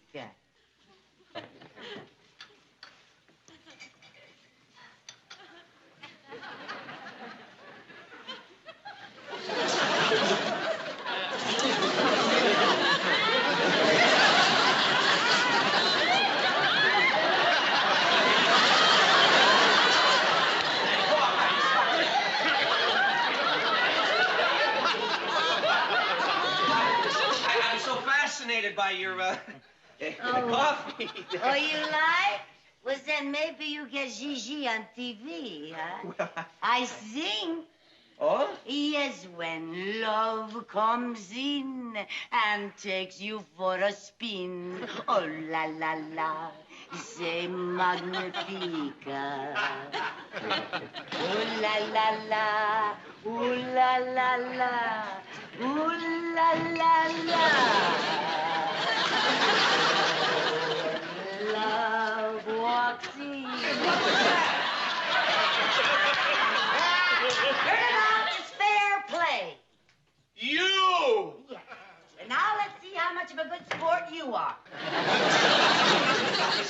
Michael, look, if my wife sees that picture, I mean, I just couldn't... Exactly. Well, she won't understand what... Yeah, I know.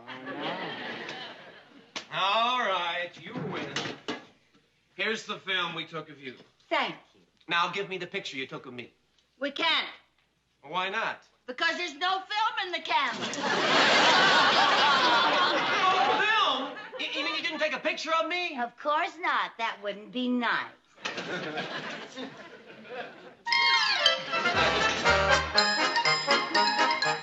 Ooh la la la la.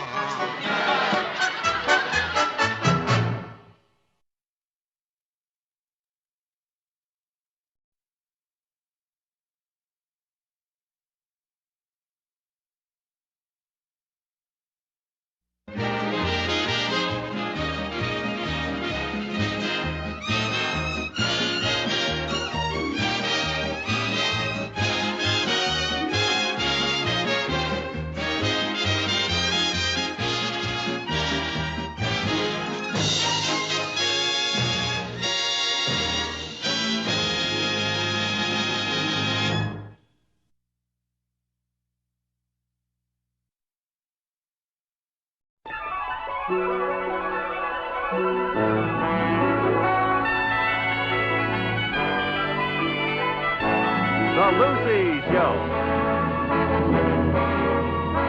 Starring Lucille Ball.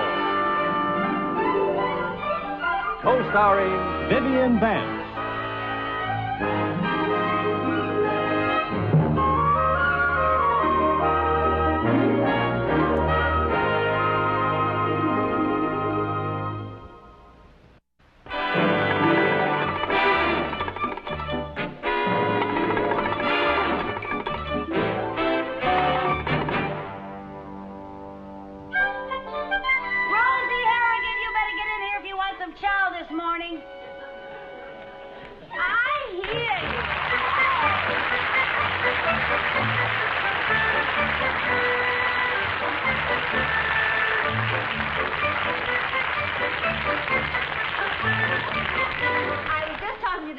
Mailman. I think he likes me. He says I have a cute zip code. Rosie, every man in town likes you. Oh, here is another gift from one of your admiring merchants. Oh, now, isn't that sweet? I wonder what it is. It looks awfully... Oh, caviar again. Nothing but caviar. Why doesn't anybody send us some meat? Well, because everybody thinks you're the rich Countess Framboise. They don't know you're the busted Rosie Harrigan. Darling, I feel so terrible about being broke and sponging off of you. Now, what are old school friends for? Well, we'll have to live off of caviar the rest of the week. Not for me, thank you. I'm allergic to caviar. Every time I eat that, I break out in hives. Oh, Lucy, I just don't have any talents. I'm used to getting by on charm. Oh, well, now. Being charming and gracious is nothing to frown at, you know. Yes, but charm doesn't pay the bills. Rosie, you know something? What? It can pay the bills. What? You could open a charm school. Oh, what a marvelous idea. Oh, no, that takes money. Now, where am I going to get money to open a charm school? That's where you can begin using your charm on our tight-fisted banker, Mr. Mooney. He adores you.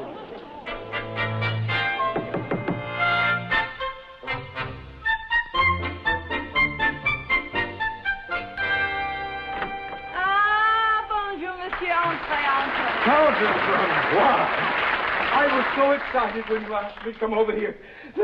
I ran all the way. Oh, hi, Mr. Mooney. Hello, Mrs. Carmichael. Are you ready for tea, Countess? Oh, yes. Voulez-vous du thé, monsieur? Hmm? Do you want some tea? Oh, tea. Si. Oui.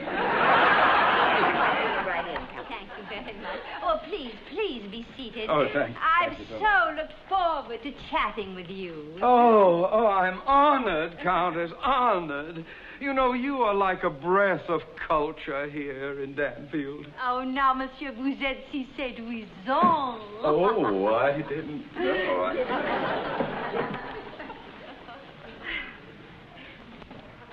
I thought she'd never leave.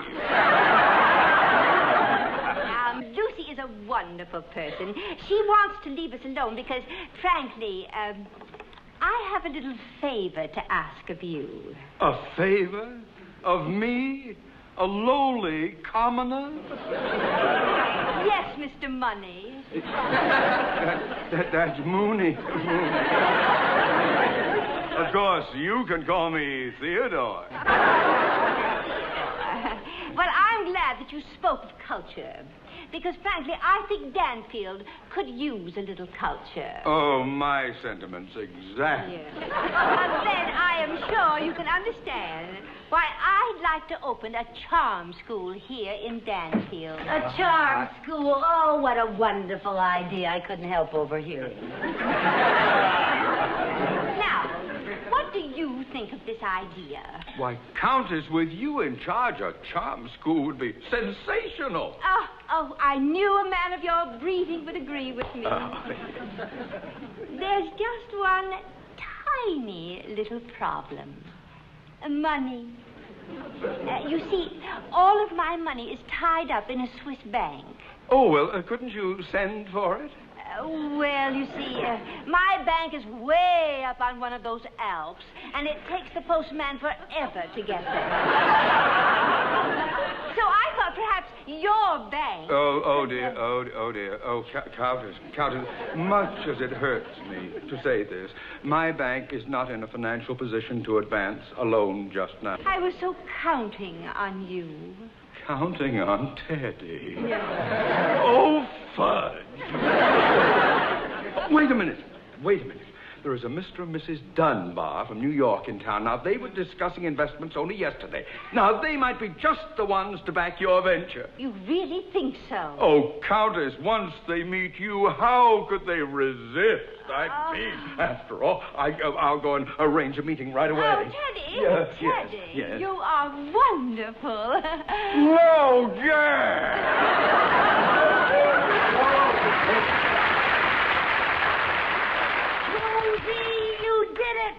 No, I bet the Dunbars won't be as easy to charm as Mr. Mooney. Oh. Now, how am I going to prove to those people that I can make this thing a success?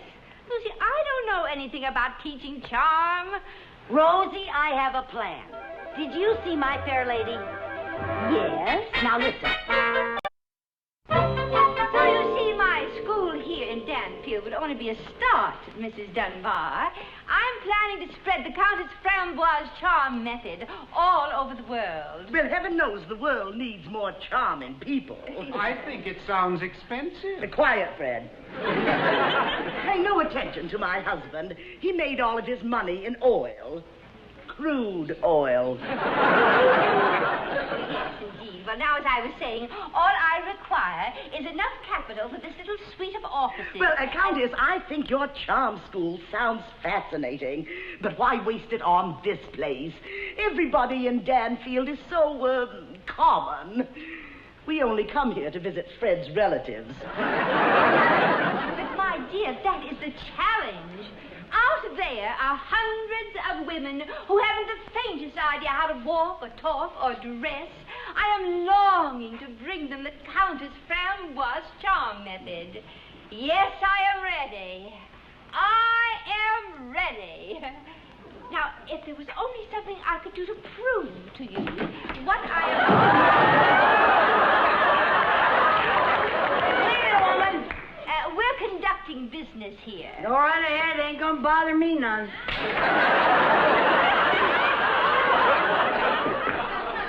Well, now, as I was saying, Mrs. Dunbar, about our investment, you see, it would be, lady, your whistling is annoying us. Lady.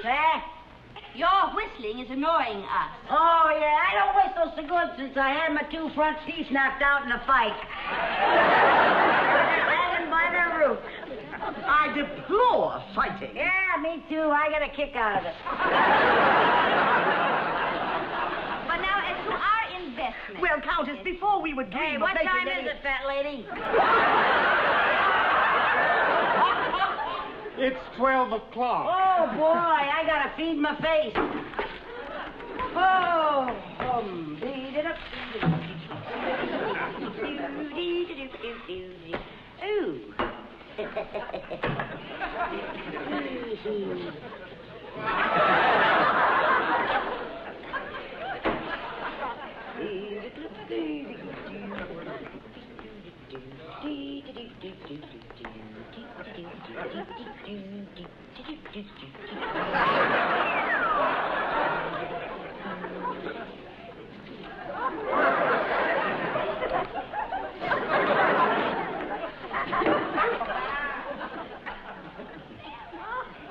Ooh.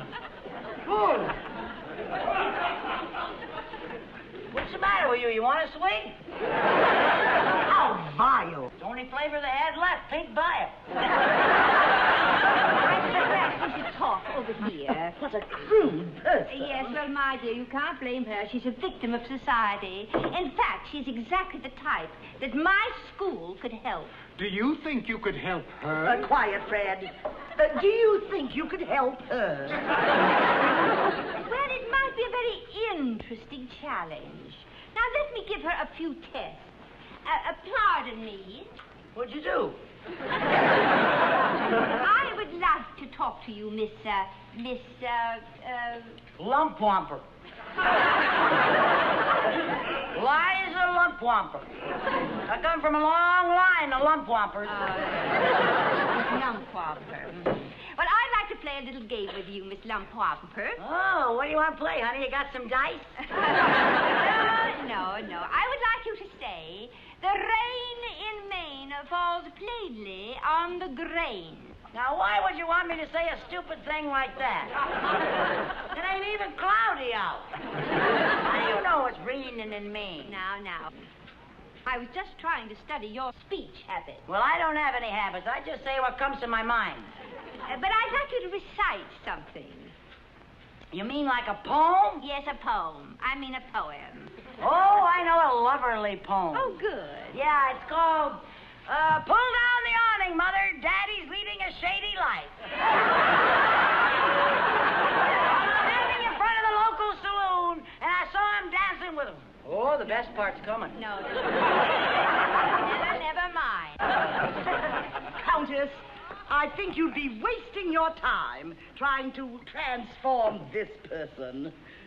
You'll never be a Pygmalion to this Galatea. You watch your language. I'll tell anybody that says I'm one of them. Now, let's calm down. Not till fat lady apologizes.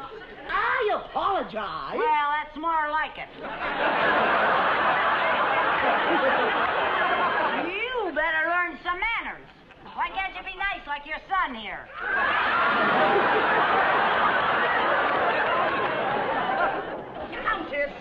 Countess, it would indeed be a miracle if you could do anything with that person. Then I accept your challenge. I will make... challenge? A challenge? I will make a lady out of this poor creature. If you will give a party next Friday night at your hotel, I will bring Miss Lumpwamper. Bring her to a party of mine. I give you my royal word that she will be a completely new person. And if my charm method works, will you finance my school? Well, I don't know. Shut up, Fred.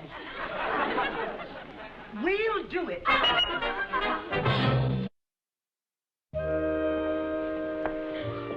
Well, Mrs. Dunbar, this is a perfectly delightful party. It reminds me of some of our soirees at home. But thank you. We tried to provide the proper setting for your protege to debut. Well, that's very kind. It's the same in crude oil. We like to celebrate a new well. Quiet, Fred. When is Miss Lumpwamper coming? Oh, she'll be here. I've taught her it's more charming to be late. Oh, we're having a special unveiling tonight. I'll tell her, Fred. We're having a special unveiling tonight. A new work by Gabanza. Lump Whopper.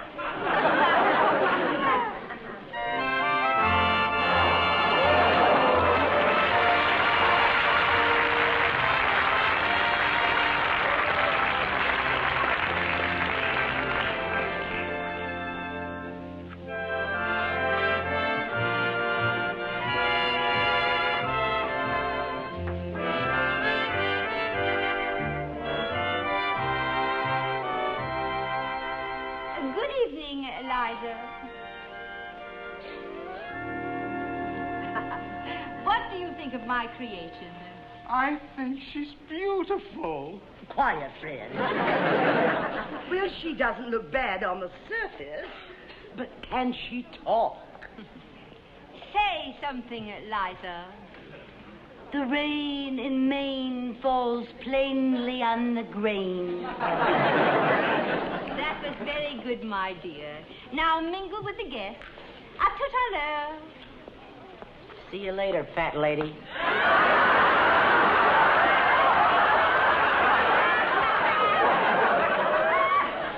I haven't quite finished with her yet. No.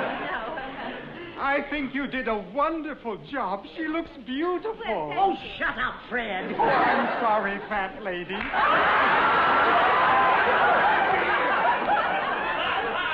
Countess, I'd like to have you meet some of our... Well, thank you very much.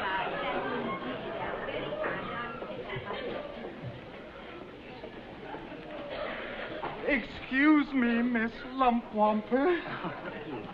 Yes, Mr. Dunbar. I thought you might like to try some of these. Oh, thank you. Isn't that nice of you? Oh, my, they're delicious. Well, you look pretty delicious, too, Miss Lumpwamper. Oh, Fred. Yes, I've never seen such a change in a person in my life. Why, it's like a beautiful butterfly emerging from a cocoon. Fred, what a very nice thing to say.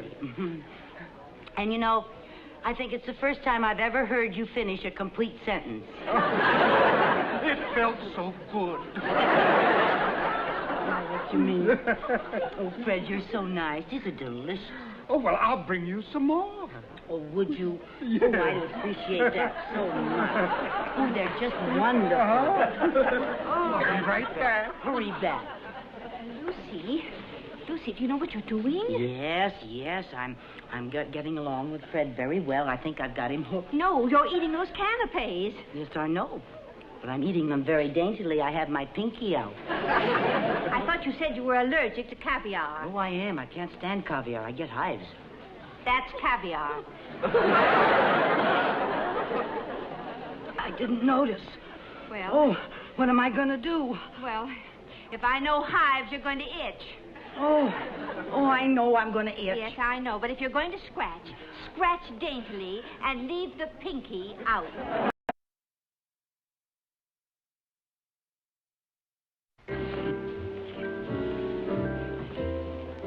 Lucy, stop scratching in front of all these people. I can't help it. I itch in front of all these people. Stop for a minute.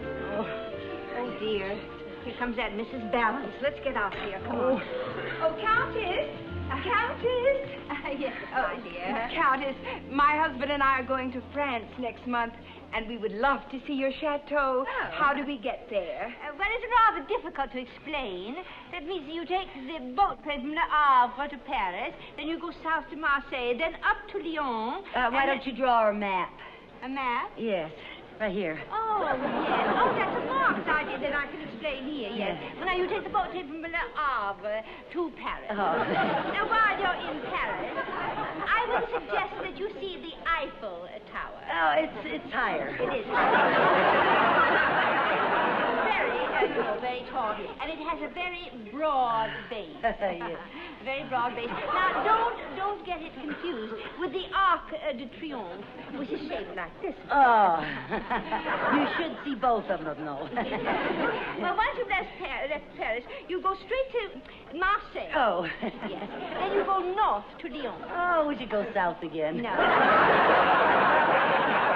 We are going to take the scenic route. You see, from Lyon, it's very nice to take the scenic route, which is perfectly charming. It has all kinds of trees and lovely countryside. I adore that scenic route. And then, will you just ask anybody around, and they will direct you to my chateau. Oh, thank you so much. We're just itching to get started. Oh, dear. Give me that trip through France again. I cannot stand it. Oh, what am I cannot gonna do? I can't stand scratch it. you all the I time. can't stand it. Well, what can we do? Oh. Listen, put some ice on my back. Maybe that'll relieve Yes, it. come on, let's try that. Here now. Right here, I'll try to find some.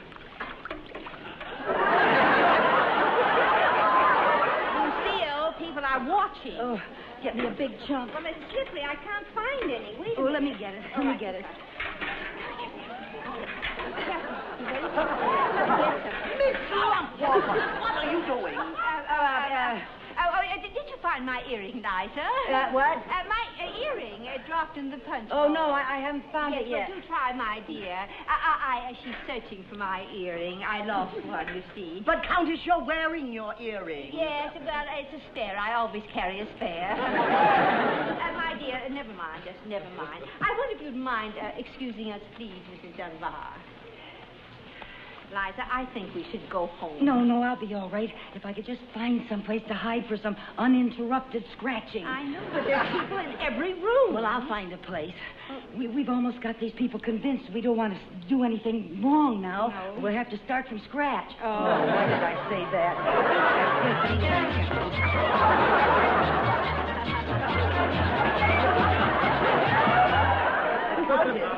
Countess. Yes, my dear. Where is Miss Lumpwalker?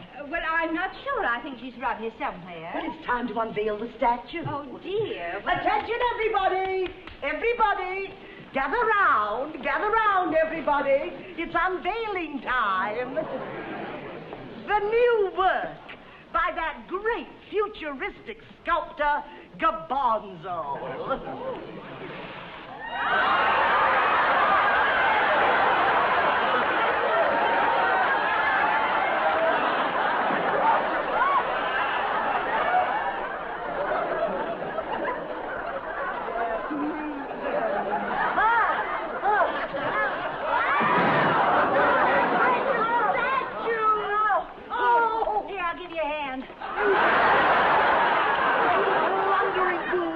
It's all your fault, Countess.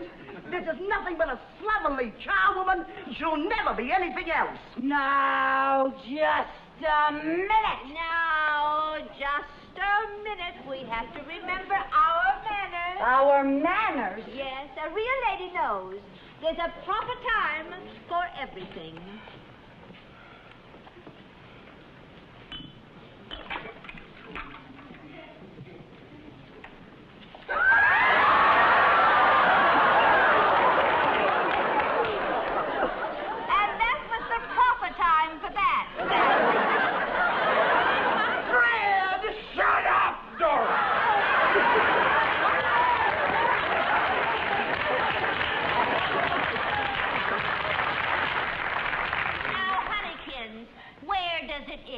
Right at the base of the Eiffel Tower.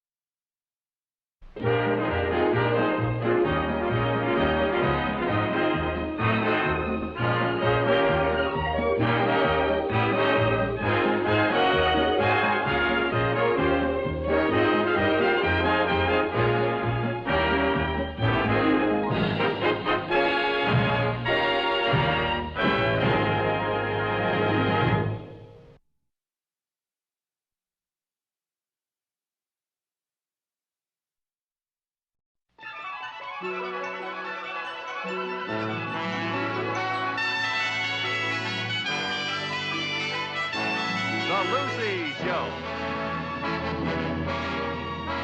Starring Lucille Ball. Co-starring Vivian Vance.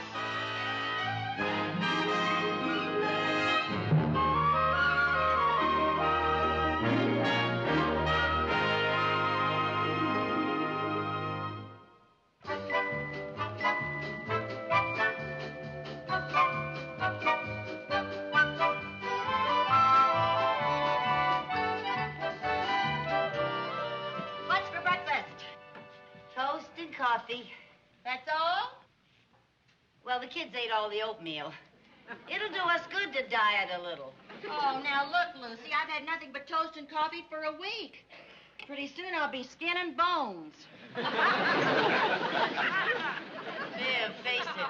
You could lose 30 pounds before your skin even gets near your bones. Let's not get nasty. Oh, where's the butter? And the sugar? Honey, have you any idea how many calories there are in a teaspoon of sugar or a pat of butter? Oh, you're out of those too, huh? Look, Lucy, I pay good money for room and board, and I expect a little more for my breakfast than burned bread and brown water. Mother Hubbard, how long is your cupboard going to be bare? Just a couple of more days until I get my allowance from Mr. Mooney. I just got caught short this month, that's all.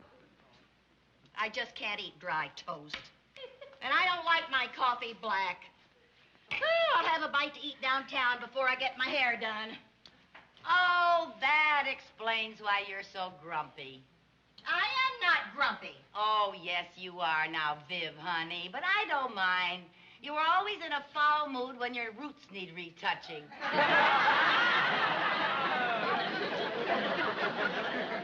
Lucille Carmichael, I will match my roots against your roots any old. At least mine come in black instead of gray. Is that so? Yes, that's so. Now you listen here, Vivian Bagley. Don't you dare. The boss is here. Talk to me like that. What kind of sandwiches do we have today, Aunt Lucy? Delicious peanut butter. Again? Well, now it's very nourishing. It's also very boring. Gee, Sherman, I don't understand you. To me, peanut butter is the only thing that makes life bearable. Peanut butter. That's all we eat around here is peanut butter. Goodbye, dear. Bye. I must say, Sherman gets more like you every day. That's right. We're both suffering from malnutrition. Oh, for heaven's sake, Viv, go get your hair done. Don't rush me. I'll go when I'm good and ready. All right. And I'll come back when I'm good and ready. All right. Don't bother to fix lunch for me. I don't think I could take another one of your disagreeable meals. Well, the meals aren't the only thing that are disagreeable around here. Well, if that's the way you feel, maybe I'll stay away for dinner, too. That's fine with me. You can stay away for breakfast, too. Are you suggesting that I stay away permanently? I didn't say that, but if that's what you want, go ahead. Is that what you want? It is, if that's what you want. Well, okay. After I get my hair done, I'm going to find a new place to live. Do that. You just do that. All right, I will.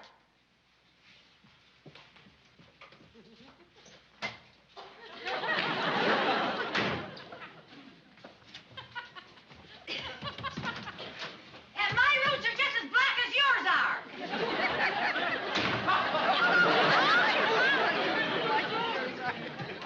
Oh, hi, Mr. Mooney.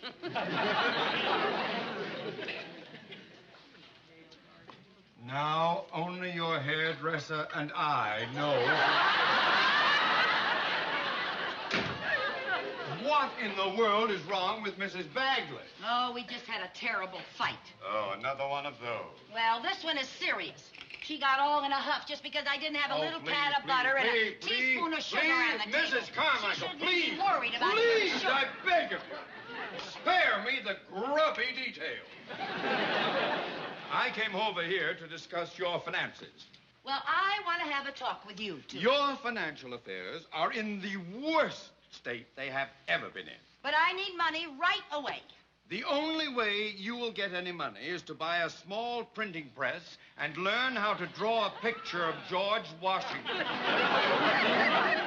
Oh, now it isn't that bad. Oh, yes, it is. You're spending more than you have. Now, the first thing you have got to do is raise Mrs. Bagley's rent. Well, that is going to be a little hard to do. Why? Because she just decided to move out. Good grief! Oh, what a tragic loss. Oh, pooh. I got a lot of other friends. I wasn't referring to her friendship. I was referring to the monthly check. Well, I guess this will put a little crimp in things. Crimp? You were on the verge of bankruptcy. Boy, a little crimp goes a long way. The first thing we must do is get you a new tenant. A new tenant? I'll put an ad in the paper right now. Wait a minute. You can't rent Viv's room. Why not? Well, it just doesn't seem decent. It isn't even cold yet. Mama, give me the phone. No, I'm not ready to rent Viv's room yet. Very well. Perhaps you're right. You may need that room later for the sheriff. Sheriff?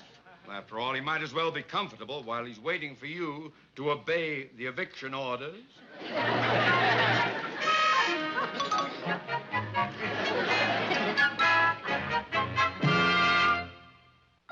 Hello, Mr. Mooney. You, Mrs. Taylor. They're home.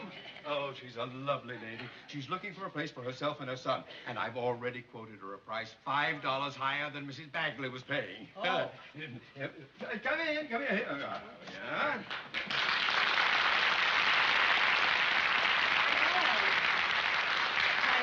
How do you do, Mrs. Mrs. Carmichael? Schaefer.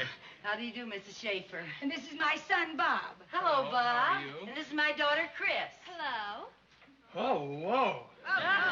You know, Mom, I think I'm going to dig this pad. I sure hope our gig lasts a long time. What'd he say?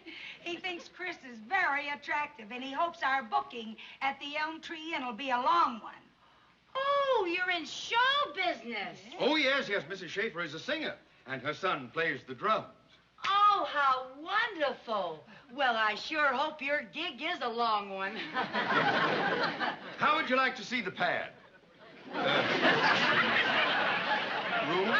I sure Oh, would. well, fine. It's right up Yes, there. I think I know where it is. Yeah. Just follow Mr. Mooney. I sure hope you like the room, Mrs. Schaefer. So do I. If I have to stay one more night in a hotel room, I'll have the heebie-jeebies. Oh, I hope they decide to stay. Oh, me too. Gee, imagine. We'll have real showbiz people living right under our roof. That's pretty exciting, isn't it? Oh, he sure is. You changed your mind about having a stranger live here. He's no stranger. He's a doll. Well, looks like you have a couple of boarders. Wonderful. Oh, boy, that room is the gnat's whistle. Well, I'm so glad you like it. Good. Well, it's all settled. I'll get the stuff out of the car. I'll help you. Crazy. Now then, I have the lease all made out here, so if you ladies will just sign. Up a lazy river where the robin's song greets a bright new morning. We can loaf along. Blue skies up above. Everyone's in love. Up a lazy river. How happy we will be. Up a lazy river with me, yeah. Up a lazy river by the old mill run. A lazy river in the noonday sun. Linger in the shade of a kind old tree. Throw away your trouble, dream a dream of me. Up a lazy river where a robin's song greets a bright new morning.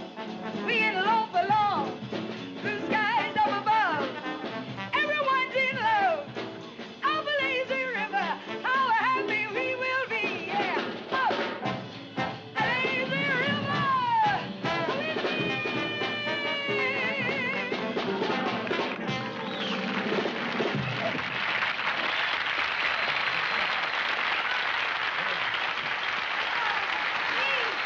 Oh, that was just great.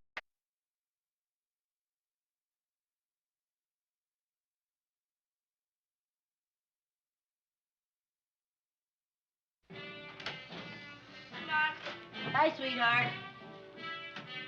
Is the band gonna rehearse again this afternoon? That's right. If I have to go up that lazy river one more time, I'll get seasick. Now, Jerry, they have to practice that because it's their theme song, and they want it to be perfect for tonight's opening. But they must have played it 100 times. 32.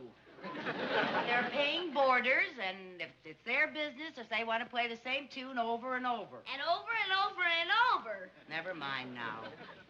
I'm going to Peter's house. It's so peaceful there. His whole family is tone deaf. Make sure guitar.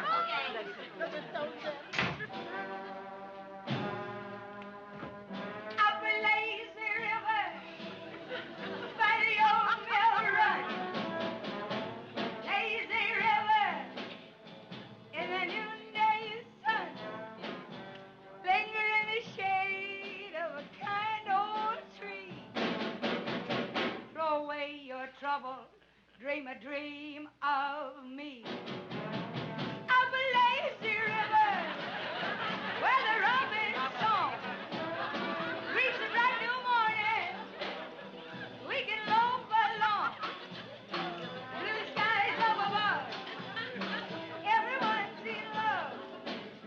Up a lazy river, how happy we will be. Up a lazy river with me, yeah, 1, 2. Up a lazy river, where your will run.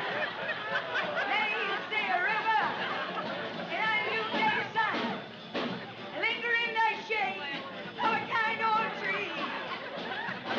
Throw away your troubles and dream a dream of me, yeah. Up a lazy river, where the robin's song reach the bright new morning. We can loaf along. Blue skies up above. Everyone's in love. Up that lazy river, how happy we will be. Up that lazy river with me.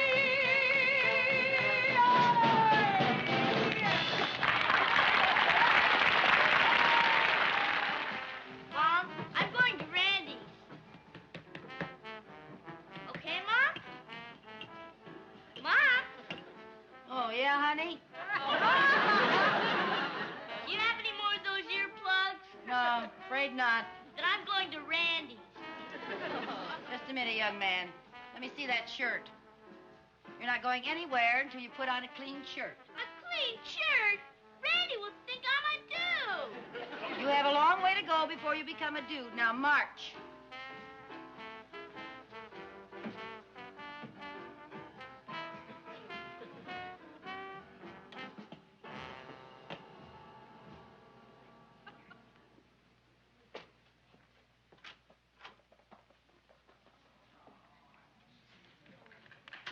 Lucy, I have something to say. Now, it isn't easy, so I don't want you to say a word until I'm all finished. I came over to apologize for acting so grumpy the other morning. After all, you usually serve pretty good meals, considering the little bit of money that you have to spend on them. I really thought that was delicious chicken hash. And I'm very sorry for what I said about your hair. After all, just between you and me, there are plenty of silver threads among my dyed gold. You know, you are my very best friend, so what do you say we let bygones be bygones, huh? Sherman and I would like to move back in and be your tenants again if you want us to. Well, Lucy, what do you say? Well, honestly, if I'm big enough to come over here and apologize, the least you could do is give me the courtesy of an answer. Oh, you're impossible. I'll never speak to you again as long as I live.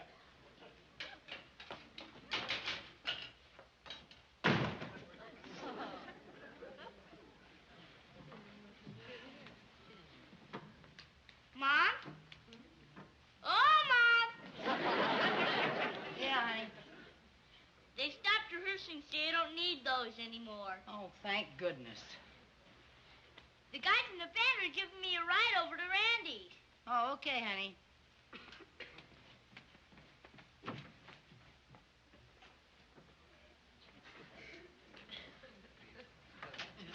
And another.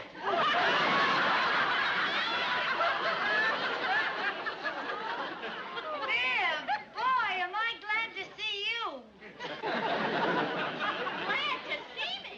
I'll say. Well, just a minute ago, I came in here and I apologized and I told you I was sorry and you wouldn't even turn around and talk to me. Really? Yes. Oh, I had my earplugs in my ears. Oh. Viv, did you say you wanted to make up? I sure do. Oh, so do I. Oh, boy, have I missed you. You have? You bet I have. I missed you, too.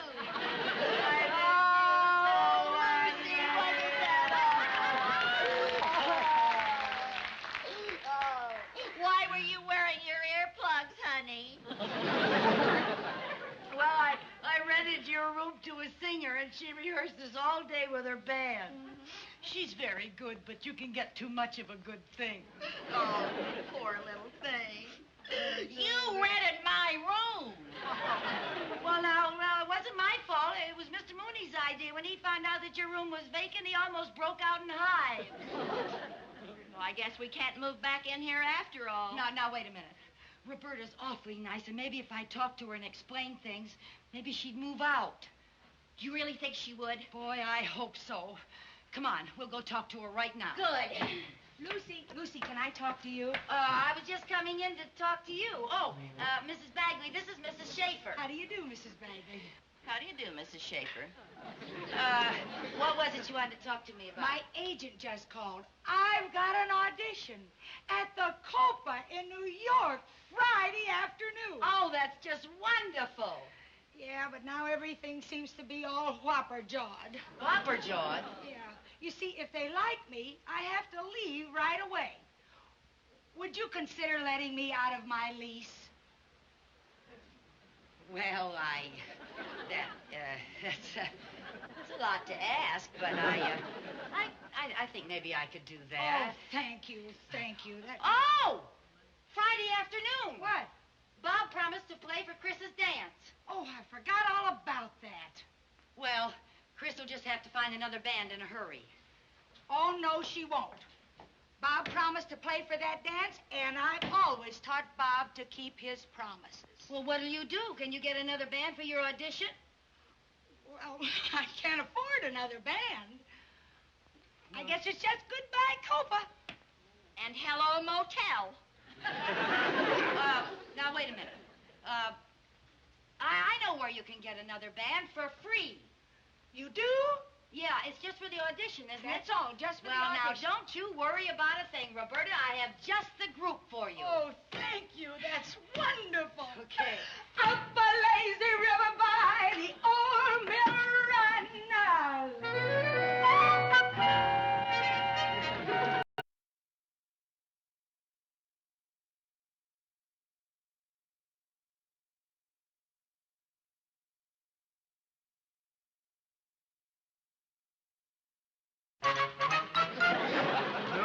I haven't played since the Elks Parade 2 years ago, and my lip is still in very good shape.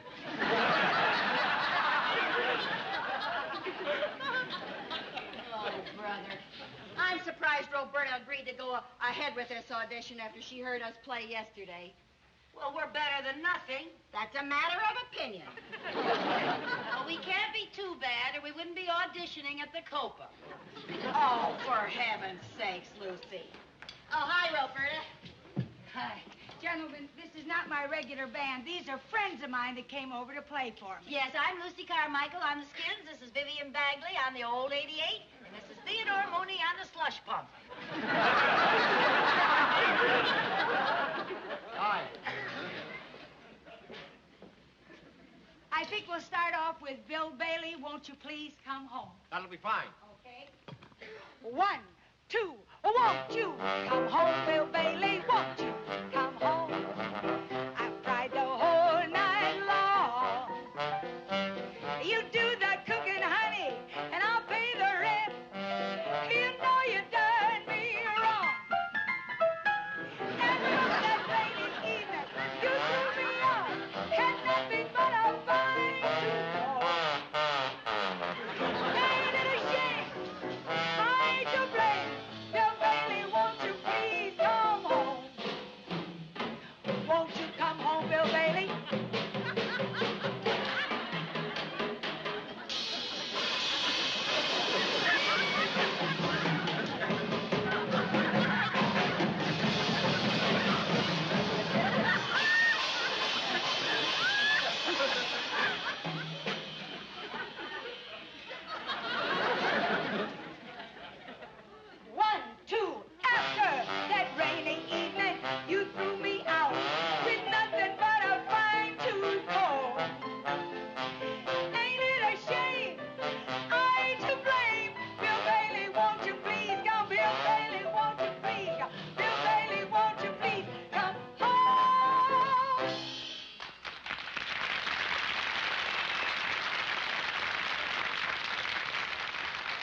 Sonny, you were great.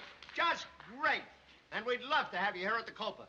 I'll see you in the office. Oh, Well, boy, how Roberta. about Oh, that? congratulations, Roberta. You got the job. I thought you got out of our Oh, say that's great. Congratulations, dear. We made a few clinkers, but we weren't too bad, were we? Huh? We weren't too bad, were we? Speak up.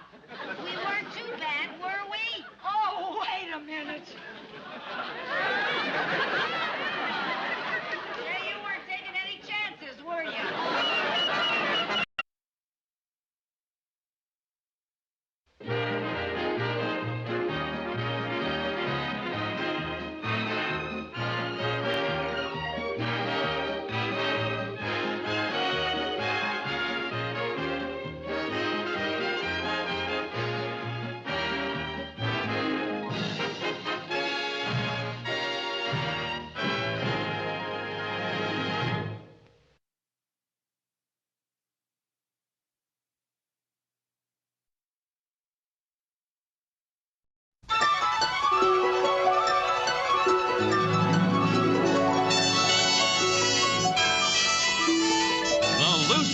Show.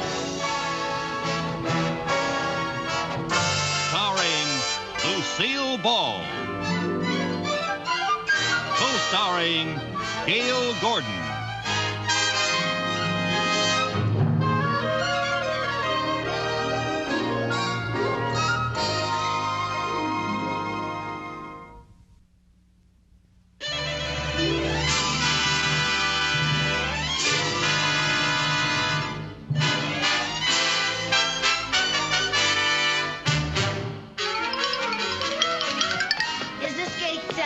Yes, ma'am. Oh, is this where Flight 74 comes in from the east about 12:01? Yes, ma'am. Oh, my girlfriend's on that plane. Vivian Bagley. I mean, her name used to be Vivian Bagley, but now it's Vivian Bunsen. She got married again. Flight number 74 is now coming in for a landing. Oh, there it is. There it is. Oh, isn't this exciting? Oh, look, someone's hanging out of the plane. Why, that's the landing gear. Flight number 74 will be unloading at gate 7. Oh, miss, where are you going? Oh, I just wanted to be back there. I thought it would be very nice if I was right there at the bottom of the steps when Viv came out of the plane. I'm sorry, miss, but you can't go out there. There's Viv. There's Viv. Viv.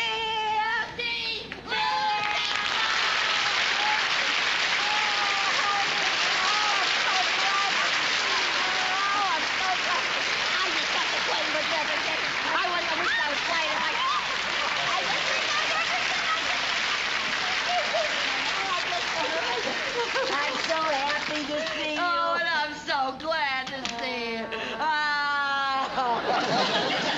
Oh, I don't know how I stayed away. Have you had breakfast? Oh, no. I just had lunch. Oh, I forgot the difference in time.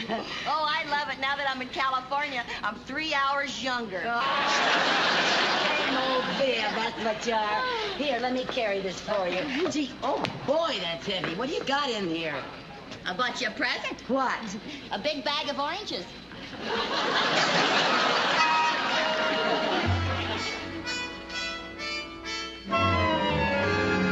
Good morning, Mr. Mooney. Good afternoon. I'm glad you finally got here. Gee, have I got a big surprise for you? Oh, please, no games. Not on the day Now, as wait busy till you as... find out who came to see us. But Surprise! Hello, Mr. Mooney. Oh, my. What? Mr. Mooney, I asked Viv to come here because I didn't want her sitting alone in my apartment all day waiting for me, so I didn't think you'd mind if she waited until I finished work. Well, not at all. Not, of course, you must excuse us. We have a lot of important work today. Oh, don't mind me. Just go right ahead. You sit right over here, darling. Okay. And you put your bags right over here. Take off your coat. And here's right a here. magazine that I just know you're going to love. There's some wild things in there. Oh, right, Mrs. Carmichael, Yes, sir. will you bring your ledger over here, Yes, please? sir. Yes, sir.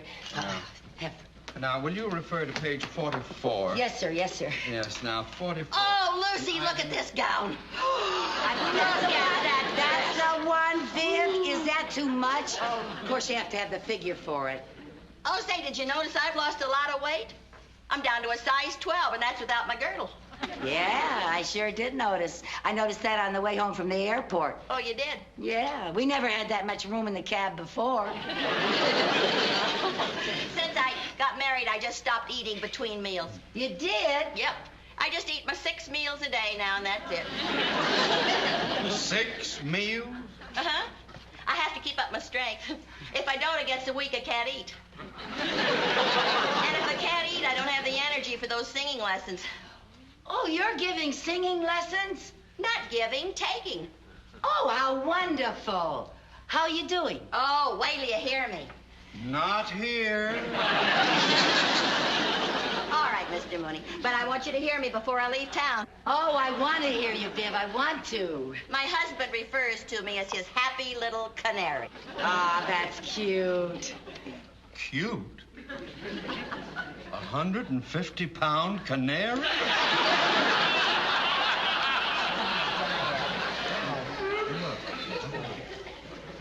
Oh, Viv, would you like a cup of coffee? Oh, I'd love to have a cup of coffee. You don't mind, do you, Mr. Mooney? Oh, it'll be just like old times having a cup of coffee with you. Oh, and I got so much to ask you. Oh, and I've got so much to tell you. Have you? Mm-hmm. Before I left home, I went to the beauty parlor and I picked up all the local gossip. Oh, wonderful. Anybody wants me, I'll be out in my car. Oh, Mr. Mooney, aren't you going to stay and have coffee with us?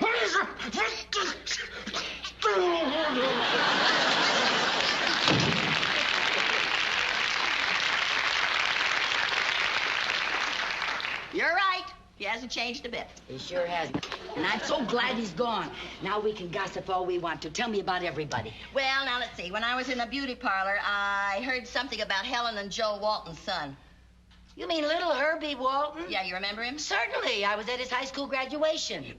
I heard that all he does is hang around that Sunset Strip.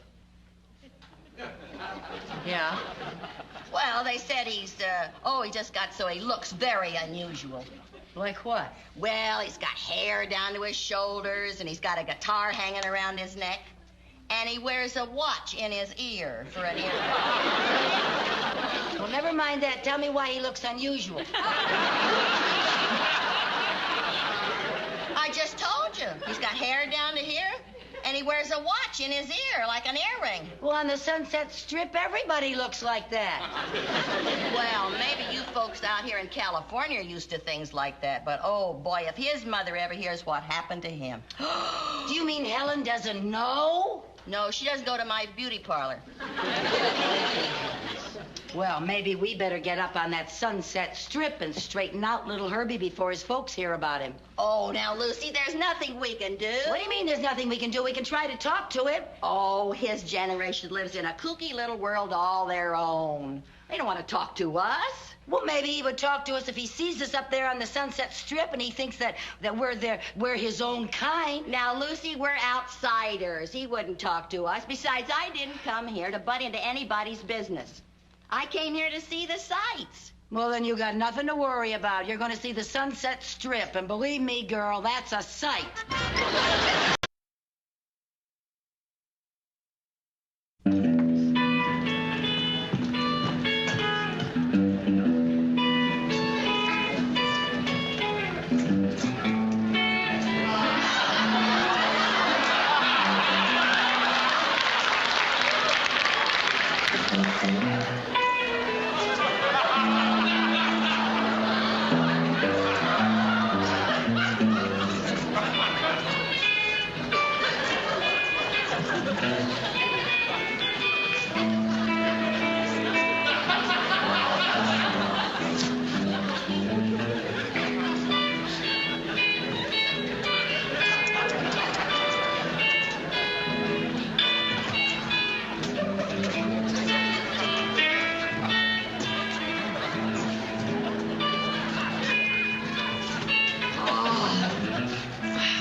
They'd be this far out. Oh, boy. Did you see that kook with his beard in curlers? Yeah. How about that character with the bare feet and the braided toes? Gee.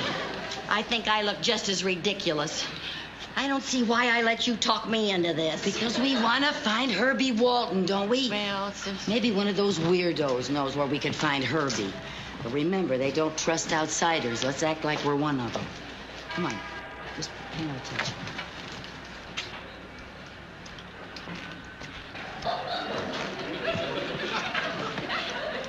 Hi.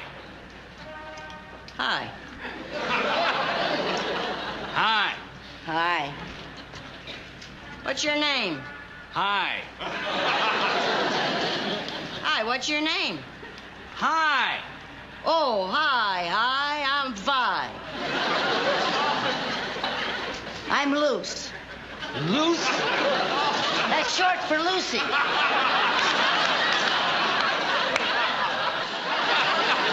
Well, what are you doing up here? We're looking for a guy named Herbie Walton. Yeah. Herbie Walton, huh? What's this cat look like? Well, he's got long hair and a guitar, and he wears a watch in his ear like an earring. Oh, yeah. You mean Itchy. Itchy? Yeah, Itchy usually makes a scene around this time. So stick around. Beautiful. Thank you. He was talking to me.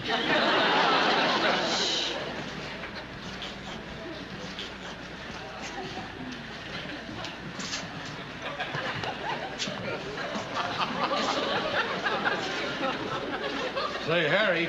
Yeah? Take a look at those new rules and see if I'm allowed to tell her to get her foot off my motorcycle.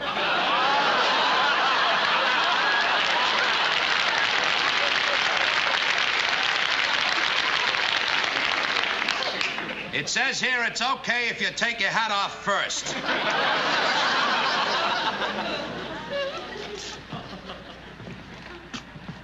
Excuse me, miss. Would you please get your foot off my motorcycle? Ah, cool it, Buzz. Cool it. Don't jabber. Don't jabber. Don't jabber me. Don't jabber me.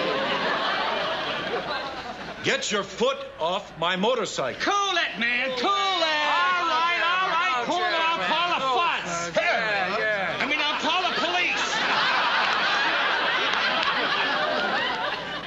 Now, cool it.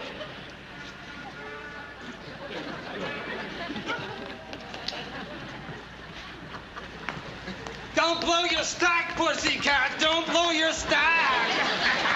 Oh, Lucy, I'm going to get out of here. I want to go home. No, wait a minute. We want to find Herbie Walton, don't we? Well, I don't know. Look. There's a lot of coops going into that club across the street. Let's start in there. In the Harry 8? Yeah, that should be a good place to find a guy named Itchy. Oh, now, Lucy, don't jabber me. Don't jabber Don't me. blow your stack, pussycat. Don't.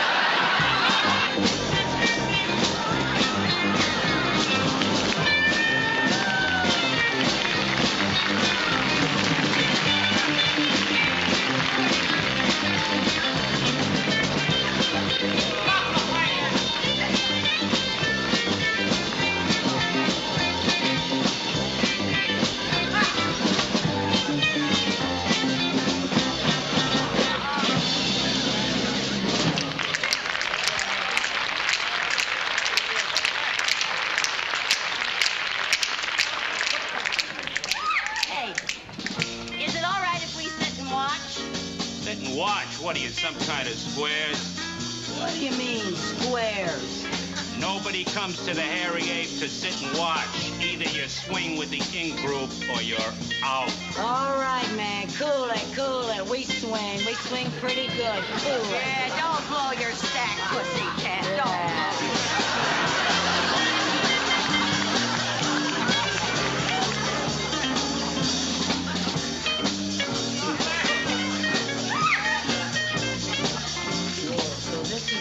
Group, huh? If anybody back home saw me in this can of worms, they'd kick me out of the garden. Just remember, we gotta act in or we'll be thrown out. Will it be? What do you have? Can we have a menu? We don't have menus. If you don't see it on the tablecloth, we ain't got it. We'll just have some coffee. Okay, Two muddy splashes.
Do the arrow. How about the rooster?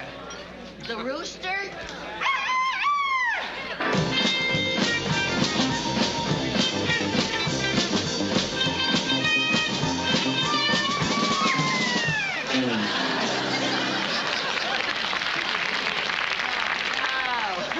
No, we just made this scene. We don't know any California dances. What kind of dancing do you do? Well, I can do the lighthouse. The lighthouse? Uh-huh.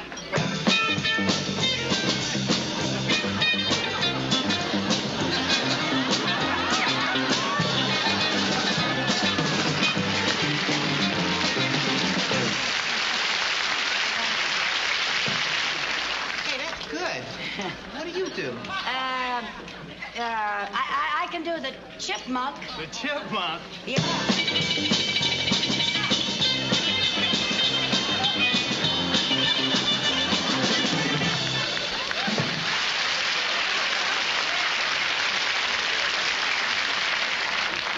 See, that was really cool.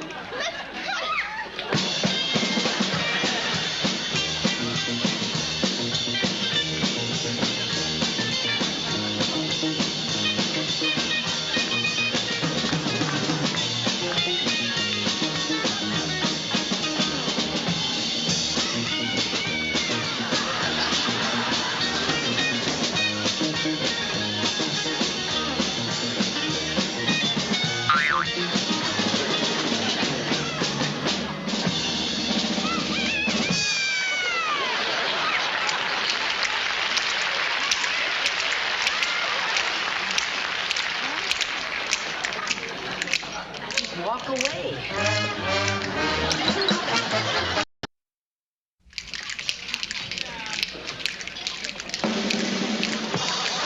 All right. We got a little impromptu entertainment. Got a new cat that wants to try his wings here at the Harry 8. Itchy Walton. He'll accompany himself on his own kickbox.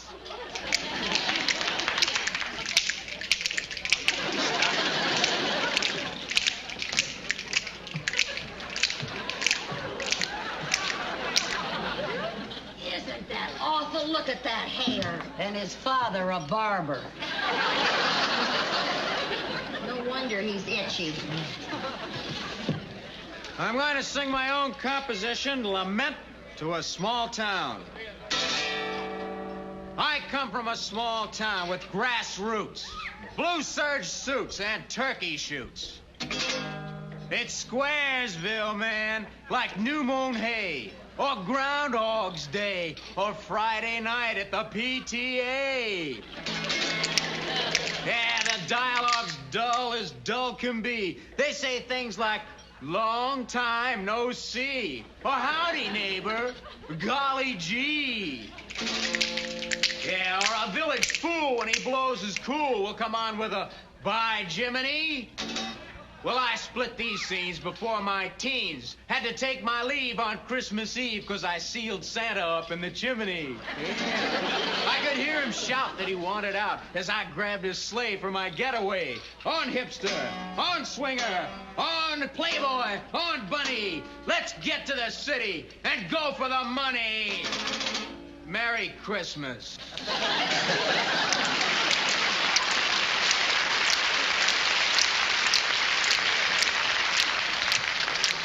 The worst thing you ever heard? Yeah, and it'll probably sell 1 million copies. Oh, Itchy, that was groovy, man, groovy. Yeah, we dig you, Cat. We'd like to buy you a splash. Yeah, sit down, have a splash with us, Itchy. Yeah, groovy, groovy. You really come from a small town, Itch? Oh, you better believe it. A place called Danfield. Real Dullfield. And when did you make up your mind to leave there? Well, a while ago. Then I came out here with all these cats and I dug all this swinging action. Well, don't you miss your parents or ever think about them? Well, you know, they're okay, but that mom and dad scene is really a drag. That's a drag. Not that they should be stamped out or anything, you know, but that Maggie and Jiggs action is pretty hard to take. Maggie and Jiggs? Herbie Walton, you ought to be ashamed of yourself talking about your parents like that. Herbie Walton? Yes. How do you know me?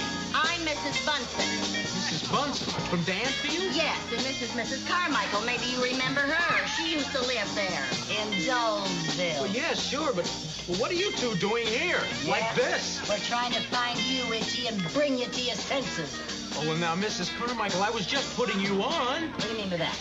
Well, I thought you were like all the rest of these characters, and I didn't want anybody to get wise to me. Get wise to you? Wise to you about what? The hair and all this jazz. You don't really think I turned out to be one of these kooks. Well, then what are you doing here like that? I'm just getting some material that I need for a thesis.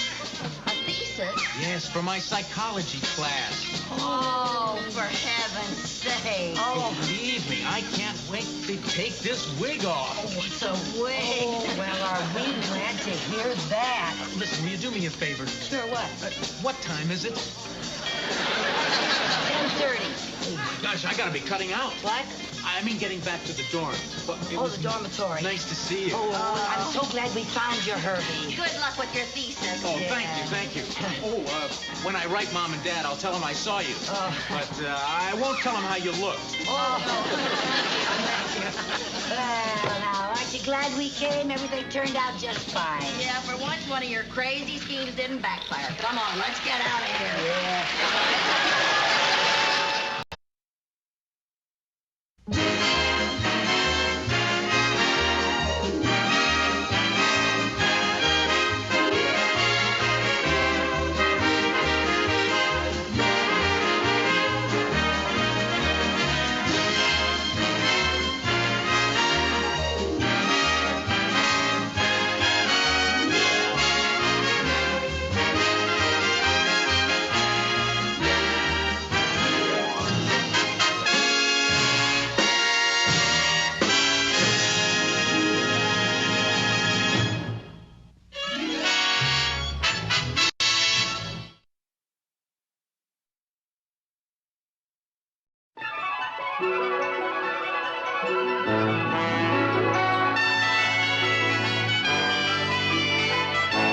The Lucy Show.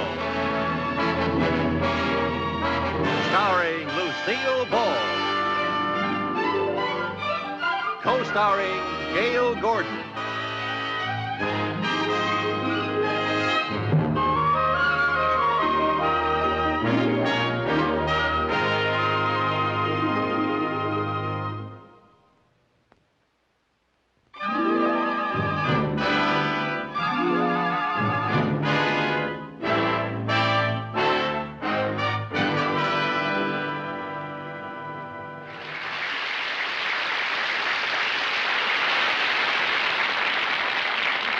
I just hope this project is finished on time, Winslow. You certainly worry a lot, Mr. Mooney. You know, when I used to worry, my grandfather would say, you can teach a duck to walk upstairs, but not to hold on to the banister. That doesn't make sense. Neither does worrying. I'll let Lightning here do all my worrying for me. Lightning? Come on, Lightning. Let's get up so Mr. Mooney can sit down. Come on, girl. Let's go. Lightning. Lightning. Let's go.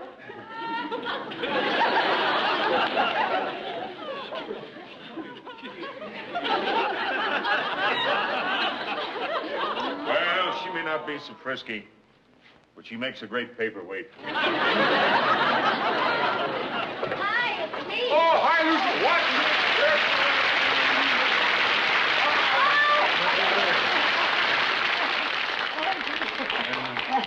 My, oh, You okay? Yeah, boy, am I.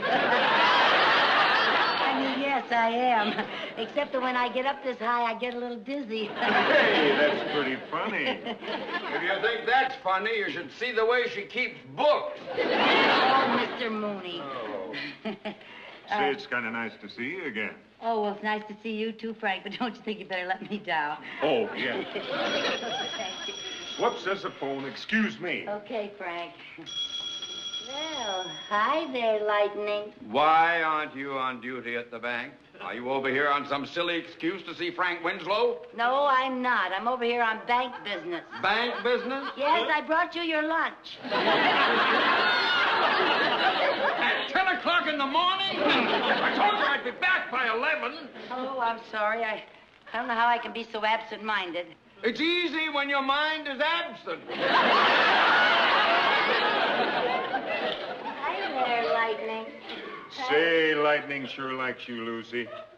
Oh, really? How can you tell? Why, she almost wagged her tail. Oh. Say, this looks like a lovely honeymoon cottage type place. Oh, you like it? Yeah. Yeah, I can imagine it with the nice wallpaper, you know, the yellow daffodil stuff and frilly curtains all across the front. And, oh, a cozy love seat up here by the fireplace. Yeah, it certainly would make a nice honeymoon cottage for somebody. Yeah. And you know something, Frank? You just carried me over the threshold. By golly, I sure did, Yes, didn't I? you did. This is the first time I've seen slush in California. Frank, we've got to get back to work. You've got to complete 3 units by Monday, you know. Well, Mr. Mooney, I'm afraid that it's going to take me another year. A year? But you said Monday. That's 4 days. Well, it's a year to me. My birthday's on Saturday. I'll be a year older. Is your birthday really Saturday? It sure is. Hey, that's the same day we're having our bank picnic. Really? Yeah, isn't that right, Mr. Mooney? Yes, we like to give our bank employees a day in the open spaces. Takes their minds off embezzling. Since Saturday's your birthday and all, how would you like to go to the picnic with me? Why, I think that would be wonderful. I'd love to. Good. Then I can make a regular birthday party for you. See, I'll make you cake and candles. Well, Lucy, and have... I'd rather you didn't go to a big fuss. Those kind of things kind of embarrass me, you know. Oh, all right, Frank. Hey, boss! Okay. Yeah? Ready to quarter cement. All right. Well, I guess I'd better get back to work. Okay, Frank. Sure nice seeing you, Lucy. Yeah, nice seeing you. Don't forget Saturday now. Oh, I'll be there. Okay.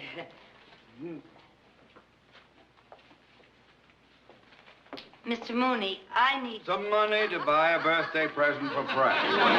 Gee, you read my mind. It was very light reading. I just gotta buy him a present. Now, look, Mrs. Carmichael, wouldn't it be more thoughtful if you made him a little something? I'm sure he'd appreciate that more than if you bought him a gift. That's not a bad idea. A thoughtful, homemade gift. Let's see now. What am I good at making? Trouble. Oh,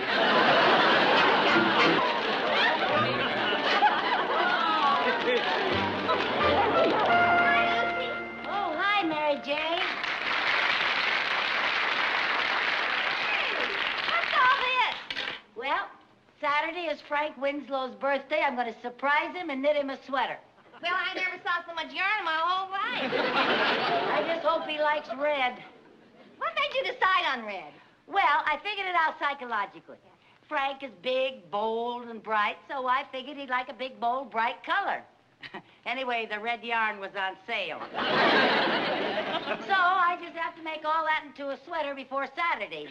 Gee, you know, sometimes I wish I had a big, tall boyfriend like Frank instead of my short, skinny Harold. Oh, come now. Harold has his good points. I guess so. I could knit him a sweater in an hour. He's the only man I know with a size 2 neck. Oh! What?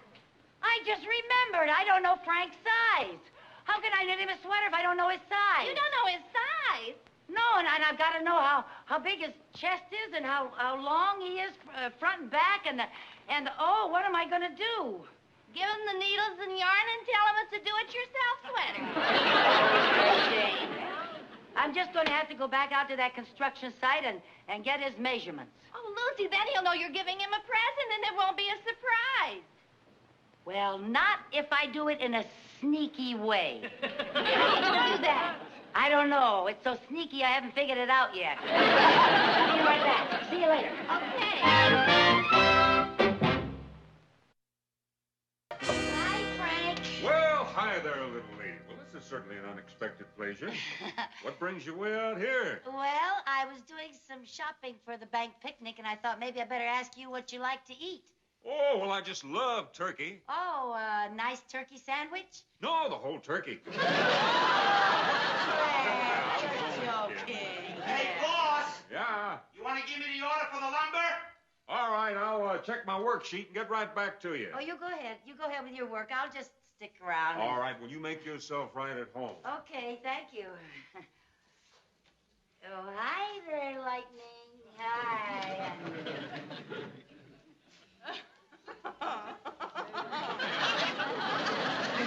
Now, send up the 48 16-foot 2x4s. 48. All right. And send about 75 18-foot 2x12. 75. Yeah. And about 150 8-foot 2x4s. 150, I got it. Oh, and said, better get about 24 feet of door molding for these last 3 units. Okay.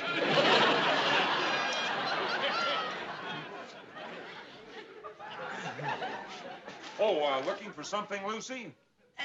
Yeah, the plans? Oh, well, maybe you'd like to see the whole layout. Oh, yeah, I said. Well, we got them right here. Let's see now. Lucy, I should show you blueprints more often. Oh, Frank. Well, Frank, I'm afraid I hadn't better stay like this, or the people will talk a lot of the... I better look at them from out here. Well, this print shows the whole 32 acres here, Lucy. 19 and a half. No, 32. Yeah. And there's about 64 units in this whole development here, Lucy. 24. 64. Yeah. Oh, excuse me.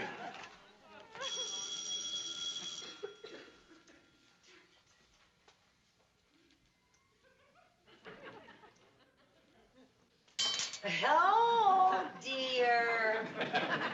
What's the matter, Lucy? Oh, I'm so clumsy. I was looking at the fireplace. I dropped my keys in there. Oh, well, now, let's not get wrinkles in that pretty little forehead there. You just let old Frank get those keys for you, huh? Okay, old Frank.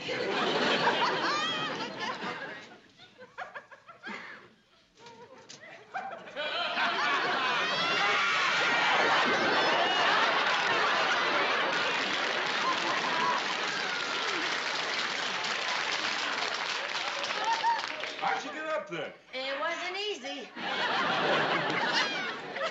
Oh. Whoops, watch it. What? What's the matter? Wet plaster in back of it. Wet plaster? Oh, yeah. The whole wall. Oh. Yeah. Oh, well, Frank, I think I better go and let you do your work. I don't want to, I'll be running along. Okay. I'll see you later.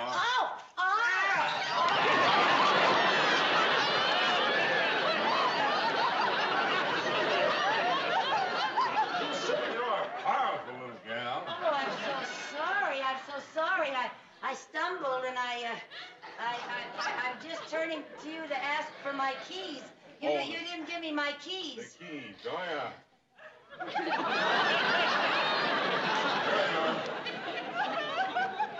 Oh, I'm terribly sorry about your wall. Oh, that's all right. I can get that fixed. But I think I better change my clothes. I don't allow anybody to be plastered on the job.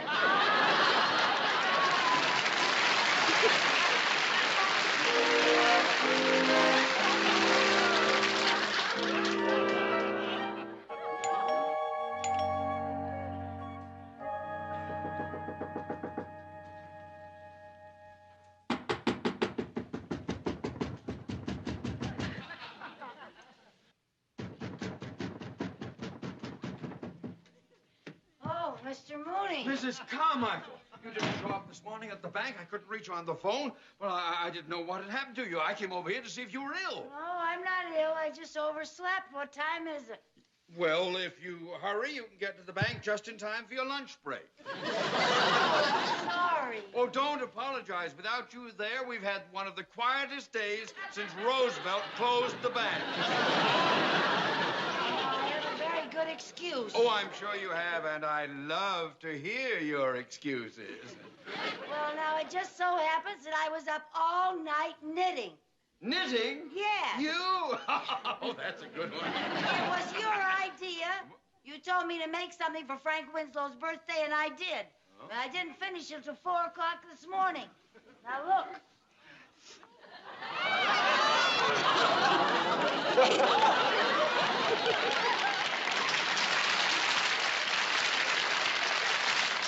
Good heavens. What is that, a cover for his car? No, it's a sweater. A sweater? You must be kidding. Oh, thank goodness. No, it's not a joke. It isn't? No. Oh, well, now, how could even you make it that big? I don't know. I guess it's because I was in such a rush and I've had to do it at night. Most of the time I was knitting while I was sleeping. Dear, I can't give it to him like this. Oh, go ahead. Give it to him. Tell him it's a turtleneck rug. Gee, Mr. Mooney. Hey, you gotta help me. Try it on. Try it on? I only have an hour for lunch. No. Take off your coat. If you try it on and I see it on somebody, maybe I'll be able to fix it. Well, I just gotta see it. How'd you get into it?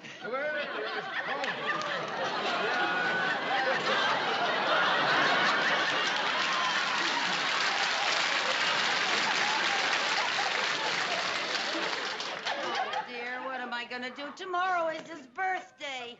I was gonna give it to him at the picnic. Now everything is ruined. Wait a minute. Why don't you shrink it? What? Why don't you shrink it? Shrink it? Yeah. Hot water shrinks wool. Hey, that's right. Yeah. That's right. I could put it in a tub of boiling water and boil it for a couple of hours, huh? Okay, take it off. Oh, yeah. If I'm not out of here in 3 days, send in a searching party.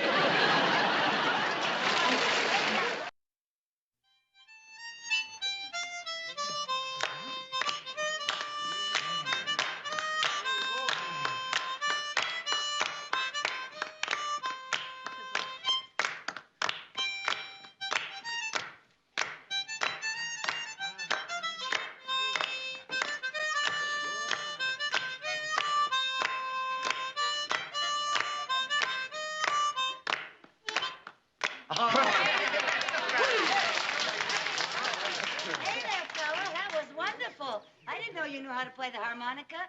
Well, a lot of things you don't know about me, Lucy. Oh, really? Well, tell me about some of them. I'd love to know all about you. Oh? Yeah. Well, let's see. I was born in Iowa. Iowa? Yeah. I didn't know that. Come from a family of 6. I was the shortest in the bunch. Oh, come on now. Don't tell me you have brothers taller than you are. What brothers? I got sisters. Oh, you're joking. Yeah. Well, don't joke now, Frank. Tell me about yourself. I really want to know. You really do? Yeah. Well, let me see. When I was a kid, I got second prize in a spelling bee. Oh, too bad you didn't win first. Oh, I didn't want to. What do you mean you didn't want to? Well, second prize was what I really wanted. What was it? Pair of roller skates.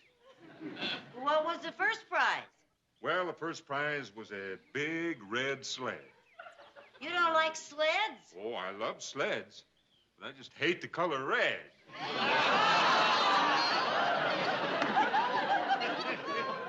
Oh, you hate red? Yeah. You see, when I went to school, if I got a bad mark on my report card, the teacher used to draw a big red circle around it. So that's why you hate red? Yeah. Seems like that was all my parents ever saw was that big red circle around the bad mark. Yeah, so you hate red. Yeah. Well, with one exception, I just love your red hair. Look, Frank. Look at that bird over there. Isn't that a yellow-breasted sapsucker? Go where, Lucille? I don't see that bird. Lucy, is this yours? Mine? Well, That's the one you had in the automobile. Oh, yeah, so it is. How'd you get it, Mary Jane? Well, I was standing over there with Harold, and he was about to kiss me, and it hit him and knocked him down. Oh, for heaven's sake. Well, thank you, Mary Jane. Thank you very much. Okay, I'll see you later. I got to get back there and pick up Harold. Frank, don't you think you should go and let Lightning out of the car for a little exercise? Oh, that's a good idea, Lucy. Okay. Say, you know something? What? You're one of the most considerate gals I ever met. Oh, no. I was just thinking that Lightning might enjoy the picnic and all these trees. I'll be right back.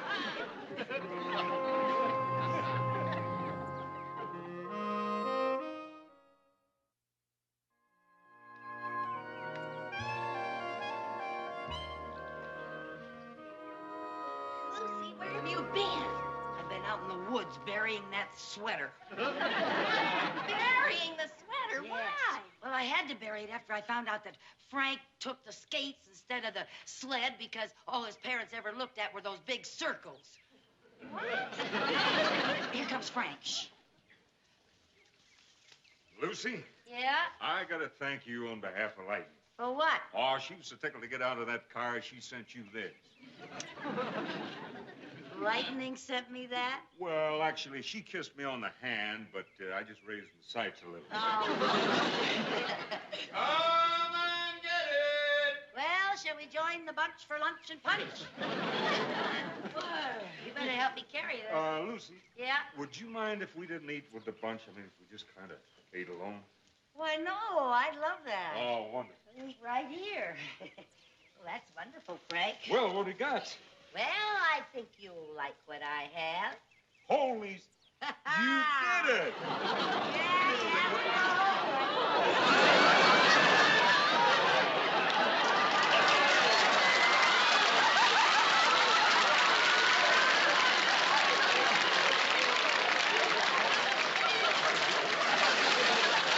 Isn't that your package? By golly, yeah. Well, she's still a good retriever.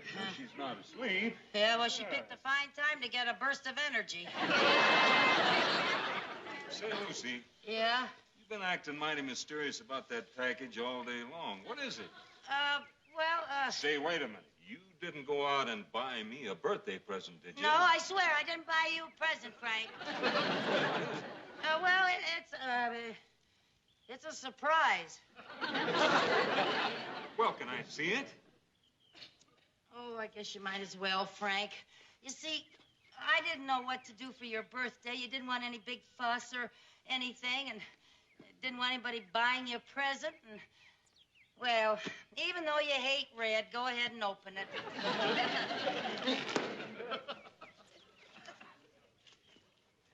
Why, that's wonderful, Lucy. It is? Yeah. Why, who else would have dreamed of knitting Lightning a sweater?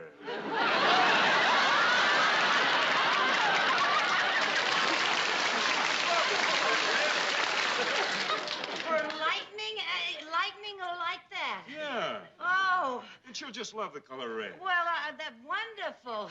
Or maybe red will keep her awake. Yeah. Well, I wonder if it'll fit her. Well, let's try it on her and find out. Here you are, honey. Come on, on. baby. Lucy's got something. Come on.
starring Lucille Ball.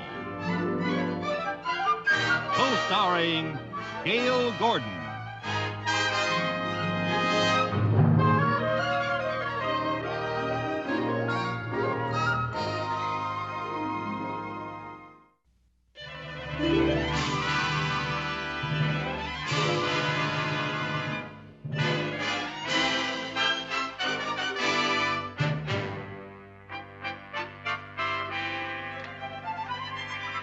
Good morning.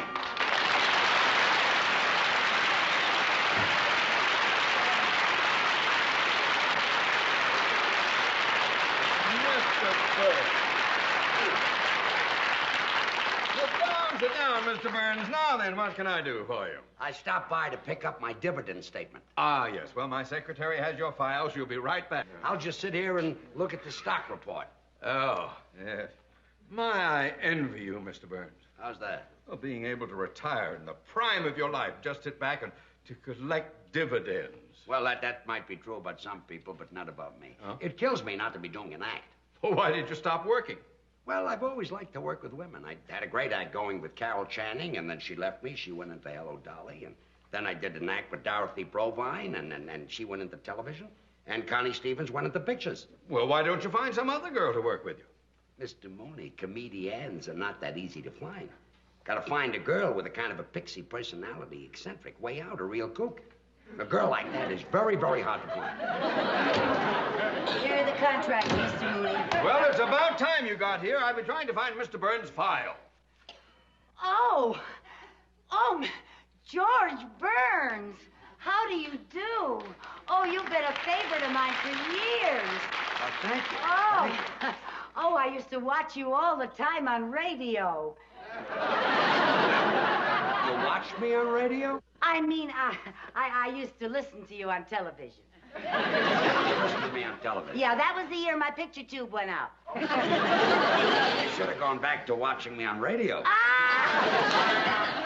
you say the funniest thing. Mrs. Carmichael. Yes, sir.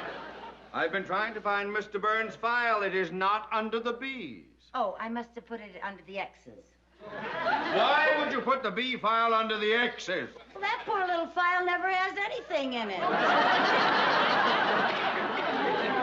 What here? Well, where is it? Well, no, I don't know. Wait a minute. I bet I know what I did. You see, Mr. Burns, I always have trouble remembering names, so I took a course in word association.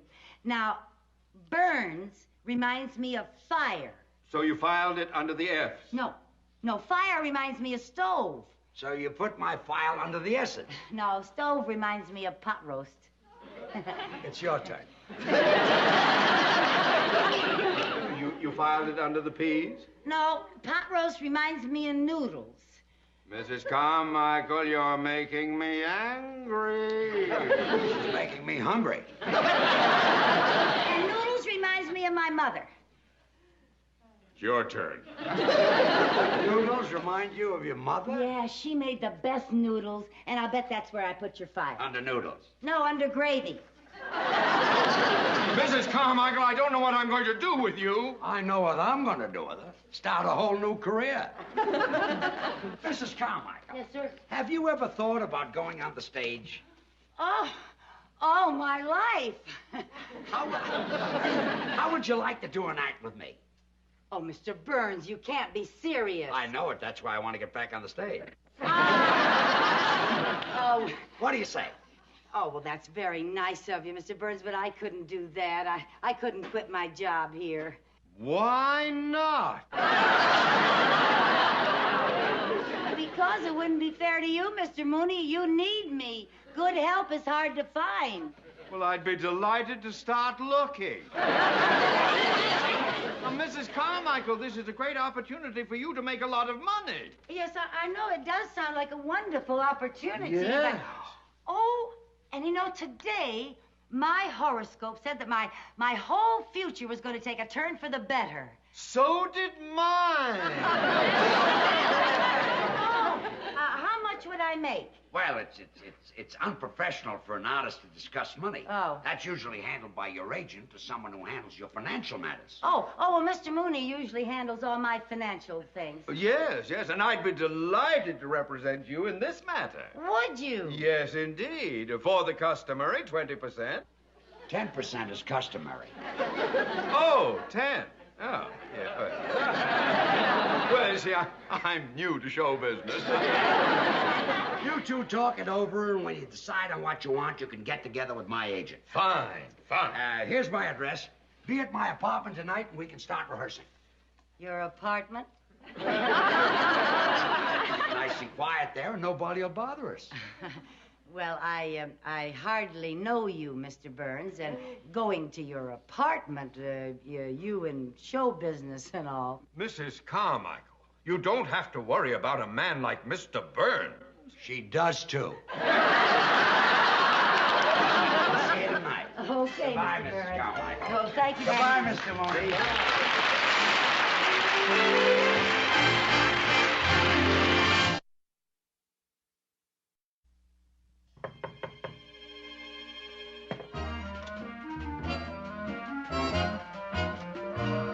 Good evening, Mr. Burns. Good evening. Come on in. Thank you. Oh, what a lovely apartment. Well, I'm glad you like it. Oh, it's so beautiful. Are you ready to try a little rehearsal? Oh, yes. I can hardly wait to find out what I do on the stage. First, you've got to learn how to get on the stage. Oh, yes, sir. See, Yes, making an entrance is very important. Oh.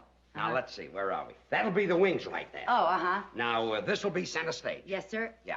Is And that the audience out there?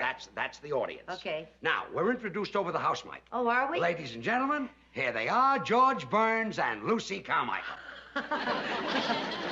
Now, the orchestra plays our entrance music. Oh, what is our entrance music? Some of these days. Oh! Now, let's make our entrance. Let's go into from the over wings. here. Now, you walk out just like I do. Yes, sir. Okay. Yes, sir. Now, here they are, ladies and gentlemen, George Burns and Lucy Carmichael. Now, there's music, and I'm walking out, and I'm bowing, and I get to the center of the stage, and when I get to the center of the stage... Oh, I'm sorry, Mr. Honey, you walked out too fast. Oh, well, I guess I've waited so long to go on stage that I was kind of in a hurry. You belong over here. Oh, over here? Over there. Oh. That's it. Now, we'll start. Yes. Well, Lucy, say hello. Hello. Not to me, to the audience. Oh. Hello. Don't look down at the audience. The people in the back can't see you. Oh. Hello. Now, I'll tell you a little trick. Especially when you're new and you might be self-conscious. You look out at the audience, but you don't see them. You sort of look past them. Oh. Well, now. Well, Lucy, say hello.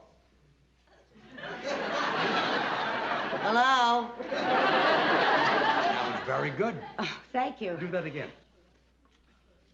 Hello. What's that? What is that business? Oh, a little curtsy. Yeah, well, I saw Ginger Rogers do that on the Late Late Show last night. Yeah, I saw her on the show. She's my favorite. My very favorite. Look, she's very good. Yeah, Fred Astaire was in the picture, too. It was a wonderful picture. You know, at the beginning of it, Fred was an ambitious young dancer playing in a show in Muncie, Indiana. Muncie. You ever been in Muncie? I was closed there. Oh. Well, Ginger Rogers is one of the chorus girls in the picture, and Fred's up there dancing away, you know, and Ginger's in back of him kicking with the girls, you know, and she accidentally kicks Fred. And the people laugh, and Fred is very embarrassed, you know. And then the girls go off stage, and Ginger starts for her dressing room, and Fred comes off stage, grabs her, and starts bawling her out. And that poor little thing is on the verge of tears. She's hurt? Not her, him. Oh, him. It hurt where she kicked him. Oh. And he tells her she's nothing but a clumsy clown with 2 left feet. And he calls her a no-talent nitwit. And then she calls him a swell-headed nincompoop. Yeah, and that's when they realize that they really love each other. It always happens. So later that night, he goes over to her apartment to apologize for bawling her out, you know. And he knocks on the door. He knocks on the door. If that's Fred Astaire, I'm giving up cigars. Come in. Good evening, Mr. Merman. Nice to see you. Hope you don't mind my dropping by. No, I suppose you came by to transact a deal. Yes, I did, and to see how my client is getting along. Well, we've been rehearsing a little bit. Yeah, Mr. Burns is teaching me how to say hello. Ah. Hello? Oh, my, that's very good. She'll be worth a lot of money, this girl. Well, I don't discuss money. You'll have to talk to my agent. Hello? Yeah, no more. Hello? Save it until after we've made a deal. Oh. By the way, Mr. Mooney, I hope you don't think I'm taking advantage of you. How's that? Well, show business is new to you, and you'll be dealing with a man who's had a lot of experience in theatrical deals. Well, what's the difference? Money is money. And after all, a man with my vast banking and financial experience, it may be that your agent will be the one who is at a disadvantage. Oh, no. My agent is very good at money matters. Oh? Excuse me. Yeah. Hello? Mr. Burns, your agent's calling. Good, put him on. Hello, George. This is Jack.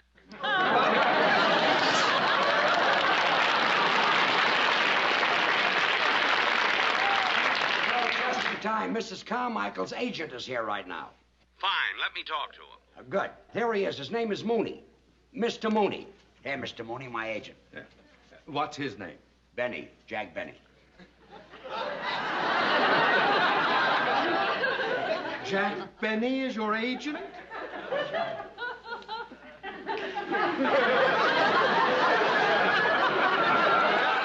Now, ladies and gentlemen, George Burns and Lucy Carmichael.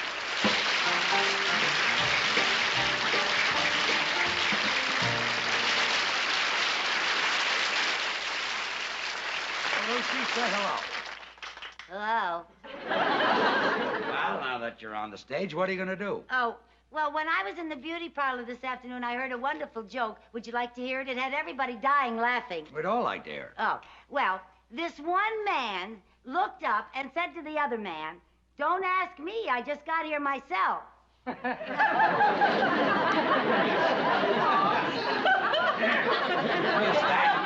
Is that the joke?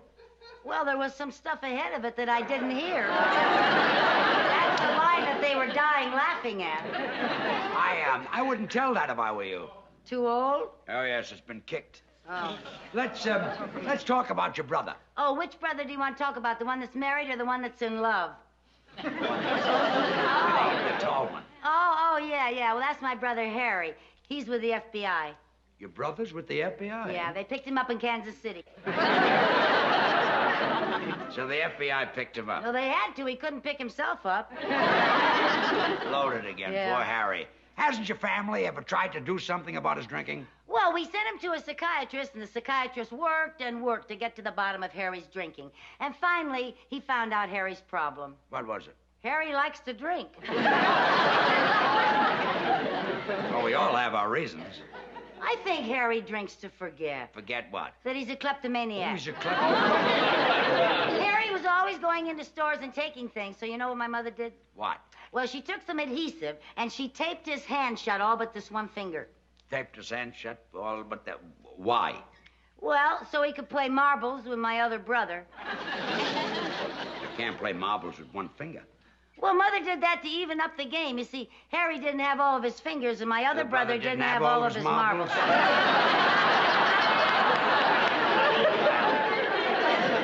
That made the game even. Yes, it did. But when your mother taped up Harry's hand so that he only had one finger, did this stop his shoplifting? Well, it helped. All he could steal were donuts. Harry likes donuts. That's right. It was a donut that broke Harry's back. Donut broke his back? Yeah. You see, he had a donut in his right-hand pocket, and he tried to get it out with his left hand. And broke his back? Yeah. Well, the next time he's got a donut in his right-hand pocket, tell him to try to take it out with his right hand. Mm-hmm. Well, that's kind of hard when you got your pants on backwards. He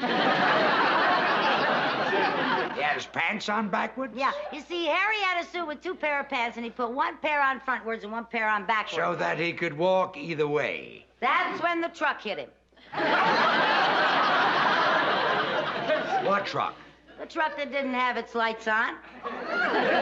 Well, why didn't the man in the truck have his lights on? Well, he didn't have to. It was daytime. Well, if it was daytime, didn't the man in the truck see your brother coming? He didn't know it was my brother. Oh, he saw two pair of pants coming toward him, and he drove right between them. Well, that's our music cue. And my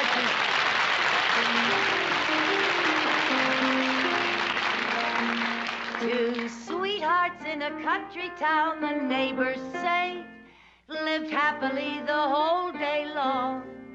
Until one day told him he must go away, she wondered then what could go wrong. He said, you know it's true, I love you best of all, and yet it's best that we should part. Just as he went away, he heard his sweetheart say, here's a pretty tempo, Lucy, play with it. Although it broke her heart.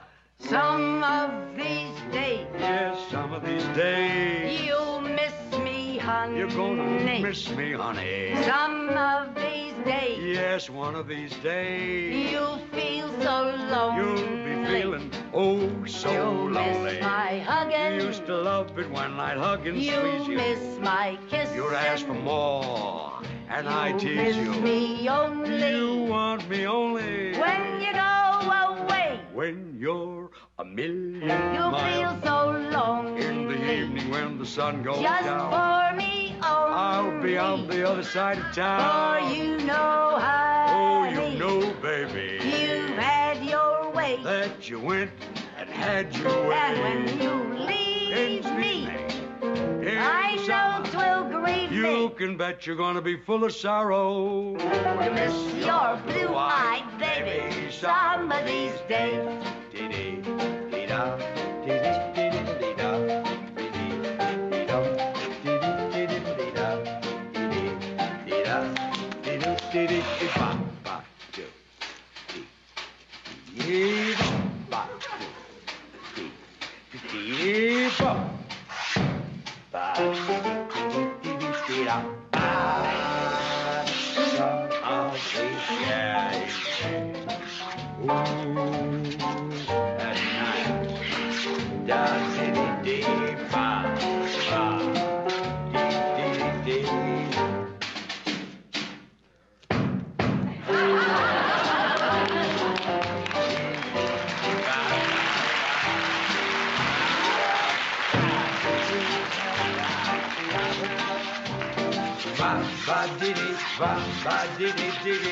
Lonely, just for me only.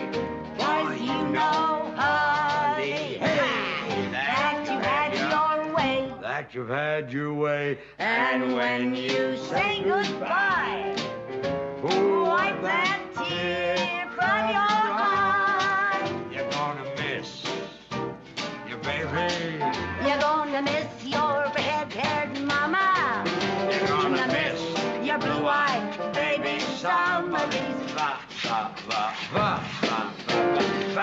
Miss your blue-eyed baby some of these.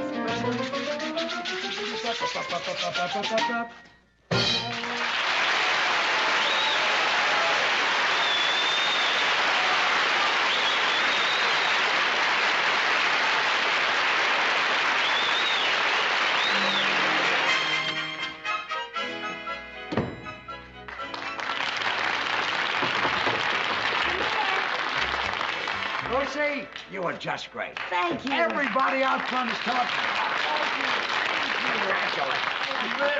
Oh, Michael, I couldn't be more proud of you. Oh, Mr. Moody, that's the first time you ever kissed me. Well, banking and show business are different. You know, this girl is sensational, and the men from Las Vegas have offered $10,000 for the act. $10,000? They'll go as high as 15 if you won't sing. We'll take the 10. Did you hear that, Lucy? We're going to Vegas. Oh, that's just wonderful. You know, this is like what happened to Ginger Rogers in that picture last night. The producer saw her on the stage. She got an offer to go to Vegas, but she'd been with Fred so long that she didn't want to be... Oh, Mr. Burns, I can't go. Why not? Oh, because I can't leave Mr. Mooney. But I want you to go. Oh, no, you don't. You need me. I don't need you. I want you to leave. Oh, I couldn't leave you any more than Ginger could leave Fred. Not even when Fred pretended to be mad and said things that were very nasty to make her mad. Mrs. Carmichael, please get it through your head. I want you to go with Mr. Burns. My life would be happier without you. Happier! That's just what Fred said, because he didn't want to stand in her way. But Ginger knew that Fred needed her, just like you need me, Mr. Mooney. Now. I'm sorry, Mr. Byrne, but it just wouldn't work. I couldn't be funny out on the stage thinking about Mr. Mooney back in the bank trying to get along without me. Mr. Mooney, you must be a wonderful man. How do you inspire such loyalty? I don't know what I've done to deserve this. Well, I hope you're not mad at me, Mr. Burns. What for? This is the story of my life. But what about the engagement at Las Vegas? Well, now that I don't have a girl, I guess we'll have to pass up the $10,000.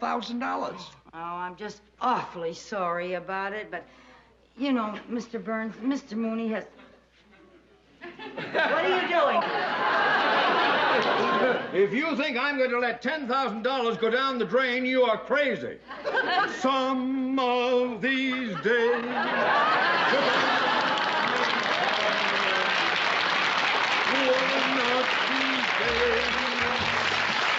You're going to feel so low.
Lucy Show. Starring Lucille Ball. Co-starring Gale Gordon.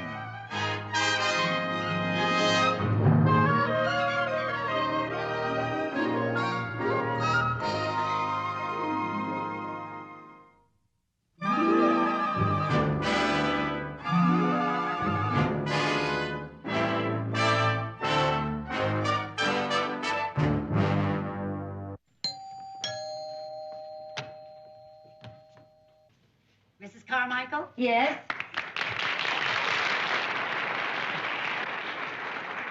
I live downstairs. I'm Joan Brenner. Oh, well.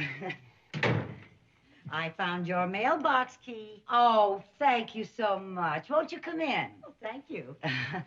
Oh, it's so nice of you to bring it to me. You know, I've lost 2 of these things already. I've lost 3. Really? Yes. Oh, we're going to get along fine. Please sit down. Thank you. You know, you look very familiar. Have I met you someplace before? Could be. I've got a lot of mileage on me. Well, you certainly look familiar. Maybe you've seen me in the movies. I work in pictures. Really? You're a movie star? Oh, I just play bit parts. In fact, if you watched the Late Late movie last night, I was in it. You were? I saw it. I don't remember seeing... Wait a minute. Wait a minute. Do like this. Like this? Yeah. Now hold it. Yeah. Yeah, now I recognize you. You do? Yeah. You see, there's something matter with my picture tube, and everybody comes out lopsided. Oh, great in that movie. Oh, wait till I write my friends back east and tell them that I know someone who works in pictures. I'd hate to tell you how long ago I made that picture. Oh, you couldn't have been around so very long. I saw Phil Harris take his first drink. Would you like some coffee? Oh, that'd be lovely. Okay. Cream and sugar? No, just black, thank you. All righty. Now, tell me about you. Oh, well, I've been out here about 3 weeks. I am a widow from Danfield. I have a daughter in college up north. And I have a son in military school. Is that all? Yes, that's my life story, dull as it is. It's not exactly the life they lead in Peyton Place, but it's mine. Well, now that you're out here, your life should be more exciting, and little Joni's going to do something about that. Have you heard about the Screen Arts Charity Ball? Oh, yeah, I read about that in Hedda Hopper's column this morning. She said that Dean Martin and Frank Sinatra and Debbie Reynolds and Cary Grant and, just about every big star in Hollywood was going to be there tonight. Yeah, but not this star. I've got a 6 a.m. call in the morning. I'd like you to take these 2 tickets and have a good time. Oh, thank you. Oh, but I couldn't accept. Why not? Well, a lady can't go to a glamorous affair like this unescorted. All that red hair, no men friends? Well, I just haven't had much time to meet people out here. Although, I did meet a very nice man by the mailbox this morning, a Mr. Collins. Is he a bachelor? Yes, I'm sure he's not married. How do you know that? Well, because when he had hold of my leg, he didn't keep looking around to see if anybody was looking. He had hold of your leg? Well, yeah, you see... Honey, this Danfield you come from, how close is it to Peyton Place? You better let me explain. Now, you see, the mailman put my letter up under the flower box, and I got up in this iron-griddled thing that they have down there, and my heel got wedged in there, and then Mr. Collins came along, and, it's just one of those stories. You had to be there. I dig the scene. Say, why don't you ask him to go to the party with you? Oh, I don't know him well enough to ask him to take me out any place. Then you'll just have to run into him again and get to know him better. How? It just so happens that today is Bachelor Day in the laundry room. And at 5 o'clock, they gather like a herd of buffalo around a watering hole. Really? Yes. So, when Mr. Collins arrives, who does he run into with her laundry but the vivacious redhead from apartment 2B? But I already did my laundry. Well, we could dirty some. Gee, I feel kind of funny about this, Joan. I feel like a B-girl in the laundry. Remember, I have everything in this bag to help you. There's nothing like a woman's touch. Sew on his missing button. Suppose he doesn't have a button missing. I'm ready for that, too. Oh, talk about being prepared. You must have had Boy Scout training. I've been scouting boys for years. You know, one thing bothers me. He knows my name is Mrs. Carmichael. He might think I'm still married. Oh, don't worry. I'll tell him you're a widow. I'll just slip it into the conversation. Oh, all right. You'll do it very casually. Of course. Okay. Hiya, Brad. Hello, fellow members of the Rabbit Tub and Scrub Club. Oh, play the deuce, Bill. Play the deuce. Hi, I'm Joan Brenner, and you must be the Mr. Collins that just moved in here. Yes, I am. How do you do? How do you do? I've got a girlfriend who just moved in here, too. Oh? Mr. Collins, meet the widow Carmichael.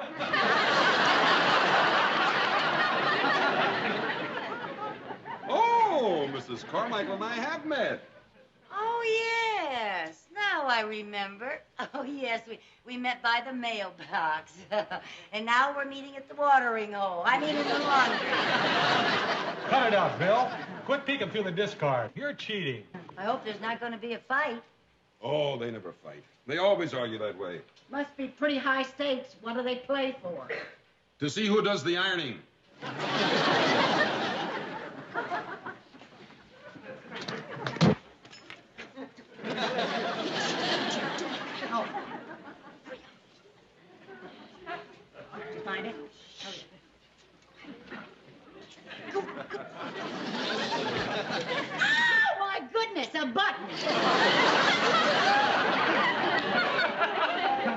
be from a man's shirt. yeah?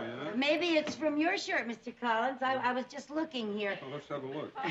Does it match? Well, that button is off my shirt. Sure, it matches. Oh, Just the one. well, don't you worry about a thing. I just happen to have a needle and thread here. I'll be glad to sew it on for you. Well, thanks a lot, but I really don't have much time. Oh, well, you just go right ahead with your laundry, and after I sew the button on your shirt, I'll put it in with my laundry. Well, I don't want to impose. Oh, that's all right. I don't mind your laundry and my laundry going around together. Well, I'd be very obliged. Oh, well, it's my pleasure. Thank you.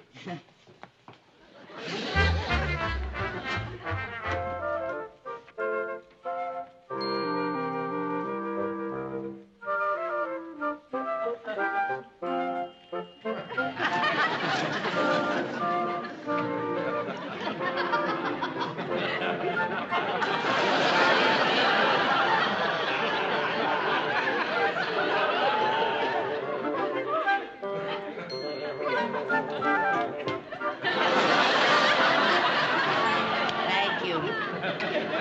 Boy, they make these holes smaller every year.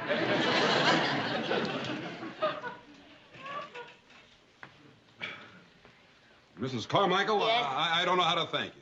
Oh, that's all right. Just consider it a birthday present. And a very useful one. Yeah. Oh, it's your birthday! Yes. My, it must be lonely being away from home on your birthday. Well, I was never very sentimental about birthdays. I am.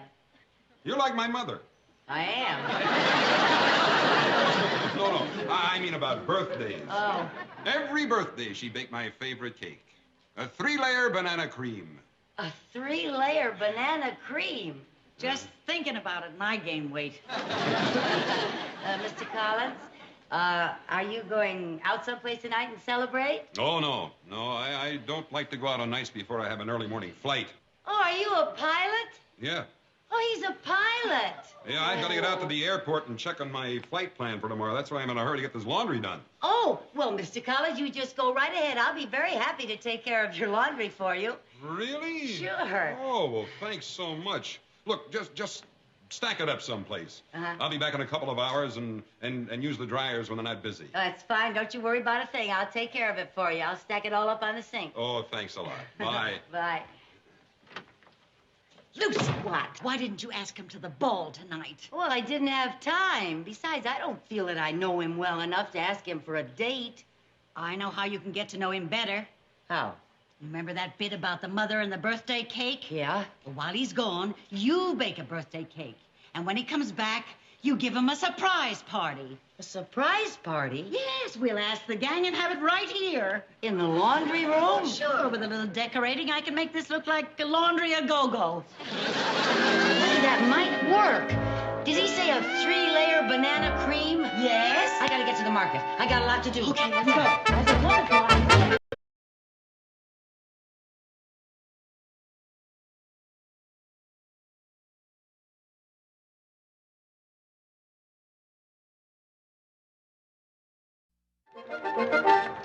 Gee, these California markets.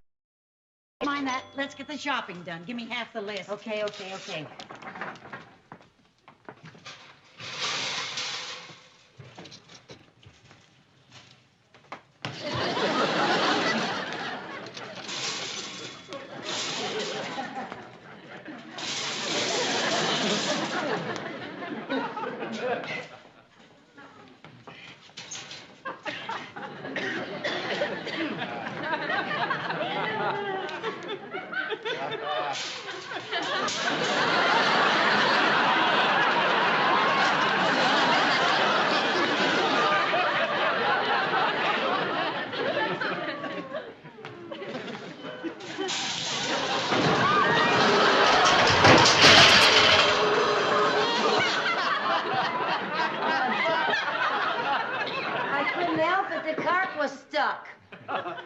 You women drivers are just as bad indoors. Oh, are these the big potato chips? Not anymore. Here, I don't like the little ones.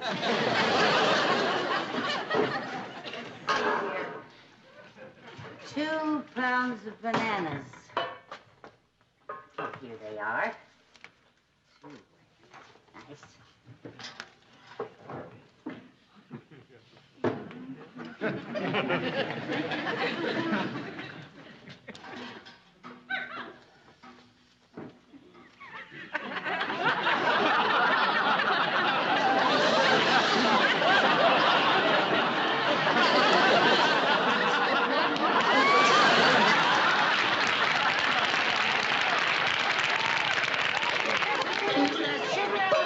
I'll get the flour and vanilla. Okay. Now, nutmeg, there it is. And milk. I got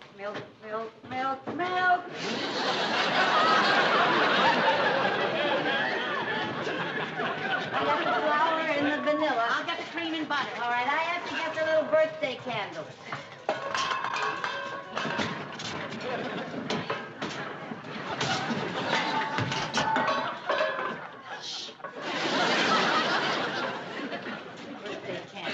Birthday candles. Oh, pardon me, sir. Could you tell me where there are some little birthday candles? Yes, you'll find them next to the frozen food. Oh, thank you very much.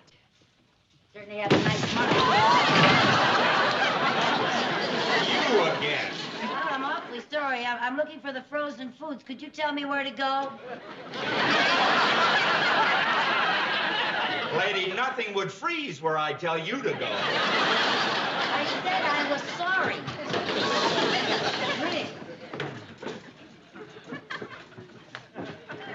Get the cream and the butter. All right, where do we go now? We'll go over there. Okay. Just our luck, only one check stand open. Oh, there's one.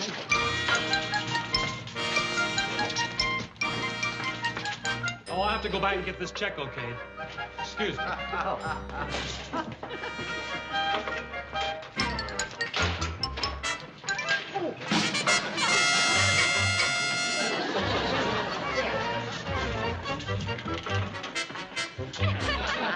Sorry, lady, I gotta get some change. Oh, here he comes.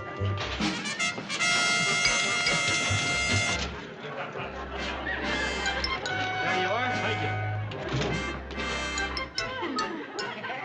My card!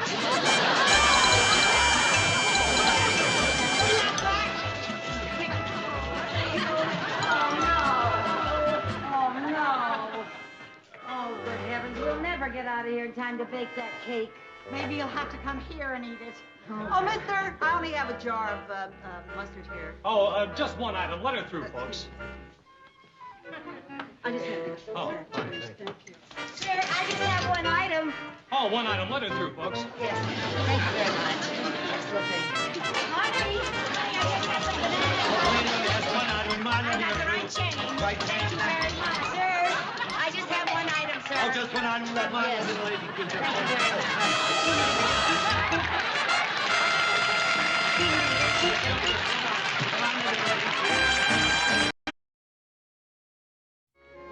Hey, fellas, get a load of this cake. Wow! Never mind the cake. How do I look? Sensational. Rita Hayworth once wore this dress in a movie. Rita Hayworth? Yeah, didn't she, Joan? Yeah, she gave it to me when I was a size 10. What's she all done up for? She's going to the ball later on tonight. Hey, he just drove up. Oh! All right, everybody gotta hide. I gotta hide the cake.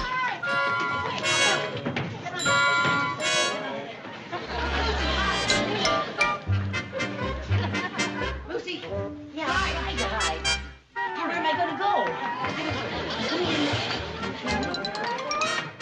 Did I get in there? This is my place, Gale. Where am I gonna hide? Under the table. Under the table?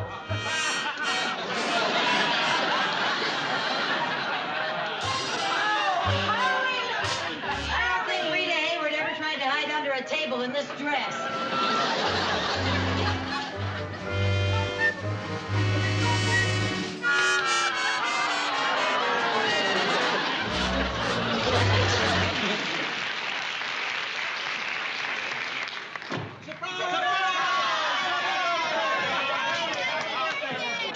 What's going on here, Brother? Mrs. Carmichael told us it's your birthday. Mrs. Carmichael?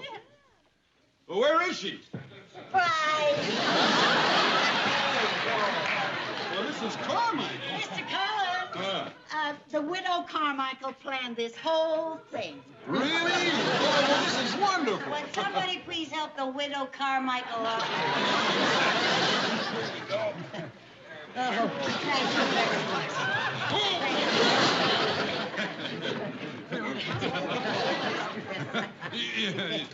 Mrs. Carmichael, I'm really very touched. Oh, that's all right. Come on, everybody, let's celebrate. Turn the music on. We got music. Party go.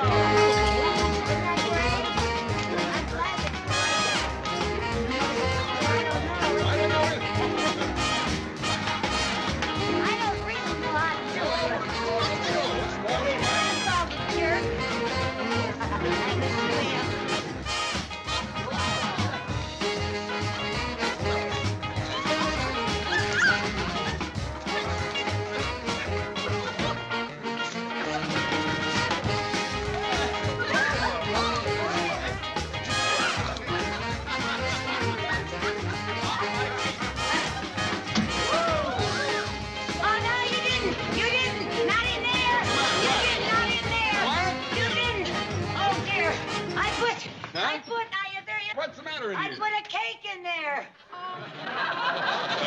Cake? Yes, I baked your cake for your birthday, and I wanted to surprise you. You certainly did. It was a 3-layer banana cream, just like your mother used to make. Very good. Save the neck for me. I'll take a sleeve. Come on, gang. Oh, gee. I'm so sorry I spoiled your laundry. Well, I'm awfully sorry I spoiled your surprise. Here's another surprise for you. Oh, happy birthday. The Screen Arts Charity Ball? Tonight? Yeah, it doesn't start till 9 o'clock. Hey, and 2 tickets. Why, this is wonderful. Yes, I thought maybe you'd like to take someone. And all my favorite stars are going to be there. Dean Martin, Really? Frank Sinatra, Debbie Reynolds, Cary Grant. Oh, just everybody. And they're going to have a big orchestra. Mom! Happy birthday, darling. I baked your cake. A cake? Yeah, how about that? Oh, gang. I want you to meet my mother. How do you do? Oh, I am so glad that you're not alone on your birthday. Oh, we wouldn't let that happen to him. Oh, now you go on. All of you just have a wonderful time. Go on. I think I'll go upstairs and rest. Rest nothing. Mom, I got news for you. You are going to swing tonight. Mrs. Carmichael here gave me 2 tickets to a charity ball. All the Hollywood stars are going to be there, aren't they? Yeah. Why, you'll see Cary Grant and Dean Martin and Frank Sinatra. Frankie! Oh, I love Frankie boy. Well, Mom, you're going to see your Frankie boy tonight, isn't she? I guess so, yes. Come on, Mom, we got to get over our glad rags. Let's go. Oh, wait a minute. Look, gee, it doesn't seem right running out of my own party like this. Oh, that's all right. We're cutting out anyway. Oh, really? Are you? Come on, gang. Thanks. Happy birthday. Thanks a lot. See you later. Happy birthday. Nice to meet you. Happy birthday. Great food. That's awful nice. Come on, Mom. Let's go. Oh, wait a minute. Gee, I forgot something. Who? I don't have a clean dress shirt to wear tonight. Oh, well, you just run along and get dressed, and I'll watch and iron your shirt for you. What a lovely girl. Yeah, and she's got pretty legs, too. Come on, Mom. Here, I'll take the cake. You sure do. Gee, Lucy, I'm sorry. Well, maybe someday my son will pass up a girl with pretty legs and take me out.